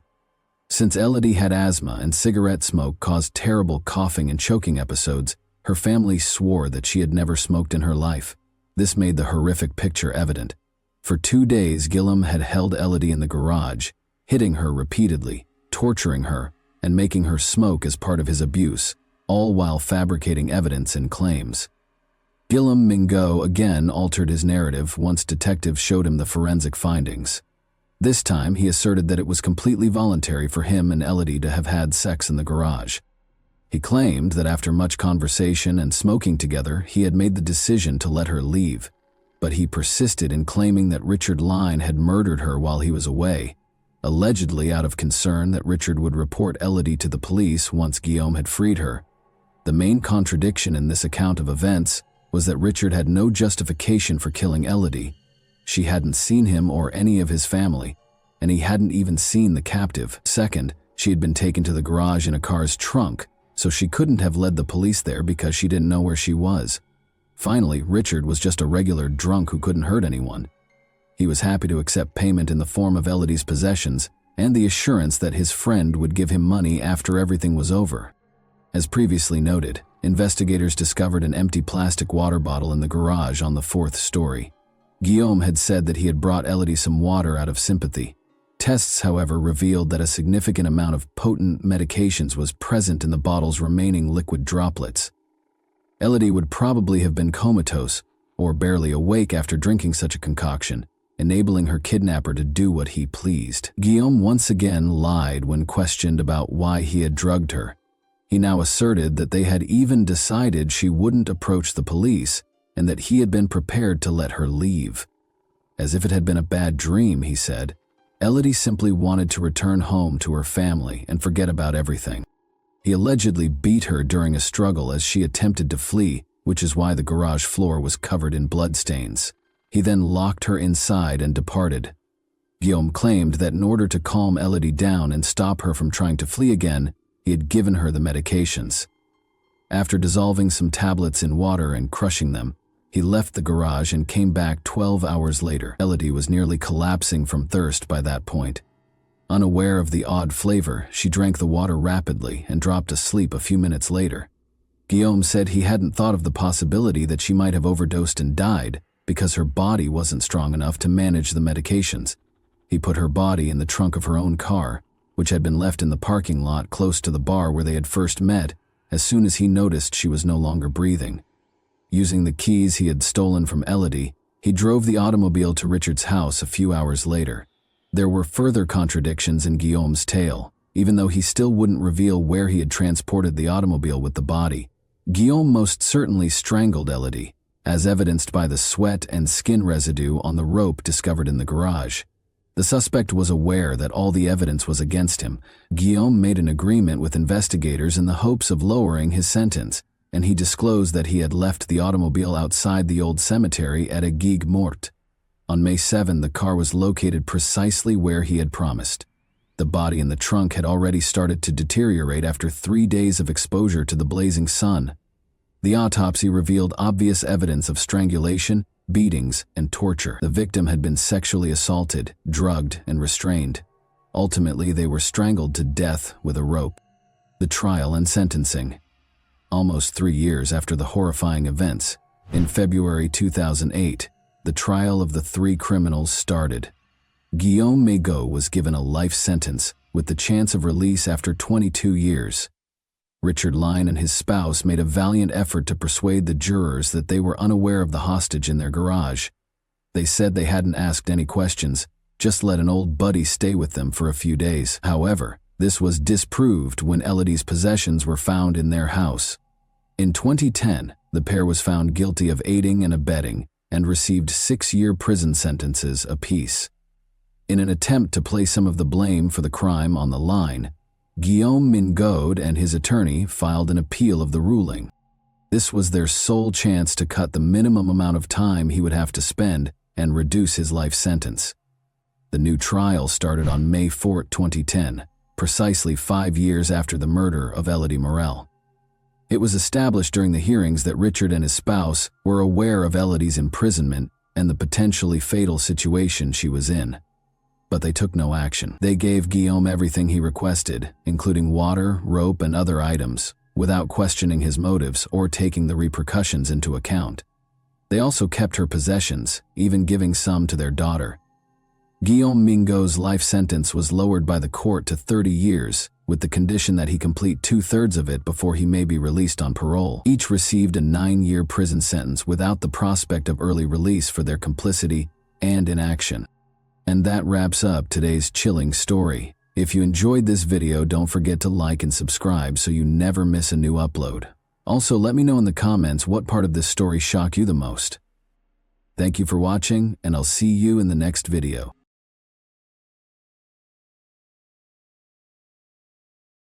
Hey guys, today we're diving into another truly horrifying case. If you want to support my channel, make sure to subscribe and stay active. It really helps me out. I'd be super grateful for that. Let's get started. Mississippi's charming seaside village of Ocean Springs was well known for its peace and easygoing way of life. It was the type of community where neighbors watched out for one another and life went more slowly. Lauren Johansson, a kind young woman who seemed to improve the world simply by existing, was one of its occupants. Because she loved animals so much, Lauren spent a lot of her time volunteering at nearby shelters. One day, she hoped she would build a sanctuary where all stray animals may find refuge. However, everything changed on the morning of July 3, 2024. Lauren's phone was inaccessible, and she failed to return home. Her father became concerned after receiving an odd message from her number. The events that transpired next exposed the flaws in the system that was supposed to serve and protect. On October 30, 2001, Lauren Johansson was born in Ocean Springs. Numerous tourists were drawn to the town by its wide beaches, oak-lined walkways, and scenic surroundings. But to Lauren, Ocean Springs was more than just a vacation spot. It was home. She was able to experience her family's love and support there, which helped to mold her into the kind and responsible person she is today. Lauren was lovingly raised by her parents, Robert and Tamala. She was born with 2 older sisters, both of whom had serious health issues. Lauren actively participated in their care from an early age, helping her parents with everyday duties. She developed a great feeling of duty and compassion as a result of this event. She constantly tried to lessen the hardships of people around her and showed a remarkable ability to care for others, even as a young child. Early in life, Lauren developed a deep affection for animals. From pets to wild animals, she was fascinated by all types of wildlife. This love was fostered by her parents and developed into a calling over time. Lauren began volunteering at nearby animal shelters when she was a teenager. She was more than simply a dog or cat food and cleanup lady. She provided medical attention to injured horses, birds, and even rescued wild animals. It was evident from her ambition, commitment, and kindness that Lauren was meant to serve others. She chose to become a nurse in high school, which was a great fit for her nurturing personality. She enrolled in the University of Southern Mississippi's nursing school after graduation. Lauren's intense interest in the subject and her unwavering work ethic drove her academic success. Her exceptional academic performance demonstrated her will to succeed and her sincere desire to improve people's lives. Lauren's aspirations went far beyond being a nurse. She had dreamed of establishing an animal rescue and rehabilitation center since she was a young child. She meticulously saved every dollar she made for this purpose. Building a location where animals in need may find refuge and a chance at a new life was her clear aim. She found motivation and purpose in this project. In her final year of high school, Lauren got to know Bryson Rivers. Bryson was popularly perceived as the ideal man, since he was charming and had exceptional athletic ability. They met at a school function where they had both volunteered. A casual talk quickly developed into a passionate partnership. Lauren was deeply impacted by Bryson, who was a year older than her. He was born on February 9, 2000, and was raised in a big, deeply religious family. His parents emphasized the importance of close connections, church attendance, and family values. Bryson was supposed to assist in taking care of his younger siblings because he was the oldest. His seemingly perfect image in high school was a result of the discipline and sense of duty that this upbringing established in him. Bryson was a standout student and athlete who constantly had high grades and was commended by teachers for his concentration and hard work. He was a standout on the school team and a favorite among his friends because of his athletic ability, especially in football and track and field. While friends appreciated his perseverance and capacity to succeed, teachers saw immense promise in him. His relationship with Lauren appeared to be ideal from the outside. They seemed to work well together and were both driven and ambitious. Lauren took pleasure in Brisson's apparent support and frequently expressed how considerate and kind he was. Brisson responded with praise of Lauren, making her feel appreciated and going with her to significant occasions. However, concerning trends started to show up over time. Bryson showed signs of a need for control early on in their relationship. At first, it sounded like cute requests to talk longer or to find out how Lauren's day went. But these requests quickly turned into demands, and Bryson became more and more envious of the males in Lauren's life, including her classmates and friends. Claiming it was for her own benefit, he started to insist that she limit her contacts with people he didn't particularly approve of. Lauren's acquaintances observed little yet noteworthy behavioral shifts. She began going to fewer social events and frequently avoided talking about her relationship. She explained away Bryson's growing domineering behavior by pointing to the strain he was under from school and training for the military. Lauren stood up for Bryson, highlighting his love for her, even when his actions became harsh. Bryson's attempts to control Lauren increased, along with his jealousy. He frequently played on her feelings and used guilt to persuade her that his behavior was acceptable. Lauren would argue whenever she tried to set limits, and Bryson would respond by assuring her that everything he did was for their mutual benefit. As this conduct became more commonplace, Lauren noticed that she was adjusting to his expectations more and more. Bryson's influence grew stronger throughout the years. He created a dynamic that made Lauren feel reliant on him by deftly alternating between demonstrating concern and applying emotional pressure. She missed the red flags of an unhealthy relationship because of this pattern. Despite warnings from worried friends and family, Lauren consistently justified his actions, claiming that he was a decent man going through a difficult time.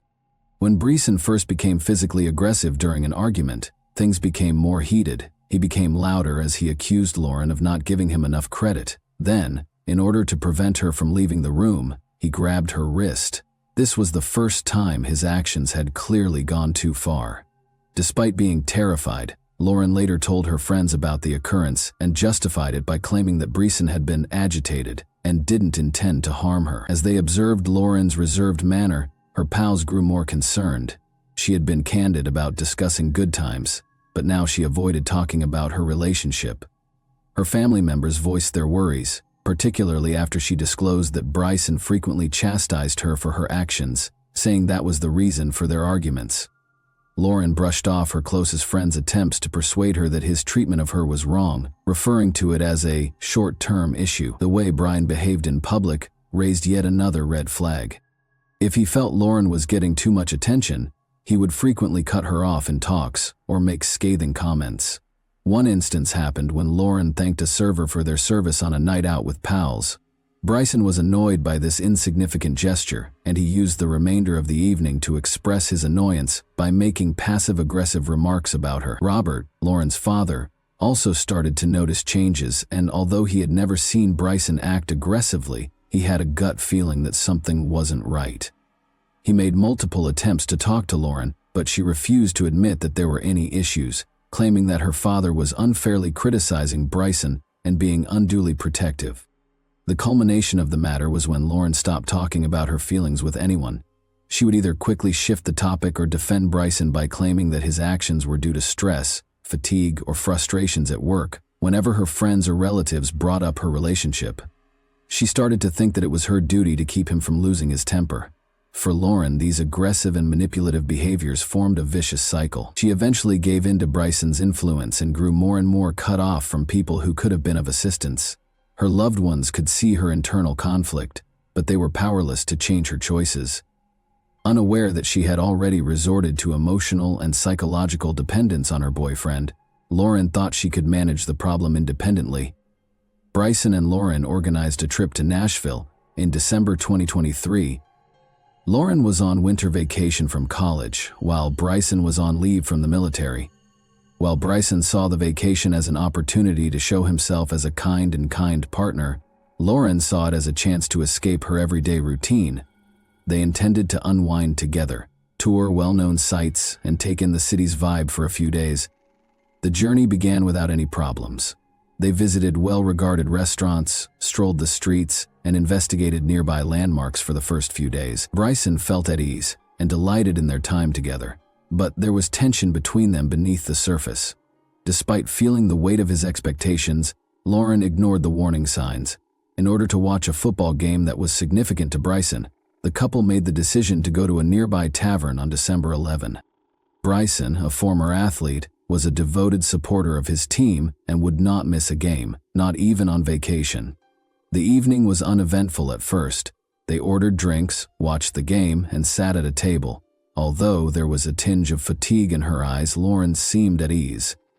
When Lauren needed to use the restroom, the atmosphere suddenly became heated.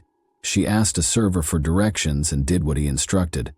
Bryson's unjustified suspicion was aroused by an innocent coincidence a few minutes later, when the same waiter occurred to walk down the same corridor. Lauren saw that Bryson's attitude had altered when she went back to the table. He appeared tight and annoyed without any justification. He also alluded to alleged adultery and charged her with purposefully vying for the waiter's attention. The dispute swiftly became heated, and despite Lauren's efforts to soothe him, Bryson became irate and raised his voice.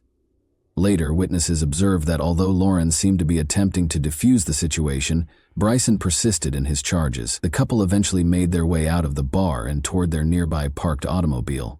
The tension between Lauren and Bryson reached a breaking point as soon as they got into the automobile. Bryson stole Lauren's phone, stopping her from calling for assistance, and locked the doors, making it impossible for her to flee. He started screaming at her, his rage quickly turning into physical violence. Despite her cries and frantic attempts to defend herself, Bryson began to strike her. Lauren tried to get attention by hammering on the windows and honking the horn, but sadly no one was present to listen or assist. Following a few minutes of mistreatment, Bryson ignored Lauren's cries for her release and turned on the ignition before heading into empty streets. He threatened to leave her body in the woods where no one would ever discover it, which was a terrifying idea. He finally stopped into a deserted parking lot where the attack went on. Lauren attempted to retrieve her self-defense weapon from her backpack in a last-ditch effort to defend herself. But before she could get the bag back, Bryson saw it and snatched it out of her hands. Lauren was subjected to constant brutality for about an hour during the incident. In addition to hitting her, Bryson made unsettling threats while becoming frighteningly detached. Recordings from Lauren's phone showed him icily remarking at one point that the swelling was beginning to make her head seem like a bowling ball. Bryson called his mother during the attack, which led to Lauren's surprise rescue. In the background, Lauren yelled, pleading with Mom to call the police.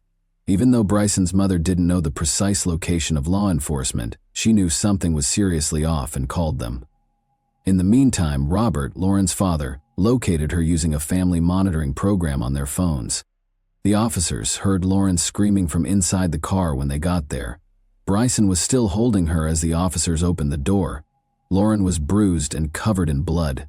There were obvious evidence of serious damage on her face and torso. Bryson was immediately detained. Lauren was taken to the hospital, and she was hardly able to speak. Medical personnel were astonished by her injuries. It was evident what she had been through from the numerous bruises, swelling, and other indications of severe suffering.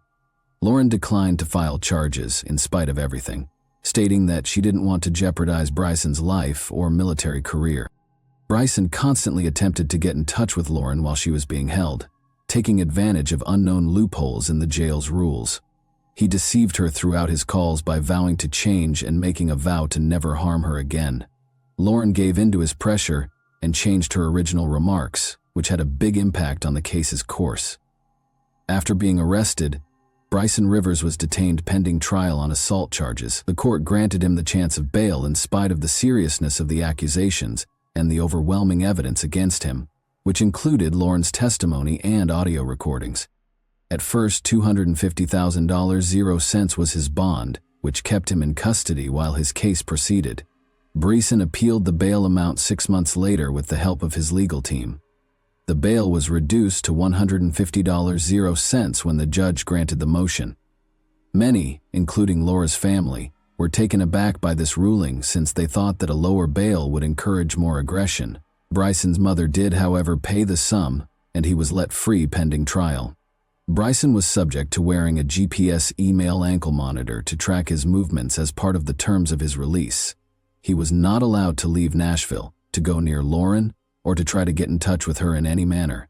However, these conditions were not appropriately implemented, because to bureaucratic mistakes. The stringent limitations were not completely disclosed to the officer who took Bryce into the monitoring center. As a result, there were no limitations placed on the GPS monitor to stop him from leaving the city, and it was incorrectly programmed. This mistake was brought on by a lack of departmental collaboration.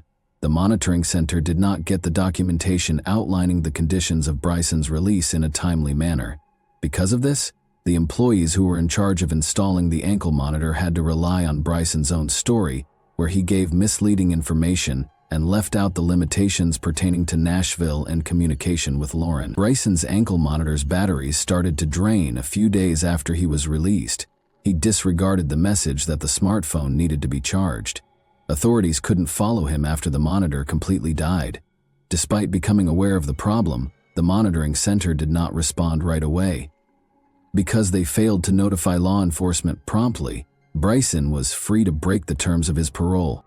Lauren's family didn't find out until a few days later, when police told her father, Robert, that Bryson's monitor had stopped working and that they didn't know where he was. It was shocking to learn that authorities were not handling the case with the necessary urgency, so instead of acting right away, they left a voicemail on Robert's phone, briefly outlining the circumstances. Lauren's family decided to handle things themselves. Robert demanded prompt action from the local police department in order to find Bryson. In order to avert a catastrophe and find any hints on Bryson's whereabouts, he also insisted on checking Lauren's car's GPS system. Attempts to locate Brian were unsuccessful despite the family's constant efforts. His location remained unclear for days after the ankle monitor malfunctioned. Robert emphasized the immediate danger to his daughter's safety and urged law authorities to act more forcefully on several occasions. When law enforcement officially confirmed that Brian had broken the conditions of his parole on July 2, the situation became more heated. His phone had been switched off by then and it was unclear where he was. His arrest warrant was issued by the police, but it was too late to stop what transpired. Robert, Lauren's father, attempted to reach her on the day she vanished, but his calls were not returned. Later, he got an SMS from her phone that made him suspect right away. Lauren didn't sound like the author of the message. Startled to find out where Lauren was, Robert called his other daughter, who lived in the same apartment as her. When Lauren's sister awoke, the front door of the apartment was open, the security cameras were turned off, and Lauren's car was nowhere to be seen. She called Robert right away, and he called the police right away to report Lauren missing. Police took a long time to respond, even though the family's desperation and the evidence they presented were convincing. Law enforcement didn't agree to start following Lauren's automobile until over 24 hours after she was reported missing. A number of structural flaws in the way authorities handled Bryson's case culminated in these delays. Although Lauren's family had taken every precaution to avoid a tragedy, their efforts were thwarted by law enforcement's inaction. Lauren's automobile was eventually found by authorities using its GPS signal on July 3, 2024. The car was parked just outside of town in a secluded spot close to the Wolf River Cemetery. The area was renowned for being remote, encircled by thick forests and distant from any major thoroughfares. Law enforcement officials and Lauren's father, Robert, were quickly mobilized by the disturbing finding. A man abruptly bounded out of the car and fled into the bushes as police drew closer. He was being pursued by Bricken River's officers, but the dense undergrowth made the pursuit challenging, and he soon vanished from view. In an attempt to locate his daughter, Robert, who had arrived at the site just behind the police, hurried to the automobile. He saw a terrifying scene when he opened the door. Lauren's body was in the back seat, covered with black trash bags and a sheet. She was nearly unrecognizable due to the extensive injuries to her head and face. Nothing in his experience could have prepared Robert, a doctor who is used to seeing injuries, for what he witnessed that day, he later acknowledged. Some cops started recording the incident while others carried on looking for Bryson. Lauren had suffered a severe beating before to her death, as evidenced by bloodstains found on the upholstery and inside the vehicle. Even as his own condition worsened, Robert refused to leave the area until the investigation was over, despite the mental and physical toll it had taken. Bryson was found after many hours of searching. He was eventually found deep in the woods by helicopters using thermal imaging technology. 9 hours after the search started, Brian was captured by the officers that encircled the location. He didn't resist and seemed cool and collected when he was arrested. Brian Rivers later gave his version of events when being questioned. He asserted that he knew Lauren would be spending the day alone when he got to her house that morning. She had been ignoring his calls for a few days, which had increased his ire and misgivings. Bryson found it hard to believe Lauren was attempting to put her distance from him. He waited for her to leave the home and then went out to speak with her. He claimed that Lauren attempted to leave and refused to talk to him about anything. Bryson then took hold of her arm and pushed her into her vehicle. Despite Lauren's protests, he locked the doors and got behind the wheel. In order to avoid being overheard, Brian said that he had taken Lauren to a secluded area outside of the city, but the discussion soon descended into a dispute. Brian's ire was only heightened when Lauren insisted on being released and threatened to call the police. He started screaming at her, saying she had betrayed him. Brian pushed Lauren back into the seat when she tried to open the door to get out. This was a pivotal event in time. The situation became unmanageable after he hit her. According to his account, he was attempting to soothe her but ultimately resorted to physical force, striking her again after the attack until Lauren lost consciousness. Bryson claimed that after first attempting to resuscitate her, he chose to dispose of her body after learning she was dead. He put her in the back seat of the car after wrapping her in a blanket he had taken from the trunk. After driving farther into the countryside, Bryson pulled over at a deserted spot close to Wolf River Cemetery. With Lauren's body inside, he left the car there with the intention of coming back later to remove any remaining evidence. But before he could execute his scheme, the police, who were monitoring his activities, found the car. Widespread public indignation was triggered by the news of Lauren's untimely murder and Pritchen's detention. Media coverage not only addressed the crime but also emphasized the many shortcomings in the legal system that led Pritchen to avoid appropriate supervision following his release on bond. In the midst of their sorrow, Lauren's family made a public appeal for the community to solve the structural problems that led to this tragic event. Additionally, Bryson's mother, who covered his bail, came under heavy fire. Many questioned whether she was completely aware of the possible repercussions of her conduct. Although the world widely condemned her choice, Lauren's family never publicly placed the responsibility on her. Numerous Ocean Springs locals, along with friends and relatives, attended Lauren's burial to express their sorrow over her passing. Lauren continued to be a representation of generosity, altruism, and a commitment to assisting others, to everyone who knew her. One of Lauren's biggest loves in life was animal welfare. Therefore, her family chose to create a foundation in her honor to fund these initiatives. Under the meantime, Bryson's trial preparations were under progress. The court adopted an especially severe attitude because he was already being investigated for his prior assault on Lauren. But the public was outraged at the sheer fact that he had been given bail in the first place. Many demanded changes to bail regulations in order to stop future tragedies of this nature.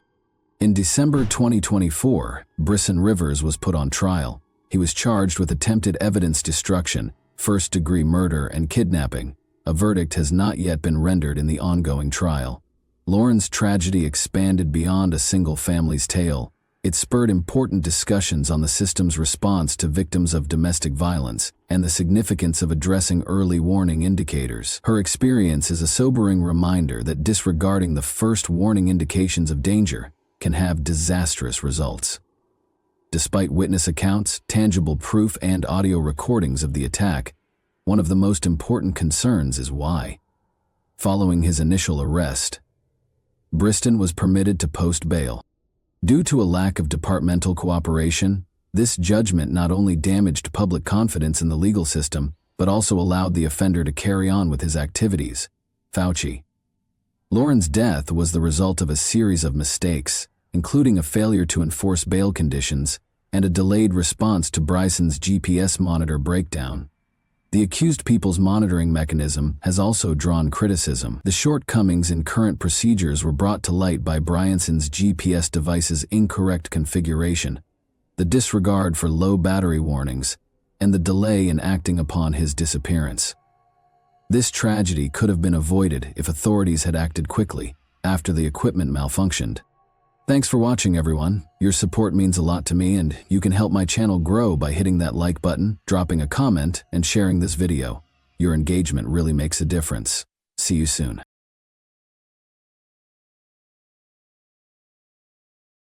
Hey guys, welcome to my channel, and today we're going to take a look at another horrible case with you. Menajay Starin, 34, a mother of 3, was reported missing by her father on May 1, 2023. Sometime in April 2023, she disappeared from her St. Paul, Ramsey County, Minnesota residence. The St. Paul Police Department's officers immediately began looking for her. They discovered disturbing information that led them to one individual, her boyfriend, 40-year-old Joseph Stephen Jorgensen. As they investigated Jorgensen's participation further, what sinister and terrifying secrets would come to light? Would we eventually learn the truth behind Manager's disappearance? We are examining Joseph Jorgensen's unsettling case today, so let's go straight to the riddle without any more ado. More than 300,000 people live in St. Paul, a thriving city in Ramsey County, Minnesota, that is teeming with both historical and contemporary charm. It promotes a feeling of community and welcomes variety. The Cathedral of St. Paul, the James J. Hill House, and the Summit Avenue area are just a few of the historic landmarks and neighborhoods of St. Paul, one of Minnesota's oldest cities. Statistics show that you have a 1 in 124 risk of becoming a victim of violent crime and a 1 in 24 probability of becoming a victim of property crime in St. Paul. Nevertheless, despite advancements, a horrible and unimaginable crime in 2023 rocked the city to its foundation. On May 23, 1989, Menajay Starin was born. Not much is known about her early years.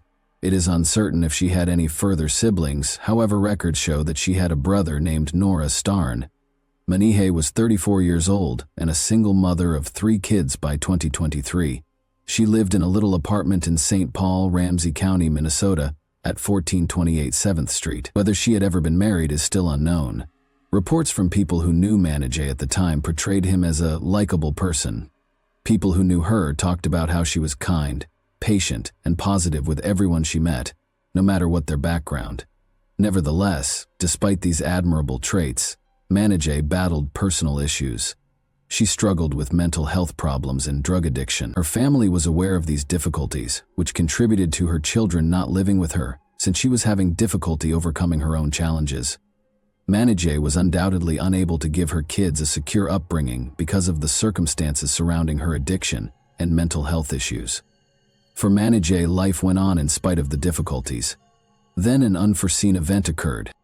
Menajay's father called the St. Paul police in panic on May 1, 2023. He disclosed concerning information regarding Menajay's battles with drug addiction and mental health concerns throughout the call.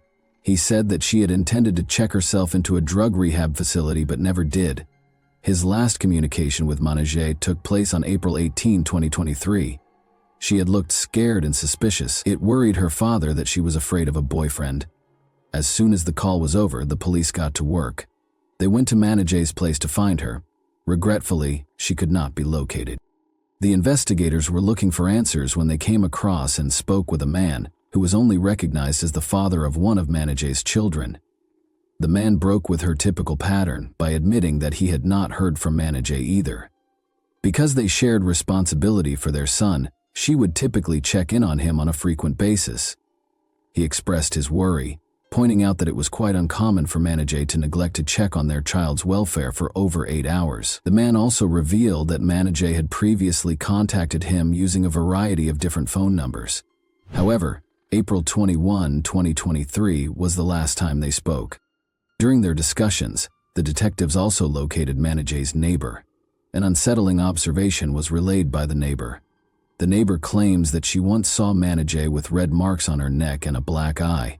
It's unclear exactly when this occurred, but the neighbor questioned Menajay after becoming frightened by the upsetting scene. "Have you been assaulted?" she asked Menajay. Menajay had verified the neighbor's assumptions, much to her dismay. Menajay begged against calling the police, even though the neighbor's first reaction was to do so, believing that doing so would only make matters worse.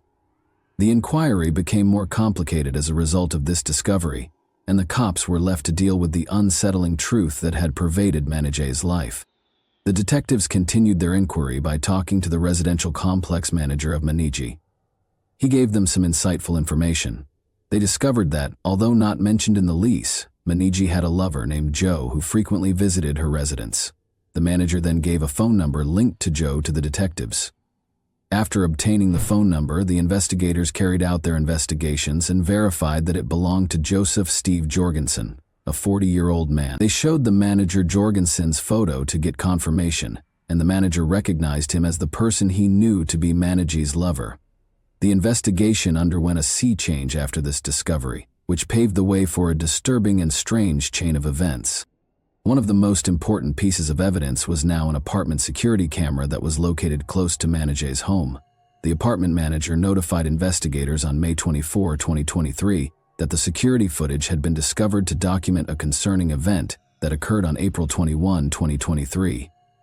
The video showed Managie running out of her residence in obvious distress, with her lover Jorgensen chasing after her. He swung her around violently and led her back into the flat. There was no accompanying evidence of Managie leaving her apartment, but the video claimed that this was the last time she was seen entering it between 5:55 and 6 p.m. on that fatal day. Subsequent analysis of the security footage showed that between April 21, 2023 and April 28, 2023, Jorgensen entered and exited the residence several times. Remarkably, it was found that Jorgensen entered the residence 28 times in all throughout this time. Furthermore, the apartment management attested to the fact that Managie had only had one set of residence keys. According to the CCTV footage, Jorgensen used a key each time he entered the residence. The investigators were left with a number of troubling questions as all of these findings were revealed. Jorgensen frequently visited Managie's flat. What transpired during these encounters, and most importantly, where was Managie? Additional examination of the security tape also showed that at 4:55 p.m., Jorgensen was seen on CCTV leaving the flat on April 28, 2023, with a suitcase and 2 duffel bags. Sitting on the driver's side, he carried the suitcases into a pickup truck with the Minnesota license plate NLV 6177. Jorgensen sped off in his car. Investigators quickly learned that the pickup truck belonged to a man who lived in the Maplewood apartment complex at 89th Century Avenue. Following these events, investigators looked for a family friend who had important knowledge about Managie's relationships and behavior. According to the family acquaintance, Managie had never gone more than 24 hours without getting in touch with her loved ones, even if she struggled with drugs and crises. Her abrupt absence had been all the more worrisome because of this regular pattern. The family acquaintance also revealed that he had a phone discussion with Jorgensen after Managie vanished. At the time, Jorgensen had informed him that Managie had gone to the store but had never come back. The family acquaintance claims that Jorgensen also voiced worries that Managie might have been harmed by a man named Cassell. This Cassell had been characterized by Jorgensen as a suspicious person. After that conversation, the family friend disclosed that he had lost communication with Jorgensen. Equipped with this fresh knowledge, the detectives realized how serious the situation was. They were unable to overlook the fact that Jorgensen had not attempted to notify the authorities that Managie was gone. In addition, the evidence showed that after Managie vanished, no one had entered her flat but Jorgensen. Their suspicions were heightened by this information, and they focused all of their attention on Jorgensen as a potential target. The police, assisted by a property manager, made the decision to perform a comprehensive search of Managie's residence due to the developing concerns and evidence, and COP came in. Their focus was quickly captured by the disturbing findings as soon as they entered. The screen for one of the bedroom windows was lying discarded on the floor, as the police and property manager observed. A closer look around the living area also showed a television with several cracks in the screen. Prior to this discovery, the property manager attested that the screen was undamaged. The officers discovered a smashed glass panel on the microwave when they searched further. There were indications that it had been cleaned. They noticed that the bedsheet in Managie's bedroom had been partially taken off, exposing a foam cushion on top of the mattress. The disturbing scene was heightened when they discovered a massive hole in the foam pad that had been purposefully cut and removed. At the foot of the bed were red smears. These discoveries heightened the already mounting anxiety about Managie's abduction and led the detectives deeper into a maze of disturbing hints and terrifying possibilities. The officers acquired a warrant to conduct a comprehensive search and process Managie's flat in order to gather crucial forensic evidence after completing the required legal procedures. On May 25, 2023, the warrant was executed. A disturbing reality was revealed after crime scene technicians carefully inspected the premises. Large volumes of blood were found in the living room, particularly on the floor, the couch, and the kitchen. Someone had tried desperately to get rid of the blood's traces, as seen by the obvious signs of an attempted cleanup. It was becoming more and more clear that someone had been killed or gravely hurt inside the flat. The sad reality was verified by further investigation of the preliminary findings. Manijay herself was the owner of the blood samples that were taken at the site. The authorities discovered crucial evidence about Manijay's finances as they continued their inquiry. She was found to have gotten aid via an electronic benefits transfer, EBT card, issued by the state of Minnesota. With this card, people who get government assistance, like food stamps, can buy directly from merchants. A warrant to view Manijay's EBT account information was quickly acquired in recognition of the importance of this discovery. Following her final confirmed sighting on April 21, 2023, a number of transactions were discovered throughout the investigation. One such instance occurred on May 9, 2023, when Jorgensen made an ATM withdrawal at the Speedway, which is situated at 11th Century Avenue North in Maplewood, using Manijay's EBT card. He went to the Dollar Tree store at 7150 Valley Creek Plaza in Woodbury that same day and used Manijay's EBT card. He made a really odd buy there: a cleaning bucket, 2 boxes of saran wrap, paper towels, trash bags, liquid cleaner, latex gloves, and disinfectant wipes were among the items on his shopping list. The investigators were intrigued by this odd collection of materials. Jorgensen used Manijay's EBT card once more on May 11, 2023, at the Cub Food Store located at 1177 Clarence Street in St. Paul, Ramsey County. Additionally, he used the card at another Dollar Tree location in Oakdale, located at 7085 10th Street North. This time, he bought more cleaning supplies, disinfecting wipes, extra boxes of saran wrap, and paper towels. The frequent acquisition of such goods merely contributed to the enigma surrounding Jorgensen's actions and motivations. Authorities discovered information linking another person, just known as ZD, adding still another level of investigation. This, ZD, made use of Manijay's EBT card as well. In order to access data pertaining to Jorgensen's Google and Gmail accounts, detectives then went ahead and obtained a search warrant. The investigators' worries were heightened when they discovered a string of significant Google searches Jorgensen had conducted after analyzing the data they had collected. Jorgensen had looked up the term jugular on April 21, 2023, what do police do with a missing persons report on May 1, 2023, and how to clear cookies from an Android phone on May 3, 2023. On May 27, 2023, he searched for how to remove GPS from a Lime scooter. On June 4, 2023, he searched for lime for soil. At this point, it's important to note that lime, the material Jorgensen had asked about, can be used to hasten a body's decomposition process and the smells that go along with it. This fact, which the police were well aware of, made them even more concerned about Jorgensen's possible role in Manijay's disappearance. The police took decisive action in light of the strong evidence against Jorgensen. On June 26, 2023, the apartment investigators targeted Jorgensen's apartment and secured a warrant to search it. In anticipation of a potentially explosive situation, a SWAT unit stepped in to execute the warrants. Jorgensen reacted to the police confrontation at his apartment by locking himself in his bedroom. The situation became much more dangerous and urgent when Jorgensen, to the horror of everyone around him, lit a fire. The SWAT unit moved with extreme caution. In the ensuing battle, Jorgensen resisted the officers with great vigor and even tried to take a SWAT officer's gun. The officer eventually managed to capture Jorgensen. He was immediately sent to the local hospital for assessment as a precaution. This was done in order to protect his health and deal with any possible mental health issues that might have influenced his behavior. 2 other people were in the residence with Jorgensen when he was taken into custody. One of them, a girl who wished to remain anonymous, had visible signs of injury. She had a red neck, several bruises and scratches. Jorgensen threatened to harm her, saying things like, "The neighbors won't hear you scream." Later, the woman would tell the authorities that Jorgensen had strangled her. Jorgensen's roommate was the second person in the residence. The roommate had sought shelter in his own bedroom during the police-Jorgensen confrontation. Without any opposition, the roommate was likewise hauled into custody. The roommate later gave a statement in an interview at the St. Paul Police Department.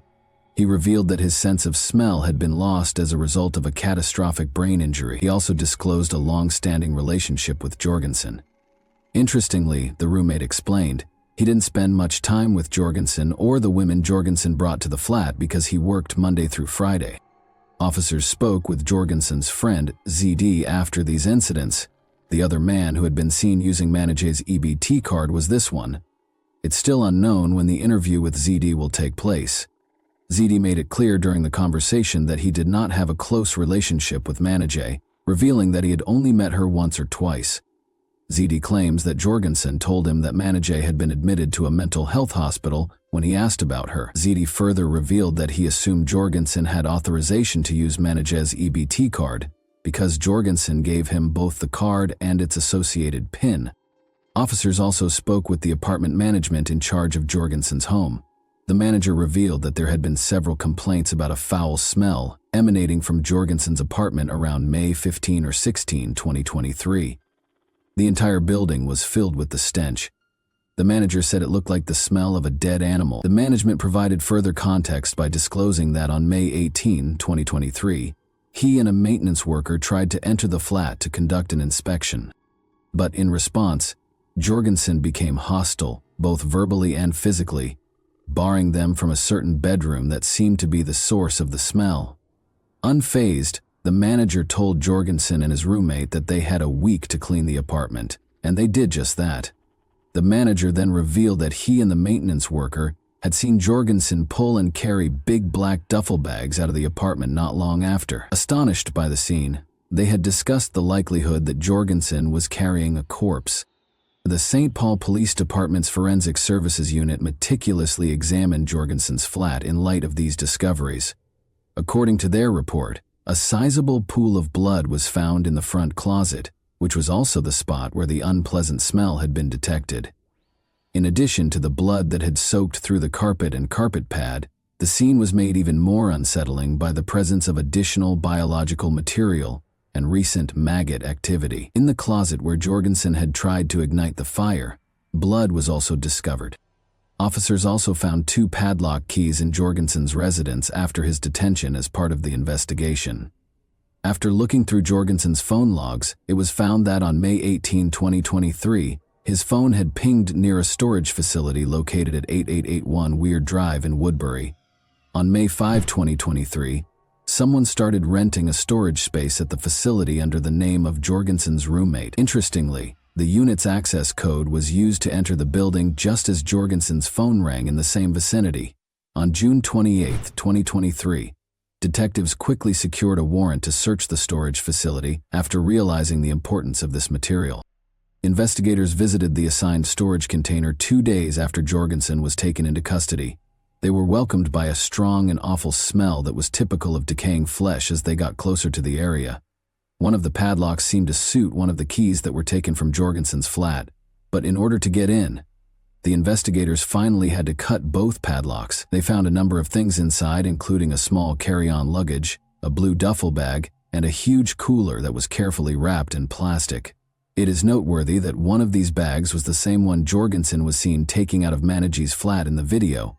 Furthermore, a green tote with cleaning materials similar to those Jorgensen had previously bought was discovered on top of the cooler. 2 coolers and a duffel bag were cautiously taken out of the unit while being supervised by the Forensic Services Unit. From these receptacles came a clear and overwhelming smell of rotting meat. The contents were kept out of reach until they were taken to the medical examiner's office for additional analysis because they were enclosed in several layers of plastic. A human body was discovered inside the bag and coolers after being examined using an X-ray machine. The limbs and legs were in the larger bag, and the torso was in the larger cooler. However, there was a head in the smaller cooler. The found remains were then autopsied by the Ramsey County Medical Examiner's Office. The torso, the first set of remains, was carefully taken out of the huge cooler, which was heavily wrapped in several bags and layers of saran wrap. It had been carefully hidden and preserved. The head, which was also covered in many layers of saran wrap and bags, was the next group of remains to be removed. The remaining pieces of the legs and feet 2 arms and 2 thighs made up the final set of remains, which were then taken out of the duffel bag. Additionally, a significant amount of saran wrap had been meticulously wrapped around these bones. The medical examiner had to spend a lot of time unwrapping the corpses. The remains identified as belonging to Manajay was satisfactorily established by the medical examiner after extensive investigations and analysis were completed. The Ramsey County Medical Examiner did identify the remains as those of Manajay Staran of St. Paul yesterday, Thursday, June 29. Dental records and identifiable tattoos were used to prove identity. Unfortunately, it was determined that her death was a homicide once the method of death was determined.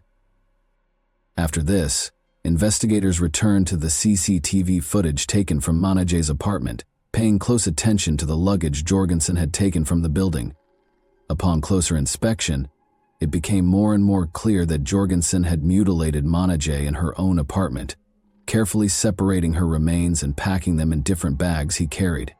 Jorgensen was charged with a number of crimes related to Manajay's death. Given the seriousness of his alleged acts, he was legally charged with 1 count of second-degree murder.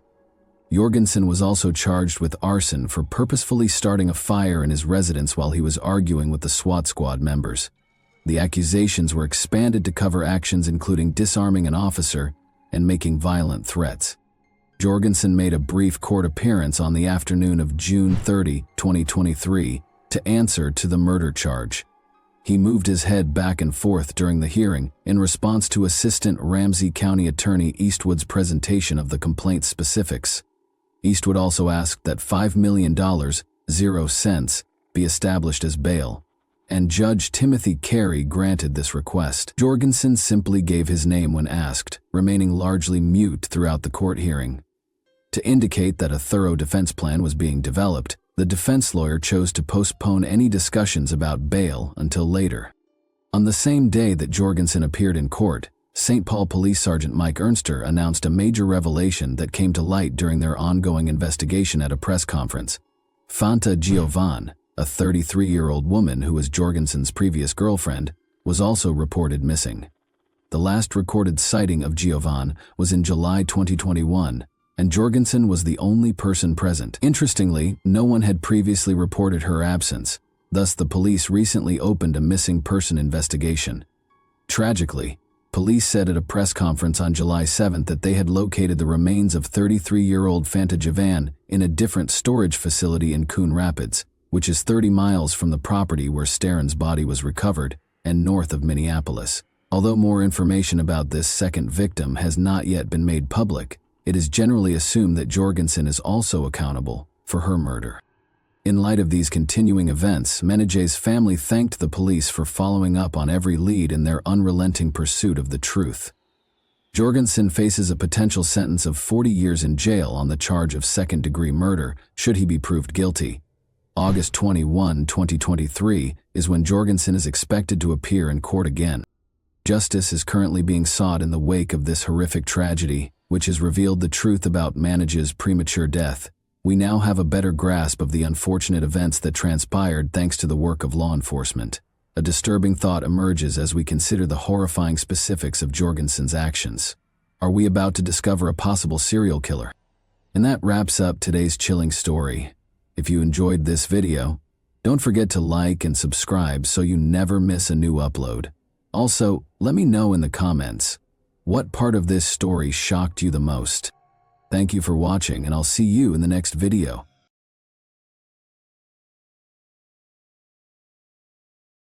Hey guys, welcome to my channel, and today we're going to take a look at another horrible case with you.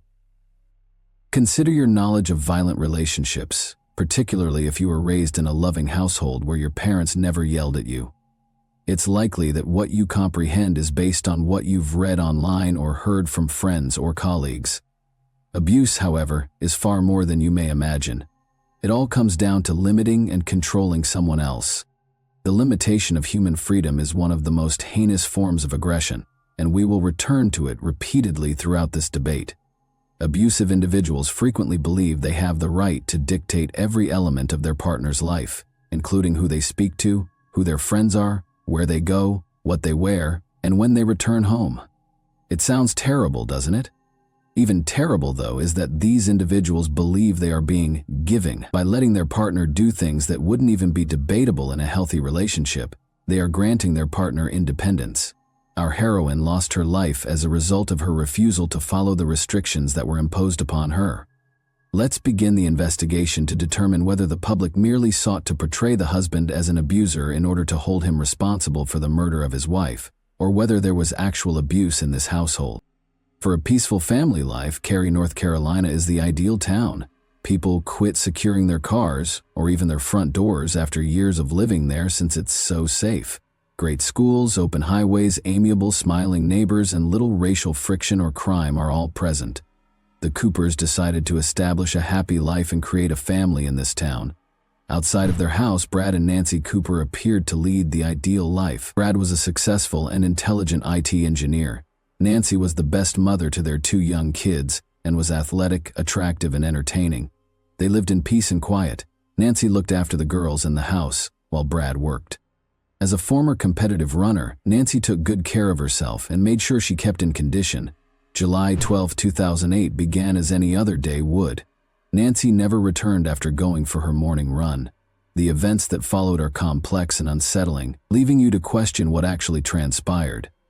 The narrative is so heartbreaking that the only things left for Nancy and Brad's family were doubts and a glimmer of hope for justice. Jessica Adam reported her close friend Nancy Cooper missing to emergency services that afternoon.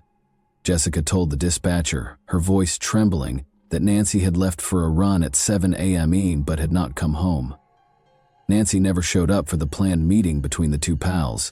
Even worse, Nancy's house phone and mobile phone did not answer when Jessica tried to call her for hours. Brad didn't give his wife's disappearance much thought because he was at work. Even in the evening, Nancy had not returned, so he figured she had simply gone for a longer walk than usual and would be back shortly. To determine Nancy's possible whereabouts, perhaps some answers will come to light on their own if we examine the Cooper family's past more closely. Harry Renz and Donna Audrey, both graduates of the University of British Columbia, made the decision to formally enter into marriage in the 1960s. They had 3 girls, Krista, Jill, and Nancy, who all lived in Edmonton, and a son, Jeff, during the course of the following few years. They provided a warm and nurturing environment for their kids. Harry and Donna founded an employment firm in 1988 that provided employment assistance, job training, and life management to persons in Alberta, Canada. On October 25, 1973, Nancy Renz was born as her sister's identical twin. In 1998, Nancy was only 24 years old when she met Brad Cooper in Calgary. Nancy was instantly drawn to Brad's height and black hair. She was drawn to his steady, composed demeanor more than his attractive appearance. He was as dependable as a rock. Nancy fell in love. It was a reciprocal emotion. In addition to being tall, blonde, and in good shape, Nancy exuded a subtle charm that won Brad over. Their romance progressed swiftly, and when Brad received a high-profile job offer from Cisco Systems in Raleigh, North Carolina, he wanted Nancy to follow him there in order to stay together and facilitate his immigration to the U.S. The fall of 2000 saw the marriage of Brad and Nancy. The pair had previously been arranging a wedding for the fall of 2002 once they moved to North Carolina, despite the first impression that they were married for immigration purposes, so Nancy could move with Brad. Nancy was compelled to become a stay-at-home mother, while Brad began establishing his career at one of the biggest corporations. Brad's career at Cisco Systems took off.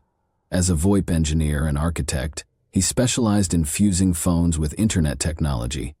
Brad was one of only 152 networking technology professionals. The family had a comfortable home. Nancy became a prisoner in her own house, even though each of them had a BMW in the driveway. To be in the United States, you can travel as a Canadian citizen, but you need a permission to work. The couple produced 2 lovely kids over the following several years, Bella in 2004 and Katie in 2006. Nancy, according to her neighbors, was a devoted and active mother who enjoyed spending time at the playground with her children. However, she was unable to work since she lacked a work visa in the United States. Nancy aspired to have a profession and be more than just a wife and mother, even though she was still a Canadian citizen and might have found some illegal work to supplement her income. Let's now discuss Brad Bradley. Graham Cooper was born in Medicine Hat, Alberta, around the beginning of the 1970s. Following high school, he graduated from the University of Calgary with a Bachelor of Science in Computer Science. He was hired as a network engineer at TransCanada Pipelines after graduating. He met Nancy Renz in 1998, and they clicked right away. He became close to Nancy's family over time, especially her parents, and impressed them with his technological prowess by participating in all of their family gatherings and lending a hand with their computers. He soon received a job offer from Cisco Systems in Raleigh, North Carolina, thanks to his skill and knowledge. Brad started pursuing an MBA at the College of Management at North Carolina State University in 2005. After that, he finished the degree with a focus on product innovation. Nancy became Brad's shadow as his career took off and he continued to expand his skill set. She was forced to sacrifice both her work and her goals. Nancy used to be a runner who dreamed of going to the Olympics. She continued to run marathons and other races, despite having a damaged knee, which irritated the more reserved Brad, because she brought new people into the running group and made new acquaintances. Their relationship quickly began to disintegrate. Friends claim that although there were rifts in Brad and Nancy's marriage from the start, Nancy never publicly discussed them, and instead tended to romanticize her husband. Although they still appeared to be the ideal family, Brad's manipulation and control over Nancy increased as he rose through the ranks of the company. She appeared to him to be a dull housewife who had lost her spark, spending her days taking care of the children and cleaning. When Nancy discovered in the spring of 2007 that her husband had been having an affair with her close friend Heather, things became even worse. After months of denial, Brad finally came clean on New Year's Eve, acknowledging the affair but claiming it had only occurred once, as if that somehow made it okay. So it's not a one-time thing? In order to improve their marriage, the pair began attending couples therapy, where Brad acknowledged lying to Nancy about his long-term affair with Heather. Following the revelation of that fact, they made the decision to divorce and sell the house. In retaliation, Brad canceled Nancy's credit cards and ensured she was unable to follow forward with her plans to return to Canada with the children. Brad refused to relinquish custody of the girls or allow them to move there. Nancy, her two small children, and no one else were left alone in a foreign country. Let's return to the disappearance of Nancy. Nancy's friends and officials accused Brad Cooper of being involved in her disappearance as soon as they heard about the couple's troubled marriage. When Nancy's parents, Harry and Donna Renz, learned that their daughter was missing, they became even more concerned and promptly organized a trip to Cary to assist in the hunt for her. When Nancy failed to appear, when police arrived at the Coopers' house in the late evening, Brad was asked about his wife. He informed them that she got up earlier than normal on Saturday morning and went for a run with a friend. Brad added that Nancy never brought her keys or cell phone with her. He added that she didn't drive to her running partner's coffee shop as she usually did. It seems that this seasoned runner, who had been preparing for a half marathon, altered her course that day and skipped one of her typical runs.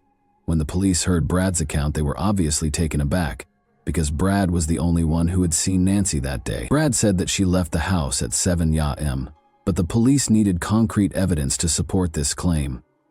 Other than her husband, who witnessed her leaving, getting into a car, or even just strolling down the street that Saturday morning, where were the other witnesses? None existed. Nancy had been at a friend's house across the street on Friday night, and no one had seen her since. Later that day, Brad said she was going to meet up with a friend, who was actually her regular running companion. In order to locate the missing runner, a search party was created. Was it possible for her to flee her unhappy marriage? Her friends would have said not without her children. Nancy Cooper's body was discovered approximately 3 miles from her home, outside her usual running path, following many days of frantic searching. She was found face down in a drainage ditch by a man who was out walking his dog. In a stormwater drain, he discovered her body. She had a single diamond earring in one ear and was simply sporting a sports bra. Her hyoid bone was shattered, and the medical examiner concluded that strangling was the cause of death. Her body showed no further wounds or evidence of sexual abuse. However, the police had to identify the motive behind every murder. Brad was the most obvious suspect and was quickly blamed by many once Nancy's body was discovered. Investigators determined that Carrie's death was a homicide shortly after she passed away. As part of their investigation, police searched the couple's house and took many items. Although Nancy Cooper's friends told the authorities that she always brought her phone and keys with her, they reported that they were discovered inside the residence. Brad Cooper had some minor red marks and scratches on the back of his neck when he was interviewed by police the day his wife vanished. Although this was mentioned in the police report, no formal justification was provided. After Nancy departed the Friday night party at a neighbor's house, which she went alone, it also became evident that no one had seen her save Brad Cooper. Around 10:30 p.m. that same evening, a friend did talk to her on the phone, but no one else had seen her. Following that, investigators continued to look for proof of Nancy Cooper's killing and moved swiftly to identify their top suspect, which they soon discovered. The investigators were interested in the couple's relationship, but more significantly, Brad was the last person to see Nancy alive. The husband is typically the first person ruled out in homicide investigations before additional candidates are considered. Police used the evidence to get overnight warrants to search Brad Cooper, the Coopers' home, and both of their vehicles. The police were obviously eager to treat the automobiles in the family home as possible crime sites. They looked for additional evidence in the house or one of the cars and used luminol to examine for bloodstains.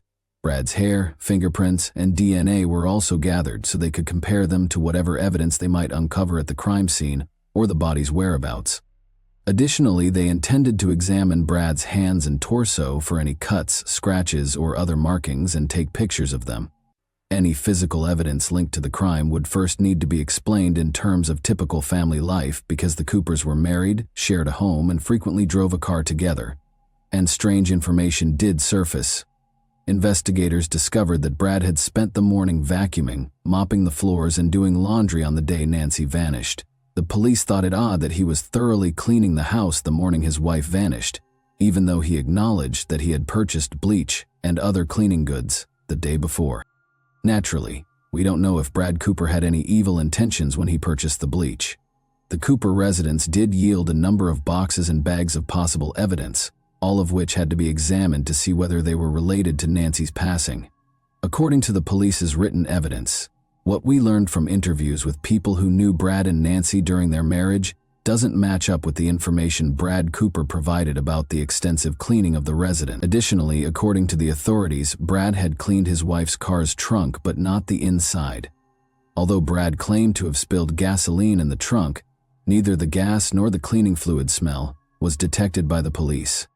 The couple, who were both Canadian citizens, were divorcing at the time of Nancy Cooper's murder, according to the prosecution, and Nancy had intended to return to Canada with their children. In order to stop Nancy from leaving, Brad changed his mind in April 2008, confiscated the children's passports, and deleted Nancy's name from their credit cards and bank accounts. Brad's computer was examined for documents that would include instructions on how to murder someone or dispose of a body as part of the investigation. During cross-examination, Detective Adam Dismuck stated that when Nancy came home from the neighbor's party, several parts of the couple's house, such as the front hallway, suggested a potential battle. In an attempt to convince Detective Dismuck that Brad was innocent, Brad's attorney, Howard Kurtz, questioned him as they went over dozens of pictures taken at the Cooper residence when the matter was still being handled as a missing persons inquiry. The detective thought a struggle might have occurred in the foyer because of the missing bamboo sticks in a vase and decorative ducks that had been on the credenza in one of the pictures, which revealed that some items had been moved or altered between the afternoon of July 11, 2008, when Nancy was home, and the following day.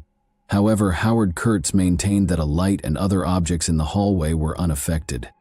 He emphasized that the cops never looked for the lost items and that the floor had no scuff marks. Kurt added that other items in the house, such as a computer in the home office and a glass coffee table and lamp in the living area, had also not been harmed. According to Dismuck, Brad Cooper stated in a subsequent interview that he believed the detectives had already identified him as a suspect when they searched their house. On the drive home, Brad Cooper strangled his wife in their car and left her body a few miles away, according to police testimony. Detective Adam Dismuck stated, "I think Mr. Cooper killed Nancy Cooper when she came home early on the morning of July 12.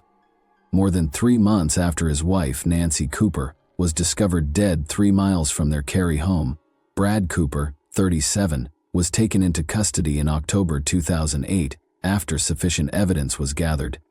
But it wasn't until March 2011, more than 2 years later, that his trial began. The jury heard arguments from the prosecution and defense during the 36-day trial.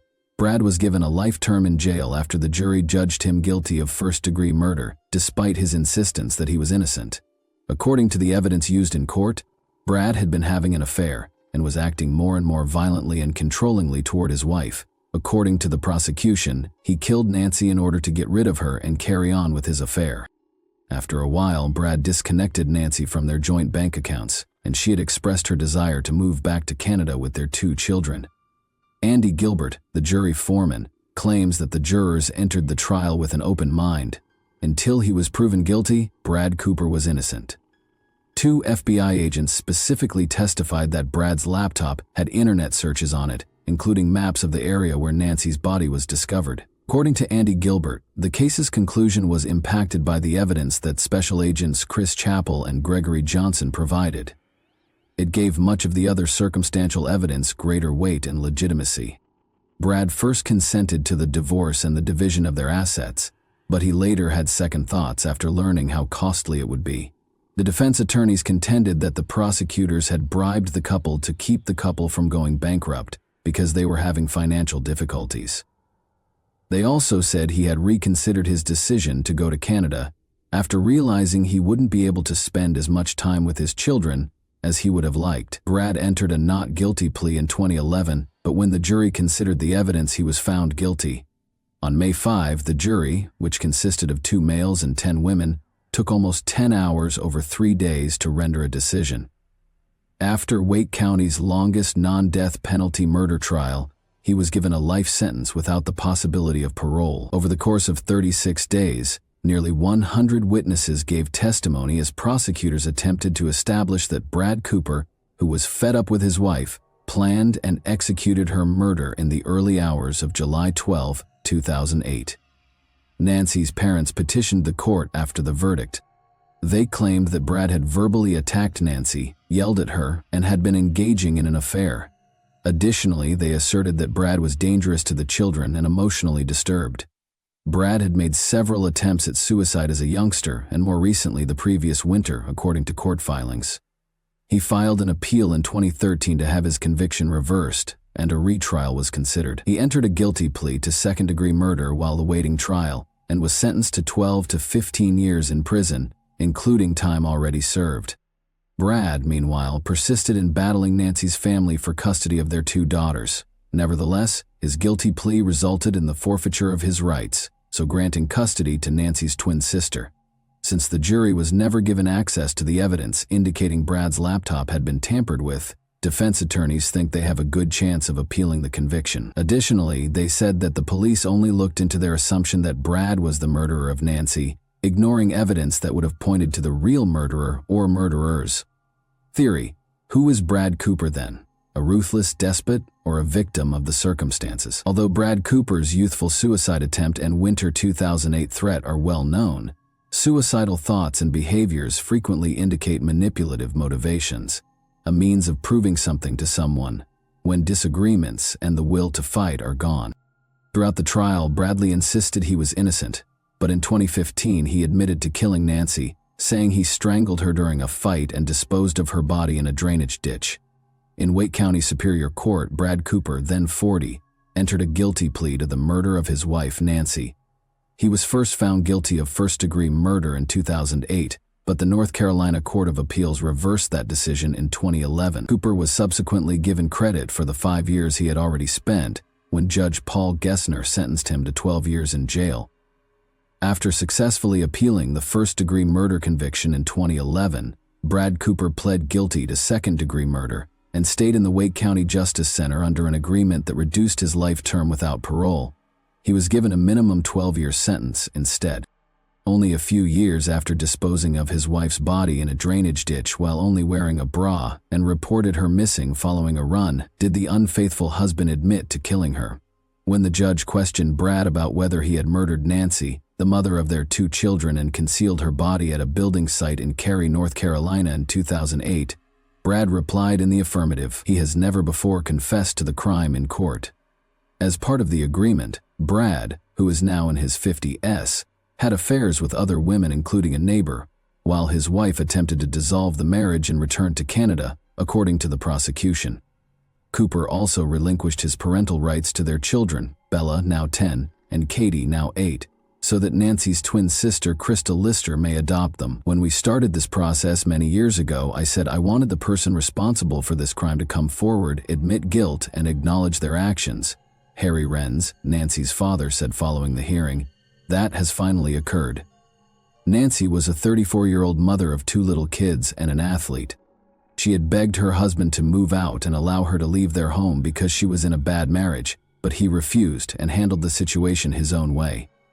On November 23, 2020, Bradley Graham Cooper was released from the Mountain View Correctional Institution in Spruce Pine, North Carolina, following the completion of his 12-year term. U.S. Immigration and Customs Enforcement detained him as soon as he was released in order to start the deportation process back to Canada.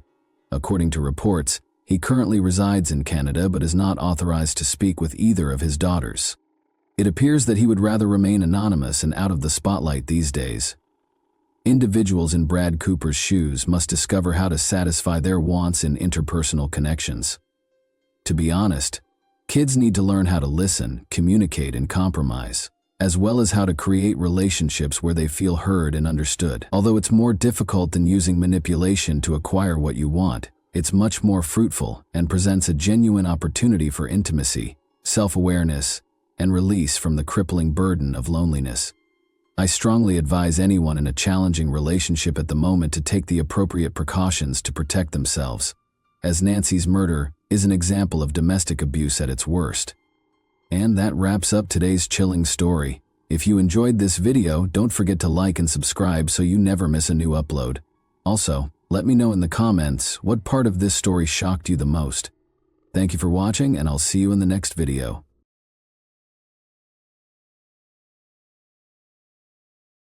Hey guys, today we're diving into another truly horrifying case. If you want to support my channel, make sure to subscribe and stay active. It really helps me out. I'd be super grateful for that. Let's get started. Any life may be wrapped in a lovely wrapping, even the most embarrassing ones. You will undoubtedly feel pity and sadness for the unfavorable character if you tell it calmly and portray him as a victim of his circumstances. The truth is that a lot of bad individuals are charming, strong, and crafty, and we honestly think that they weren't always nasty, since they frequently created these situations, and we unconsciously justify their egregious actions. However, we won't defend unlawful behavior today, and we won't cover for anyone. You will choose for yourself whether their actions are justified after reading about this case. A neighborhood person made a spooky call to emergency services on April 4, 2015. He had gone into a friend's living room to turn on the lights and check on him, but when he got to the second floor of the room, he discovered blood all over the place. A scared male voice shouted into the dispatcher's phone.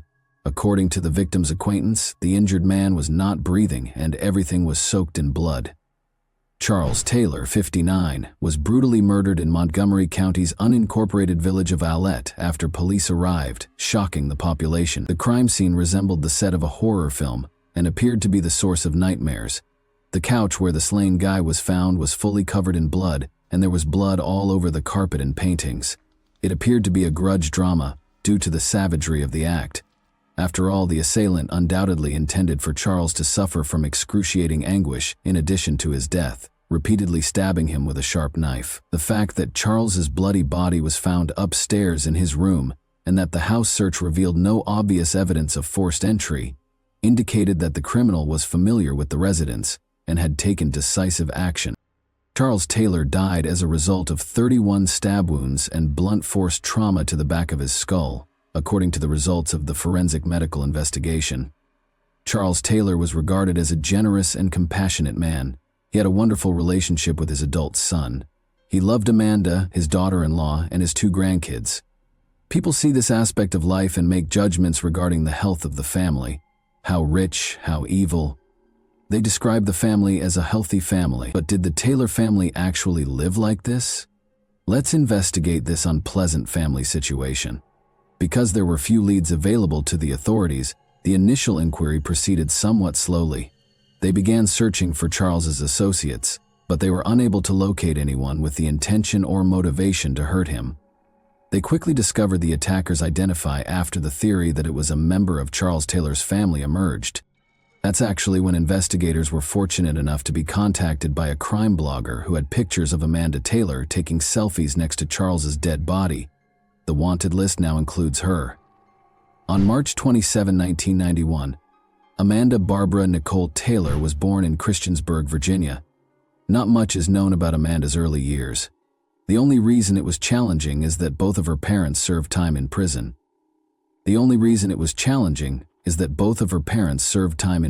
After meeting Mariah Robach, Amanda created a lot of troubles for herself, which led to the start of her youth. Amanda started living an illegal life together. According to Montgomery County Sheriff's records, on October 23, 2005, when the sisters were only 12 years old, they got into a lot of trouble. Amanda and Mariah were charged with unlawful use of a motor vehicle after they fled their home and got into a car. Amanda was accused of unruly conduct at her middle school in early April 2006. She screamed that she would kill everyone there since she detested the place and everyone in it. This is just a small part of Amanda's police station record, and this incident undoubtedly went beyond the bounds of typical teen drama. Amanda started dating Rex Taylor, who was 2 years her senior in 9th grade. On March 27th, Amanda and Rex were born on the same day. Both of them interpreted it as a divine sign. When Amanda learned she was expecting a child, she quit school altogether. She married Rex and they had a son shortly after. However, her criminal impulses persisted after becoming a mother. Additional run-ins with the law also punctuated the years of her married life. Amanda Taylor's police station reports increased rapidly.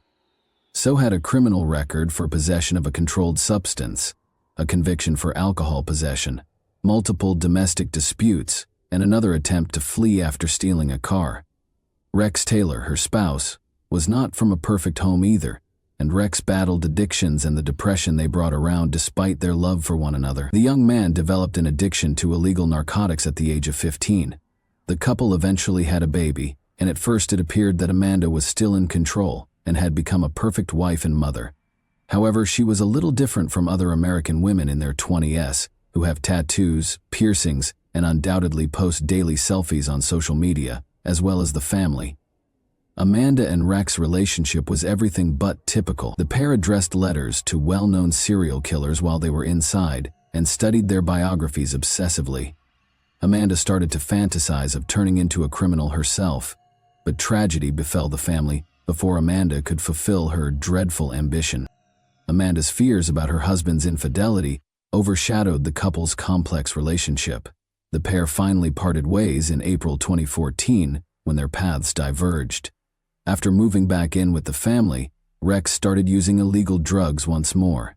He had hanged himself on his son's 7th birthday, and his lifeless body was found in a shed on the property 4 months after the transfer. Amanda briefly stayed with her mother and friend Mariah Robach after losing her cherished husband. She made friends with Sean Ball, another Robach family member, while she was staying with her friend Mariah. On their joint birthday, March 27, 2015, Amanda visited Rex's grave and made an attempt to commit herself. Since her behavior and mental processes were obviously abnormal and could endanger herself and others, she was rescued and taken by force to a mental health facility. Amanda was promptly sent home, however, in spite of her mother's demands and entreaties for extended care. Due to her unstable personality issues, things appeared to get worse when she was discharged from the mental health facility. Thus, Amanda was asked to leave by Mariah and her husband. Mr. Ball, who had fallen deeply in love with Amanda, was also expelled. Amanda's late husband, Rex Taylor, served as the basis for her intense urge to kill during this time. When it appeared like her only true friends had abandoned her, she wanted to honor Rex and make him proud of her, and in order to do that, someone had to be expertly killed while he was still alive. Additionally, Rex had a fascination with serial killers that had long transcended his hobby status. During his lifetime, he was proud of the close friendship he had with criminals. Imagine discovering an envelope addressed to you from a well-known serial criminal who was arrested in 1980 when you go to the mailbox one morning after leaving your home. You are relieved to discover a birthday card for your little child and a handwritten note inside the envelope rather than any eerie keepsakes. Some would contend that getting such a message would be just as terrible as getting a strand of hair or a severed finger. In any case, it would be unusual for most people to get anything in the mail from a serial offender, but Amanda and Rex Taylor's family did not. Some terrible disclosures of earlier social media posts under Amanda's account have proven Amanda's fixation with crime, as well as Rex's behavior in his desire to communicate and receive experiences from renowned serial criminals. Amanda praises a number of criminals in a number of blogs for their heinous acts, such as Timothy McVeigh, the mastermind of the biggest terrorist assault in American history, and Dylan Klebold and Eric Harris, two young men who planned a mass shooting at Columbine High School. She naturally chose to begin her career as a criminal with a vengeance, since she wanted to be one of those vicious criminals she so greatly admired. After a while, Amanda blamed her husband's death on Rex's father, Charlie Taylor, saying that he had not assisted Rex in kicking his pill addiction but had instead acclimated his son to illegal substances. The cold-bloodedness and cynicism with which Amanda exacted revenge on her father-in-law, Charlie Taylor, will chill you to your core. She required a helper who would support her acts without reservation. She needed a willing accomplice to support her if she felt threatened, and Amanda already had one. Of course, it was Sean Ball, the man she was in love with. She was worried that she wouldn't be able to do it alone the first time. It was only a matter of time until she would take over him. Amanda quickly found the eager accomplice she sought in Sean, but since he didn't know what he was getting himself into, Sean and Amanda came up with their evil plan with military accuracy and carried it out. At precisely 3:27 p.m., the time that Rex and Amanda were born, Amanda and Sean visited Charles Taylor's run-down house in the neighboring town of Ironton, Virginia, on a spring April afternoon in 2015. In order to fill an Easter basket for her cherished grandchildren, Charles had to pay her money. After a half hour of pleasant conversation, Amanda suddenly sat down on the couch beside Charles, as if a switch had been flipped in her brain. Amanda's actions took a significant turn. After she started viciously stabbing Charles with a knife, Sean struck him in the head with a tire iron. Then, after shocking Charles, Amanda drove the knife hard into his chest once more. She seemed so angry that she was unable to see anything around her, and Charles simply stared at her and said, "What are you doing?" He reached out and grabbed her hair as she stabbed him, but Amanda kept stabbing him, and he kept screaming. Amanda Taylor used a sharp bayonet knife to stab her father-in-law, Charles Taylor, 31 times. She wanted to feel his final breath and wanted him to know that she was the one killing him every time she looked into his eyes. She desired Charles's death as a form of retaliation. The whole room was covered in blood, and she halted as her anger started to fade. Amanda didn't stop there either. By snapping a photo of herself close to the body and sharing it on social media, she went one step further in her extreme behavior. A frightening phone call with Amanda's voice on the other end of the line came to Amanda's mother later that day from an unidentified number. She broke down in tears as she told her mother how much she loved her and how valuable all she had done for her was. She also revealed through sobs that she had done what she had to do, and it was a terrible thing. Her mother could feel it, and she knew that something horrible had occurred. Amanda resisted her plea for her daughter to return to Christiansburg, saying that she and Sean were en route to Pittsburgh. It was well known that Amanda was in a downhill spiral, and it all began nearly 8 months ago when her husband, Rex Taylor, who had battled depression and illegal substance misuse for years, committed suicide by hanging. When authorities looked at Amanda's social media profile, they were taken aback. It was obvious that she took great pride in the crime she had done. The police issued a warrant for her arrest in the hopes of a speedy settlement, but Amanda and Sean had already made their getaway by then. As though they were planning a fantastic vacation rather than being on the run, Amanda and Sean chose a really picturesque escape route. They traveled from Virginia to North Carolina along the Blue Ridge Parkway. According to the photographs taken at the crime site, which depict the heinousness of the crime, the authorities were quite concerned that the killers would carry on killing, and they were correct, because Amanda didn't stop there. Amanda's sins would not, however, go unpunished. She did not mean to conceal her act, nor did she intend to punish herself after doing her intended crime. She started posting on social media shortly after she and Sean Ball left on the road, accepting responsibility for the murder and claiming that she did it for her husband. However, Amanda and Sean were more than just fugitives. After committing her first crime, which Amanda believed was ideal, they were now following their next victim. She was unable to stop. She had to continue killing. They took out cash at a gas station, filled up the car, and drove on to Tennessee. After tasting blood, Amanda was determined to carry out her wish to commit another crime, and she would come very close to doing so despite Sean's best efforts to persuade her to stop and simply go on the run, hide, and lay low. After stopping at a Fleabag motel in Tennessee, they restocked on ammunition at a sporting goods store. The following day, they departed to grant Amanda's bleeding desire after spending the night in a motel by the side of the road. At a rest area on Blue Ridge Boulevard, Amanda spots two young girls who might become her next victims. "I'm going to bring these girls in so we can shoot them," she said to Sean. He agreed that they needed money. Amanda walked outside to guide them to the car, but Sean wouldn't shoot them when she brought them inside. Amanda was enraged. She returned to the vehicle and drove off. She was unable to control herself, so she halted the vehicle in the driveway and attacked her accomplice. She was now aiming for Sean. After taking a handgun from the glove box, Amanda exited the vehicle and went to the passenger side, where Sean was sitting with his eyes closed in fear. She had gone so far. She was so enraged that she pointed the gun at the random jogger in front of her and squeezed the trigger. Fortunately, Amanda missed, and Sean opened his eyes and regained consciousness when he heard the gunfire. He noticed that the revolver's muzzle was aimed at him. Amanda claimed that she wanted him to understand that she was simply using him for the car and the pistol before killing him. Then she fired, striking Sean square in the face. Amanda left Sean bleeding on the side of the road from the gunshot wound after taking a photo of his wounded face to share on social media. She was now running by herself.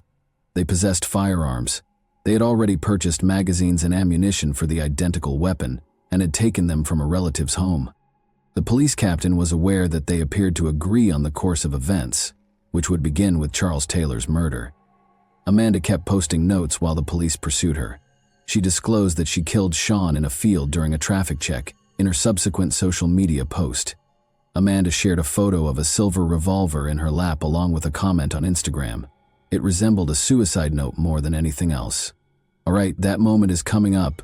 I will finally find peace when I find my hubby in hell. I know you will give my lovely kids the life I could never offer them, and I love you, Mom. I'll be free at last." In an effort to find Amanda, the police were keeping a close eye on her account and recording surveillance footage from patrol stations along the white SUV's path. It also aided authorities in pursuing the criminals as they fled in it. Amanda was located by cell tower signals, and officers from the North Carolina State Highway Patrol saw the white SUV traveling east on I-40, close to Asheville. No matter how much she ran, she attempted to stop. She refused to give up easily. The police were ready. They were aware that she was dangerous and armed. Later that day, another grim social media post that read, "Okay, the time is about to come when I find my husband in hell and finally become one with him," further solidified this truth. Amanda appears arrogant in her photo, as like she is pleased with her accomplishments. Eventually, all the commotion and devastation stopped after a 2-mile stretch of spikes that had been placed deliberately in Amanda's route. Amanda was arrested. Amanda was handcuffed by police after they dragged her from the automobile at around 8 in the morning. Paramedics discovered Sean dead by the side of the road. Amanda feigned indifference to the proceedings in the interrogation room. Before Captain Robert realized it, she was messing with her hair and drinking a soft drink when another detective entered. Amanda gave up her right to silence and admitted to everything when questioned. She appeared to feel completely at home. Amanda found out that Sean wasn't dead after speaking with the investigators. There were no markings on him other than the fact that the bullet had passed right through his jaw and made him faint from the pain. Amanda then made the heartbreaking admission that she wished to be put to death. "Is there anything you can do? The death punishment alone is what I would want." In the interrogation audio, Amanda claims, "I kill people. I'm worthy of dying. I'd be better off just leaving. If I could just get the death penalty and go, it would be best for my kids." In a startling turn of events, Amanda later found herself apologizing and entering a not guilty plea in front of the court. However, during the trial, Amanda detailed her crime and maintained that she had done the right thing by killing old Charles, who had stolen Rex from her. She claimed that after being furious with Rex for harming her, she became even more enraged with his father. Amanda said that she wished for Charles to experience the same suffering that she experienced. She claimed that she killed Charles because she believed he was responsible for the death of her husband Rex, to whom Charles had allegedly given illegal substances. Amanda claimed that the instant Charles mentioned Rex once more, she turned to him and began stabbing him, which made her feel more alive than she had since Rex had passed away. She acknowledged that the times when the knife penetrated her father-in-law made her very happy. At last, Amanda let out all of her pent-up resentment and rage. Captain Robert New stated, "She did it to get attention, and by not pleading guilty, she got the opportunity to talk about the case." Amanda gave an awful explanation.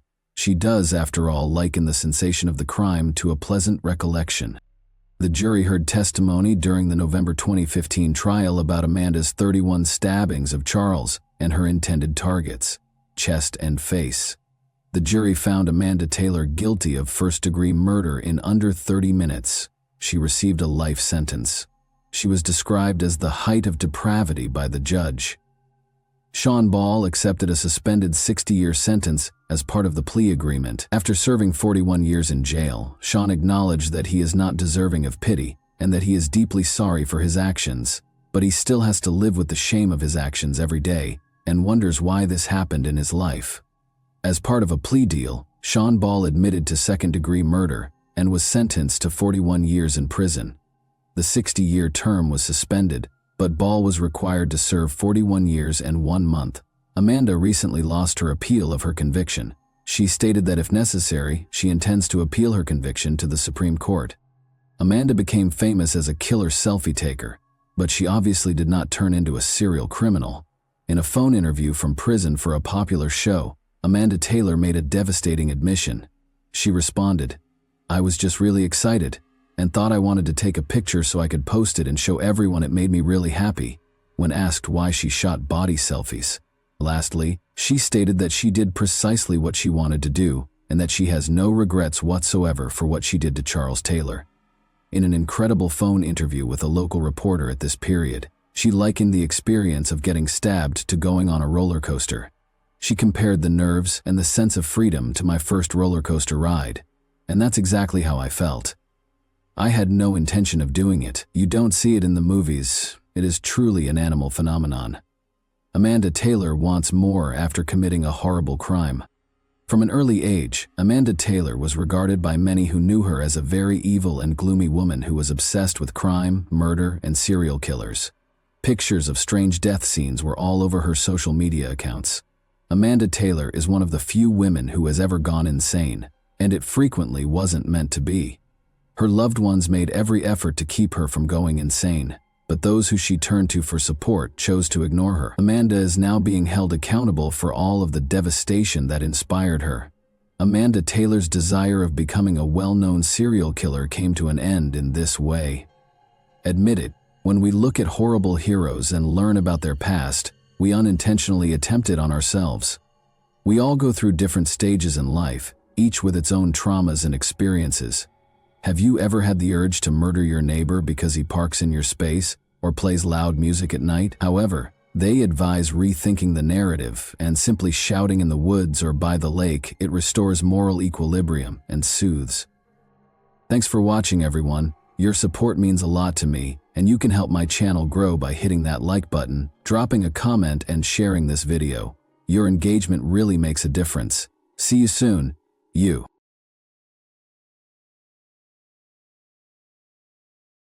Hey guys, welcome to my channel, and today we're going to take a look at another horrible case with you.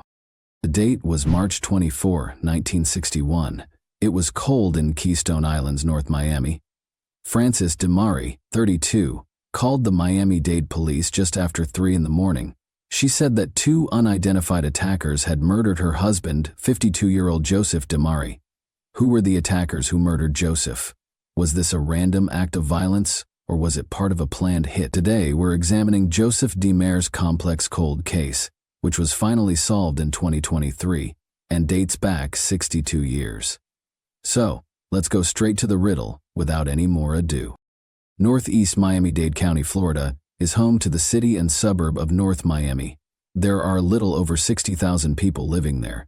North Miami saw a significant increase in organized crime in the 1950s and 1960s, including several mafia families. During this time, the DeMaris were also thriving in North Miami, and the mafia, also known as La Cosa Nostra, had a big impact on the city's underground. Joseph J. DeMare was born in 1910 and raised in Boston with his younger brothers, Joseph and Dominic. He had a strong relationship with his brothers that lasted into adulthood. The three brothers opened a fresh vegetable sales company in 1928. After beginning with a pushcart, they eventually set up shop in Boston.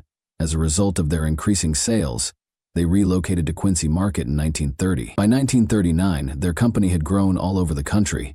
To satisfy the demands of grocery chains, the DeMare brothers partnered with tomato producers in other states, including Florida, Texas, and California.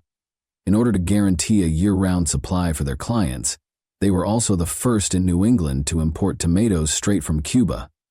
The brothers made the decision to engage in farming as their firm prospered. In Florida and then California, they began growing tomatoes in open packing operations.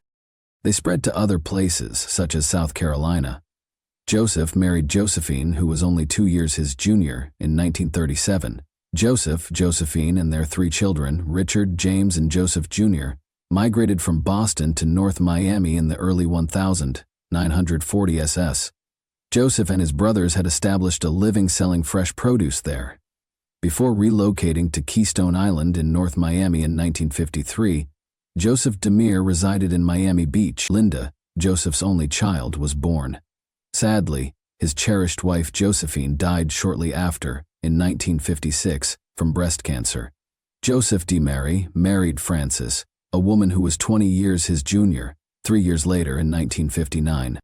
To combat frost, winter farmers in the late 1950s would light kerosene lights and place them in between tomato plant rows.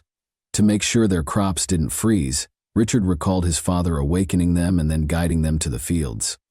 Before the tomato plants were delivered to be processed, Joseph and his three boys would drive into farms and tend to them. The 21-year-old Richard went to Ohio in March 1961 to revise his 52-year-old father's will and meet with his siblings and business associates to discuss the prospect of a divorce between Joseph and Frances. At the time, Frances, his stepmother, did not reside with them.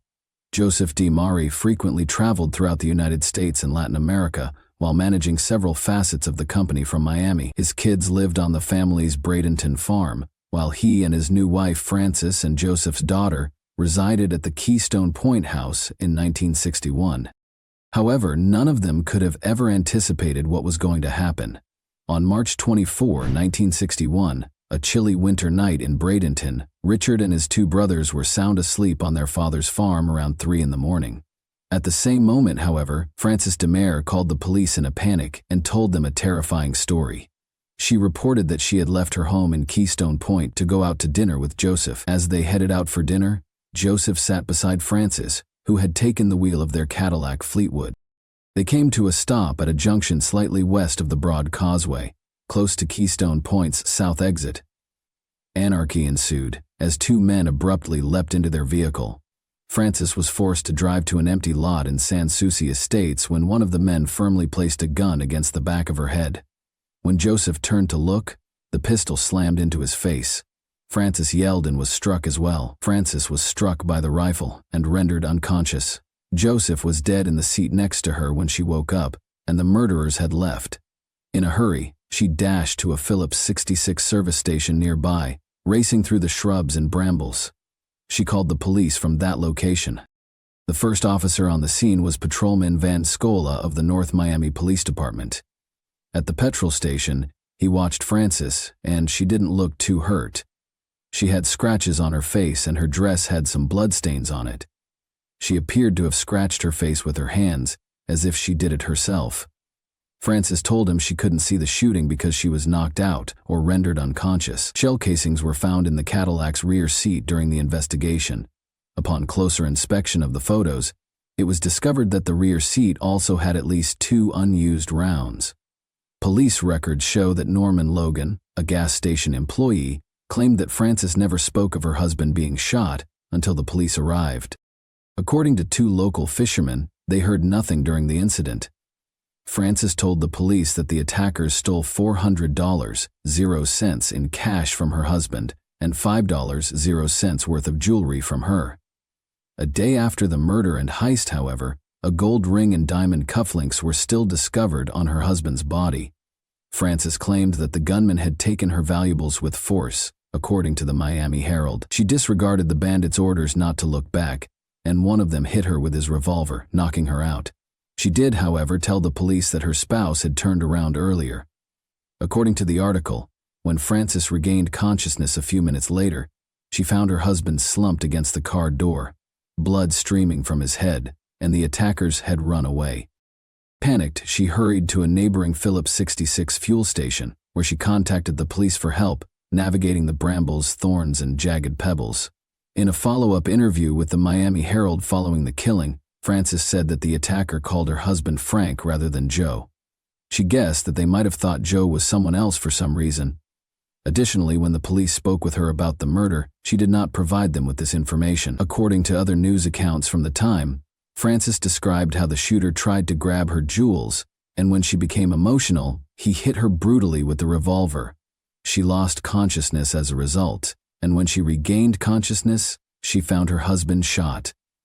Once more, the cops did not bring up the hysterical aspect of this during their interrogation with Frances. Frances arrived to the petrol station and told the owner's son, Norman Logan, that the two men had gotten into the car, one in the front and one in the back, according to another Herald piece. On the night of the murder, however, Norman had made it plain to the police that Frances had not brought up the murder until they got to the gas station. Frances's explanation of the shootout at the murder scene contained numerous inconsistencies. Was this because, during all of this, she was under pressure from someone? There was no mention of Joseph's brothers. Were they concealing something? The DeMare firm would only be split between the two surviving brothers after Joseph's death, which was a motivation the police extensively examined at the time. However, Frances wasn't finished yet. That same week, she gave the Herald another exclusive interview in which she repeated the events. This time, she clarified two males abruptly got into the back seat of the vehicle as they got closer to the Causeway Bay Shore intersection. There was no other traffic on the causeway, but a car was following. With Frances behind the wheel, one of the men pressed a pistol to the back of her head and instructed her to do as they said. They told her to keep going directly in the direction of Sans Souci Estates. They told her to turn right off of Bayshore Drive after she had driven about a block. Joe, her husband, became curious and asked the men what they wanted. In response, one of the attackers declared that they wanted to take his money. Frances and Joe were instructed to keep their heads forward, but Joe kept turning back in an effort to defy them. At one point, he turned and was struck hard in the face. She noticed that he was bleeding when he turned to face Frances. He turned around shortly afterward, and they hit him again. Frances started to shout in return. She was then struck twice on the head by the assailants. She was resting on the gravel outside the automobile when she came to conscious again. Her attackers had stolen all of her valuables, which was worth about $5,000.00. At the time, Joe had about $400.00 in cash, which she later found had also been stolen. The men, Frances was convinced, were no amateurs. Despite not having a clear view of them, their calm and meticulous manner persuaded her of their experience. Their speech patterns did not fit the stereotype of a hoodlum.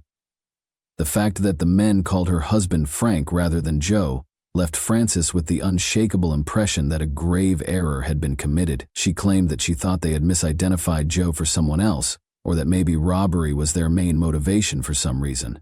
She thought they had no intention of hurting anyone. Frances rationally addressed every item in this conversation that did not align with the assertions she made to the police and to press. However, why was she defending her claims? It was clear that she would not recall every detail of what happened if she had suffered a concussion from the hits to her head. More intriguingly, though, she was also justifying the attackers by claiming that they might have thought Joseph was someone else and that their main goal was robbery rather than murder. This prompted the authorities to speculate that the murderer might have been a close friend or relative of Joseph and Frances. The authorities were unable to collect any DNA samples or even fingerprints that would have allowed them to identify the murderers because technology was not very advanced back then. Since no one saw the murderers and they left before Frances regained consciousness, There were no more hints, and the case slowly faded into obscurity. However, Joseph's son Richard recalled that before to Joseph's murder, there was some friction between him and Frances. Richard actually met with the other members of the family to talk about the divorce from Frances and his father's bequest. Additionally, Frances had moved to Ohio and was not living with Joseph at the time of the murder. After learning that Joseph had altered his will, she had returned. His will now states that if Frances remained with Joseph during their marriage, she would only be entitled to a portion of the wealth. Richard said that Frances did not even cry on the day of Joseph's funeral. As straight-laced as they come, she was. Although she claimed to have been hit by the pistol's butt on her forehead, there were no visible wounds there, and she was more concerned with getting her hair done for the funeral than the actual event. Following the funeral, Frances got $250,000 from Joseph's bequest and gave all of Joseph's children a 24-hour notice to vacate. Additionally, Frances was married again a few weeks after Joseph's funeral. Unexpectedly, this was the lawyer who would represent Frances in her divorce case. In the 1980s, some 20 years later, Richard resumed his investigation into the case with the assistance of volunteer and lawyer Paul Novak. Novak had first-hand knowledge of crimes that occurred in and around Miami. Following careful deliberation, Novak suggested that Richard forward the case to a forensic scientist. Given that Joseph was a prosperous businessman and that organized crime had been rampant in Miami throughout the 1960s, and that numerous crimes were connected to one another, Novak and Richard believed this might be a mafia hit. Nearly 30 years after Joseph's passing, in 1991, Richard DeMare saw the case from a different angle. For a second opinion, he contacted John Thornton, a professor of forensic science at the University of California, Berkeley. Following his investigation of the case, Thornton expressed his skepticism over Frances's assertions in a letter to the Miami-Dade police. The bullet wounds appeared to have been fired from two distinct angles, and he doubted that they were consistent with the circumstances she stated. Thornton further noted that Frances's claims about the duration of the incident did not match the quantity of blood found at the crime scene, but since there was no proof, the police were unable to take it into consideration. Frances could have been suspected during the initial investigation, according to another police officer at the time. However, a high-ranking official had instructed the police not to investigate Frances because she was a victim and a widowed woman in grief. As a result, the police did not follow up on the Frances angle or question her again. Then, in the 2000s, 40 years later, Richard was presented with a list of suspects by several officers. Joseph's murder was one of the older crimes the police department was investigating. Richard's own investigations had already produced a list of these suspects, but Frances was not one of them. Frances DeMare passed away in 2006. She was 82.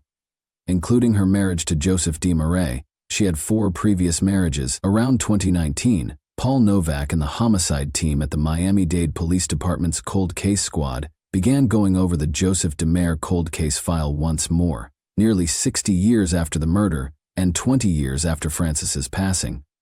They discovered numerous hints about the probe in the old police reports. First, Richard had provided the police with some shell casings following the murder of his father.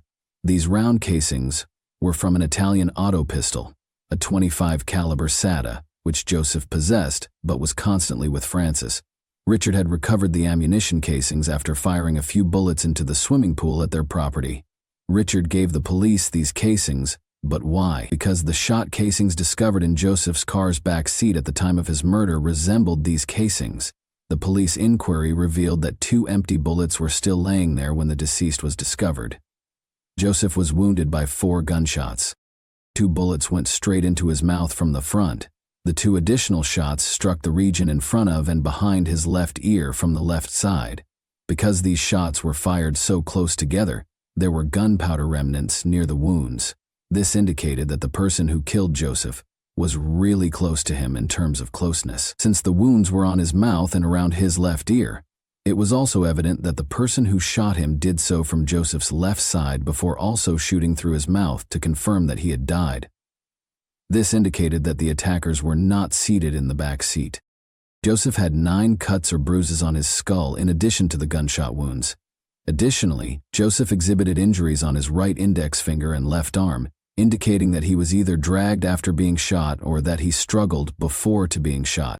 Blood was discovered on the outside of the vehicle, on the front and rear seats, and inside the vehicle. The blood leaked out from the bottom of the door and ran down the glass. It was confirmed during a follow-up examination in late 2019 that there was no blood found on the driver's door, steering wheel, or seat. Additionally, no blood splatter was discovered outside the front seat's center. This implied that Francis, the person occupying the driver's seat, was completely unharmed. Blood trails were seen traveling backward on the outside of the automobile. The volume of blood revealed how severe the injuries were and how long it took for the bleeding to start following the shooting. This indicated that Joseph was shot while the car was moving, and it continued to move while he was bleeding.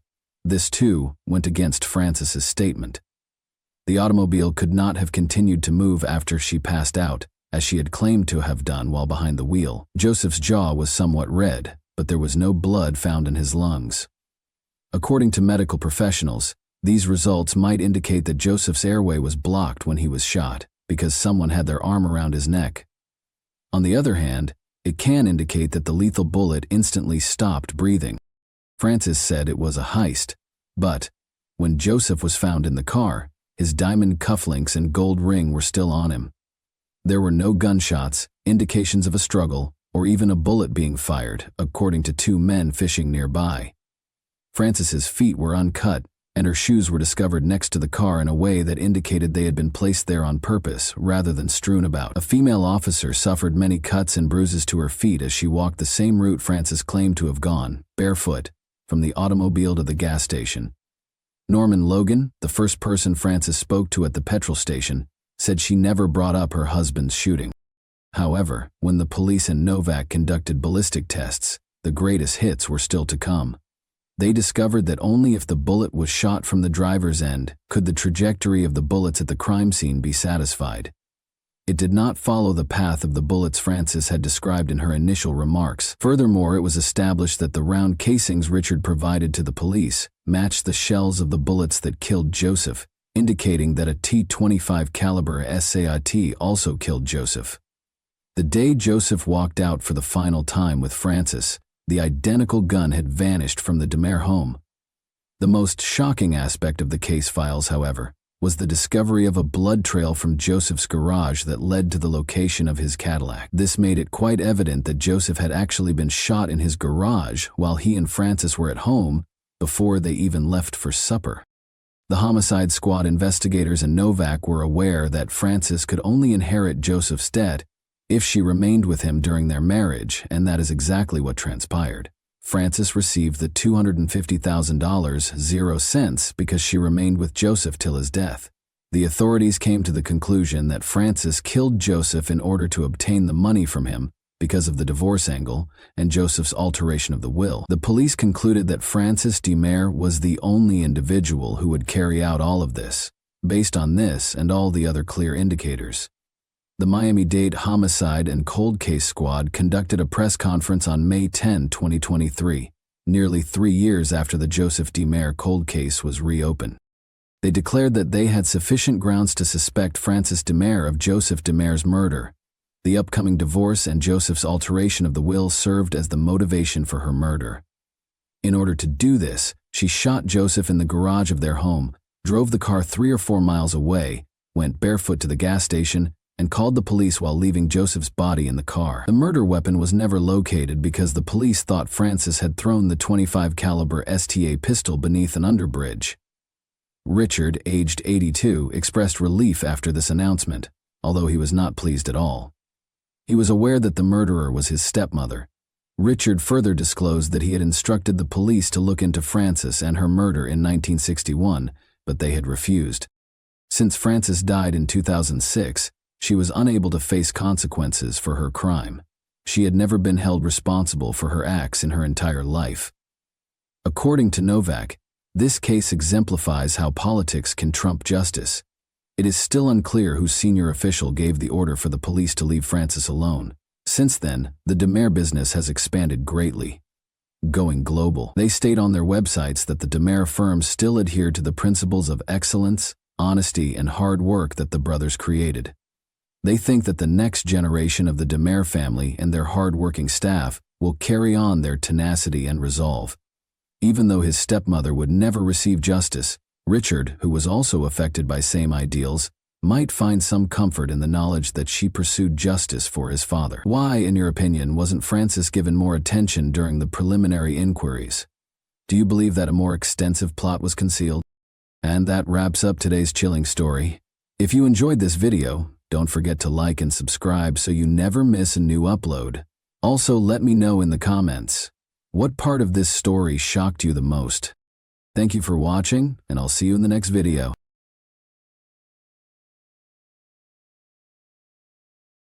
Hey guys, welcome to my channel, and today we're going to take a look at another horrible case with you. Today we'll talk about what happened in Maine in 2016.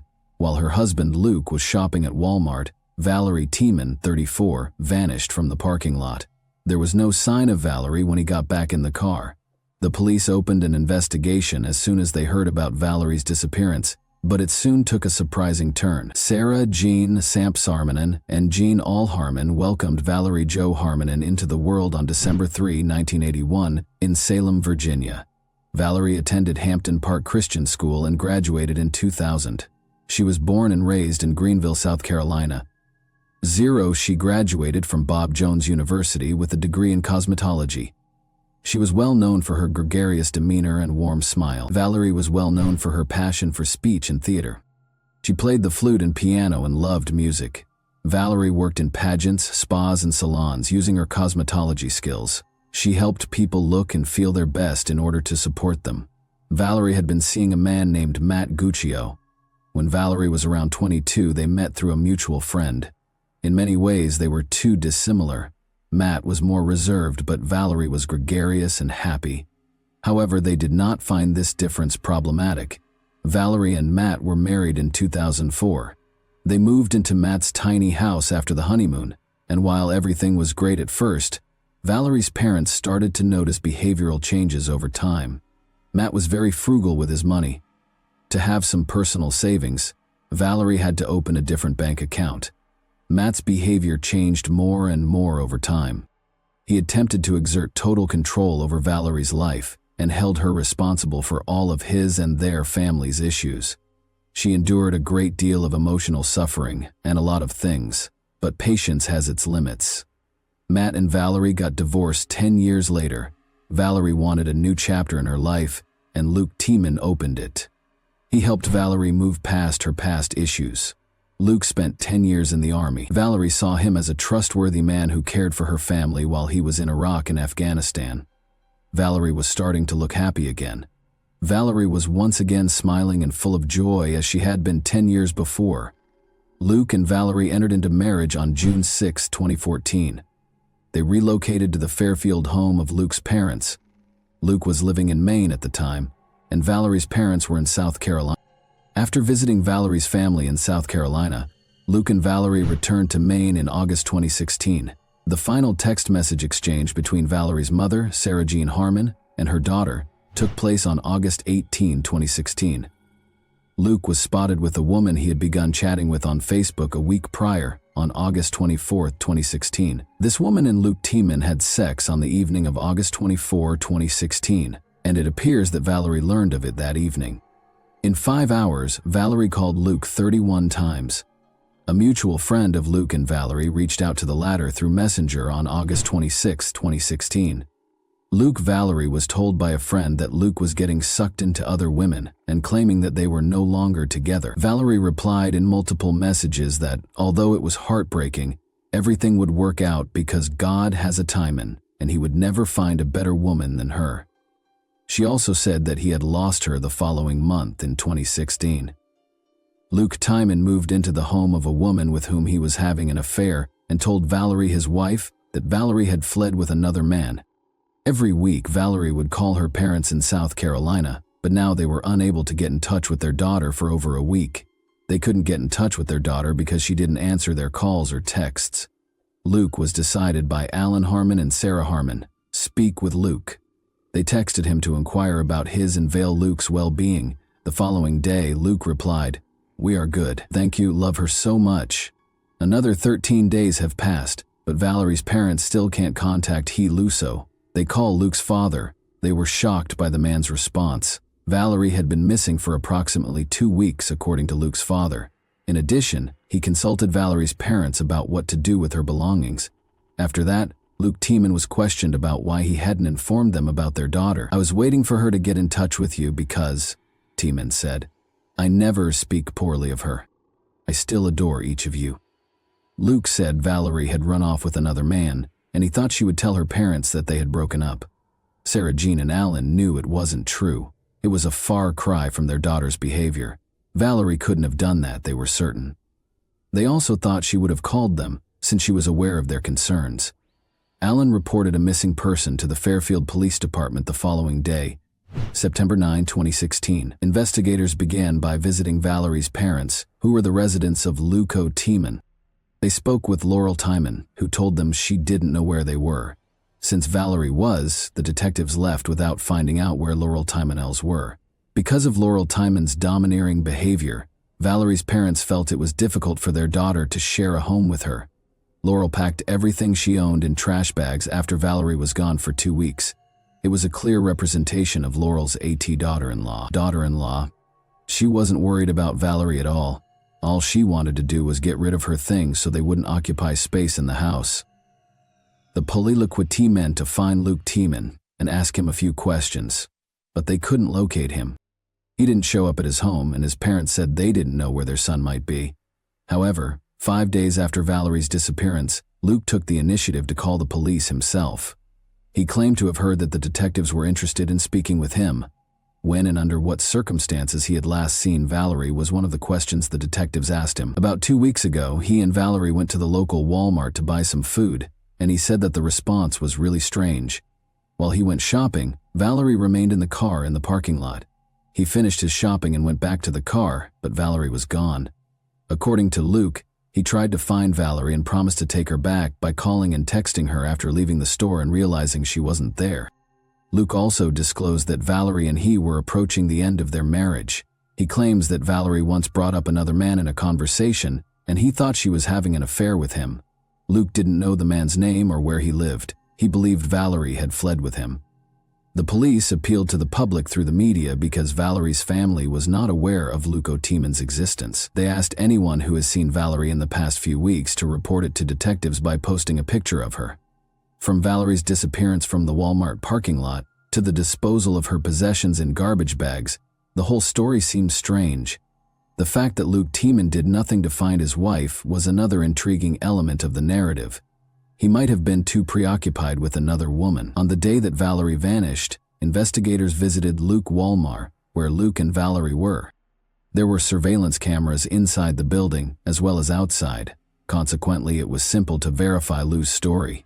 Examining the CCTV footage took the investigators over an hour. They were in for a surprise. Lucy did not see Valerie or Luke Tiemann in any of the recordings. Luchin implied that Luch had lied to the police. The police were now aware that he was concealing something. The investigators chose to have a face-to-face conversation with Luke. They did not, however, reveal all of the information they possessed. They thought he would embellish or alter some of Lucci's testimony. It was no secret that Lucci was seeing another woman, Billie Jo Goodman. The fact that he was unfaithful to Valerie was not denied by him. He claimed that his relationship with Billie Jo was an effort to move on from Valerie's breakup. She was in a number of failed relationships. She thought she could start a future with Luke Tiemann when they first met. Another question now faced the investigators. Is it possible that Valerie acted as a mediator between Lucas and Billie Jo? Maybe these two chose to get rid of everything that might interfere with their plans in order to begin a new life. Billie Jo spoke with the police. She thought Louis had already separated from his wife. She claimed to investigators that she had no knowledge of Valerie Tiemann's disappearance. Meanwhile, one of the residents gave the police a tip. In one of the parking lots, the man had discovered a driver's license in the grass. The driver's license that was discovered belonged to Valerie, and this parking lot was adjacent to Billie Jo's house. Many people were suspicious because Valerie's driver's license was located close to her husband's new girlfriend's home. Few people think that on September 19, 2016, 10 days after Valerie's father, Alan, reported her missing to the police, Valerie fled with another man, leaving behind all of her possessions and discarding her documents. Luke Tiemann spoke with the news center Maine about the police. When he got back, Valerie wasn't in the car. He told reporters about Walmart. He didn't know Walmart had security camera footage. His story was not supported by footage. Without a doubt, after hearing Luke Tiemann's words and seeing his actions, each of you has drawn your own conclusions.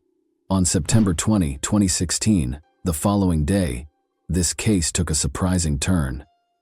A Luke warrant was obtained by detectives for the Fairfield property owned by Luke's parents.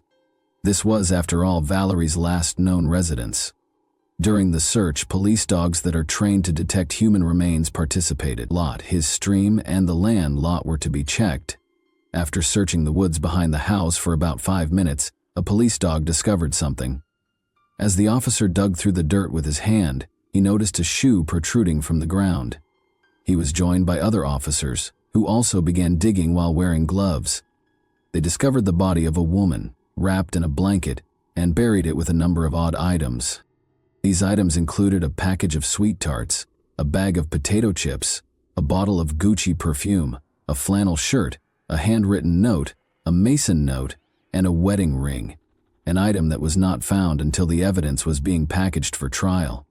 While handling the con jar, Sergeant Scott Bryant, chief of Maine's evidence response team, testified that he discovered the ring.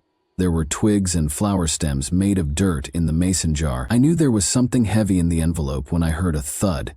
According to Bryant, it was still unknown if the ring belonged to a man or a woman. But according to Bryant, the discovered ring was significantly larger than his own wedding band.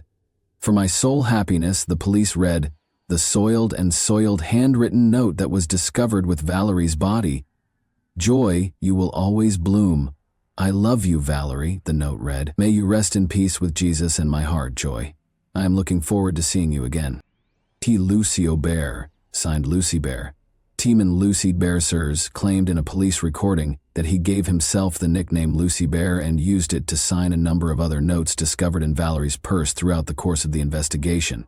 Valerie's death was connected to all of Lucy's possessions. They took the body. For an autopsy and identification, the body was brought to the forensic medical examiner's office. Unfortunately, the body discovered behind the Tiemann family home actually belonged to their daughter, V. Lucre, so Jean and Alan Harmon had to worry about the worst thing their parents could hear. In addition to Valerie and Luke, the house was also occupied by his parents and younger brother Sam. Detectives discovered Sam's landscaping tools in the barn. Valerie discovered a contraband device in the same barn where Sam had dug up the burial site using these tools. Detectives soon discovered that Sam, Luke's younger brother, had engaged in illicit substance use. When Valerie visited her parents in South Carolina, she told them she used illegal drugs, which led the police to look into whether Sam Tiemann was involved in Valerie's death. When investigators searched Valerie's parents' bedroom, they found a .45 caliber handgun that Luke Tiemann had bought in 2015. Luke's parents told investigators they were unaware Valerie was buried close to their home. It's difficult to accept that this was the case, of course. Around the same time that Valerie was located, investigators found Luke and Billy Joe, his new friend. Luke Tiemann was taken into custody by investigators and taken to the police station to be questioned. He told the investigators Valerie had used illegal drugs and had overdosed and died nearly 25 months ago on August 25th. It is alleged that Lucien did not want Valerie's parents to be aware of their daughter's illicit drug use. He didn't tell them anything because of this. Since she was already dead, her husband knew that 911 would not be able to help her, so he chose not to call. As an alternative, he left Valerie in bed until nightfall.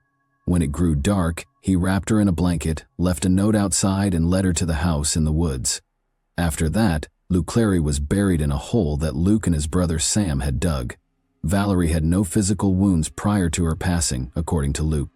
Luke Tiemann was lying, though, according to the autopsy results, which showed that Valerie's blood had no traces of illegal substances. Only traces of prescription medications were found. It wasn't the most unexpected thing, though. 2 gunshot wounds to Valerie's head and neck were the cause of her death. According to the results of the ballistics analysis, investigators used a .45 caliber handgun to fire the bullets that were taken from Valerie's body. When investigators searched Luke's parents' bedroom, they discovered the same gun. He claimed to have purchased a Buga Gohei gun for his father approximately a year ago, but he did not deny owning one. He asserted that he was unaware that Valerie had a loop shot. Valerie's age is 32. Luke Timen was charged with the murder of Valerie Timen, 34. The police were unable to uncover any proof that her brother was involved in Valerie Timen's death when they were investigating her death at the age of 4. According to Luke, his younger brother, Sam helped him bury Valerie's body, but according to the police, Sam wasn't home when Valerie died, and it's still unclear if his parents knew about it or had anything to do with it. However, it's rather odd that they didn't hear 2018. The 5-day trial started with opening statements on April 2, 2018, at Somerset Skowhegan's principal court. Luke entered a not guilty plea and claimed that he had been set up. Although he insisted he wouldn't have left incriminating objects like a note and an engagement ring close to Valerie's body, the investigation linked Luke Timen to every item discovered there. After looking over the data on both Luke's and Valerie's phones, a computer forensics specialist also testified. The last time Valerie's phone was used, according to the records, was August 25, 2016, the day authorities think she died. The majority of the detective's time was devoted to outlining the process for monitoring cell phone usage and how it can be used to ascertain an individual's location at the time of a call. According to the documents, Valerie allegedly spent time with his friend Billy Joe while making 31 calls in a single day. Valerie only took the final call, which lasted a little more than 13 minutes. By the end of the call, police think he was at home. Another woman accused him of cheating on her in a message that Valerie received the following morning. After that, she refused to be with Timen again, and his defense questioned these phone logs. Luke's younger brother, Sam Timen, testified against his brother in court. Sam told the jury that he had no relationship with the 28-year-old, despite Luke's claims to the police that he helped him bury Valerie. Saways, 28, had his work log to prove that he was actually working 2 hours away. Sam testified in court that he overheard his brother confess to being an accomplice, and that Luke chose to confront him about it. He asked Luke why, and he responded with claims. Luke said, "What else do you do with a dead body?" in response to what he said. Luke kept asking questions about Luke, pointing the finger at Sam's parents and accusing him of shooting Valerie. Timen said that neither she nor Sam's parents could Luke anything like that. The officer questioned whether PTSD was the reason behind Luke's blackout. He had previously admitted to police that he occasionally had flashbacks due to his PTSD. Afterwards, witnesses that the prosecutor brought to the court discussed Valerie's side of the story and Valerie's team behind closed doors. They testified that the couple used a lot of illegal substances and that Luke informed people that he was divorcing Valerie at the same time that Valerie's ex-girlfriend, Sam's girlfriend, was getting a divorce. Sam Jackie Spencer, the older brother, told jurors that she and the couple had a wonderful relationship. At their wedding, she even served as the maid of honor. Spencer testified that she saw Valerie and Luke using a variety of illegal substances together. Spencer claimed that, around the time Valerie disappeared, Luke began texting her frequently. She had always sensed that he was interested in dating her. "He used to tell me that he always felt a connection to me." According to Spencer, he has always wanted to get together or hang out. Jurors were shown additional evidence from the crime scene in addition to witnesses who knew the couple personally. 3 minutes after Valerie's body was found, a video showed the officer walking through dense forest on an overgrown ATV trail, a common sight behind many rural Maine homes, to Timen's house. At the Timen Lucidance, members of the evidence response team gave testimony regarding their fee Timen. Luke's defense team quickly objected to a few items, such as a .45 caliber handgun taken from one of the home's rooms and gardening tools found in a property. Timan Smith, a team attorney, NC attorney, argued that the state assumed the gun and ammunition that Timan had taken because they were discovered in the house. They noted that they never confirmed who owned them, suggesting that someone else in the house might have had access to them. UC Timan gave his closing remarks on the 5th day of the trial. Despite his own objections, he testified. Timan admitted that he had made many changes to his version. To protect his clients, he provided investigators with multiple stories, he told the jury. According to Luke, He was forced to make a false statement by the detectives. He said he had no motive to take his wife's life and that there was no DNA evidence linking him to the crime. All the evidence pointed to Tiemann, the prosecutor, as the only person who could hurt Valerie. The jury deliberated for less than an hour before finding Tiemann guilty. On May 11, 2018, the jury announced the verdict. Valerie T-Mother's Mothmog, Thayed, acknowledged her sincere grief and heartache in her statement at the sentencing hearing. Luke is an evil-hearted man who should be sentenced to life in prison because of his persistent denial of the events, which disgusts me greatly. In addition, Luke's mother spoke for her son. She requested that the court take into account Luke Tiemann's entire life. She said, "I don't ask you to ignore evidence, but I ask you to consider the whole person and balance justice with me." When his parents pleaded for the judge's pity, Tiemann sobbed. His mother, La Tiemann, claimed that her son was changed after returning from 3 combat tours in Iraq and Afghanistan. "I'm asking for understanding," she said, adding that she wasn't trying to use post-traumatic stress disorder as an excuse. Valerie's parents wanted Luke Tiemann to receive a life sentence, but he was given a 55-year sentence. The attorney for Harmon's family was shocked to learn that Tiemann's defense did not use post-traumatic stress disorder to obtain a lighter sentence for him. Tiemann changed his testimony once more, but this did not help him either. Tiemann appealed, but it did not have the desired effect while he was incarcerated. Why, in your opinion, did Luke Tiemann bury Valerie's body with other items? And that wraps up today's chilling story. If you enjoyed this video, don't forget to like and subscribe so you never miss a new upload. Also, let me know in the comments, what part of this story shocked you the most? Thank you for watching, and I'll see you in the next video.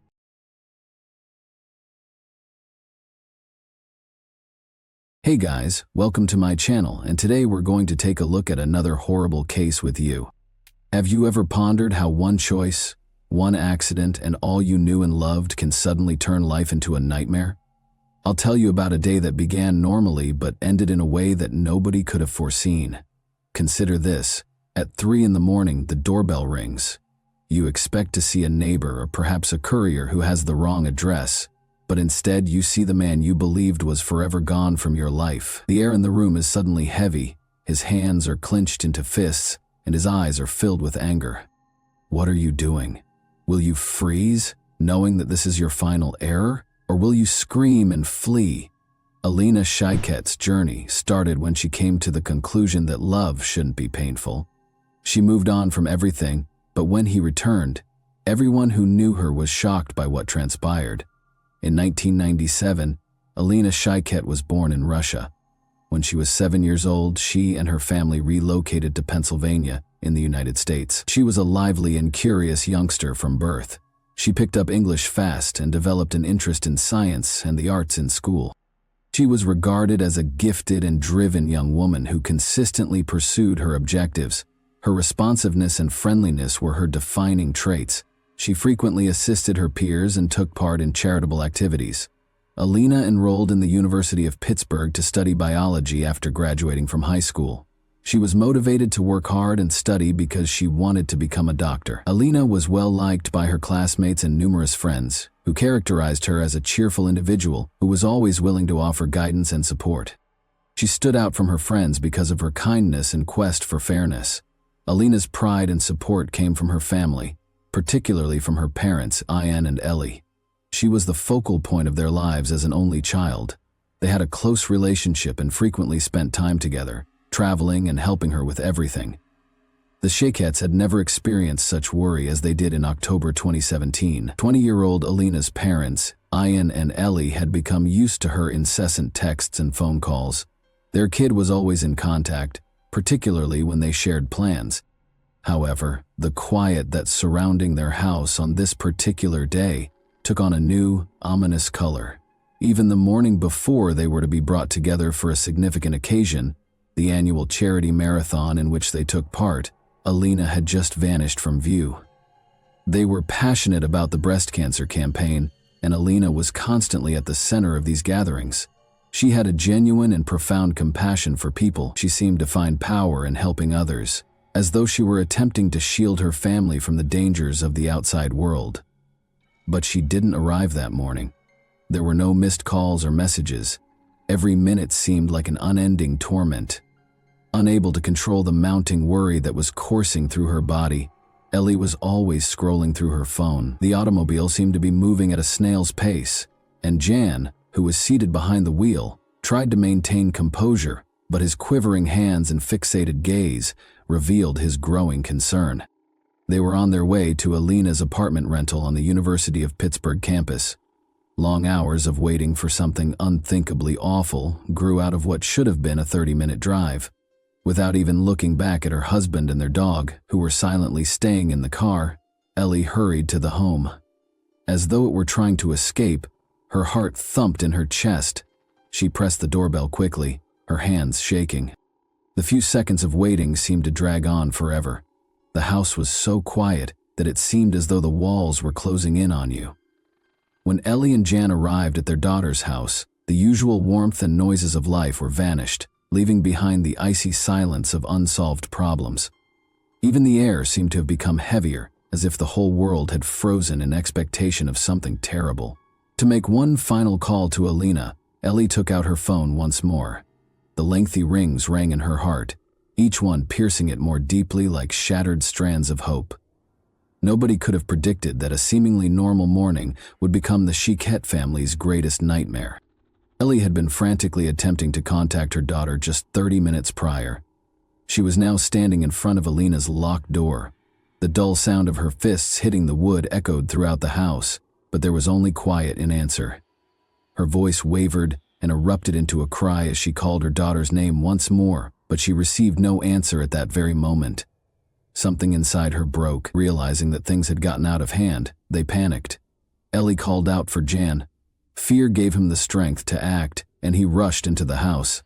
He was aware that time was running out, an excruciating length of empty minutes every second. The sensation of approaching doom intensified with each blow to the door.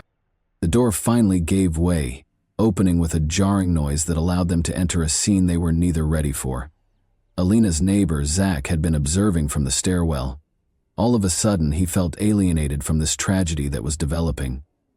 The only reason he took the automatic step back was to protect himself from the horror that was suddenly leaking out of the still room. Ellie and Jan were met with a quiet that was no longer able to conceal what had transpired as soon as the door opened. Like a scene from a nightmare, the room was covered in dark stains. The walls and floor were marked by something unimaginable, as though the blackness had engulfed the light itself. At first glance, parents were unable to recognize their own daughter because of the horrifying sight of Alina's face. Ellie's voice broke the stillness and echoed through the home, causing the walls to vibrate as she yelled. Unable to comprehend the horror before him, Jan stood next to her, motionless. Nothing seemed to be able to return the world to normal at that point.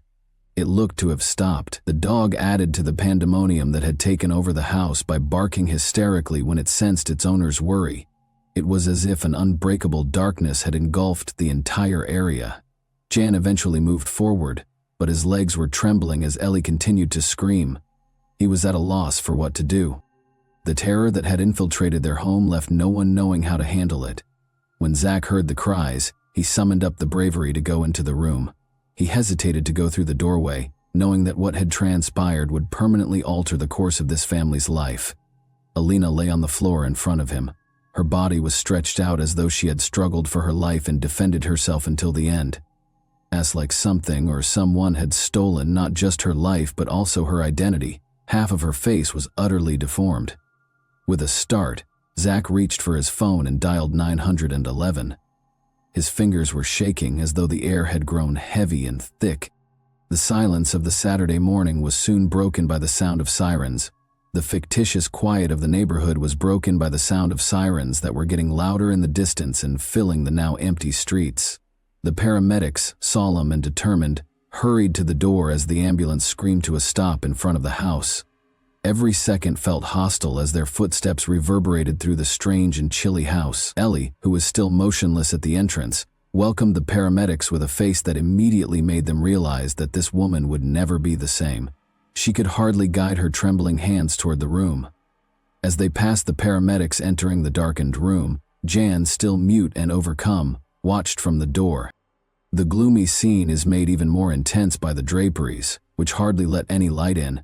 They drop to their knees next to Elena's body.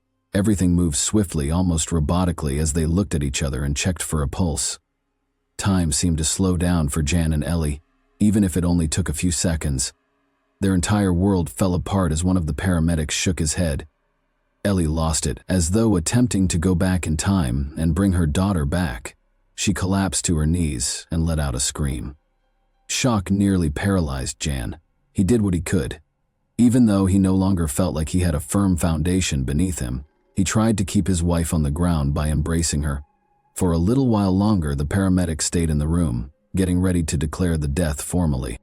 However, that revelation felt like a sentence to Ellie and Jan, a blow from which they would never fully recover. Neighbors turned to watch as the roadway was illuminated by blue and red police lights. A group of people started to assemble, some of them muttering, some looking around anxiously, and some taking out their phones to take pictures. Alina Shiket's home was already surrounded by barriers and cop cars, and curious bystanders gazed at it, as if to protect the world from the terrible reality that awaited them inside the doors of that house. Officers with gloomy expressions were erecting barricades and gradually separating the crime scene from the rest of the city. The investigation was personally led by Police Chief Scott Schubert. He and a group of investigators carefully inspected the scene, taking pictures of me, a broken mirror, an overturned table, and every inch of the room. The haphazardly dispersed victims on the floor all indicated a frantic struggle. Alina died from multiple hits from a blunt object, the medical examiner's report stated. Every detail of this heinous act of aggression shouted rage, terror, and despair. It was not a calm crime of passion. Outside, rumors were circulating quickly. The throng was still expanding and the conversation was getting louder. While some had heard about her lover and others were aware of the tumultuous nature of their relationship, nobody could have foreseen how horribly it would end.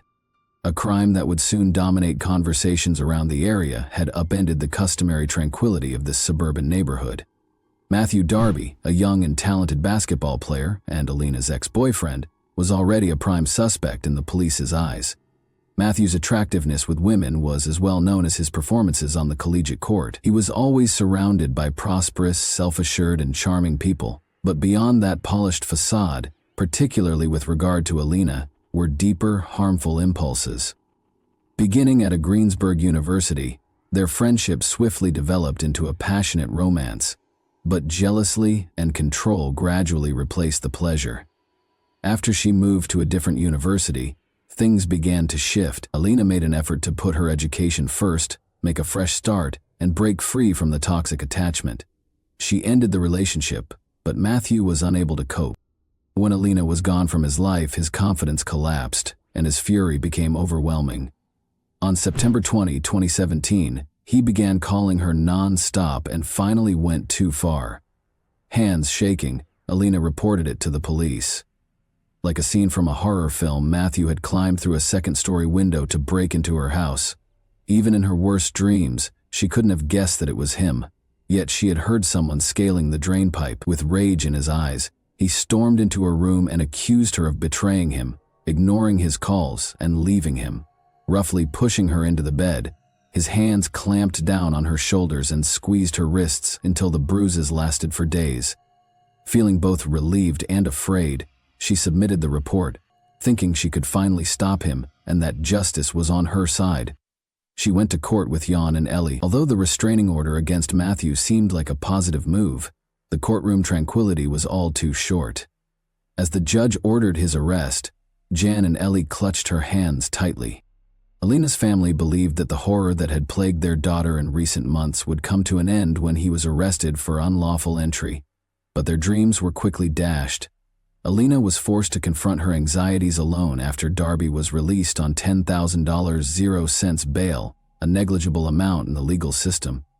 Ellie and Jen were unaware that this would be the sign of impending doom. The house where they had sought solace became the scene of a tragedy a few days later.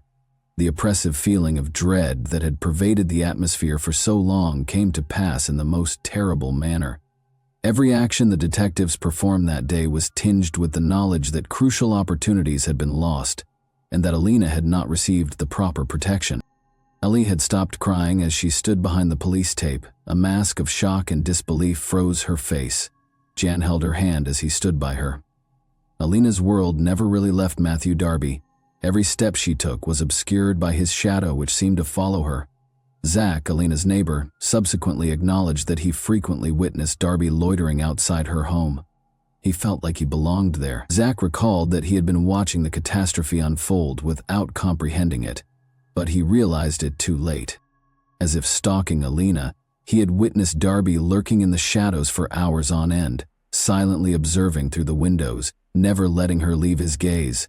She blocked his number and changed passwords in an attempt to get away from him, but he always managed to get into her life.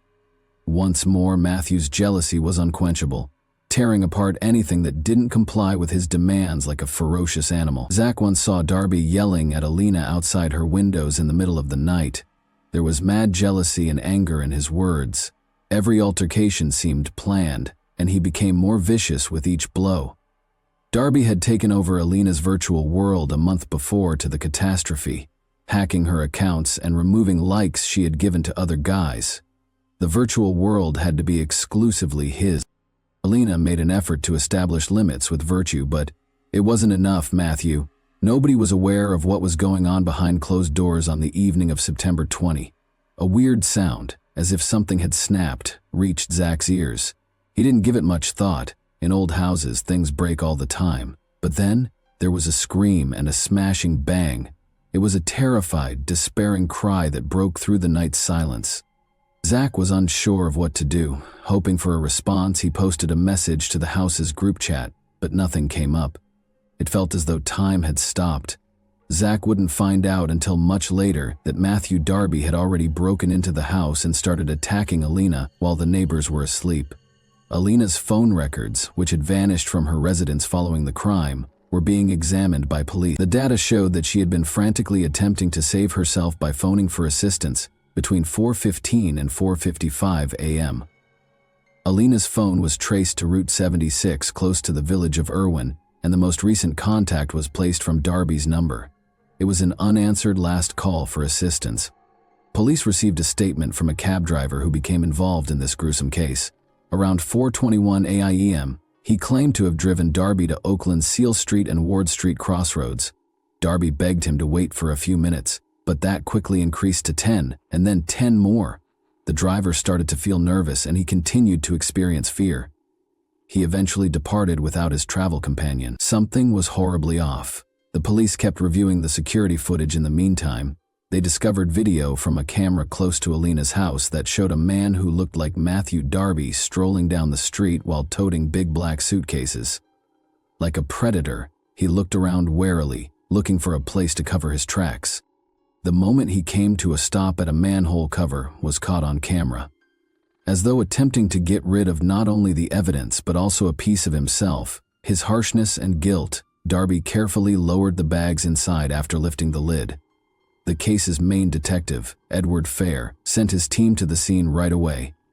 There was no room for error on the part of the forensic investigator. After gently removing the manhole cover, they discovered a hammer and 2 knives within, all of which were smeared with dried blood.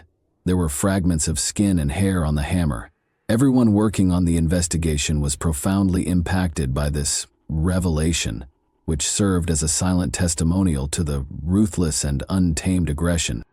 The identification of the material would confirm the worst, and now everything depended on the forensic analysis. The system, which ought to have shielded Alina, failed her with every new fact. Only a trail of agony and misery remained after Matthew Darby had disappeared, as if vanishing into thin air. The police had enough proof to take action, even though they knew they wouldn't have much time to apprehend him. It was impossible to dispute the evidence gathered at the crime scene. Everything suggested Darby was the culprit, including surveillance footage, traces found at the scene, and the objects dumped in the manhole. An arrest warrant was issued right away, but Darby had already left Pennsylvania and vanished into the wide United States by the time the police began their thorough hunt. The search for Darby became a national manhunt. Although the search was conducted with unwavering resolve, the sense of urgency increased with every hour that went by. In the small South Carolina town of Myrtle Beach, Darby's luck finally ran out after a few days. A bystander alerted the police right away after spotting a suspicious individual trying to enter a property through a window. A man whose look matched the description given by witnesses was discovered by officers as soon as they got on the scene. Darby attempted to flee, his fear showing in every step, but the officers outran him. He provided false identification after being caught, which only made matters worse. His identification was verified by security footage and witness statements after his attempt to pose as a fugitive failed. Darby was charged with giving false information to the police, which added another charge in South Carolina and further compounded his case. He tried to persuade the judge of his innocence, but his request for bail was turned down. Fearing that he would try to escape again, the judge decided to keep him in detention and delayed his request for extradition so that he could speak with his lawyer. Another drama involving Alina's memory and the suffering of her loved ones was taking place in Pennsylvania while Darby was still being held. In Pittsburgh, Alina's friends and classmates organized a protest. To show support for her parents and to promote awareness, hundreds of people gathered outside the courthouse, knowledge of an issue that had been neglected for too long. Signs with the words, "Say no to domestic aggression" and "Love shouldn't kill" in strong letters were held by people. Many participants donned purple shirts, which are symbolic of the fight against domestic abuse, and the words "Our Russian Princess," which Alina's friends had given her, were printed on the back. This was a painful and unifying gesture that conveyed their rage at a system that had let their friend get hurt. Along with the demonstration, campaigners and Alina's family worked to have a new bill passed. Domestic abusers would be subject to electronic monitoring under Alina's law. In addition to paying tribute to their daughter, they did this in an effort to stop future tragedies of this kind. Already on the table for consideration, the bill became a symbol of hope that no one else would have to deal with such a harsh reality.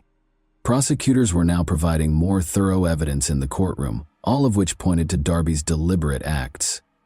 Duquesne University security camera footage from the night before the crime was one of the most important pieces of evidence.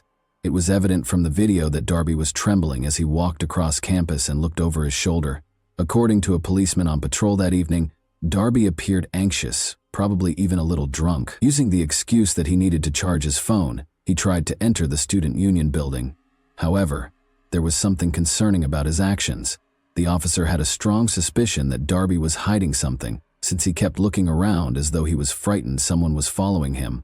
With each new piece of evidence and every videotaped moment, the court was getting closer to its inevitable conclusion. The name Matthew Darby had come to represent suffering, unfairness, and the pursuit of truth. The time a picture of him in a beer-lagered striped shirt on the campus elevator was revealed in court. His doom was all but certain. When he was arrested, the same clothing was discovered with him. There was not much space for doubt because of the prosecutors. Around 4 in the morning, Darby got a cab and left the university campus to go to Alina's neighborhood. The evidence left at the crime scene, the spooky traces of a fight, and the late-night break-in all made sense. The defenders, however, refused to give up. David Sri, Darby's attorney, attempted to refute every piece of evidence. He maintained that someone else might have called the cab using Darby's account, and that the security camera footage was insufficient to prove his identity. Is there any chance that this will result in an acquittal? Not likely.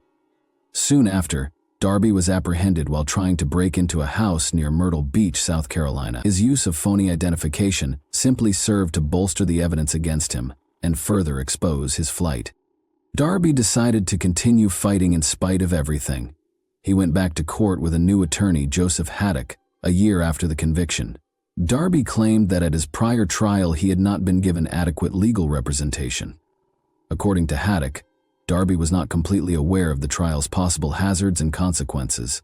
This was a new attempt to overturn the conviction on the grounds that Darby was not given a fair trial because of the lawyer's mistakes. In a prompt response to Darby's appeal, the Allegheny District Attorney's Office asserted that all of Darby's rights had been completely upheld. The concept of coordinating jurisdiction, which basically states that judges from one district shouldn't reverse the rulings of another without good reason, was debated.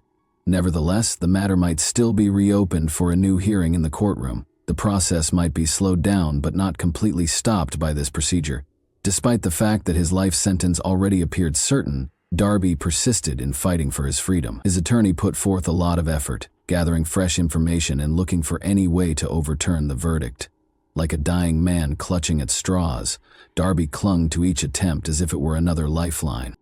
The problem is that this story isn't over yet, even though you're undoubtedly eager for the conclusion. Matthew Darby received a life sentence without the chance of release. Although it seemed that justice had been done, a new chapter had begun. He appealed, saying his last attorney had not done everything he could to protect him. Years after the initial sentence, Darby is currently battling for his freedom once more. Any chance to contest the case is being seized by his legal team. Despite her untimely death, Alina left behind more than just memories. She became a source of motivation for reforming a system that had for too long kept women at risk. Her friends and family have taken every possible action. Make sure it wasn't a pointless death. I would like to take a moment to speak to each and every one of you who is listening to this tale. How do we stop disasters like this from happening again? How can we ensure that Alina's parents' experience doesn't happen to any other family? We can't keep quiet. Thousands of women worldwide must deal with the realities of domestic violence. Every aspect of the issue needs to be addressed, from raising family awareness to taking legislative action. We must all realize that love should never be hurtful, and that caring should never become dominating. Together, let's help those who are in need. If we work together, we can make this world a safer place. And even though Alina is no longer with us, her influence endures because of the people she touched. And that wraps up today's chilling story. If you enjoyed this video, don't forget to like and subscribe so you never miss a new upload. Also, let me know in the comments, what part of this story shocked you the most? Thank you for watching, and I'll see you in the next video.